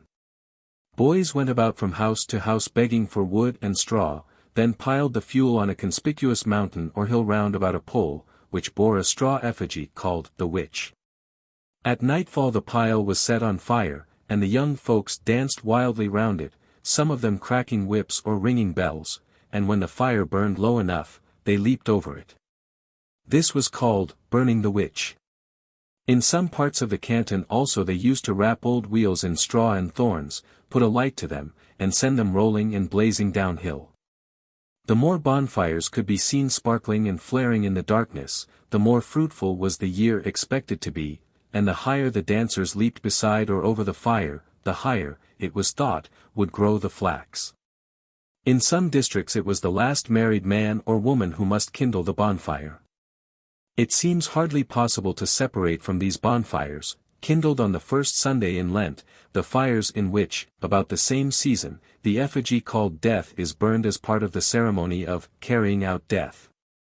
We have seen that at Spachendorf, in Austrian Silesia, on the morning of Rupert's Day, Shrove Tuesday, a straw man, dressed in a fur coat and a fur cap, is laid in a hole outside the village and there burned, and that while it is blazing every one seeks to snatch a fragment of it, which he fastens to a branch of the highest tree in his garden or buries in his field, believing that this will make the crops to grow better. The ceremony is known as the burying of death. Even when the straw man is not designated as death, the meaning of the observance is probably the same. For the name death, as I have tried to show, does not express the original intention of the ceremony. At Coburn in the Eifel Mountains the lads make up a straw man on Shrove Tuesday. The effigy is formally tried and accused of having perpetrated all the thefts that have been committed in the neighborhood throughout the year. Being condemned to death, the straw man is led through the village, shot, and burned upon a pyre. They dance round the blazing pile, and the last bride must leap over it. In Oldenburg on the evening of Shrove Tuesday people used to make long bundles of straw, which they set on fire, and then ran about the fields waving them, shrieking, and singing wild songs. Finally they burned a straw man on the field. In the district of Dusseldorf the straw man burned on Shrove Tuesday was made of an unthreshed sheaf of corn. On the first Monday after the spring equinox the urchins of Zurich drag a straw man on a little cart through the streets, while at the same time the girls carry about a May tree. When vespers ring, the straw man is burned. In the district of Aachen on Ash Wednesday, a man used to be encased in pea straw and taken to an appointed place. Here he slipped quietly out of his straw casing, which was then burned, the children thinking that it was the man who was being burned.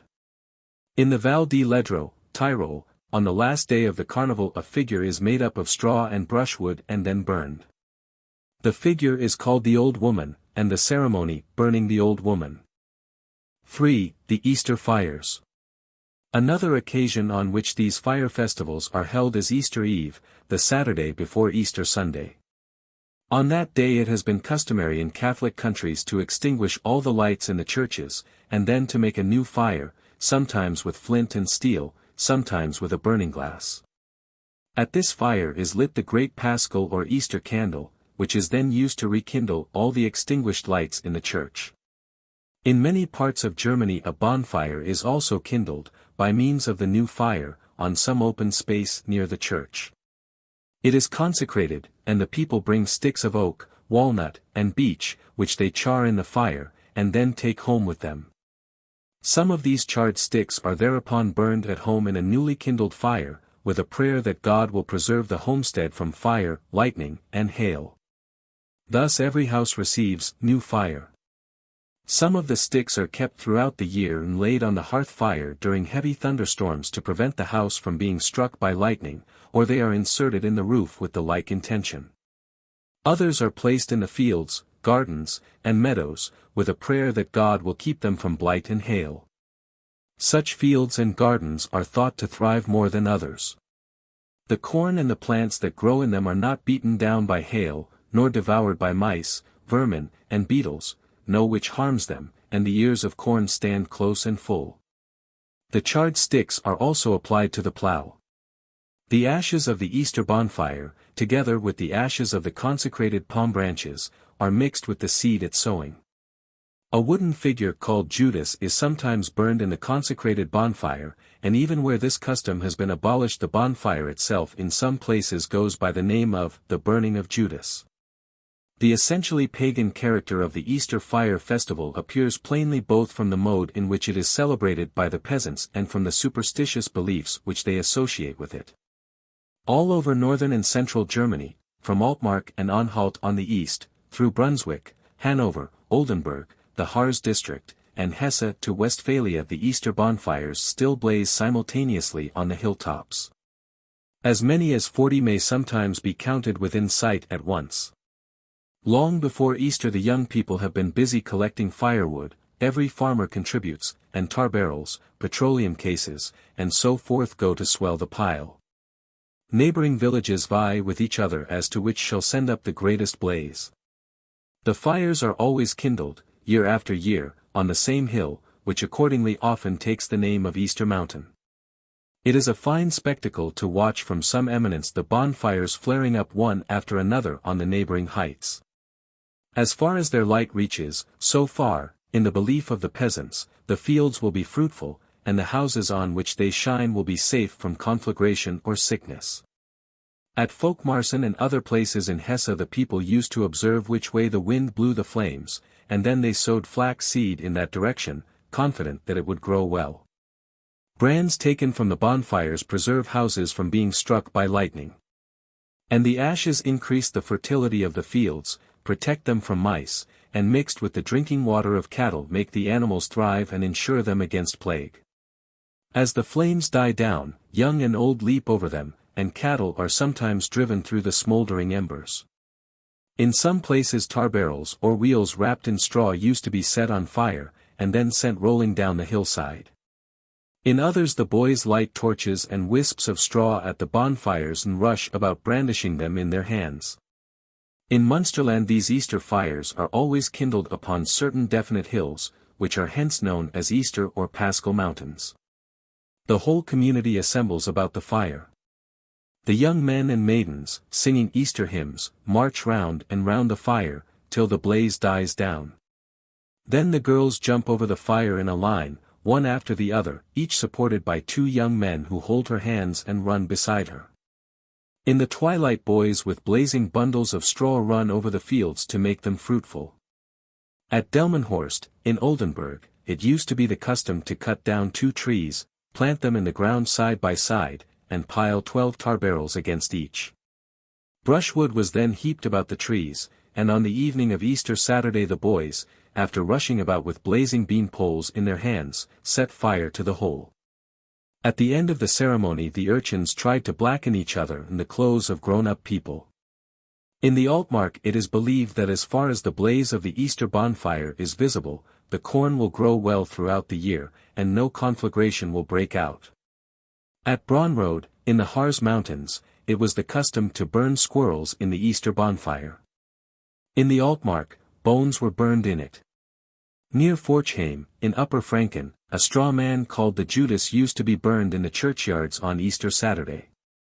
The whole village contributed wood to the pyre on which he perished, and the charred sticks were afterwards kept and planted in the fields on Walpurgis Day, the 1st of May, to preserve the wheat from blight and mildew. About 100 years ago or more the custom at Altheneberg, in Upper Bavaria, used to be as follows. On the afternoon of Easter Saturday the lads collected wood, which they piled in a cornfield, while in the middle of the pile they set up a tall wooden cross all swathed in straw. After the evening service they lighted their lanterns at the consecrated candle in the church, and ran with them at full speed to the pyre, each striving to get there first. The first to arrive set fire to the heap. No woman or girl might come near the bonfire, but they were allowed to watch it from a distance. As the flames rose the men and lads rejoiced and made merry, shouting, "We are burning the Judas." The man who had been the first to reach the pyre and to kindle it was rewarded on Easter Sunday by the women, who gave him colored eggs at the church door. The object of the whole ceremony was to keep off the hail. At other villages of Upper Bavaria the ceremony, which took place between 9 and 10 at night on Easter Saturday, was called, burning the Easter man. On a height about a mile from the village the young fellows set up a tall cross enveloped in straw, so that it looked like a man with his arms stretched out. This was the Easter man. No lad under 18 years of age might take part in the ceremony. One of the young men stationed himself beside the Easter man, holding in his hand a consecrated taper which he had brought from the church and lighted. The rest stood at equal intervals in a great circle round the cross. At a given signal they raced thrice round the circle, and then at a second signal ran straight at the cross and at the lad with the lighted taper beside it.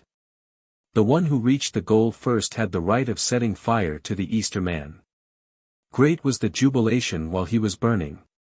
When he had been consumed in the flames, 3 lads were chosen from among the rest, and each of the 3 drew a circle on the ground with a stick thrice round the ashes. Then they all left the spot. On Easter Monday the villagers gathered the ashes and strewed them on their fields. Also they planted in the fields palm branches which had been consecrated on Palm Sunday, and sticks which had been charred and hallowed on Good Friday, all for the purpose of protecting their fields against showers of hail. In some parts of Swabia the Easter fires might not be kindled with iron or steel or flint, but only by the friction of wood. The custom of the Easter fires appears to have prevailed all over central and western Germany from north to south. We find it also in Holland, where the fires were kindled on the highest eminences, and the people danced round them and leaped through the flames or over the glowing embers. Here too, as often in Germany, the materials for the bonfire were collected by the young folk from door to door. In many parts of Sweden firearms are discharged in all directions on Easter Eve, and huge bonfires are lighted on hills and eminences. Some people think that the intention is to keep off the troll and other evil spirits who are especially active at this season. 4. The Beltane Fires. In the central highlands of Scotland bonfires, known as the Beltane Fires, were formerly kindled with great ceremony on the 1st of May, and the traces of human sacrifices at them were particularly clear and unequivocal. The custom of lighting the bonfires lasted in various places far into the 18th century. And the descriptions of the ceremony by writers of that period present such a curious and interesting picture of ancient heathendom surviving in our own country that I will reproduce them in the words of their authors. The fullest of the descriptions is the one bequeathed to us by John Ramsay, Laird of Ochtertyre, near Crieff, the patron of Burns and the friend of Sir Walter Scott. He says, "But the most considerable of the Druidical festivals is that of Beltane, or May Day, which was lately observed in some parts of the Highlands with extraordinary ceremonies. Like the other public worship of the Druids, the Beltane feast seems to have been performed on hills or eminences. They thought it degrading to him whose temple is the universe, to suppose that he would dwell in any house made with hands. Their sacrifices were therefore offered in the open air, frequently upon the tops of hills, where they were presented with the grandest views of nature, and were nearest the seat of warmth and order.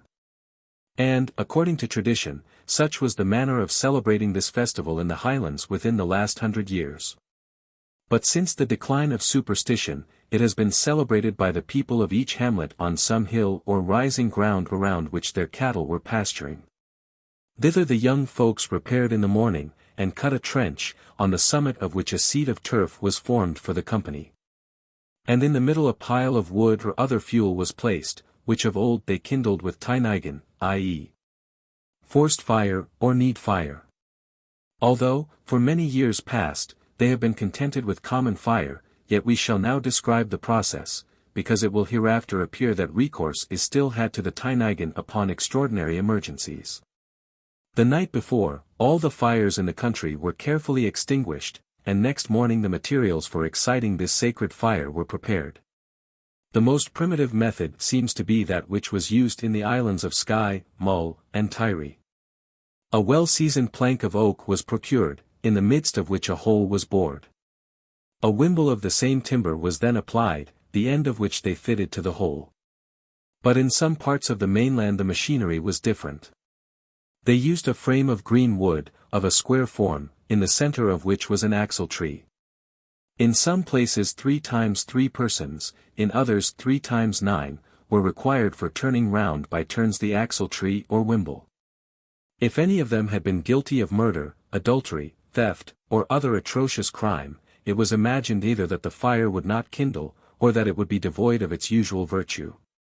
So soon as any sparks were emitted by means of the violent friction, they applied a species of agaric which grows on old birch trees, and is very combustible.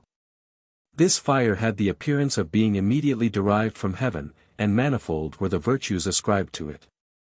They esteemed it a preservative against witchcraft, and a sovereign remedy against malignant diseases, both in the human species and in cattle, and by it the strongest poisons were supposed to have their nature changed.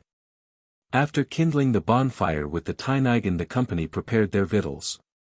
And as soon as they had finished their meal, they amused themselves a while in singing and dancing round the fire.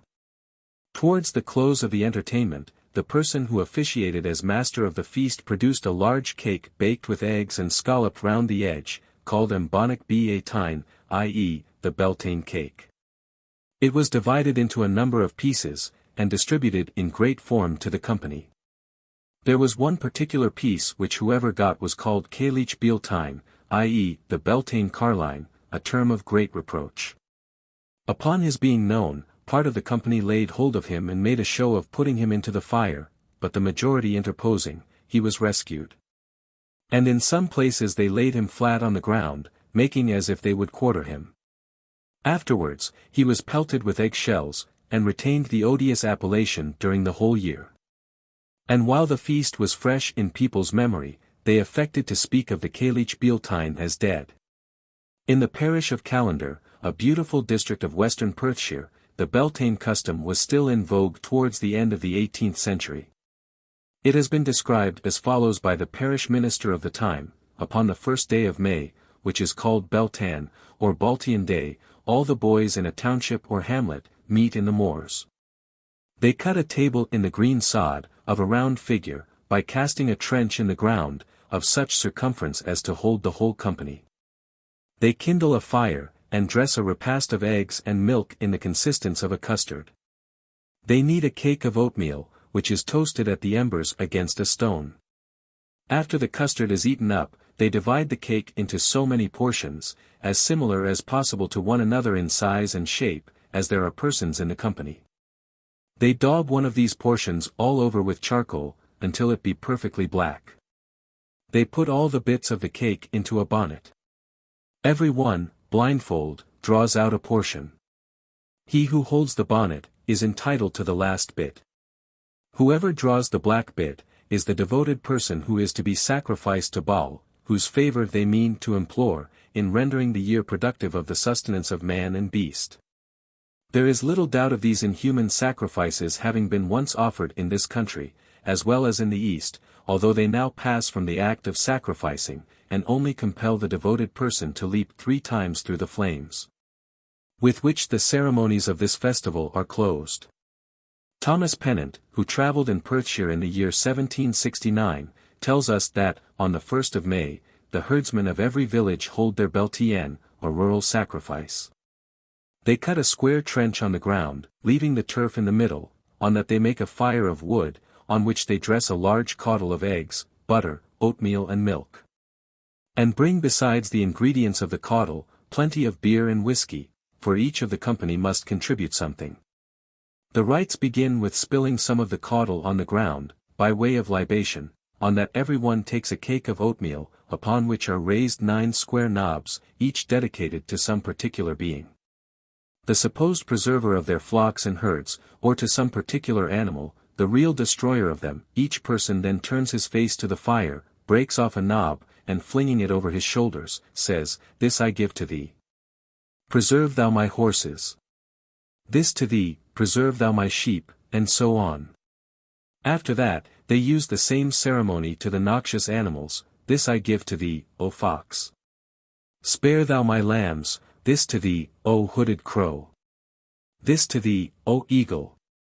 When the ceremony is over, they dine on the caudle, and after the feast is finished, what is left is hid by 2 persons deputed for that purpose, but on the next Sunday they reassemble, and finish the relics of the first entertainment. Another writer of the 18th century has described the Beltane festival as it was held in the parish of Logierate in Perthshire.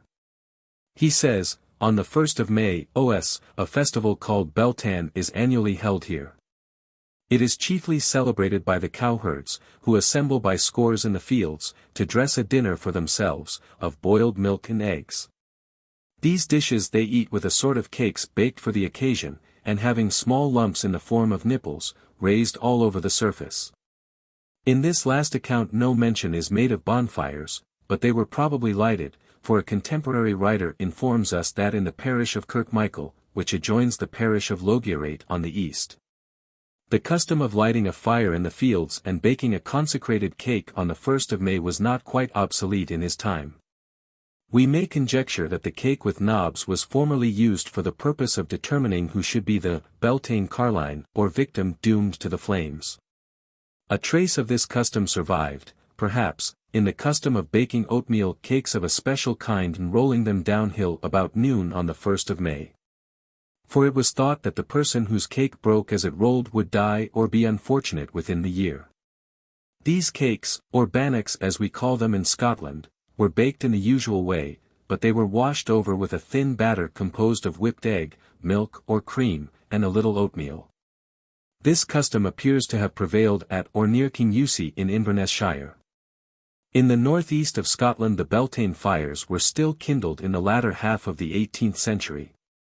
The herdsmen of several farms used to gather dry wood, kindle it, and dance 3 times southways about the burning pile.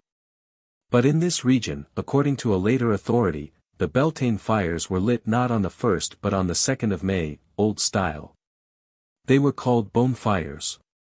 The people believed that on that evening and night the witches were abroad and busy casting spells on cattle and stealing cows' milk. To counteract their machinations, pieces of rowan tree and woodbine, but especially of rowan tree, were placed over the doors of the cowhouses, and fires were kindled by every farmer and cottar.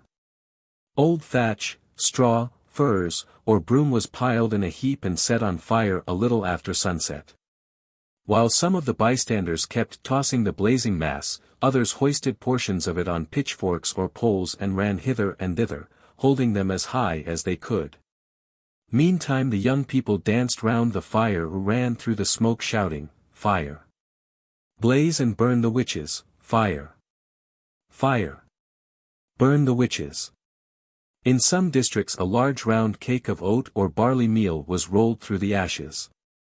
When all the fuel was consumed, the people scattered the ashes far and wide, until the night grew quite dark they continued to run through them, crying, "Fire! Burn the witches!"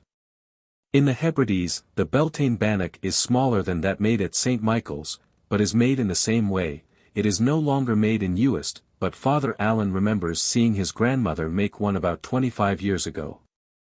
There was also a cheese made, generally on the 1st of May, which was kept to the next Beltane as a sort of charm against the bewitching of milk produce. The Beltane customs seem to have been the same as elsewhere. Every fire was put out and a large one lit on the top of the hill, and the cattle driven round it sunwards, desel, to keep off murrain all the year. Each man would take home fire wherewith to kindle his own. In Wales also the custom of lighting Beltane fires at the beginning of May used to be observed, but the day on which they were kindled varied from the eve of May Day to the 3rd of May. The flame was sometimes elicited by the friction of two pieces of oak, as appears from the following description. The fire was done in this way. 9 men would turn their pockets inside out, and see that every piece of money and all metals were off their persons. Then the men went into the nearest woods, and collected sticks of 9 different kinds of trees. These were carried to the spot where the fire had to be built. There a circle was cut in the sod, and the sticks were set crosswise. All around the circle the people stood and watched the proceedings.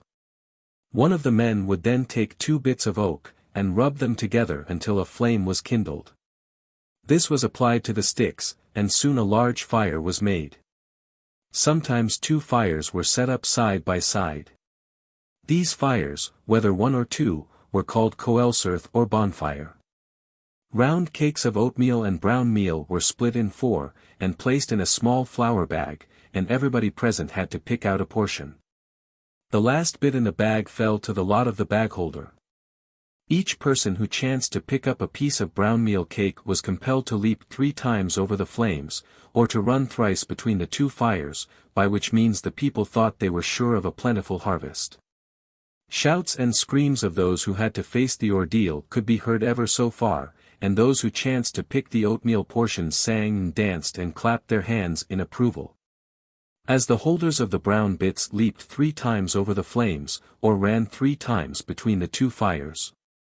The belief of the people that by leaping thrice over the bonfires or running thrice between them they ensured a plentiful harvest is worthy of note. The mode in which this result was supposed to be brought about is indicated by another writer on Welsh folklore, according to whom it used to be held that the bonfires lighted in May or midsummer protected the lands from sorcery, so that good crops would follow. The ashes were also considered valuable as charms. Hence it appears that the heat of the fires was thought to fertilize the fields, not directly by quickening the seeds in the ground, but indirectly by counteracting the baleful influence of witchcraft or perhaps by burning up the persons of the witches.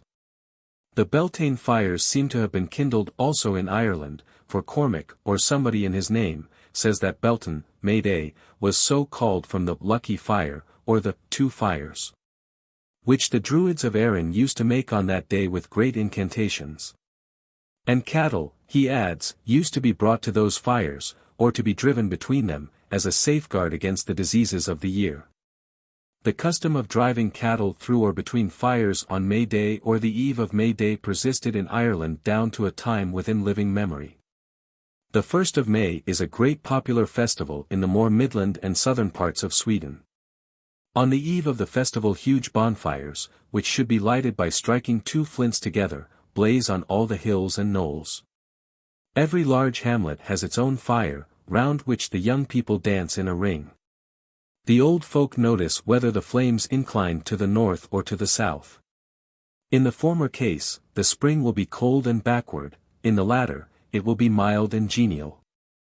In Bohemia, on the eve of May Day, young people kindle fires on hills and eminences, at crossways, and in pastures, and dance round them. They leap over the glowing embers or even through the flames. The ceremony is called, burning the witches. In some places an effigy representing a witch used to be burnt in the bonfire. We have to remember that the eve of May Day is the notorious Walpurgis night, when the witches are everywhere speeding unseen through the air on their hellish errands. On this witching night children in Voigtland also light bonfires on the heights and leap over them. Moreover, they wave burning brooms or toss them into the air. So far as the light of the bonfire reaches, so far will a blessing rest on the fields. The kindling of the fires on Walpurgis night is called, driving away the witches. The custom of kindling fires on the eve of May Day, Walpurgis night, for the purpose of burning the witches is, or used to be, widespread in the Tyrol, Moravia, Saxony and Silesia. 5. The Midsummer Fires. But the season at which these fire festivals have been most generally held all over Europe is the summer solstice, that is Midsummer Eve, the 23rd of June, or Midsummer Day, the 24th of June. A faint tinge of Christianity has been given to them by naming Midsummer Day after St. John the Baptist, but we cannot doubt that the celebration dates from a time long before the beginning of our era.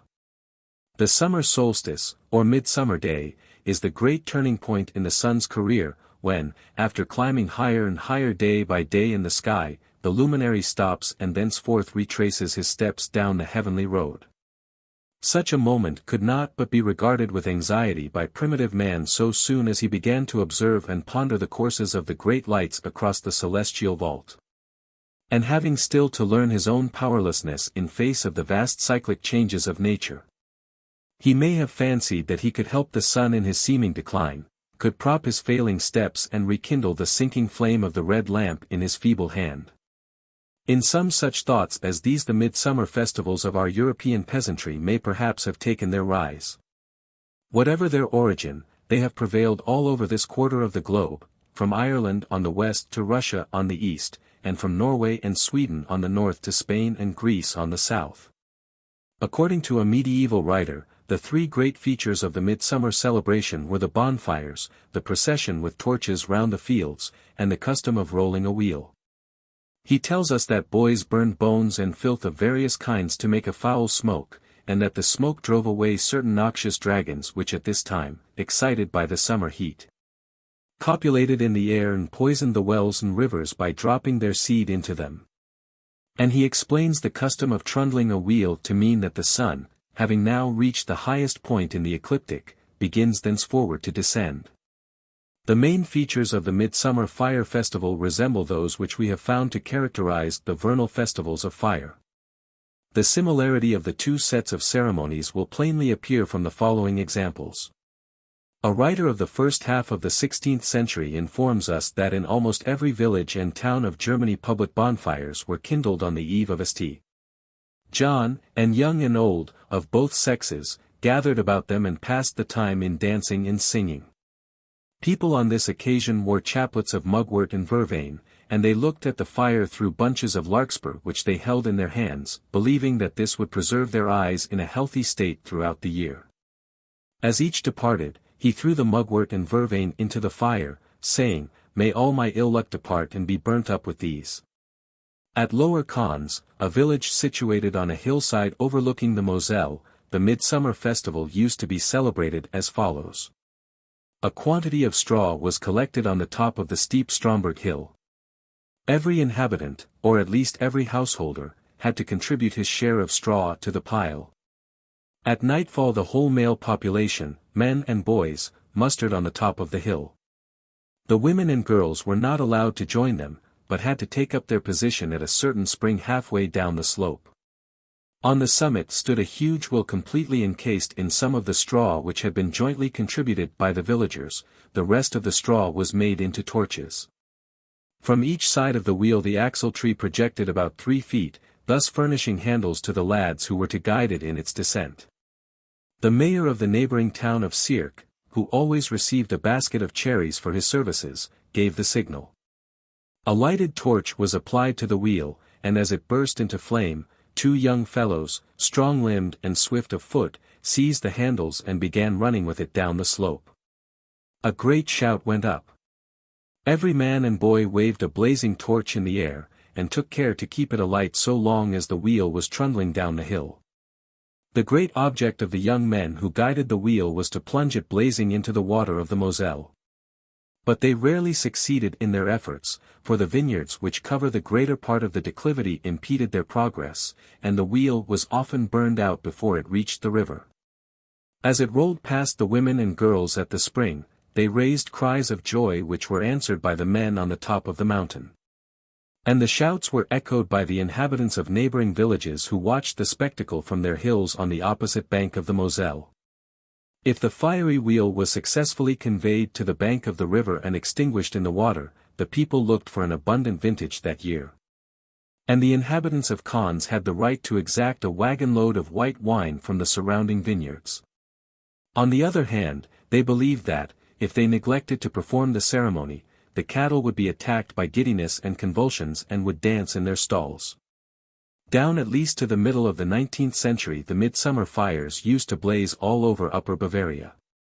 They were kindled especially on the mountains, but also far and wide in the lowlands, and we are told that in the darkness and stillness of night the moving groups, lit up by the flickering glow of the flames, presented an impressive spectacle. Cattle were driven through the fire to cure the sick animals and to guard such as were sound against plague and harm of every kind throughout the year.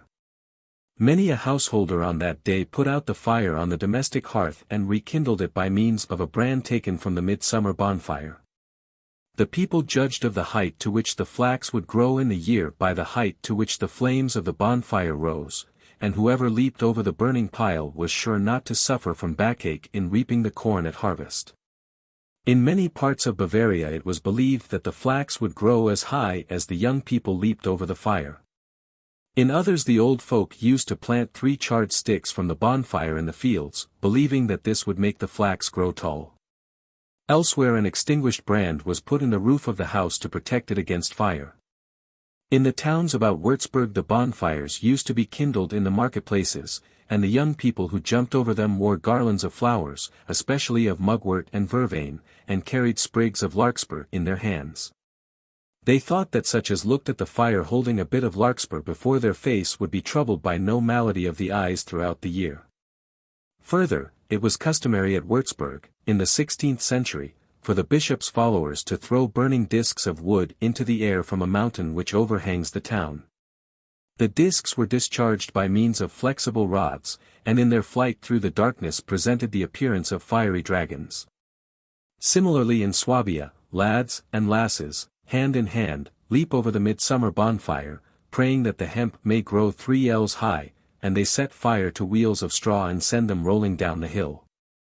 Sometimes, as the people sprang over the midsummer bonfire they cried out, "Flax, flax! May the flax this year grow 7 ells high." At Rottenburg a rude effigy in human form, called the Angel Man, used to be enveloped in flowers and then burnt in the midsummer fire by boys, who afterwards leaped over the glowing embers. So in Baden the children collected fuel from house to house for the midsummer bonfire on St. John's Day, and lads and lasses leaped over the fire in couples. Here, as elsewhere, a close connection was traced between these bonfires and the harvest. In some places it was thought that those who leaped over the fires would not suffer from backache at reaping. Sometimes, as the young folk sprang over the flames, they cried, "Grow, that the hemp may be 3 ells high." This notion that the hemp or the corn would grow as high as the flames blazed or as the people jumped over them, seems to have been widespread in Baden. It was held that the parents of the young people who bounded highest over the fire would have the most abundant harvest. And on the other hand, if a man contributed nothing to the bonfire, it was imagined that there would be no blessing on his crops, and that his hemp in particular would never grow. At Ettersleben, near Sangerhausen, a high pole was planted in the ground and a tar barrel was hung from it by a chain which reached to the ground. The barrel was then set on fire and swung round the pole amid shouts of joy. In Denmark and Norway also midsummer fires were kindled on St. John's Eve on roads, open spaces, and hills. People in Norway thought that the fires banished sickness from among the cattle. Even yet the fires are said to be lighted all over Norway on Midsummer Eve. They are kindled in order to keep off the witches, who are said to be flying from all parts that night to the Blocksberg, where the big witch lives. In Sweden the Eve of St. John, St. Hans, is the most joyous night of the whole year. Throughout some parts of the country, especially in the provinces of Bohus and Scania and in districts bordering on Norway, it is celebrated by the frequent discharge of firearms and by huge bonfires. Formerly called Baldersbale fires, Baldersbaler, which are kindled at dusk on hills and eminences and throw a glare of light over the surrounding landscape. The people dance round the fires and leap over or through them. In parts of Norland on St. John's Eve the bonfires are lit at the crossroads. The fuel consists of 9 different sorts of wood, and the spectators cast into the flames a kind of toadstool, barren, in order to counteract the power of the trolls and other evil spirits, who are believed to be abroad that night. For at that mystic season the mountains open and from their cavernous depths the uncanny crew pours forth to dance and disport themselves for a time. The peasants believe that should any of the trolls be in the vicinity they will show themselves. And if an animal, for example a he or she goat, happens to be seen near the blazing, crackling pile, the peasants are firmly persuaded that it is no other than the evil one in person. Further, it deserves to be remarked that in Sweden St. John's Eve is a festival of water as well as of fire, for certain holy springs are then supposed to be endowed with wonderful medicinal virtues, and many sick people resort to them for the healing of their infirmities. In Austria the midsummer customs and superstitions resemble those of Germany. Thus in some parts of the Tyrol bonfires are kindled and burning discs hurled into the air. In the lower valley of the Inn a tattered Amalian effigy is carted about the village on Midsummer Day and then burned. He is called the Lauder, which has been corrupted into Luther. At Ambras, one of the villages where Martin Luther is thus burned in effigy, they say that if you go through the village between 11 and 12 on St. John's night and wash yourself in 3 wells, you will see all who are to die in the following year. At Graz on St.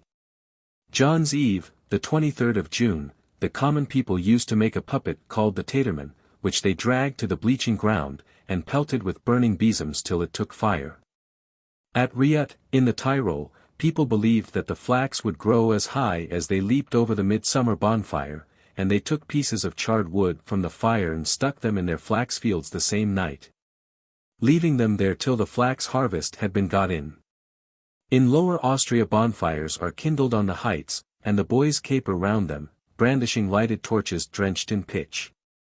Whoever jumps thrice across the fire will not suffer from fever within the year. Cartwheels are often smeared with pitch, ignited, and sent rolling and blazing down the hillsides. All over Bohemia bonfires still burn on Midsummer Eve. In the afternoon boys go about with handcarts from house to house collecting fuel and threatening with evil consequences the curmudgeons who refuse them a dole. Sometimes the young men fell a tall straight fir in the woods and set it up on a height, where the girls deck it with nosegays, wreaths of leaves, and red ribbons.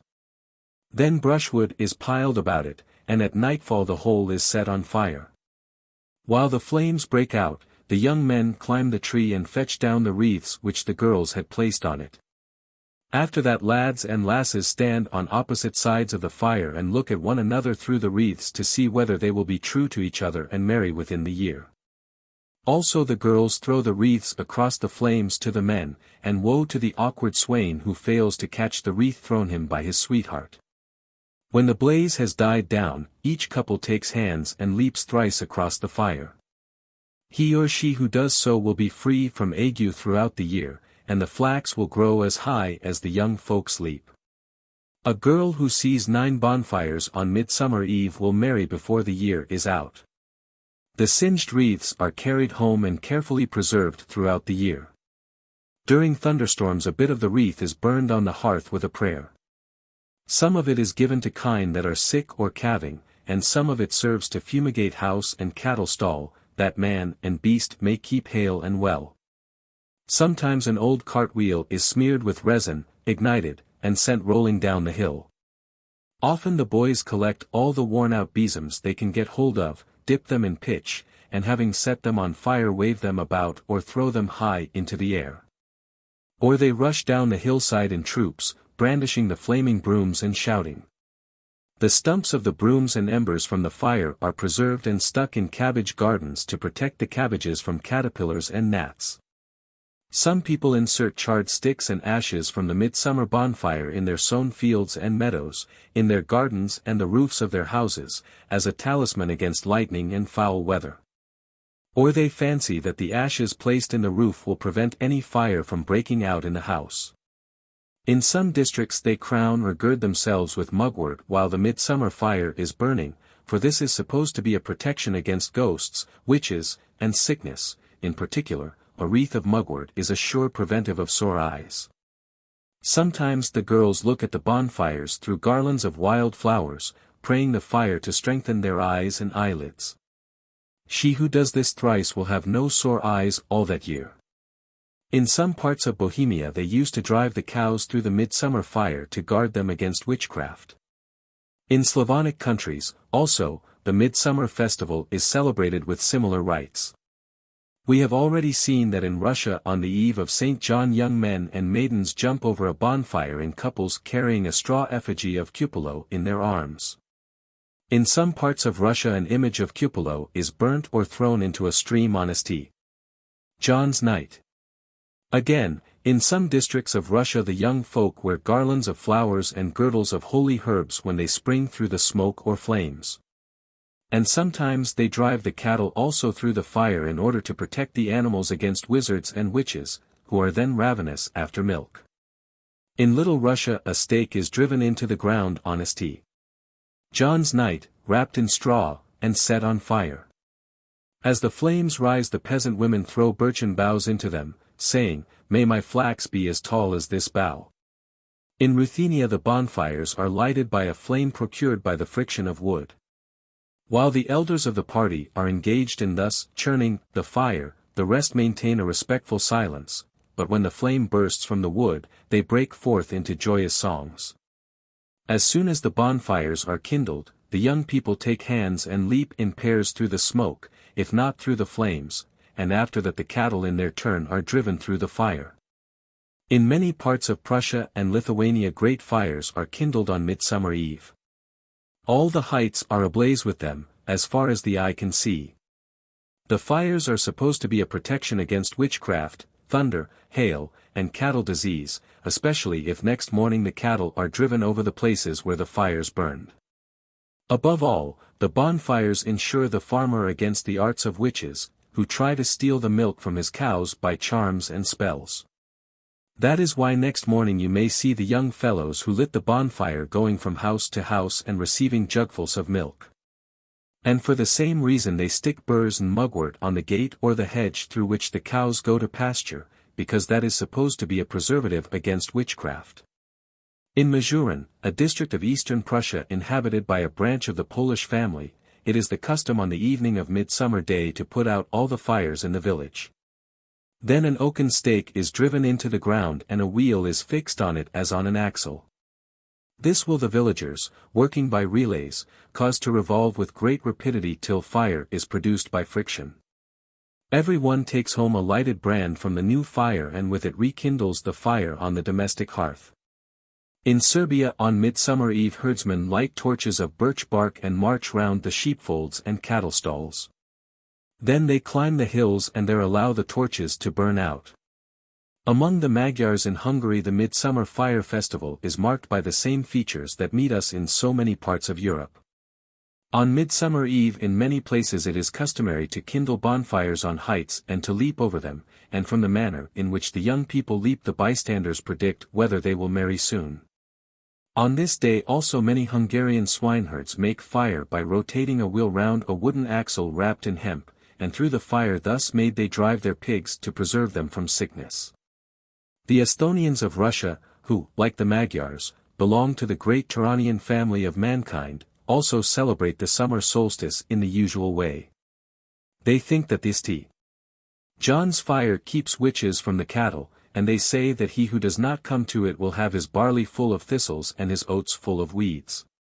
In the Estonian island of Isle, while they throw fuel into the midsummer fire, they call out, "Weeds to the fire, flax to the field," or they fling 3 billets into the flames, saying, "Flax grow long."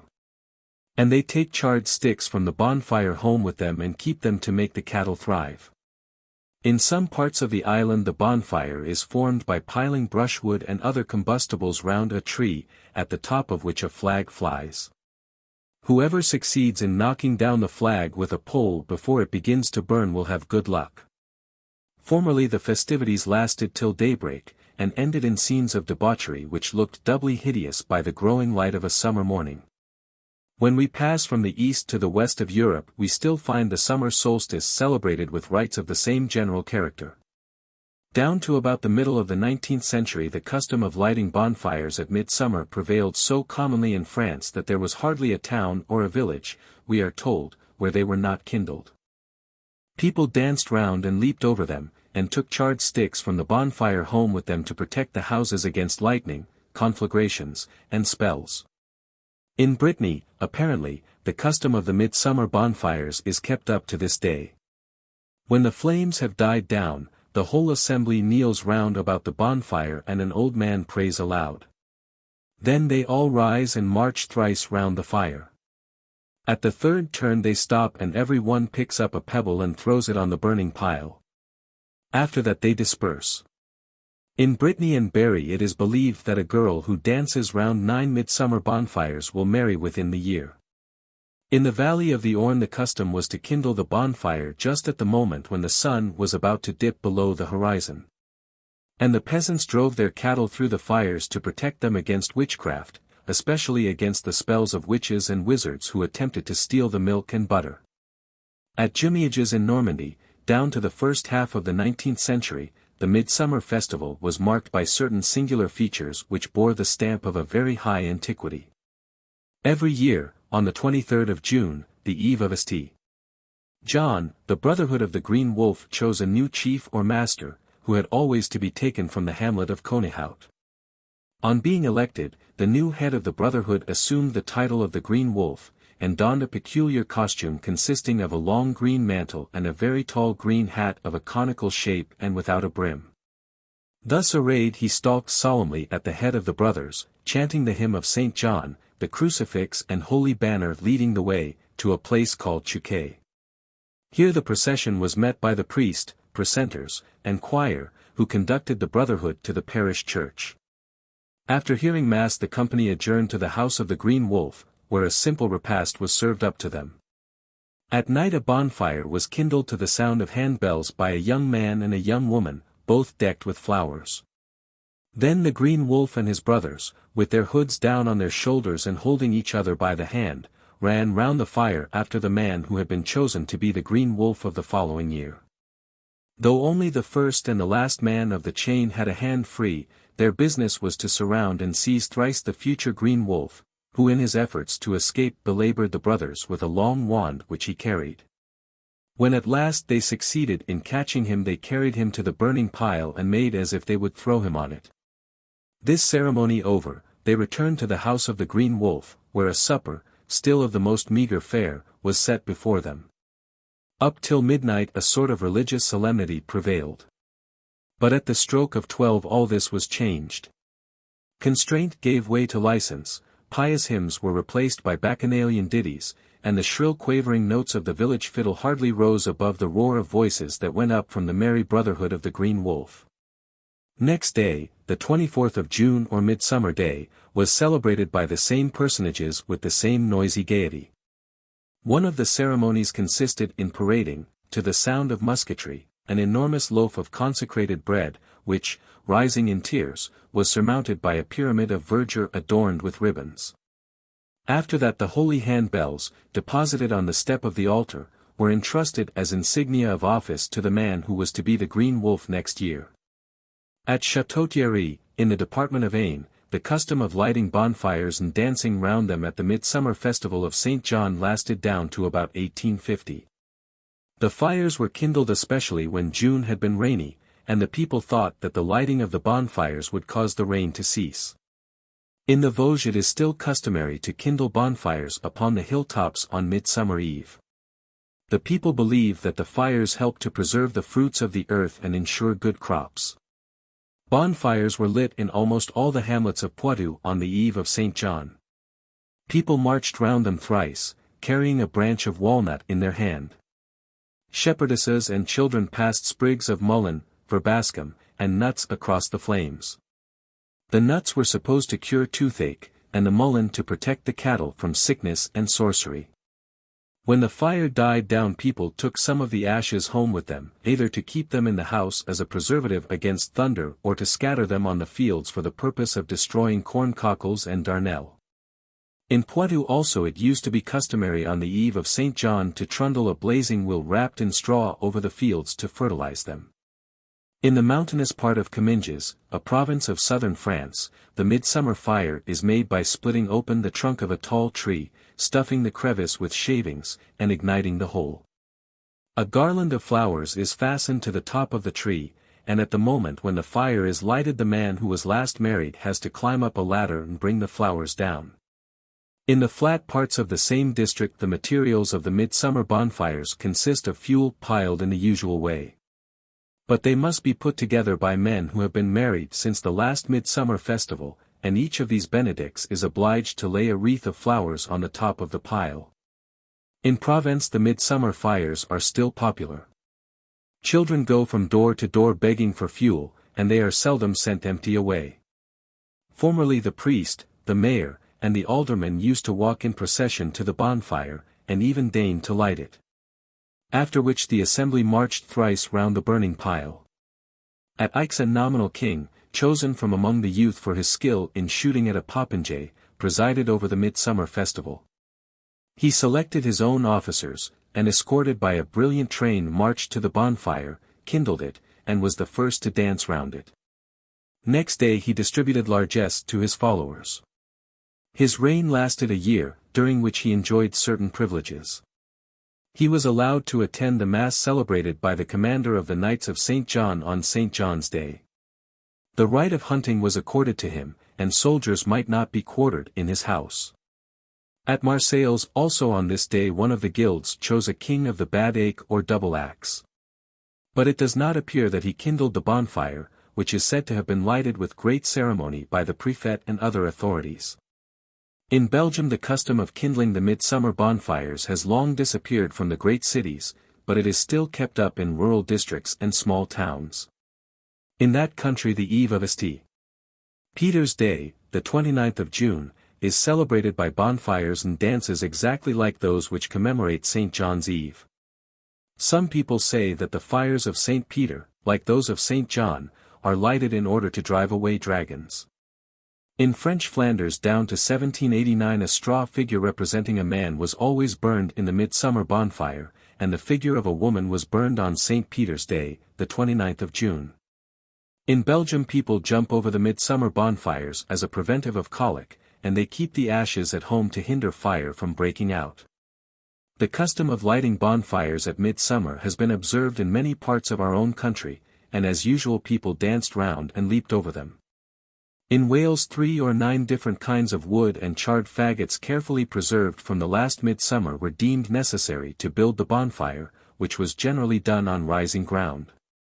In the Vale of Glamorgan a cartwheel swathed in straw used to be ignited and sent rolling down the hill. If it kept alight all the way down and blazed for a long time, an abundant harvest was expected. On Midsummer Eve people in the Isle of Man were wont to light fires to the windward of every field, so that the smoke might pass over the corn, and they folded their cattle and carried blazing furze or gorse round them several times.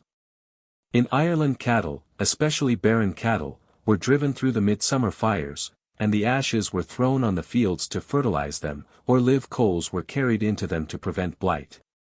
In Scotland the traces of midsummer fires are few, but at that season in the highlands of Perthshire cowherds used to go round their folds thrice, in the direction of the sun, with lighted torches. This they did to purify the flocks and herds and to keep them from falling sick.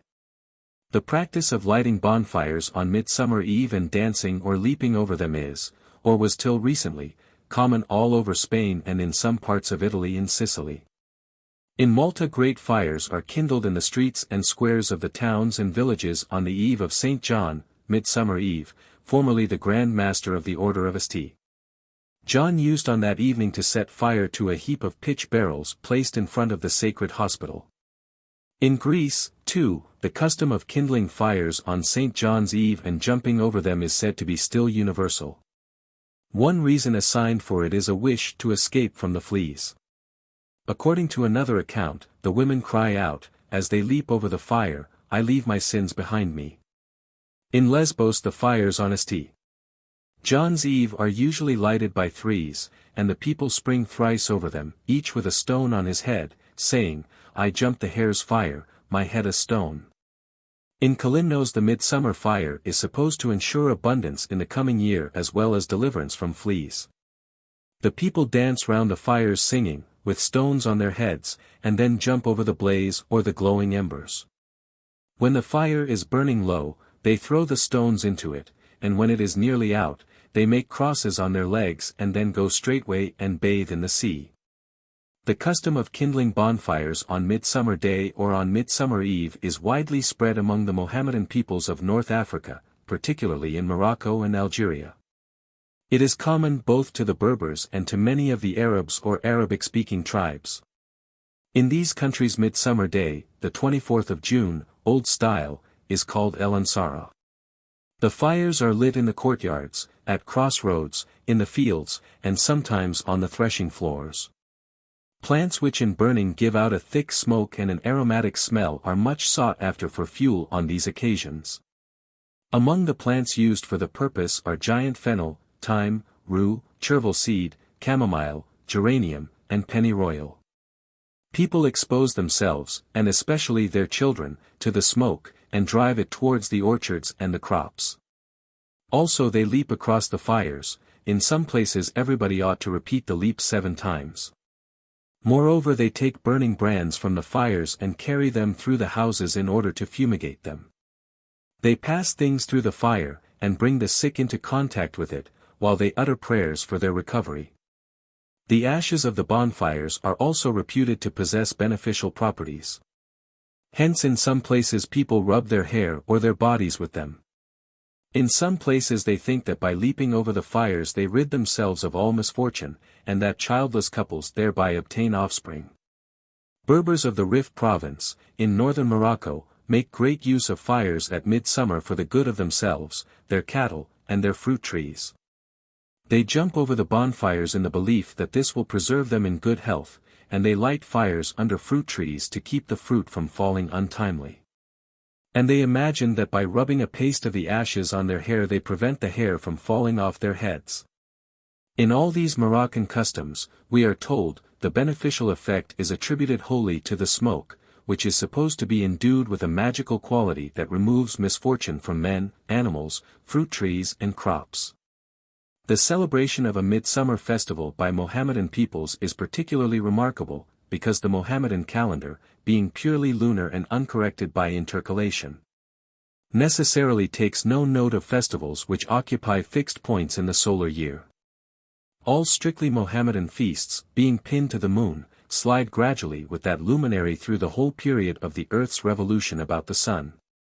This fact of itself seems to prove that among the Mohammedan peoples of northern Africa, as among the Christian peoples of Europe, the midsummer festival is quite independent of the religion which the people publicly profess, and is a relic of a far older paganism. 6. The Hallowe'en Fires. From the foregoing survey we may infer that among the heathen forefathers of the European peoples the most popular and widespread fire festival of the year was the great celebration of Midsummer Eve or Midsummer Day. The coincidence of the festival with the summer solstice can hardly be accidental. Rather we must suppose that our pagan ancestors purposely timed the ceremony of fire on earth to coincide with the arrival of the sun at the highest point of his course in the sky. If that was so, it follows that the old founders of the midsummer rites had observed the solstices or turning points of the sun's apparent path in the sky, and that they accordingly regulated their festal calendar to some extent by astronomical considerations. But while this may be regarded as fairly certain for what we may call the aborigines throughout a large part of the continent, it appears not to have been true of the Celtic peoples who inhabited the land's end of Europe. The islands and promontories that stretch out into the Atlantic Ocean on the northwest. The principal fire festivals of the Celts, which have survived, though in a restricted area and with diminished pomp, to modern times and even to our own day, were seemingly timed without any reference to the position of the sun in the heaven. They were 2 in number, and fell at an interval of 6 months, one being celebrated on the eve of May Day and the other on All Hallow Even or Halloween, as it is now commonly called, that is, on the 31st of October. The day preceding All Saints or All Hallows Day. These dates coincide with none of the 4 great hinges on which the solar year revolves, to wit, the solstices and the equinoxes.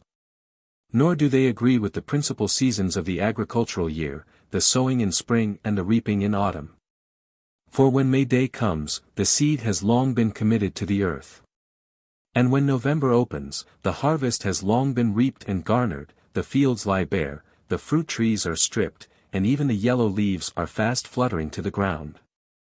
Yet the 1st of May and the 1st of November mark turning points of the year in Europe, the one ushers in the genial heat and the rich vegetation of summer, the other heralds, if it does not share, the cold and barrenness of winter.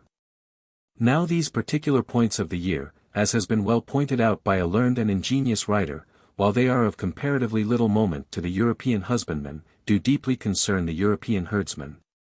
For it is on the approach of summer that he drives his cattle out into the open to crop the fresh grass, and it is on the approach of winter that he leads them back to the safety and shelter of the stall. Accordingly, it seems not improbable that the Celtic bisection of the year into two halves at the beginning of May and the beginning of November dates from a time when the Celts were mainly a pastoral people, dependent for their subsistence on their herds, and when accordingly the great epochs of the year for them were the days on which the cattle went forth from the homestead in early summer and returned to it again in early winter. Even in Central Europe, remote from the region now occupied by the Celts, a similar bisection of the year may be clearly traced in the great popularity, on the one hand, of May Day and its eve, Walpurgis Night, and, on the other hand, of the Feast of All Souls at the beginning of November, which under a thin Christian cloak conceals an ancient pagan festival of the dead. Hence we may conjecture that everywhere throughout Europe the celestial division of the year according to the solstices was preceded by what we may call a terrestrial division of the year according to the beginning of summer and the beginning of winter. Be that as it may, the two great Celtic festivals of May Day and the 1st of November, or, to be more accurate, the eves of these 2 days, closely resemble each other in the manner of their celebration and in the superstitions associated with them, and alike, by the antique character impressed upon both, betray a remote and purely pagan origin. The festival of May Day or Beltane, as the Celts called it, which ushered in summer, has already been described. It remains to give some account of the corresponding festival of Hallowe'en, which announced the arrival of winter. Of the two feasts, Hallowe'en was perhaps of old the more important, since the Celts would seem to have dated the beginning of the year from it rather than from Beltane. In the Isle of Man, one of the fortresses in which the Celtic language and lore longest held out against the siege of the Saxon invaders, the 1st of November, Old Style, has been regarded as New Year's Day down to recent times. Thus Manx mummers used to go round on Hallowe'en, Old Style, singing, in the Manx language, a sort of Hogmanay song which began, "Tonight is New Year's night, Hogunna." In ancient Ireland, a new fire used to be kindled every year on Hallowe'en or the eve of Samhain, and from this sacred flame all the fires in Ireland were rekindled. Such a custom points strongly to Samhain or All Saints' Day, the 1st of November, as New Year's Day. Since the annual kindling of a new fire takes place most naturally at the beginning of the year, in order that the blessed influence of the fresh fire may last throughout the whole period of 12 months. Another confirmation of the view that the Celts dated their year from the 1st of November is furnished by the manifold modes of divination which were commonly resorted to by Celtic peoples on Hallowe'en for the purpose of ascertaining their destiny, especially their fortune in the coming year. For when could these devices for prying into the future be more reasonably put in practice than at the beginning of the year? As a season of omens and auguries, Hallowe'en seems to have far surpassed Beltane in the imagination of the Celts, from which we may with some probability infer that they reckoned their year from Hallowe'en rather than Beltane. Another circumstance of great moment which points to the same conclusion is the association of the dead with Hallowe'en.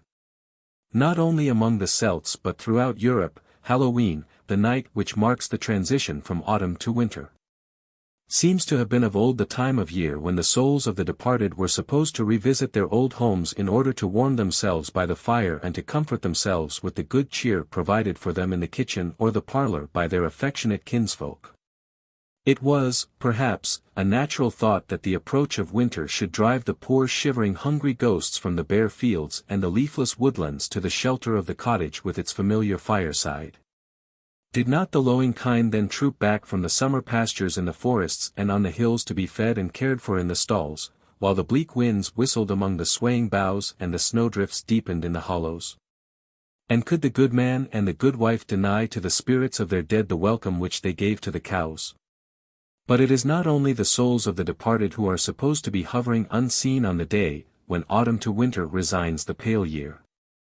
Witches then speed on their errands of mischief, some sweeping through the air on besoms, others galloping along the roads on tabby cats, which for that evening are turned into coal-black steeds. The fairies, too, are all let loose, and hobgoblins of every sort roam freely about. Yet while a glamour of mystery and awe has always clung to Halloween in the minds of the Celtic peasantry, the popular celebration of the festival has been, at least in modern times, by no means of a prevailing gloomy cast. On the contrary, it has been attended by picturesque features and merry pastimes, which rendered it the gayest night of all the year. Amongst the things which in the Highlands of Scotland contributed to invest the festival with a romantic beauty were the bonfires which used to blaze at frequent intervals on the heights. On the last day of autumn children gathered ferns, tar barrels, the long thin stalks called gayness, and everything suitable for a bonfire. These were placed in a heap on some eminence near the house, and in the evening set fire to. The fires were called sammigan. There was one for each house, and it was an object of ambition who should have the biggest. Whole districts were brilliant with bonfires, and their glare across a highland loch, and from many eminences, formed an exceedingly picturesque scene. Like the Beltane Fires on the 1st of May, the Halloween bonfires seem to have been kindled most commonly in the Perthshire Highlands. In the parish of Callander they still blazed down to near the end of the 18th century. When the fire had died down, the ashes were carefully collected in the form of a circle, and a stone was put in, near the circumference, for every person of the several families interested in the bonfire. Next morning, if any of these stones was found to be displaced or injured, the people made sure that the person represented by it was fey or devoted, and that he could not live 12 months from that day. At Balquhidder down to the latter part of the 19th century each household kindled its bonfire at Halloween, but the custom was chiefly observed by children. The fires were lighted on any high knoll near the house. There was no dancing round them. Hallowe'en fires were also lighted in some districts of the northeast of Scotland, such as Buchan. Villagers and farmers alike must have their fire.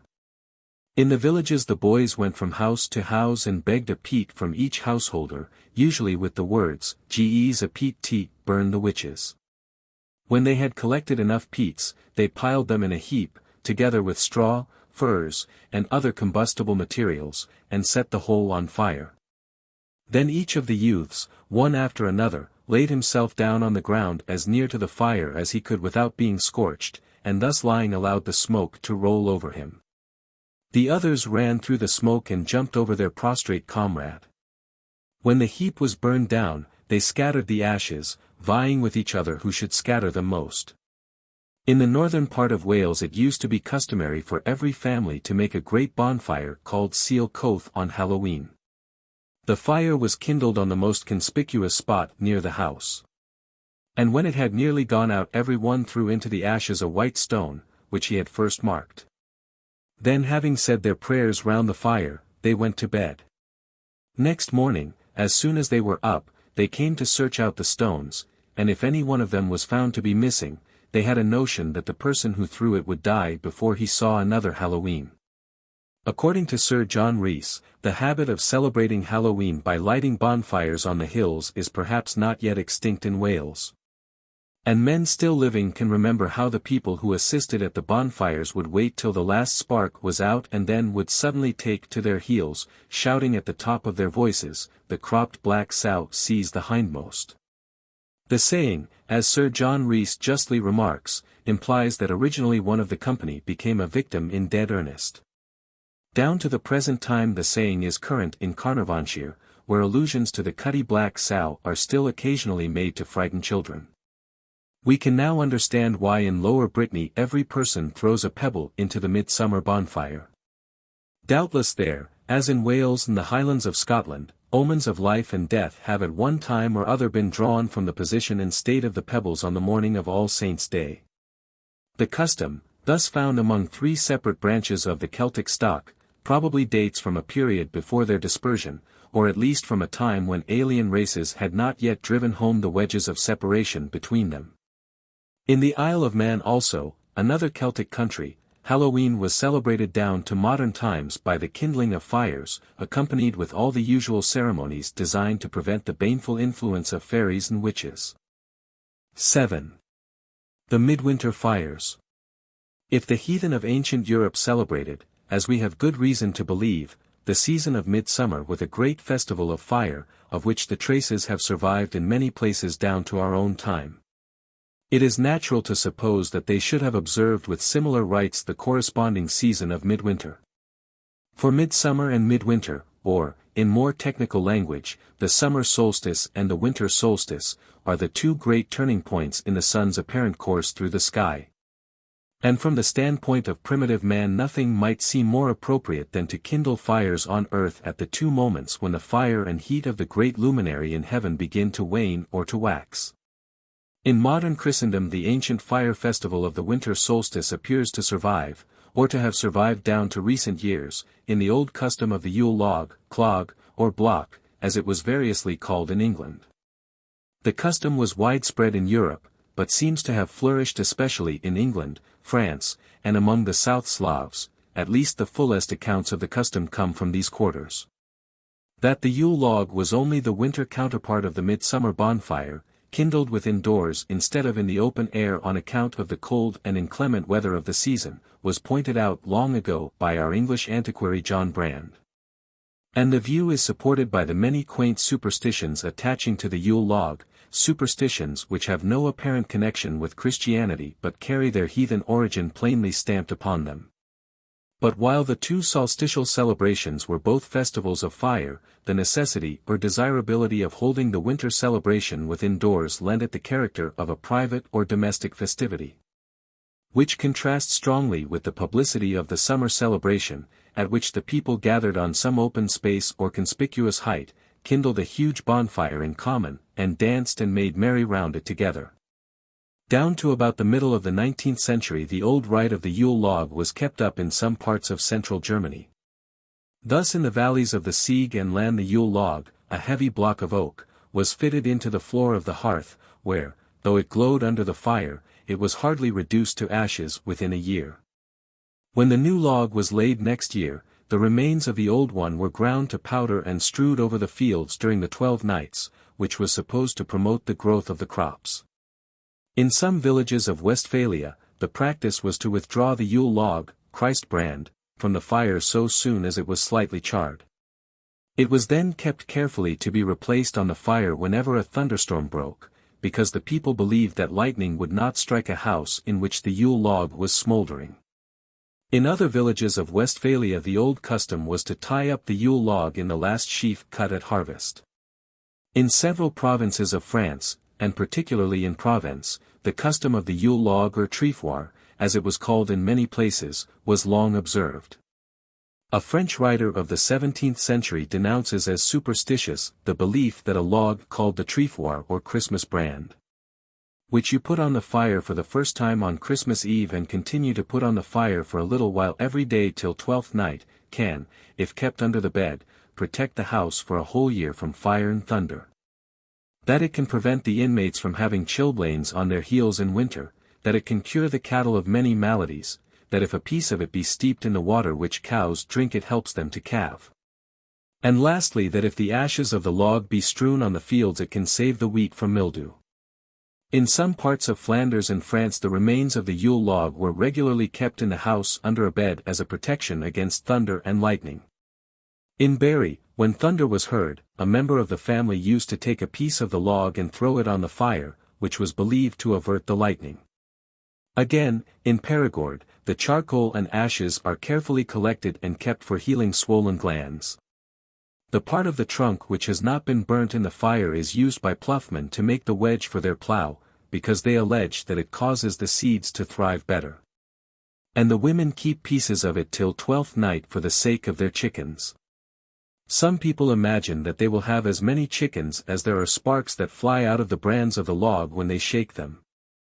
And others place the extinct brands under the bed to drive away vermin. In various parts of France the charred log is thought to guard the house against sorcery as well as against lightning. In England the customs and beliefs concerning the Yule log used to be similar. On the night of Christmas Eve, says the antiquary John Brand, our ancestors were wont to light up candles of an uncommon size, called Christmas candles, and lay a log of wood upon the fire, called a Yule clog or Christmas block, to illuminate the house, and, as it were, to turn night into day. The old custom was to light the Yule log with a fragment of its predecessor, which had been kept throughout the year for the purpose. Where it was so kept, the fiend could do no mischief. The remains of the log were also supposed to guard the house against fire and lightning.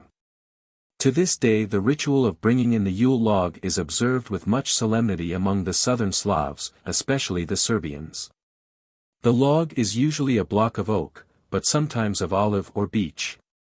They seem to think that they will have as many calves, lambs, pigs, and kids as they strike sparks out of the burning log. Some people carry a piece of the log out to the fields to protect them against hail.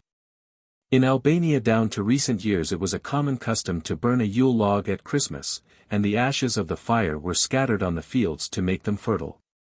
The Huzels, a Slavonic people of the Carpathians, kindle fire by the friction of wood on Christmas Eve, Old Style, the 5th of January, and keep it burning till 12th night.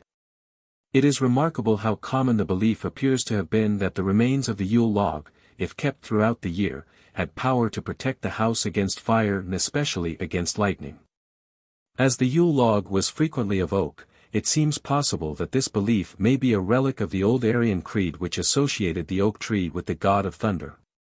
Whether the curative and fertilizing virtues ascribed to the ashes of the Yule log, which are supposed to heal cattle as well as men, to enable cows to calve, and to promote the fruitfulness of the earth, may not be derived from the same ancient source, is a question which deserves to be considered. 8. The Aeneid Fire. The fire festivals hitherto described are all celebrated periodically at certain stated times of the year. But besides these regularly recurring celebrations, the peasants in many parts of Europe have been wont from time immemorial to resort to a ritual of fire at irregular intervals in seasons of distress and calamity. Above all when their cattle were attacked by epidemic disease.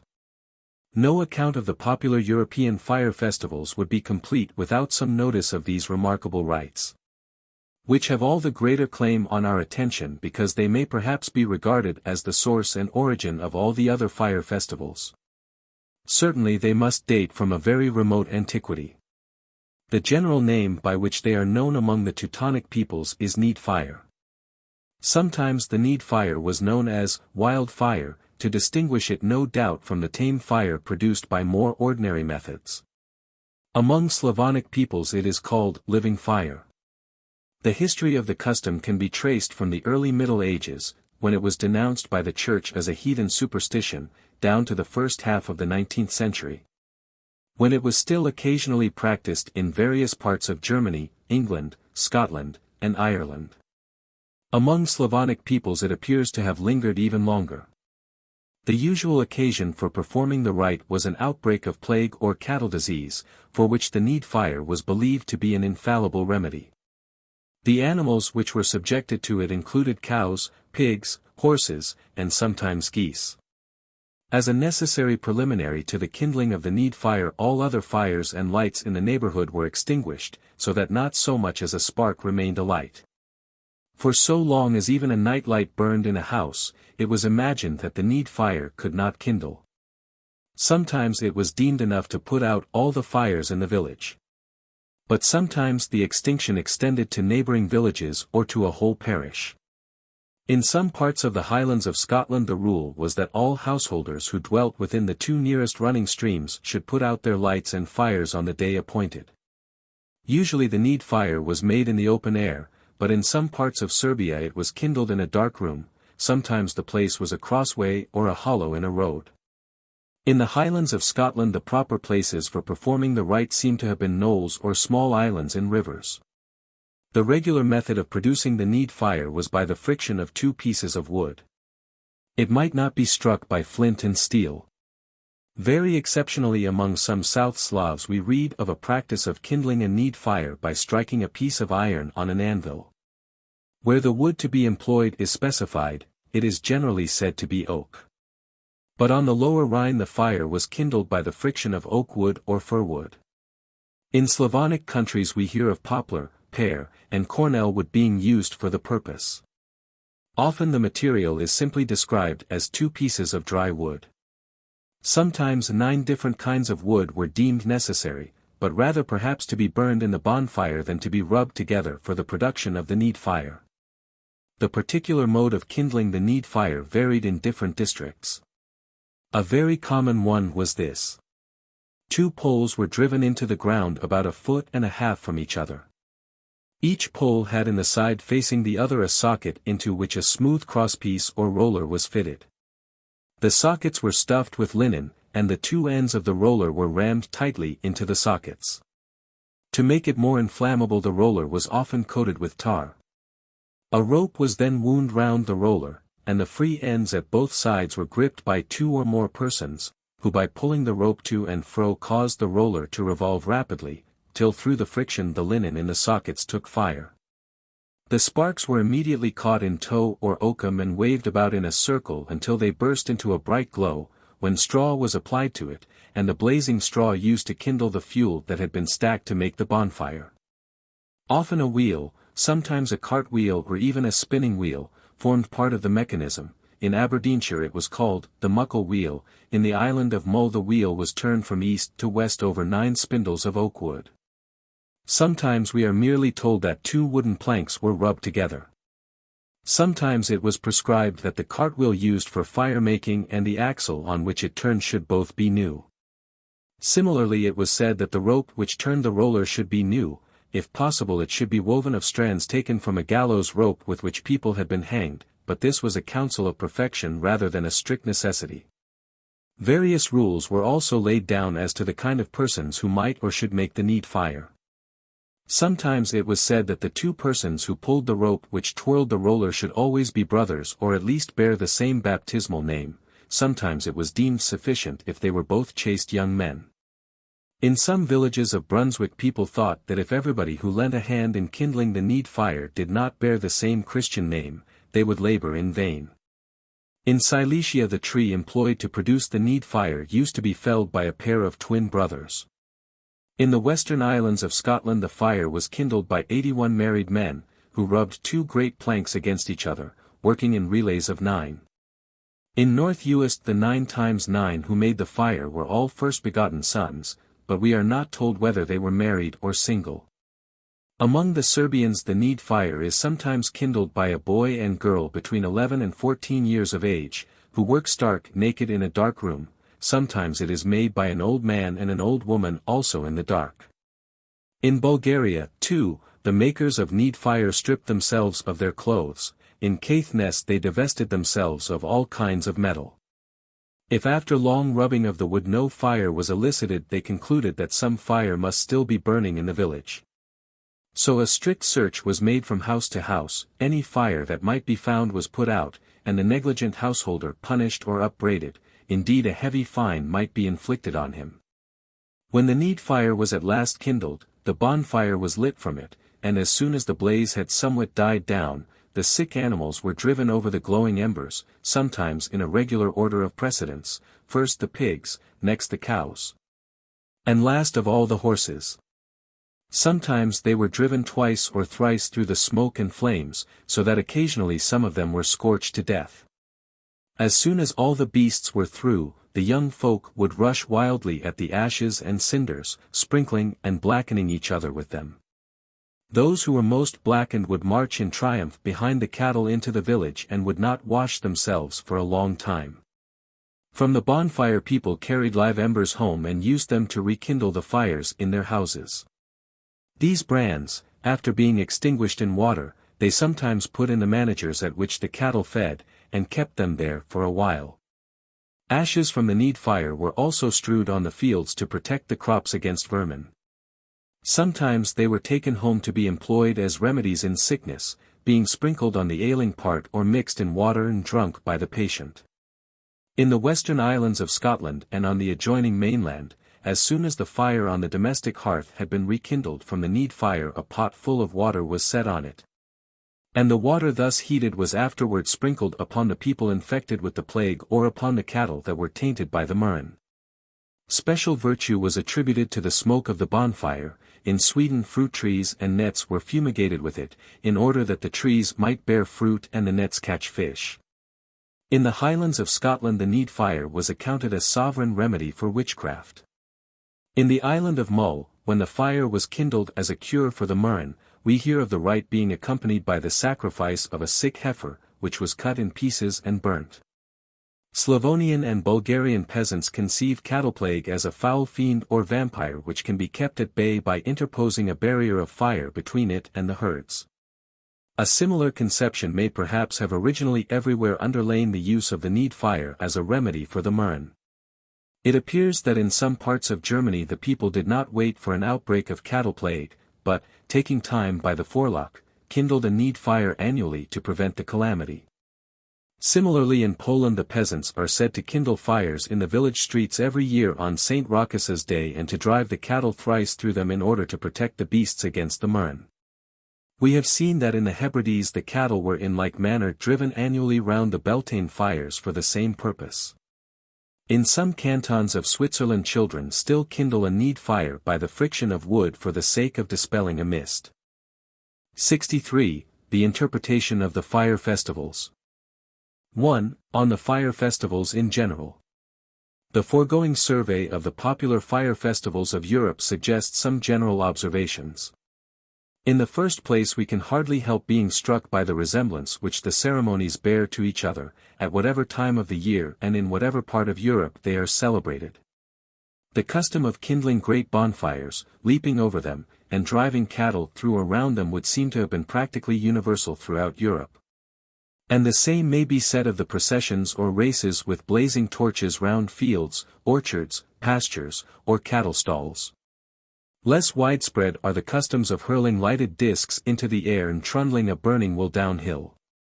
The ceremonial of the Yule log is distinguished from that of the other fire festivals by the privacy and domesticity which characterize it. But this distinction may well be due simply to the rough weather of midwinter, which is apt not only to render a public assembly in the open air disagreeable, but also at any moment to defeat the object of the assembly by extinguishing the all-important fire under a downpour of rain or a fall of snow. Apart from these local or seasonal differences, the general resemblance between the fire festivals at all times of the year and in all places is tolerably close. And as the ceremonies themselves resemble each other, so do the benefits which the people expect to reap from them. Whether applied in the form of bonfires blazing at fixed points, or of torches carried about from place to place, or of embers and ashes taken from the smoldering heap of fuel.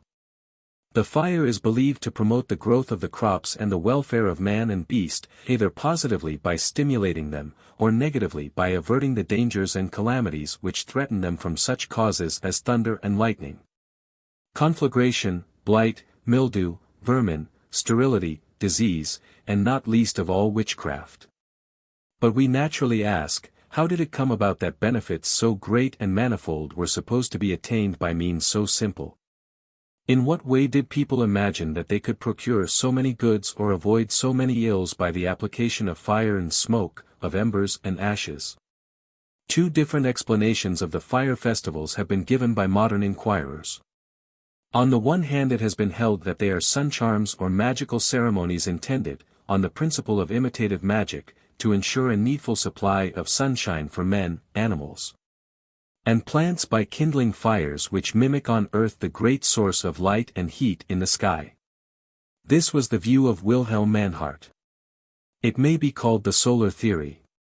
On the other hand it has been maintained that the ceremonial fires have no necessary reference to the sun but are simply purificatory in intention, being designed to burn up and destroy all harmful influences.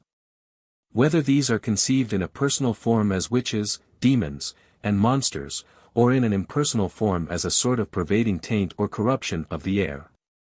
This is the view of Dr. Edward Westermarck and apparently of Professor Eugen Mogg. It may be called the purificatory theory. Obviously the two theories postulate two very different conceptions of the fire which plays the principal part in the rites. On the one view, the fire, like sunshine in our latitude, is a genial creative power which fosters the growth of plants and the development of all that makes for health and happiness. On the other view, the fire is a fierce destructive power which blasts and consumes all the noxious elements, whether spiritual or material, that menace the life of men, of animals, and of plants. According to the one theory the fire is a stimulant, according to the other it is a disinfectant. On the one view its virtue is positive, on the other it is negative. Yet the two explanations, different as they are in the character which they attribute to the fire, are perhaps not wholly irreconcilable. If we assume that the fires kindled at these festivals were primarily intended to imitate the sun's light and heat, may we not regard the purificatory and disinfecting qualities, which popular opinion certainly appears to have ascribed to them, as attributes derived directly from the purificatory and disinfecting qualities of sunshine? In this way we might conclude that, while the imitation of sunshine in these ceremonies was primary and original, the purification attributed to them was secondary and derivative. Such a conclusion, occupying an intermediate position between the two opposing theories and recognizing an element of truth in both of them, was adopted by me in earlier editions of this work, but in the meantime Dr. Westermarck has argued powerfully in favor of the purificatory theory alone, and I am bound to say that his arguments carry great weight. And that on a fuller review of the facts the balance of evidence seems to me to incline decidedly in his favor. However, the case is not so clear as to justify us in dismissing the solar theory without discussion, and accordingly I propose to adduce the considerations which tell for it before proceeding to notice those which tell against it. A theory which had the support of so learned and sagacious an investigator as W. Manhart is entitled to a respectful hearing. 2. The solar theory of the fire festivals. In an earlier part of this work we saw that savages resort to charms for making sunshine, and it would be no wonder if primitive man in Europe did the same. Indeed, when we consider the cold and cloudy climate of Europe during a great part of the year, we shall find it natural that sun charms should have played a much more prominent part among the superstitious practices of European peoples than among those of savages who live nearer the equator and who consequently are apt to get in the course of nature more sunshine than they want. This view of the festivals may be supported by various arguments drawn partly from their dates, partly from the nature of the rites, and partly from the influence which they are believed to exert upon the weather and on vegetation.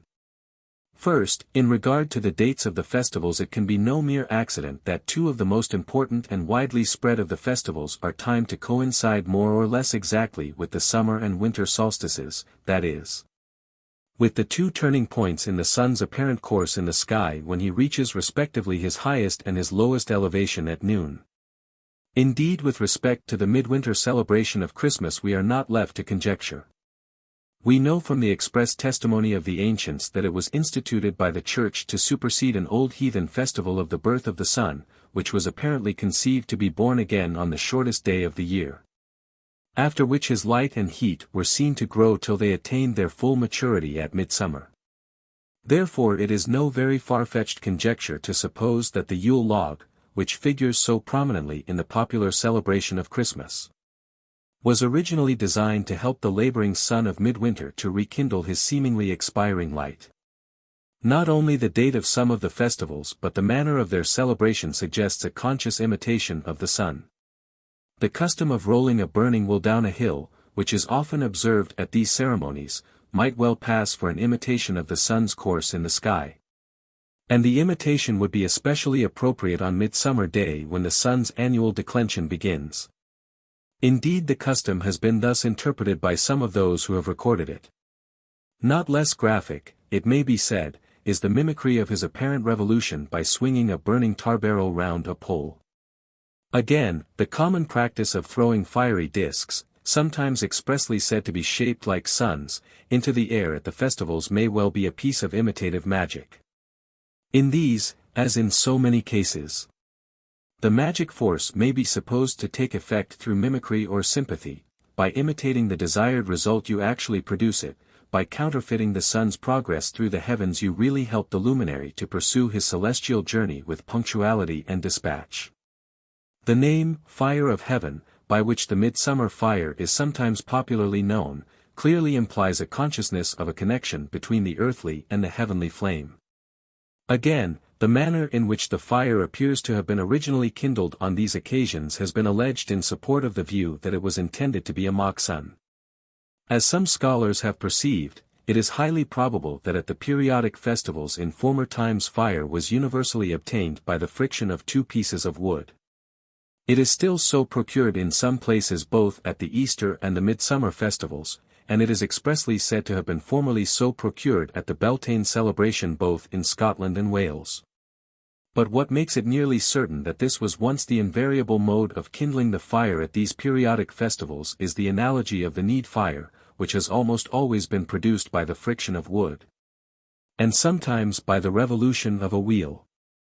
It is a plausible conjecture that the wheel employed for this purpose represents the sun, and if the fires at the regularly recurring celebrations were formerly produced in the same way, it might be regarded as a confirmation of the view that they were originally sun charms. In point of fact there is, as Kuhn has indicated, some evidence to show that the Midsummer Fire was originally thus produced. We have seen that many Hungarian swineherds make fire on Midsummer Eve by rotating a wheel round a wooden axle wrapped in hemp, and that they drive their pigs through the fire thus made. At Obermedlingen, in Swabia, the Fire of Heaven, as it was called, was made on St. Vitus's Day, the 15th of June, by igniting a cartwheel, which, smeared with pitch and plated with straw, was fastened on a pole 12 feet high, the top of the pole being inserted in the nave of the wheel. This fire was made on the summit of a mountain, and as the flame ascended, the people uttered a set form of words, with eyes and arms directed heavenward. Here the fixing of a wheel on a pole and igniting it suggests that originally the fire was produced, as in the case of the need fire, by the revolution of a wheel. The day on which the ceremony takes place, the 15th of June, is near midsummer.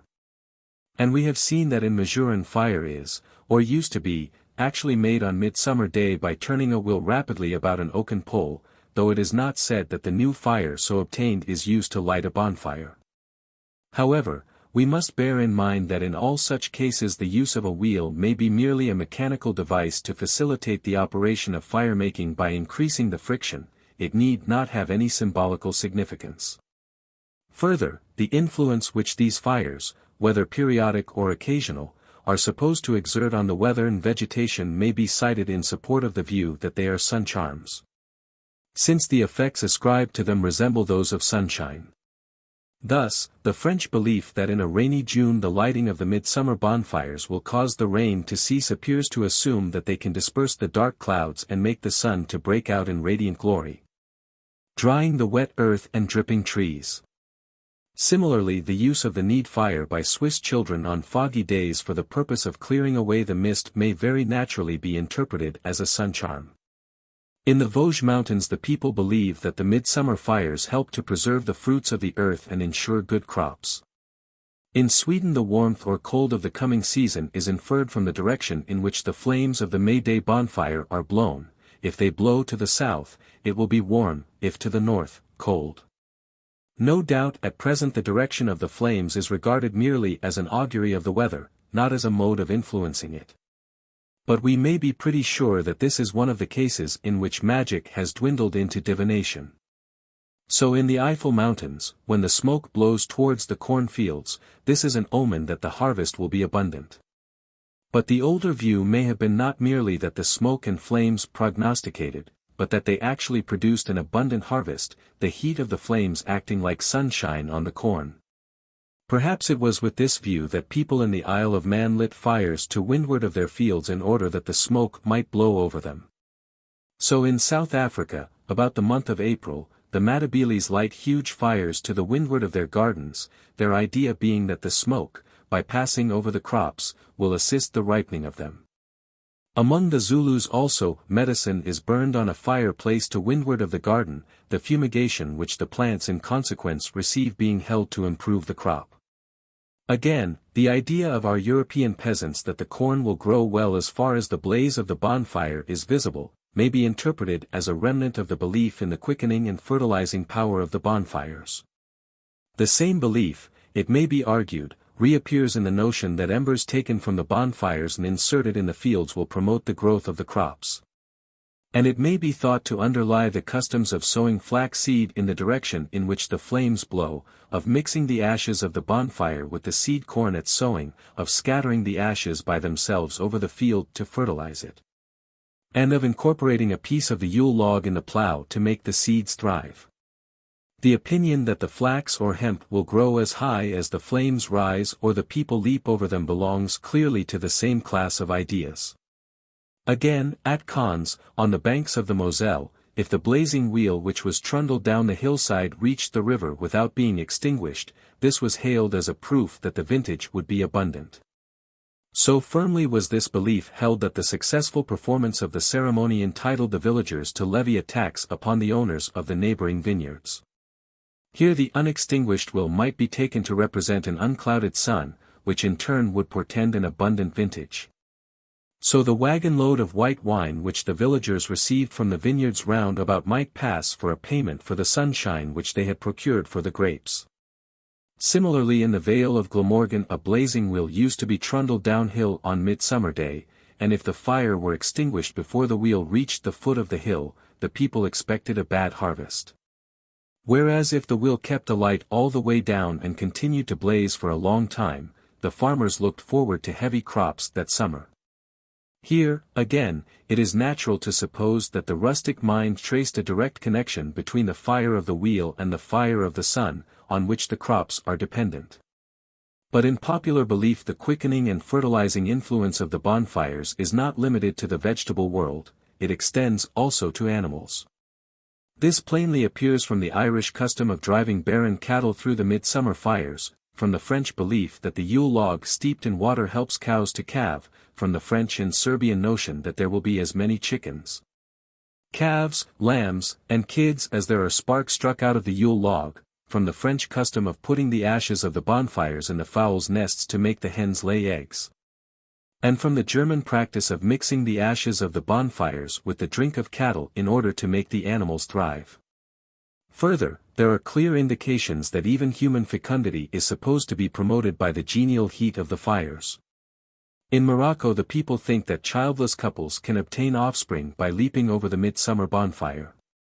It is an Irish belief that a girl who jumps thrice over the midsummer bonfire will soon marry and become the mother of many children. In Flanders women leap over the midsummer fires to ensure an easy delivery.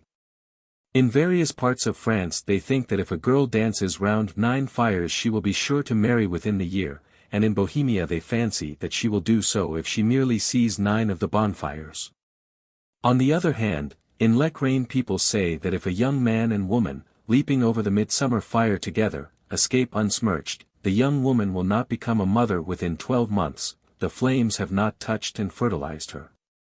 In parts of Switzerland and France the lighting of the Yule log is accompanied by a prayer that the women may bear children, the she-goats bring forth kids, and the ewes drop lambs. The rule observed in some places that the bonfires should be kindled by the person who was last married seems to belong to the same class of ideas, whether it be that such a person is supposed to receive from, or to impart to the fire a generative and fertilizing influence. The common practice of lovers leaping over the fires hand in hand may very well have originated in a notion that thereby their marriage would be blessed with offspring. And the like motive would explain the custom which obliges couples married within the year to dance to the light of torches. And the scenes of profligacy which appear to have marked the midsummer celebration among the Esthonians, as they once marked the celebration of May Day among ourselves, may have sprung, not from the mere license of holidaymakers, but from a crude notion that such orgies were justified, if not required, by some mysterious bond which linked the life of man to the courses of the heavens at this turning point of the year. At the festivals which we are considering the custom of kindling bonfires is commonly associated with a custom of carrying lighted torches about the fields, the orchards, the pastures, the flocks and the herds. And we can hardly doubt that the two customs are only two different ways of attaining the same object, namely, the the benefits which are believed to flow from the fire, whether it be stationary or portable. Accordingly, if we accept the solar theory of the bonfires, we seem bound to apply it also to the torches.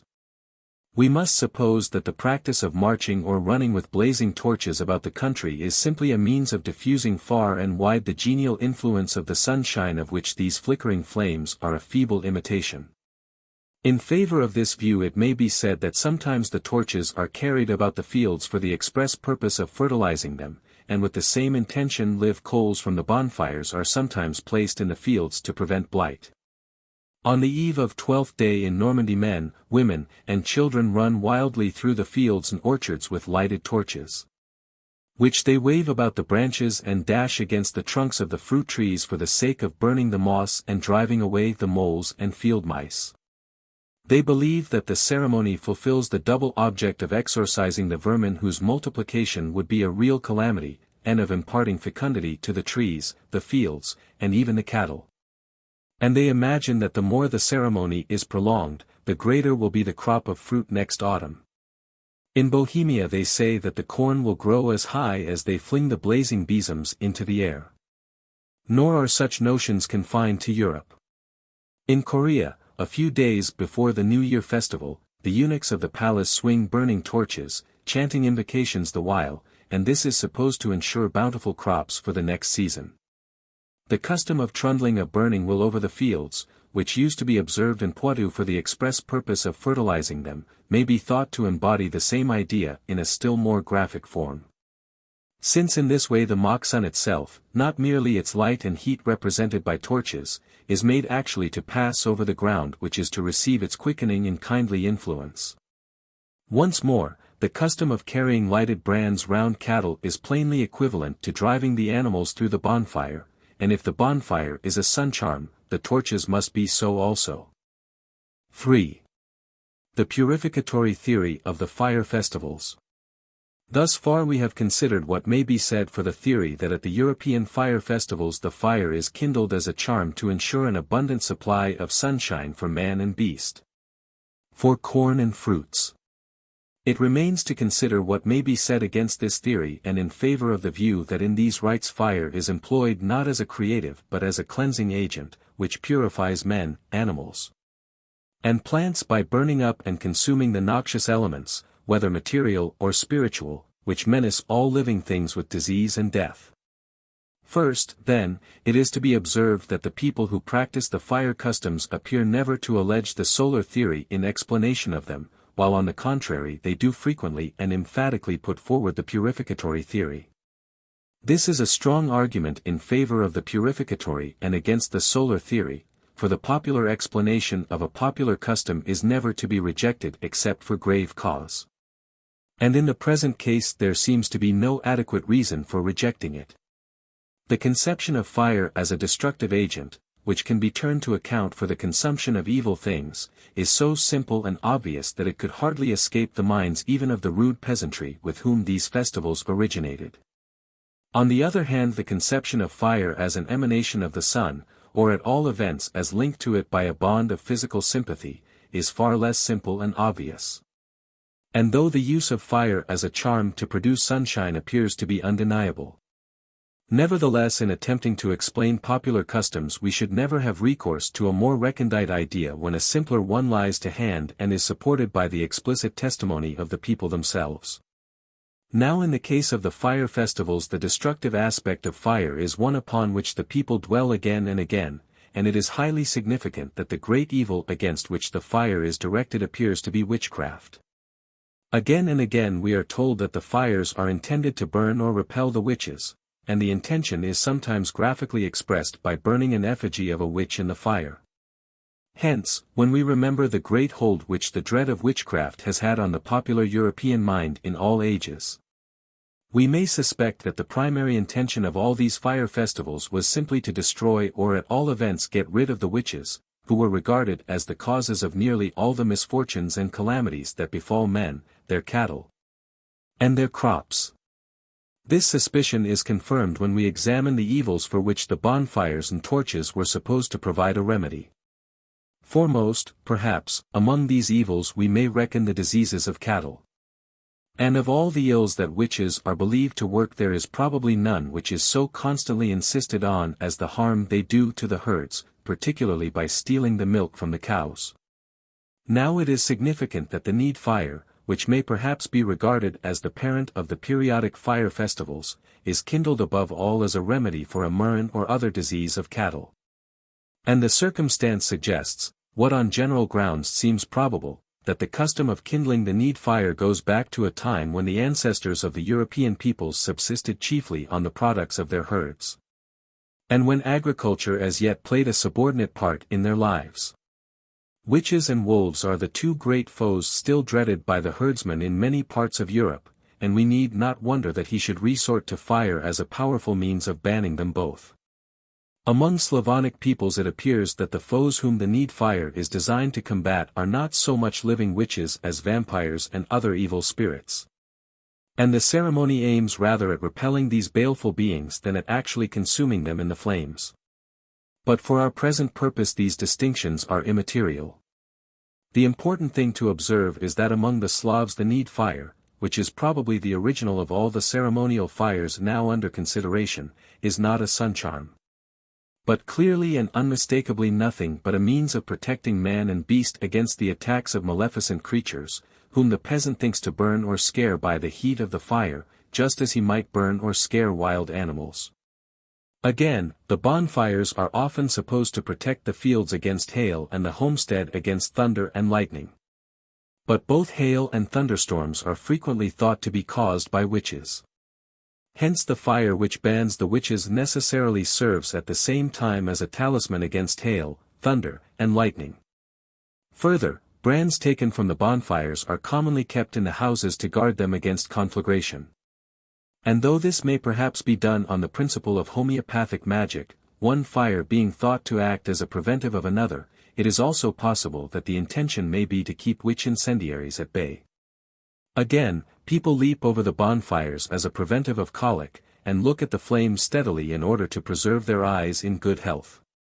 And both colic and sore eyes are in Germany, and probably elsewhere, set down to the machinations of witches.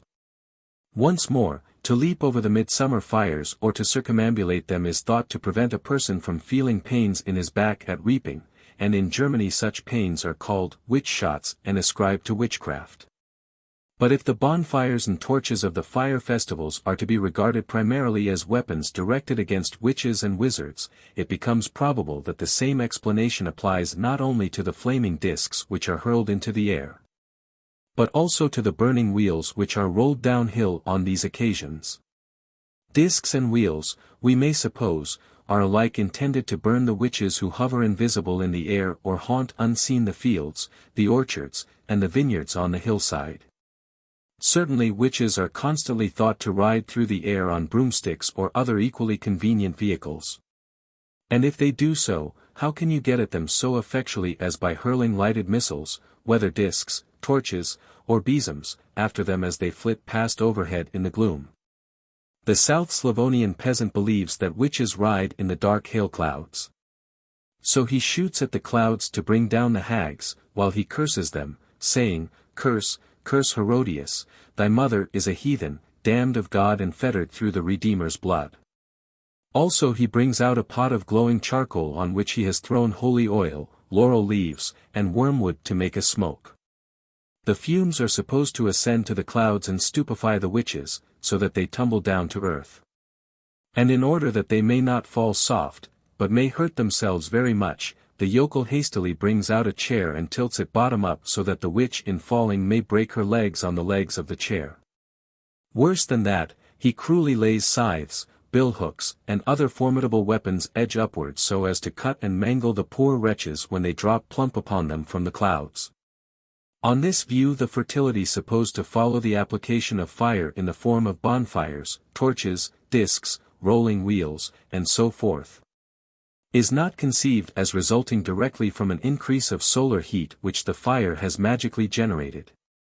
It is merely an indirect result obtained by freeing the reproductive powers of plants and animals from the fatal obstruction of witchcraft.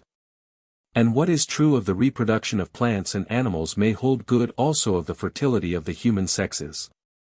The bonfires are supposed to promote marriage and to procure offspring for childless couples. This happy effect need not flow directly from any quickening or fertilizing energy in the fire. It may follow indirectly from the power of the fire to remove those obstacles which the spells of witches and wizards notoriously present to the union of man and wife.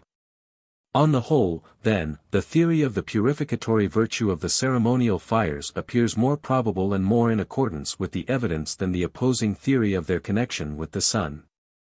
64. The burning of human beings in the fires. 1. The burning of effigies in the fires. We have still to ask, what is the meaning of burning effigies in the fire at these festivals? After the preceding investigation, the answer to the question seems obvious. As the fires are often alleged to be kindled for the purpose of burning the witches, and as the effigy burnt in them is sometimes called the witch, we might naturally be disposed to conclude that all the effigies consumed in the flames on these occasions represent witches or warlocks, and that the custom of burning them is merely a substitute for burning the wicked men and women themselves. Since on the principle of homeopathic or imitative magic you practically destroy the witch herself in destroying her effigy. On the whole, this explanation of the burning of straw figures in human shape at the festivals is perhaps the most probable. Yet it may be that this explanation does not apply to all the cases, and that certain of them may admit and even require another interpretation.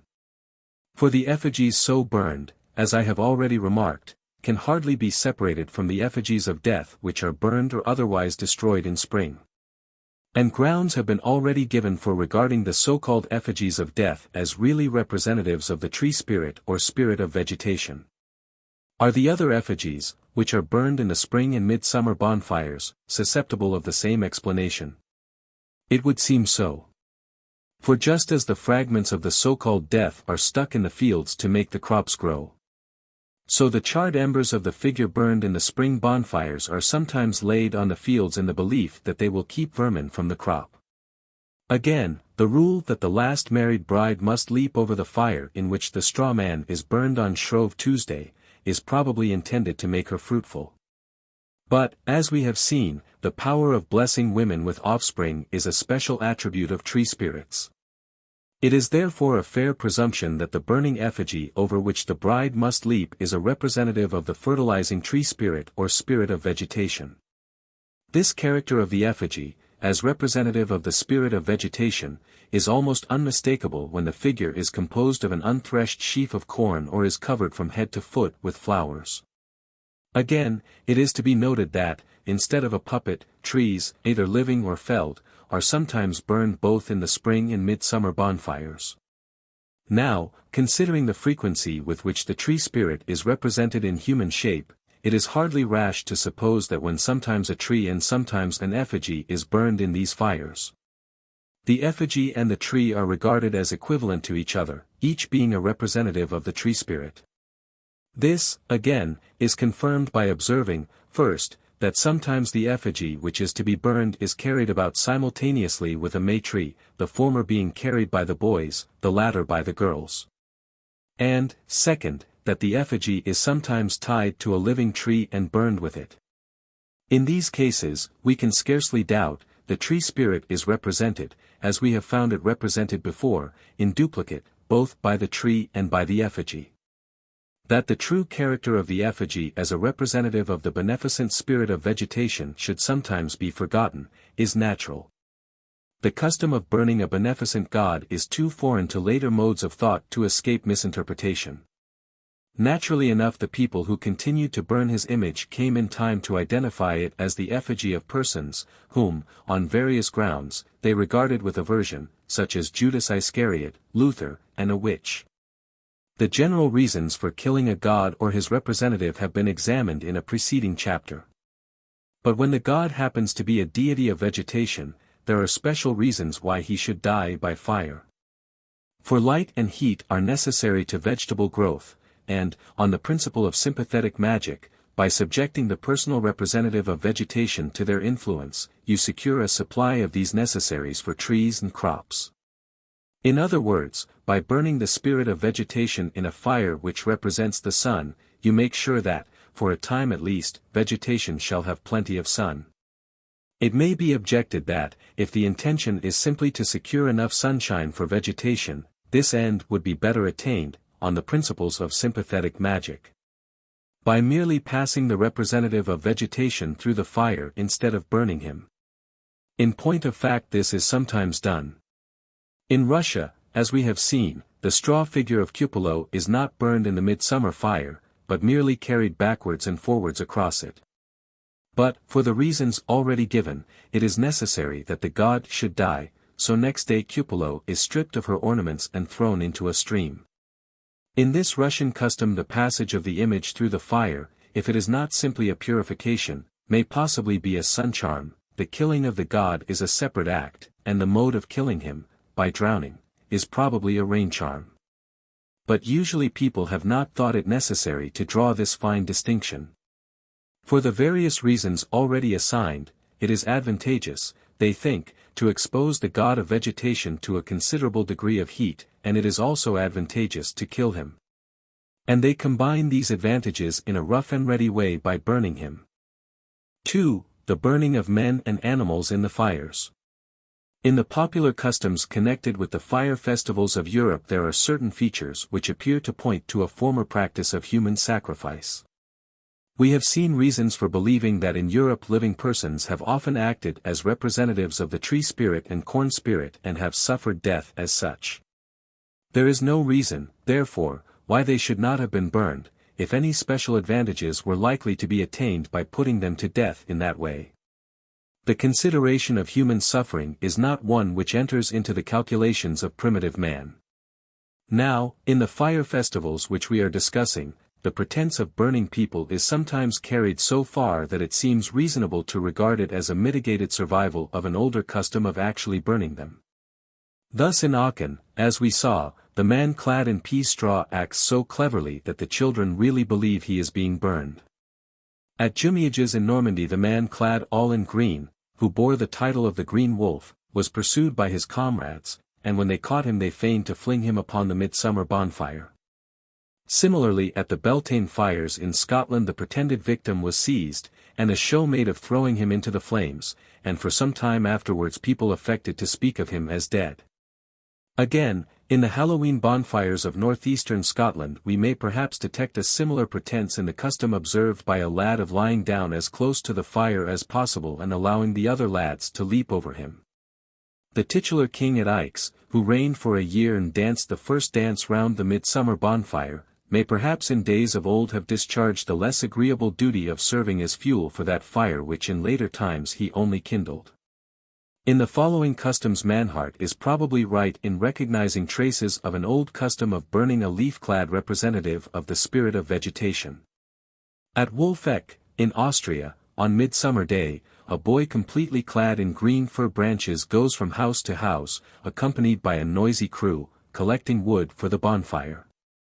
As he gets the wood he sings, "Forest trees I want. No sour milk for me, but beer and wine. So can the woodman be jolly and gay." In some parts of Bavaria, also, the boys who go from house to house collecting fuel for the midsummer bonfire envelop one of their number from head to foot in green branches of firs, and lead him by a rope through the whole village. At Moosheim, in Württemberg, the festival of St. John's Fire usually lasted for 14 days, ending on the second Sunday after Midsummer Day. On this last day the bonfire was left in charge of the children, while the older people retired to a wood. Here they encased a young fellow in leaves and twigs, who, thus disguised, went to the fire, scattered it and trod it out. All the people present fled at the sight of him. But it seems possible to go farther than this. Of human sacrifices offered on these occasions the most unequivocal traces, as we have seen, are those which, about 100 years ago, still lingered at the Beltane Fires in the Highlands of Scotland, that is, among a Celtic people who, situated in a remote corner of Europe and almost completely isolated from foreign influence, had till then conserved their old heathenism better perhaps than any other people in the west of Europe. It is significant, therefore, that human sacrifices by fire are known, on unquestionable evidence, to have been systematically practiced by the Celts. The earliest description of these sacrifices has been bequeathed to us by Julius Caesar. As conqueror of the hitherto independent Celts of Gaul, Caesar had ample opportunity of observing the national Celtic religion and manners. While these were still fresh and crisp from the native mint and had not yet been fused in the melting pot of Roman civilization. With his own notes, Caesar appears to have incorporated the observations of a Greek explorer, by name Posidonius, who traveled in Gaul about 50 years before Caesar carried the Roman arms to the English Channel. The Greek geographer Strabo and the historian Diodorus seem also to have derived their descriptions of the Celtic sacrifices from the work of Posidonius, but independently of each other, and of Caesar. For each of the three derivative accounts contains some details which are not to be found in either of the others. By combining them, therefore, we can restore the original account of Posidonius with some probability, and thus obtain a picture of the sacrifices offered by the Celts of Gaul at the close of the 2nd century before our era. The following seem to have been the main outlines of the custom. Condemned criminals were reserved by the Celts in order to be sacrificed to the gods at a great festival which took place once in every 5 years. The more there were of such victims, the greater was believed to be the fertility of the land. If there were not enough criminals to furnish victims, captives taken in war were immolated to supply the deficiency. When the time came, the victims were sacrificed by the Druids or priests. Some they shot down with arrows, some they impaled, and some they burned alive in the following manner. Colossal images of wickerwork or of wood and grass were constructed. These were filled with live men, cattle, and animals of other kinds. Fire was then applied to the images, and they were burned with their living contents. Such were the great festivals held once every 5 years. But besides these quinquennial festivals, celebrated on so grand a scale, and with, apparently, so large an expenditure of human life, it seems reasonable to suppose that festivals of the same sort, only on a lesser scale, were held annually. And that from these annual festivals are lineally descended some at least of the fire festivals which, with their traces of human sacrifices, are still celebrated year by year in many parts of Europe. The gigantic images constructed of osiers or covered with grass in which the Druids enclosed their victims remind us of the leafy framework in which the human representative of the tree spirit is still so often encased. Hence, seeing that the fertility of the land was apparently supposed to depend upon the due performance of these sacrifices, Mannhardt interpreted the Celtic victims, cased in osiers and grass, as representatives of the tree spirit or spirit of vegetation. These wicker giants of the Druids seem to have had till lately, if not down to the present time, their representatives at the spring and midsummer festivals of modern Europe. At Douai, down at least to the early part of the 19th century, a procession took place annually on the Sunday nearest to the 7th of July. The great feature of the procession was a colossal figure, some 20 or 30 feet high, made of osiers, and called the Giant, which was moved through the streets by means of rollers and ropes worked by men who were enclosed within the effigy. The figure was armed as a knight with lance and sword, helmet and shield. Behind him marched his wife and his 3 children, all constructed of osiers on the same principle, but on a smaller scale. At Dunkirk the procession of the giants took place on Midsummer Day, the 24th of June. The festival, which was known as the Follies of Dunkirk, attracted multitudes of spectators. The giant was a huge figure of wickerwork, occasionally as much as 45 feet high, dressed in a long blue robe with gold stripes, which reached to his feet, concealing the dozen or more men who made it dance and bob its head to the spectators. This colossal effigy went by the name of Paparus, and carried in its pocket a bouncing infant of Brobdingnagian proportions. The rear was brought up by the daughter of the giant, constructed, like her sire, of wickerwork, and little, if at all, inferior to him in size. Most towns and even villages of Brabant and Flanders have, or used to have, similar wicker giants which were annually led about to the delight of the populace, who loved these grotesque figures, spoke of them with patriotic enthusiasm, and never wearied of gazing at them. At Antwerp the giant was so big that no gate in the city was large enough to let him go through, hence he could not visit his brother giants in neighboring towns, as the other Belgian giants used to do on solemn occasions. In England, artificial giants seem to have been a standing feature of the Midsummer Festival. A writer of the 16th century speaks of midsummer pageants in London, where to make the people wonder, are set forth great and ugly giants marching as if they were alive, and armed at all points. But within they are stuffed full of brown paper and tow, which the shrewd boys, under peering, do guilefully discover, and turn to a Greek derision. At Chester the annual pageant on Midsummer Eve included the effigies of 4 giants, with animals, hobby horses, and other figures. At Coventry it appears that the giant's wife figured beside the giant.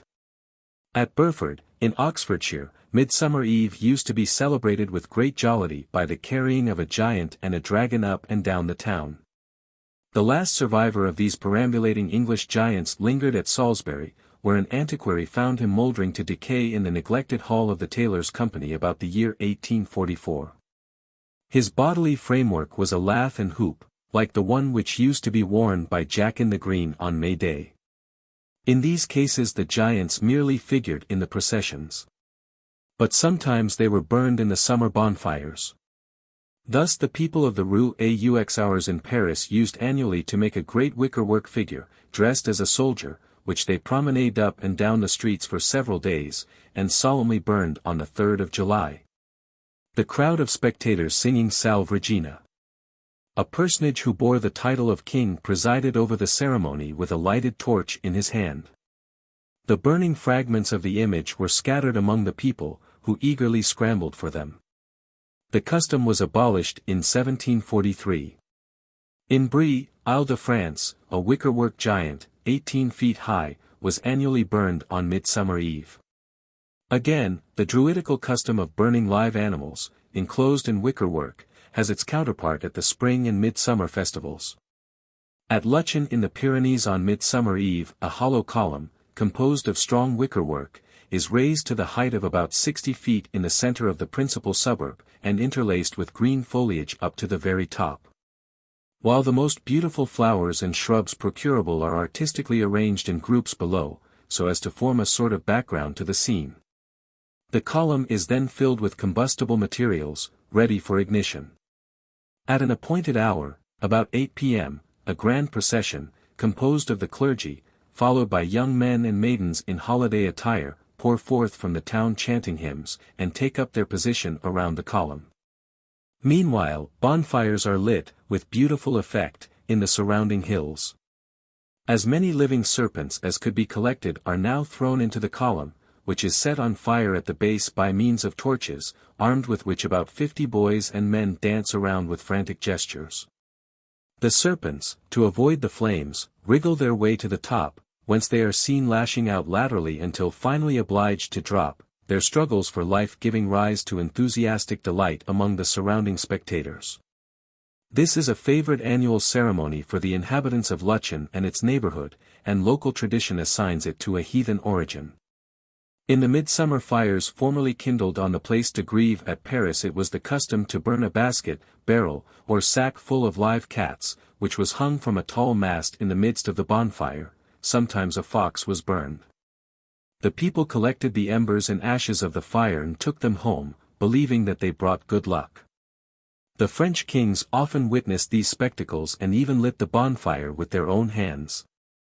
In 1648 Louis XIV, crowned with a wreath of roses and carrying a bunch of roses in his hand, kindled the fire, danced at it and partook of the banquet afterwards in the town hall.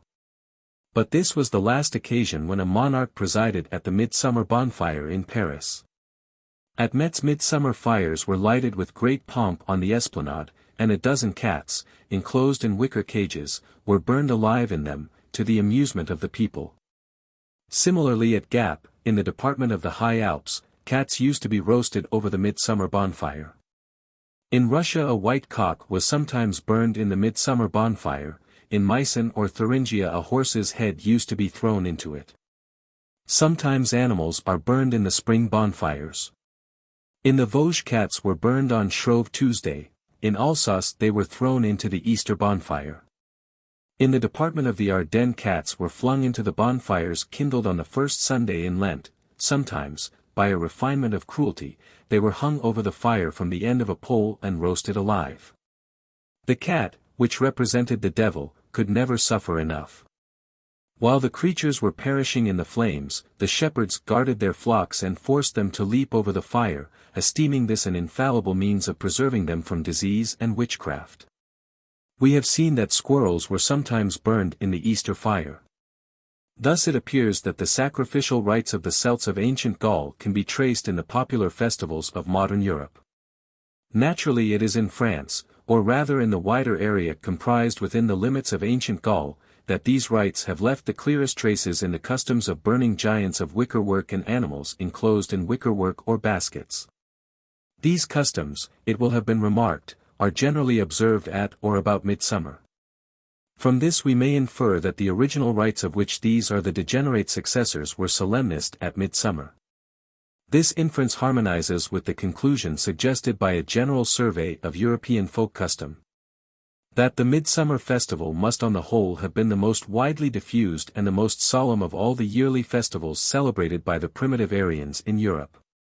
At the same time we must bear in mind that among the British Celts the chief fire festivals of the year appear certainly to have been those of Beltane, May Day, and Halloween, the last day of October. And this suggests a doubt whether the Celts of Gaul also may not have celebrated their principal rites of fire, including their burnt sacrifices of men and animals, at the beginning of May or the beginning of November rather than at midsummer. We have still to ask, what is the meaning of such sacrifices? Why were men and animals burnt to death at these festivals? If we are right in interpreting the modern European fire festivals as attempts to break the power of witchcraft by burning or banning the witches and warlocks, it seems to follow that we must explain the human sacrifices of the Celts in the same manner. That is, we must suppose that the men whom the Druids burnt in wickerwork images were condemned to death on the ground that they were witches or wizards. And that the mode of execution by fire was chosen because burning alive is deemed the surest mode of getting rid of these noxious and dangerous beings. The same explanation would apply to the cattle and wild animals of many kinds which the Celts burned along with the men. They, too, we may conjecture, were supposed to be either under the spell of witchcraft or actually to be the witches and wizards, who had transformed themselves into animals for the purpose of prosecuting their infernal plots against the welfare of their fellow creatures. This conjecture is confirmed by the observation that the victims most commonly burned in modern bonfires have been cats, and that cats are precisely the animals into which, with the possible exception of hares, witches were most usually supposed to transform themselves. Again, we have seen that serpents and foxes used sometimes to be burnt in the Midsummer Fires, and Welsh and German witches are reported to have assumed the form both of foxes and serpents. In short, when we remember the great variety of animals whose forms witches can assume at pleasure, it seems easy on this hypothesis to account for the variety of living creatures that have been burnt at festivals both in ancient Gaul and modern Europe. All these victims, we may surmise, were doomed to the flames, not because they were animals, but because they were believed to be witches who had taken the shape of animals for their nefarious purposes. One advantage of explaining the ancient Celtic sacrifices in this way is that it introduces, as it were, a harmony and consistency into the treatment which Europe has meted out to witches from the earliest times down to about 2 centuries ago, when the growing influence of rationalism discredited the belief in witchcraft and put a stop to the custom of burning witches. Be that as it may, we can now perhaps understand why the Druids believed that the more persons they sentenced to death, the greater would be the fertility of the land. To a modern reader the connection at first sight may not be obvious between the activity of the hangman and the productivity of the earth. But a little reflection may satisfy him that when the criminals who perish at the stake or on the gallows are witches, whose delight it is to blight the crops of the farmer or to lay them low under storms of hail, the execution of these wretches is really calculated to ensure an abundant harvest by removing one of the principal causes which paralyze the efforts and blast the hopes of the husbandman. The Druidical sacrifices which we are considering were explained in a different way by W. Manhart. He supposed that the men whom the Druids burned in wickerwork images represented the spirits of vegetation, and accordingly that the custom of burning them was a magical ceremony intended to secure the necessary sunshine for the crops. Similarly, he seems to have inclined to the view that the animals which used to be burnt in the bonfires represented the corn spirit, which, as we saw in an earlier part of this work, is often supposed to assume the shape of an animal. This theory is no doubt tenable, and the great authority of W. Manhart entitles it to careful consideration. I adopted it in former editions of this book. But on reconsideration it seems to me on the whole to be less probable than the theory that the men and animals burnt in the fires perished in the character of witches. This latter view is strongly supported by the testimony of the people who celebrate the fire festivals, since a popular name for the custom of kindling the fires is burning the witches. Effigies of witches are sometimes consumed in the flames. And the fires, their embers, or their ashes are supposed to furnish protection against witchcraft. On the other hand, there is little to show that the effigies or the animals burnt in the fires are regarded by the people as representatives of the vegetation spirit, and that the bonfires are sun charms. With regard to serpents in particular, which used to be burnt in the Midsummer Fire at Lutchen, I am not aware of any certain evidence that in Europe snakes have been regarded as embodiments of the tree spirit or corn spirit. Though in other parts of the world the conception appears to be not unknown. Whereas the popular faith in the transformation of witches into animals is so general and deeply rooted, and the fear of these uncanny beings is so strong, that it seems safer to suppose that the cats and other animals which were burnt in the fire suffered death as embodiments of witches than that they perished as representatives of vegetation spirits. 65. Balder and the mistletoe. The reader may remember that the preceding account of the popular fire festivals of Europe was suggested by the myth of the Norse god Balder, who is said to have been slain by a branch of mistletoe and burnt in a great fire. We have now to inquire how far the customs which have been passed in review help to shed light on the myth. In this inquiry it may be convenient to begin with the mistletoe, the instrument of Balder's death. From time immemorial the mistletoe has been the object of superstitious veneration in Europe. It was worshipped by the Druids, as we learn from a famous passage of Pliny. After enumerating the different kinds of mistletoe, he proceeds, in treating of this subject, the admiration in which the mistletoe is held throughout Gaul ought not to pass unnoticed. The Druids, for so they call their wizards, esteem nothing more sacred than the mistletoe and the tree on which it grows, provided only that the tree is an oak. But apart from this they choose oak woods for their sacred groves and perform no sacred rites without oak leaves, so that the very name of Druids may be regarded as a Greek appellation derived from their worship of the oak. For they believe that whatever grows on these trees is sent from heaven, and is a sign that the tree has been chosen by the god himself. The mistletoe is very rarely to be met with, but when it is found, they gather it with solemn ceremony. This they do above all on the 6th day of the moon, from whence they date the beginnings of their months, of their years, and of their 30 years' cycle, because by the 6th day the moon has plenty of vigor and has not run half its course. After due preparations have been made for a sacrifice and a feast under the tree, they hail it as the universal healer and bring to the spot 2 white bulls, whose horns have never been bound before. A priest clad in a white robe climbs the tree and with a golden sickle cuts the mistletoe, which is caught in a white cloth. Then they sacrifice the victims, praying that God may make his own gift to prosper with those upon whom he has bestowed it. They believe that a potion prepared from mistletoe will make barren animals to bring forth, and that the plant is a remedy against all poison.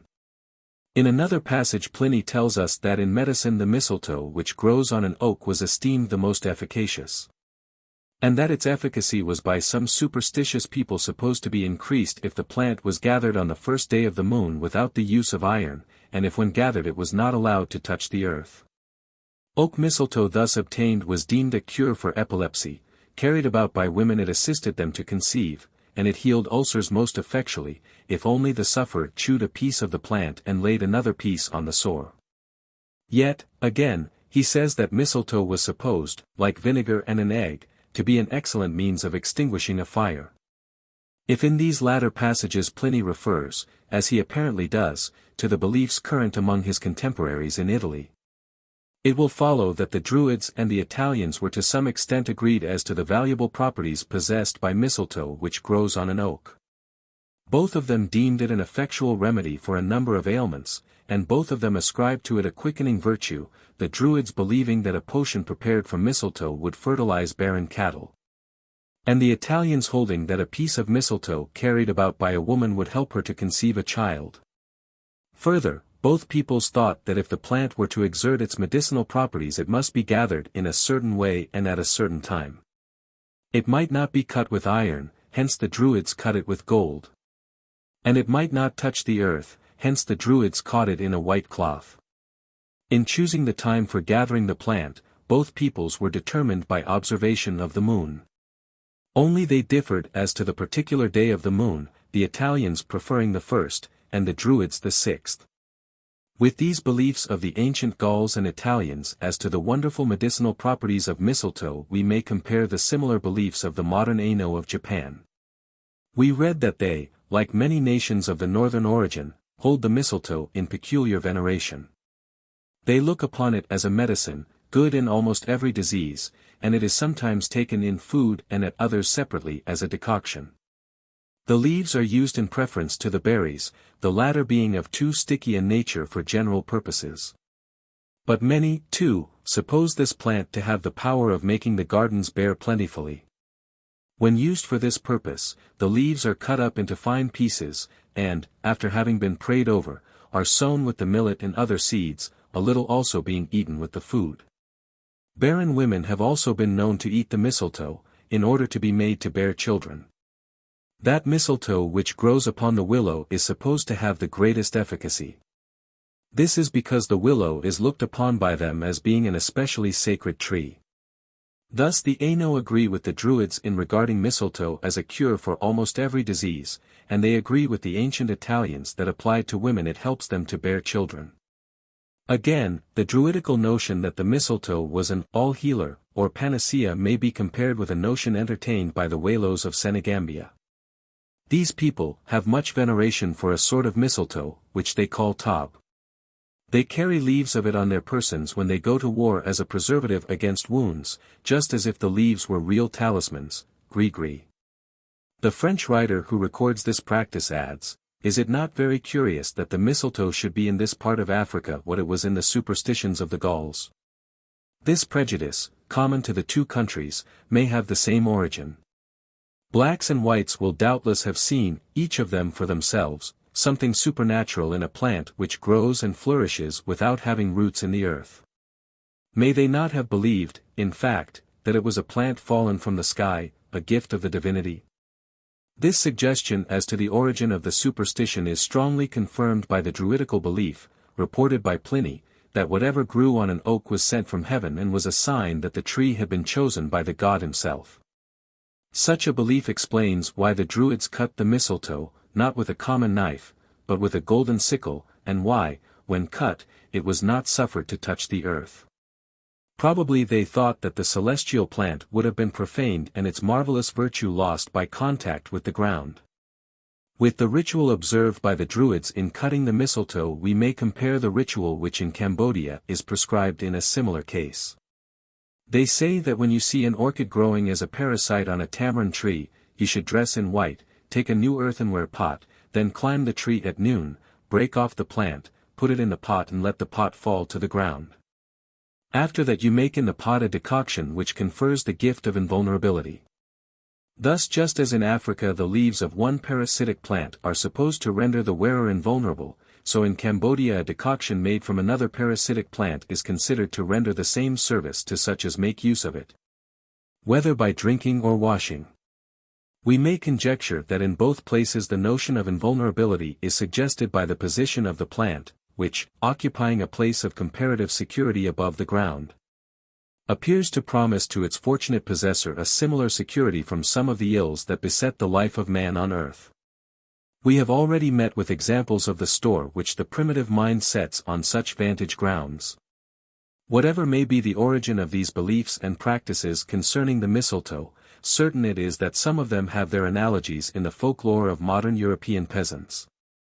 For example, it is laid down as a rule in various parts of Europe that mistletoe may not be cut in the ordinary way but must be shot or knocked down with stones from the tree on which it is growing. Thus, in the Swiss canton of Aargau all parasitic plants are esteemed in a certain sense holy by the country folk, but most particularly so the mistletoe growing on an oak. They ascribe great powers to it, but shrink from cutting it off in the usual manner. Instead of that they procure it in the following manner. When the sun is in Sagittarius and the moon is on the wane, on the first, third, or fourth day before the new moon, one ought to shoot down with an arrow the mistletoe of an oak and to catch it with the left hand as it falls. Such mistletoe is a remedy for every ailment of children. Here among the Swiss peasants, as among the Druids of old, special virtue is ascribed to mistletoe which grows on an oak. It may not be cut in the usual way, it must be caught as it falls to the ground. And it is esteemed a panacea for all diseases, at least of children. In Sweden, also, it is a popular superstition that if mistletoe is to possess its peculiar virtue, it must either be shot down out of the oak or knocked down with stones. Similarly, so late as the early part of the 19th century, people in Wales believed that for the mistletoe to have any power, it must be shot or struck down with stones off the tree where it grew. Again, in respect of the healing virtues of mistletoe the opinion of modern peasants, and even of the learned, has to some extent agreed with that of the ancients. The Druids appear to have called the plant, or perhaps the oak on which it grew, the all-healer, and all-healer is said to be still a name of the mistletoe in the modern Celtic speech of Brittany, Wales, Ireland, and Scotland. Honesty. John's morning, midsummer morning, peasants of Piedmont and Lombardy go out to search the oak leaves for the oil of St. John, which is supposed to heal all wounds made with cutting instruments. Originally, perhaps, the oil of St. John was simply the mistletoe, or a decoction made from it.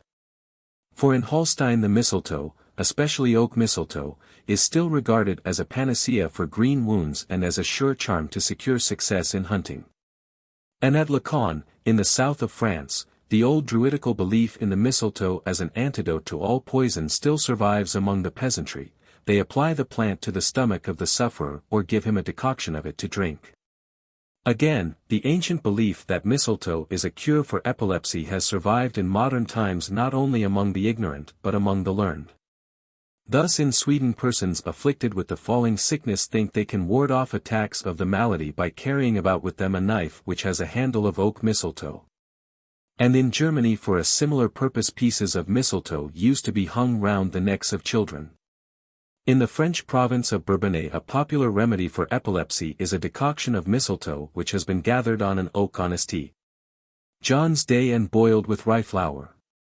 So at Botsford in Lincolnshire a decoction of mistletoe is supposed to be a palliative for this terrible disease.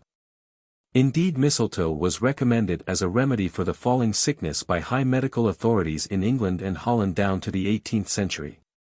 However, the opinion of the medical profession as to the curative virtues of mistletoe has undergone a radical alteration. Whereas the Druids thought that mistletoe cured everything, modern doctors appear to think that it cures nothing. If they are right, we must conclude that the ancient and widespread faith in the medicinal virtue of mistletoe is a pure superstition based on nothing better than the fanciful inferences which ignorance has drawn from the parasitic nature of the plant.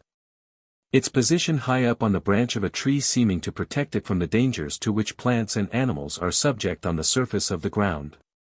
From this point of view we can perhaps understand why mistletoe has so long and so persistently been prescribed as a cure for the falling sickness. As mistletoe cannot fall to the ground because it is rooted on the branch of a tree high above the earth. It seems to follow as a necessary consequence that an epileptic patient cannot possibly fall down in a fit so long as he carries a piece of mistletoe in his pocket or a decoction of mistletoe in his stomach.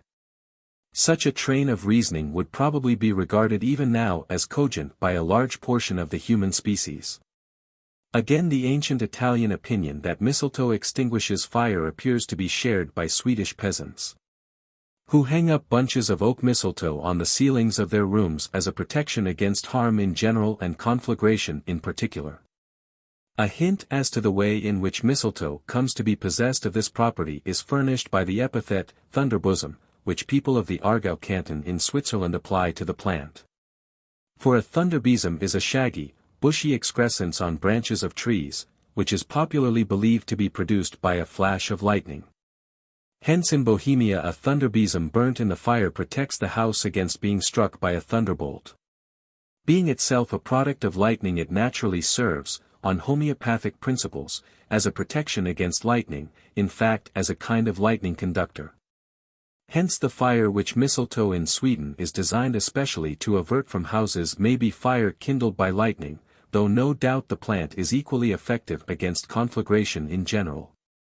Again, mistletoe acts as a master key as well as a lightning conductor, for it is said to open all locks.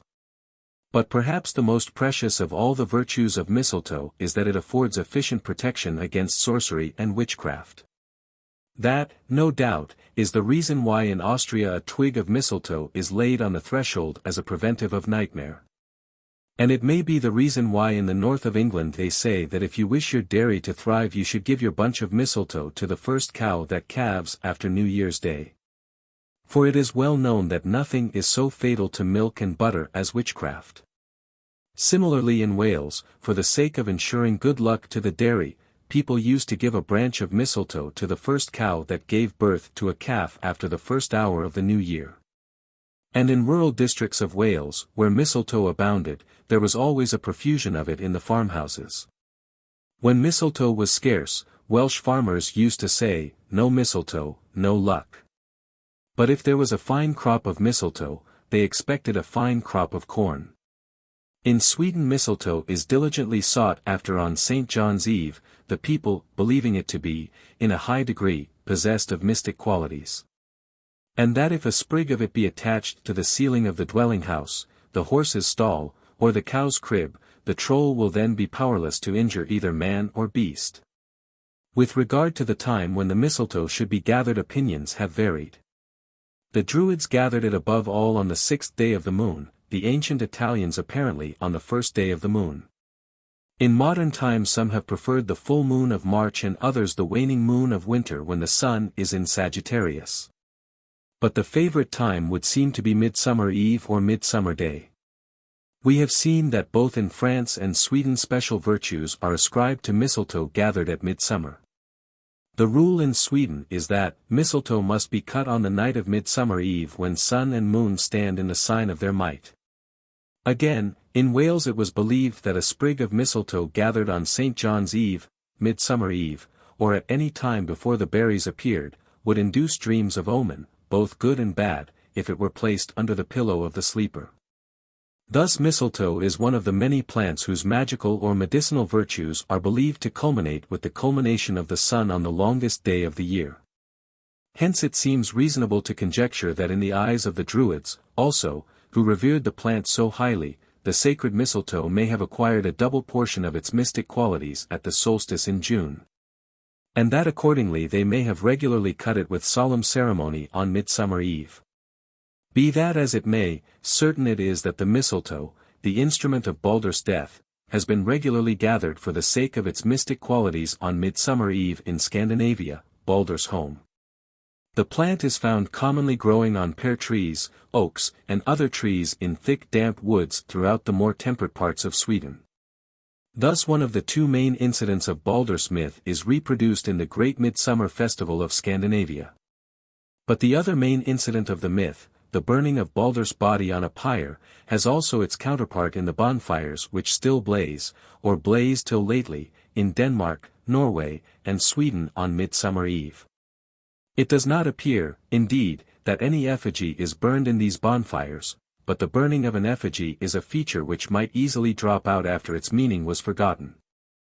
And the name of Baldur's Bale Fires, Baldur's Baler, by which these midsummer fires were formerly known in Sweden, puts their connection with Baldur beyond the reach of doubt.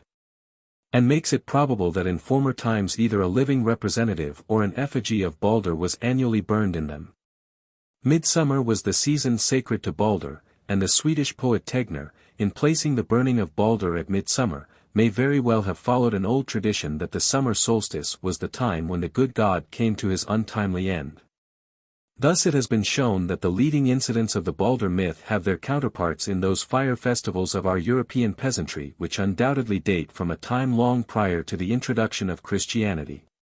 The pretense of throwing the victim chosen by lot into the Beltane fire, and the similar treatment of the man, the future green wolf, at the midsummer bonfire in Normandy, may naturally be interpreted as traces of an older custom of actually burning human beings on these occasions. And the green dress of the green wolf, coupled with the leafy envelope of the young fellow who trod out the midsummer fire at Muesheim, seems to hint that the persons who perished at these festivals did so in the character of tree spirits or deities of vegetation. From all this we may reasonably infer that in the Balder myth on the one hand, and the fire festivals and custom of gathering mistletoe on the other hand, we have, as it were, the two broken and dissevered halves of an original whole. In other words, we may assume with some degree of probability that the myth of Balder's death was not merely a myth, that is, a description of physical phenomena in imagery borrowed from human life, but that it was at the same time the story which people told to explain why they annually burned a human representative of the god and cut the mistletoe with solemn ceremony. If I am right, the story of Balder's tragic end formed, so to say, the text of the sacred drama which was acted year by year as a magical rite to cause the sun to shine, trees to grow, crops to thrive, and to guard man and beast from the baleful arts of fairies and trolls, of witches and warlocks. The tale belonged, in short, to that class of nature myths which are meant to be supplemented by ritual.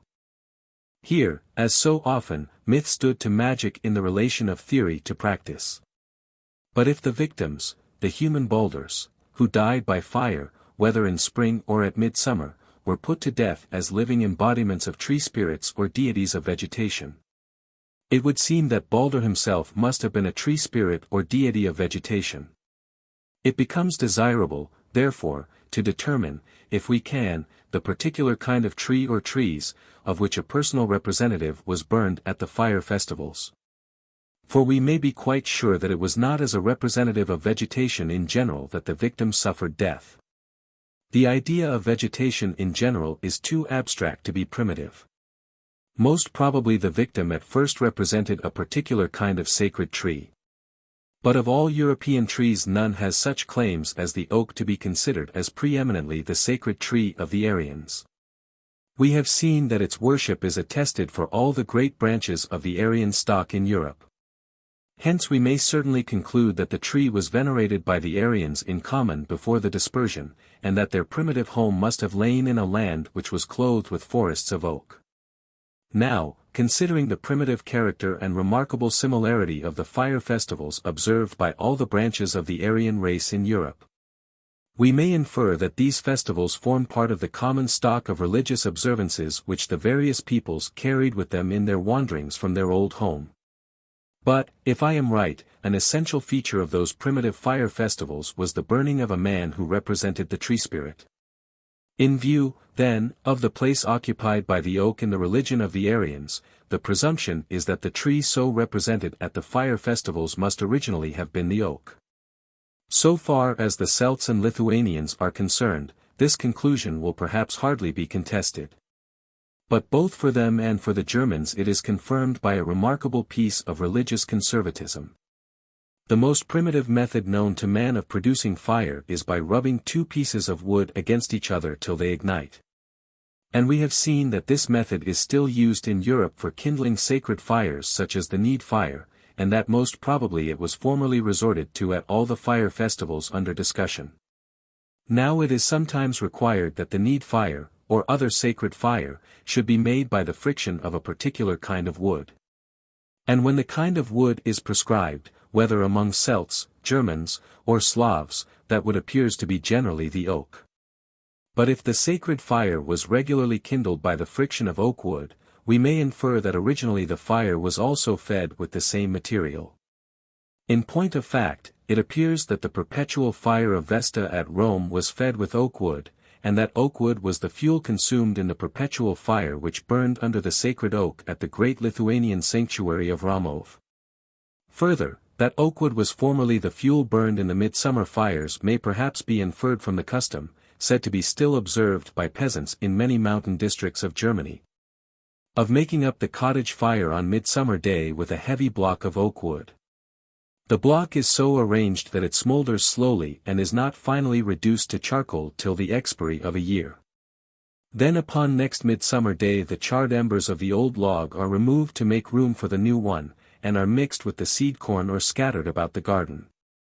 This is believed to guard the food cooked on the hearth from witchcraft, to preserve the luck of the house, to promote the growth of the crops, and to keep them from blight and vermin. Thus the custom is almost exactly parallel to that of the Yule log, which in parts of Germany, France, England, Serbia, and other Slavonic lands was commonly of oak wood. The general conclusion is, that at those periodic or occasional ceremonies the ancient Aryans both kindled and fed the fire with the sacred oak wood. But if at these solemn rites the fire was regularly made of oak wood, it follows that any man who was burned in it as a personification of the tree spirit could have represented no tree but the oak. The sacred oak was thus burned in duplicate. The wood of the tree was consumed in the fire, and along with it was consumed a living man as a personification of the oak spirit. The conclusion thus drawn for the European Aryans in general is confirmed in its special application to the Scandinavians by the relation in which amongst them the mistletoe appears to have stood to the burning of the victim in the midsummer fire. We have seen that among Scandinavians it has been customary to gather the mistletoe at midsummer. But so far as appears on the face of this custom, there is nothing to connect it with the midsummer fires in which human victims or effigies of them were burned. Even if the fire, as seems probable, was originally always made with oak wood, why should it have been necessary to pull the mistletoe? The last link between the midsummer customs of gathering the mistletoe and lighting the bonfires is supplied by Baldur's myth, which can hardly be disjoined from the customs in question. The myth suggests that a vital connection may once have been believed to subsist between the mistletoe and the human representative of the oak who was burned in the fire. According to the myth, Baldur could be killed by nothing in heaven or earth except the mistletoe, and so long as the mistletoe remained on the oak, he was not only immortal but invulnerable. Now, if we suppose that Baldur was the oak, the origin of the myth becomes intelligible. The mistletoe was viewed as the seat of life of the oak, and so long as it was uninjured nothing could kill or even wound the oak. The conception of the mistletoe as the seat of life of the oak would naturally be suggested to primitive people by the observation that while the oak is deciduous, the mistletoe which grows on it is evergreen. In winter the sight of its fresh foliage among the bare branches must have been hailed by the worshippers of the tree as a sign that the divine life which had ceased to animate the branches yet survived in the mistletoe. As the heart of a sleeper still beats when his body is motionless. Hence when the god had to be killed, when the sacred tree had to be burnt, it was necessary to begin by breaking off the mistletoe. For so long as the mistletoe remained intact, the oak, so people might think, was invulnerable. All the blows of their knives and axes would glance harmless from its surface. But once tear from the oak its sacred heart, the mistletoe, and the tree nodded to its fall. And when in later times the spirit of the oak came to be represented by a living man, it was logically necessary to suppose that, like the tree he personated, he could neither be killed nor wounded so long as the mistletoe remained uninjured. The pulling of the mistletoe was thus at once the signal and the cause of his death. On this view the invulnerable Baldur is neither more nor less than a personification of a mistletoe-bearing oak. The interpretation is confirmed by what seems to have been an ancient Italian belief, that the mistletoe can be destroyed neither by fire nor water.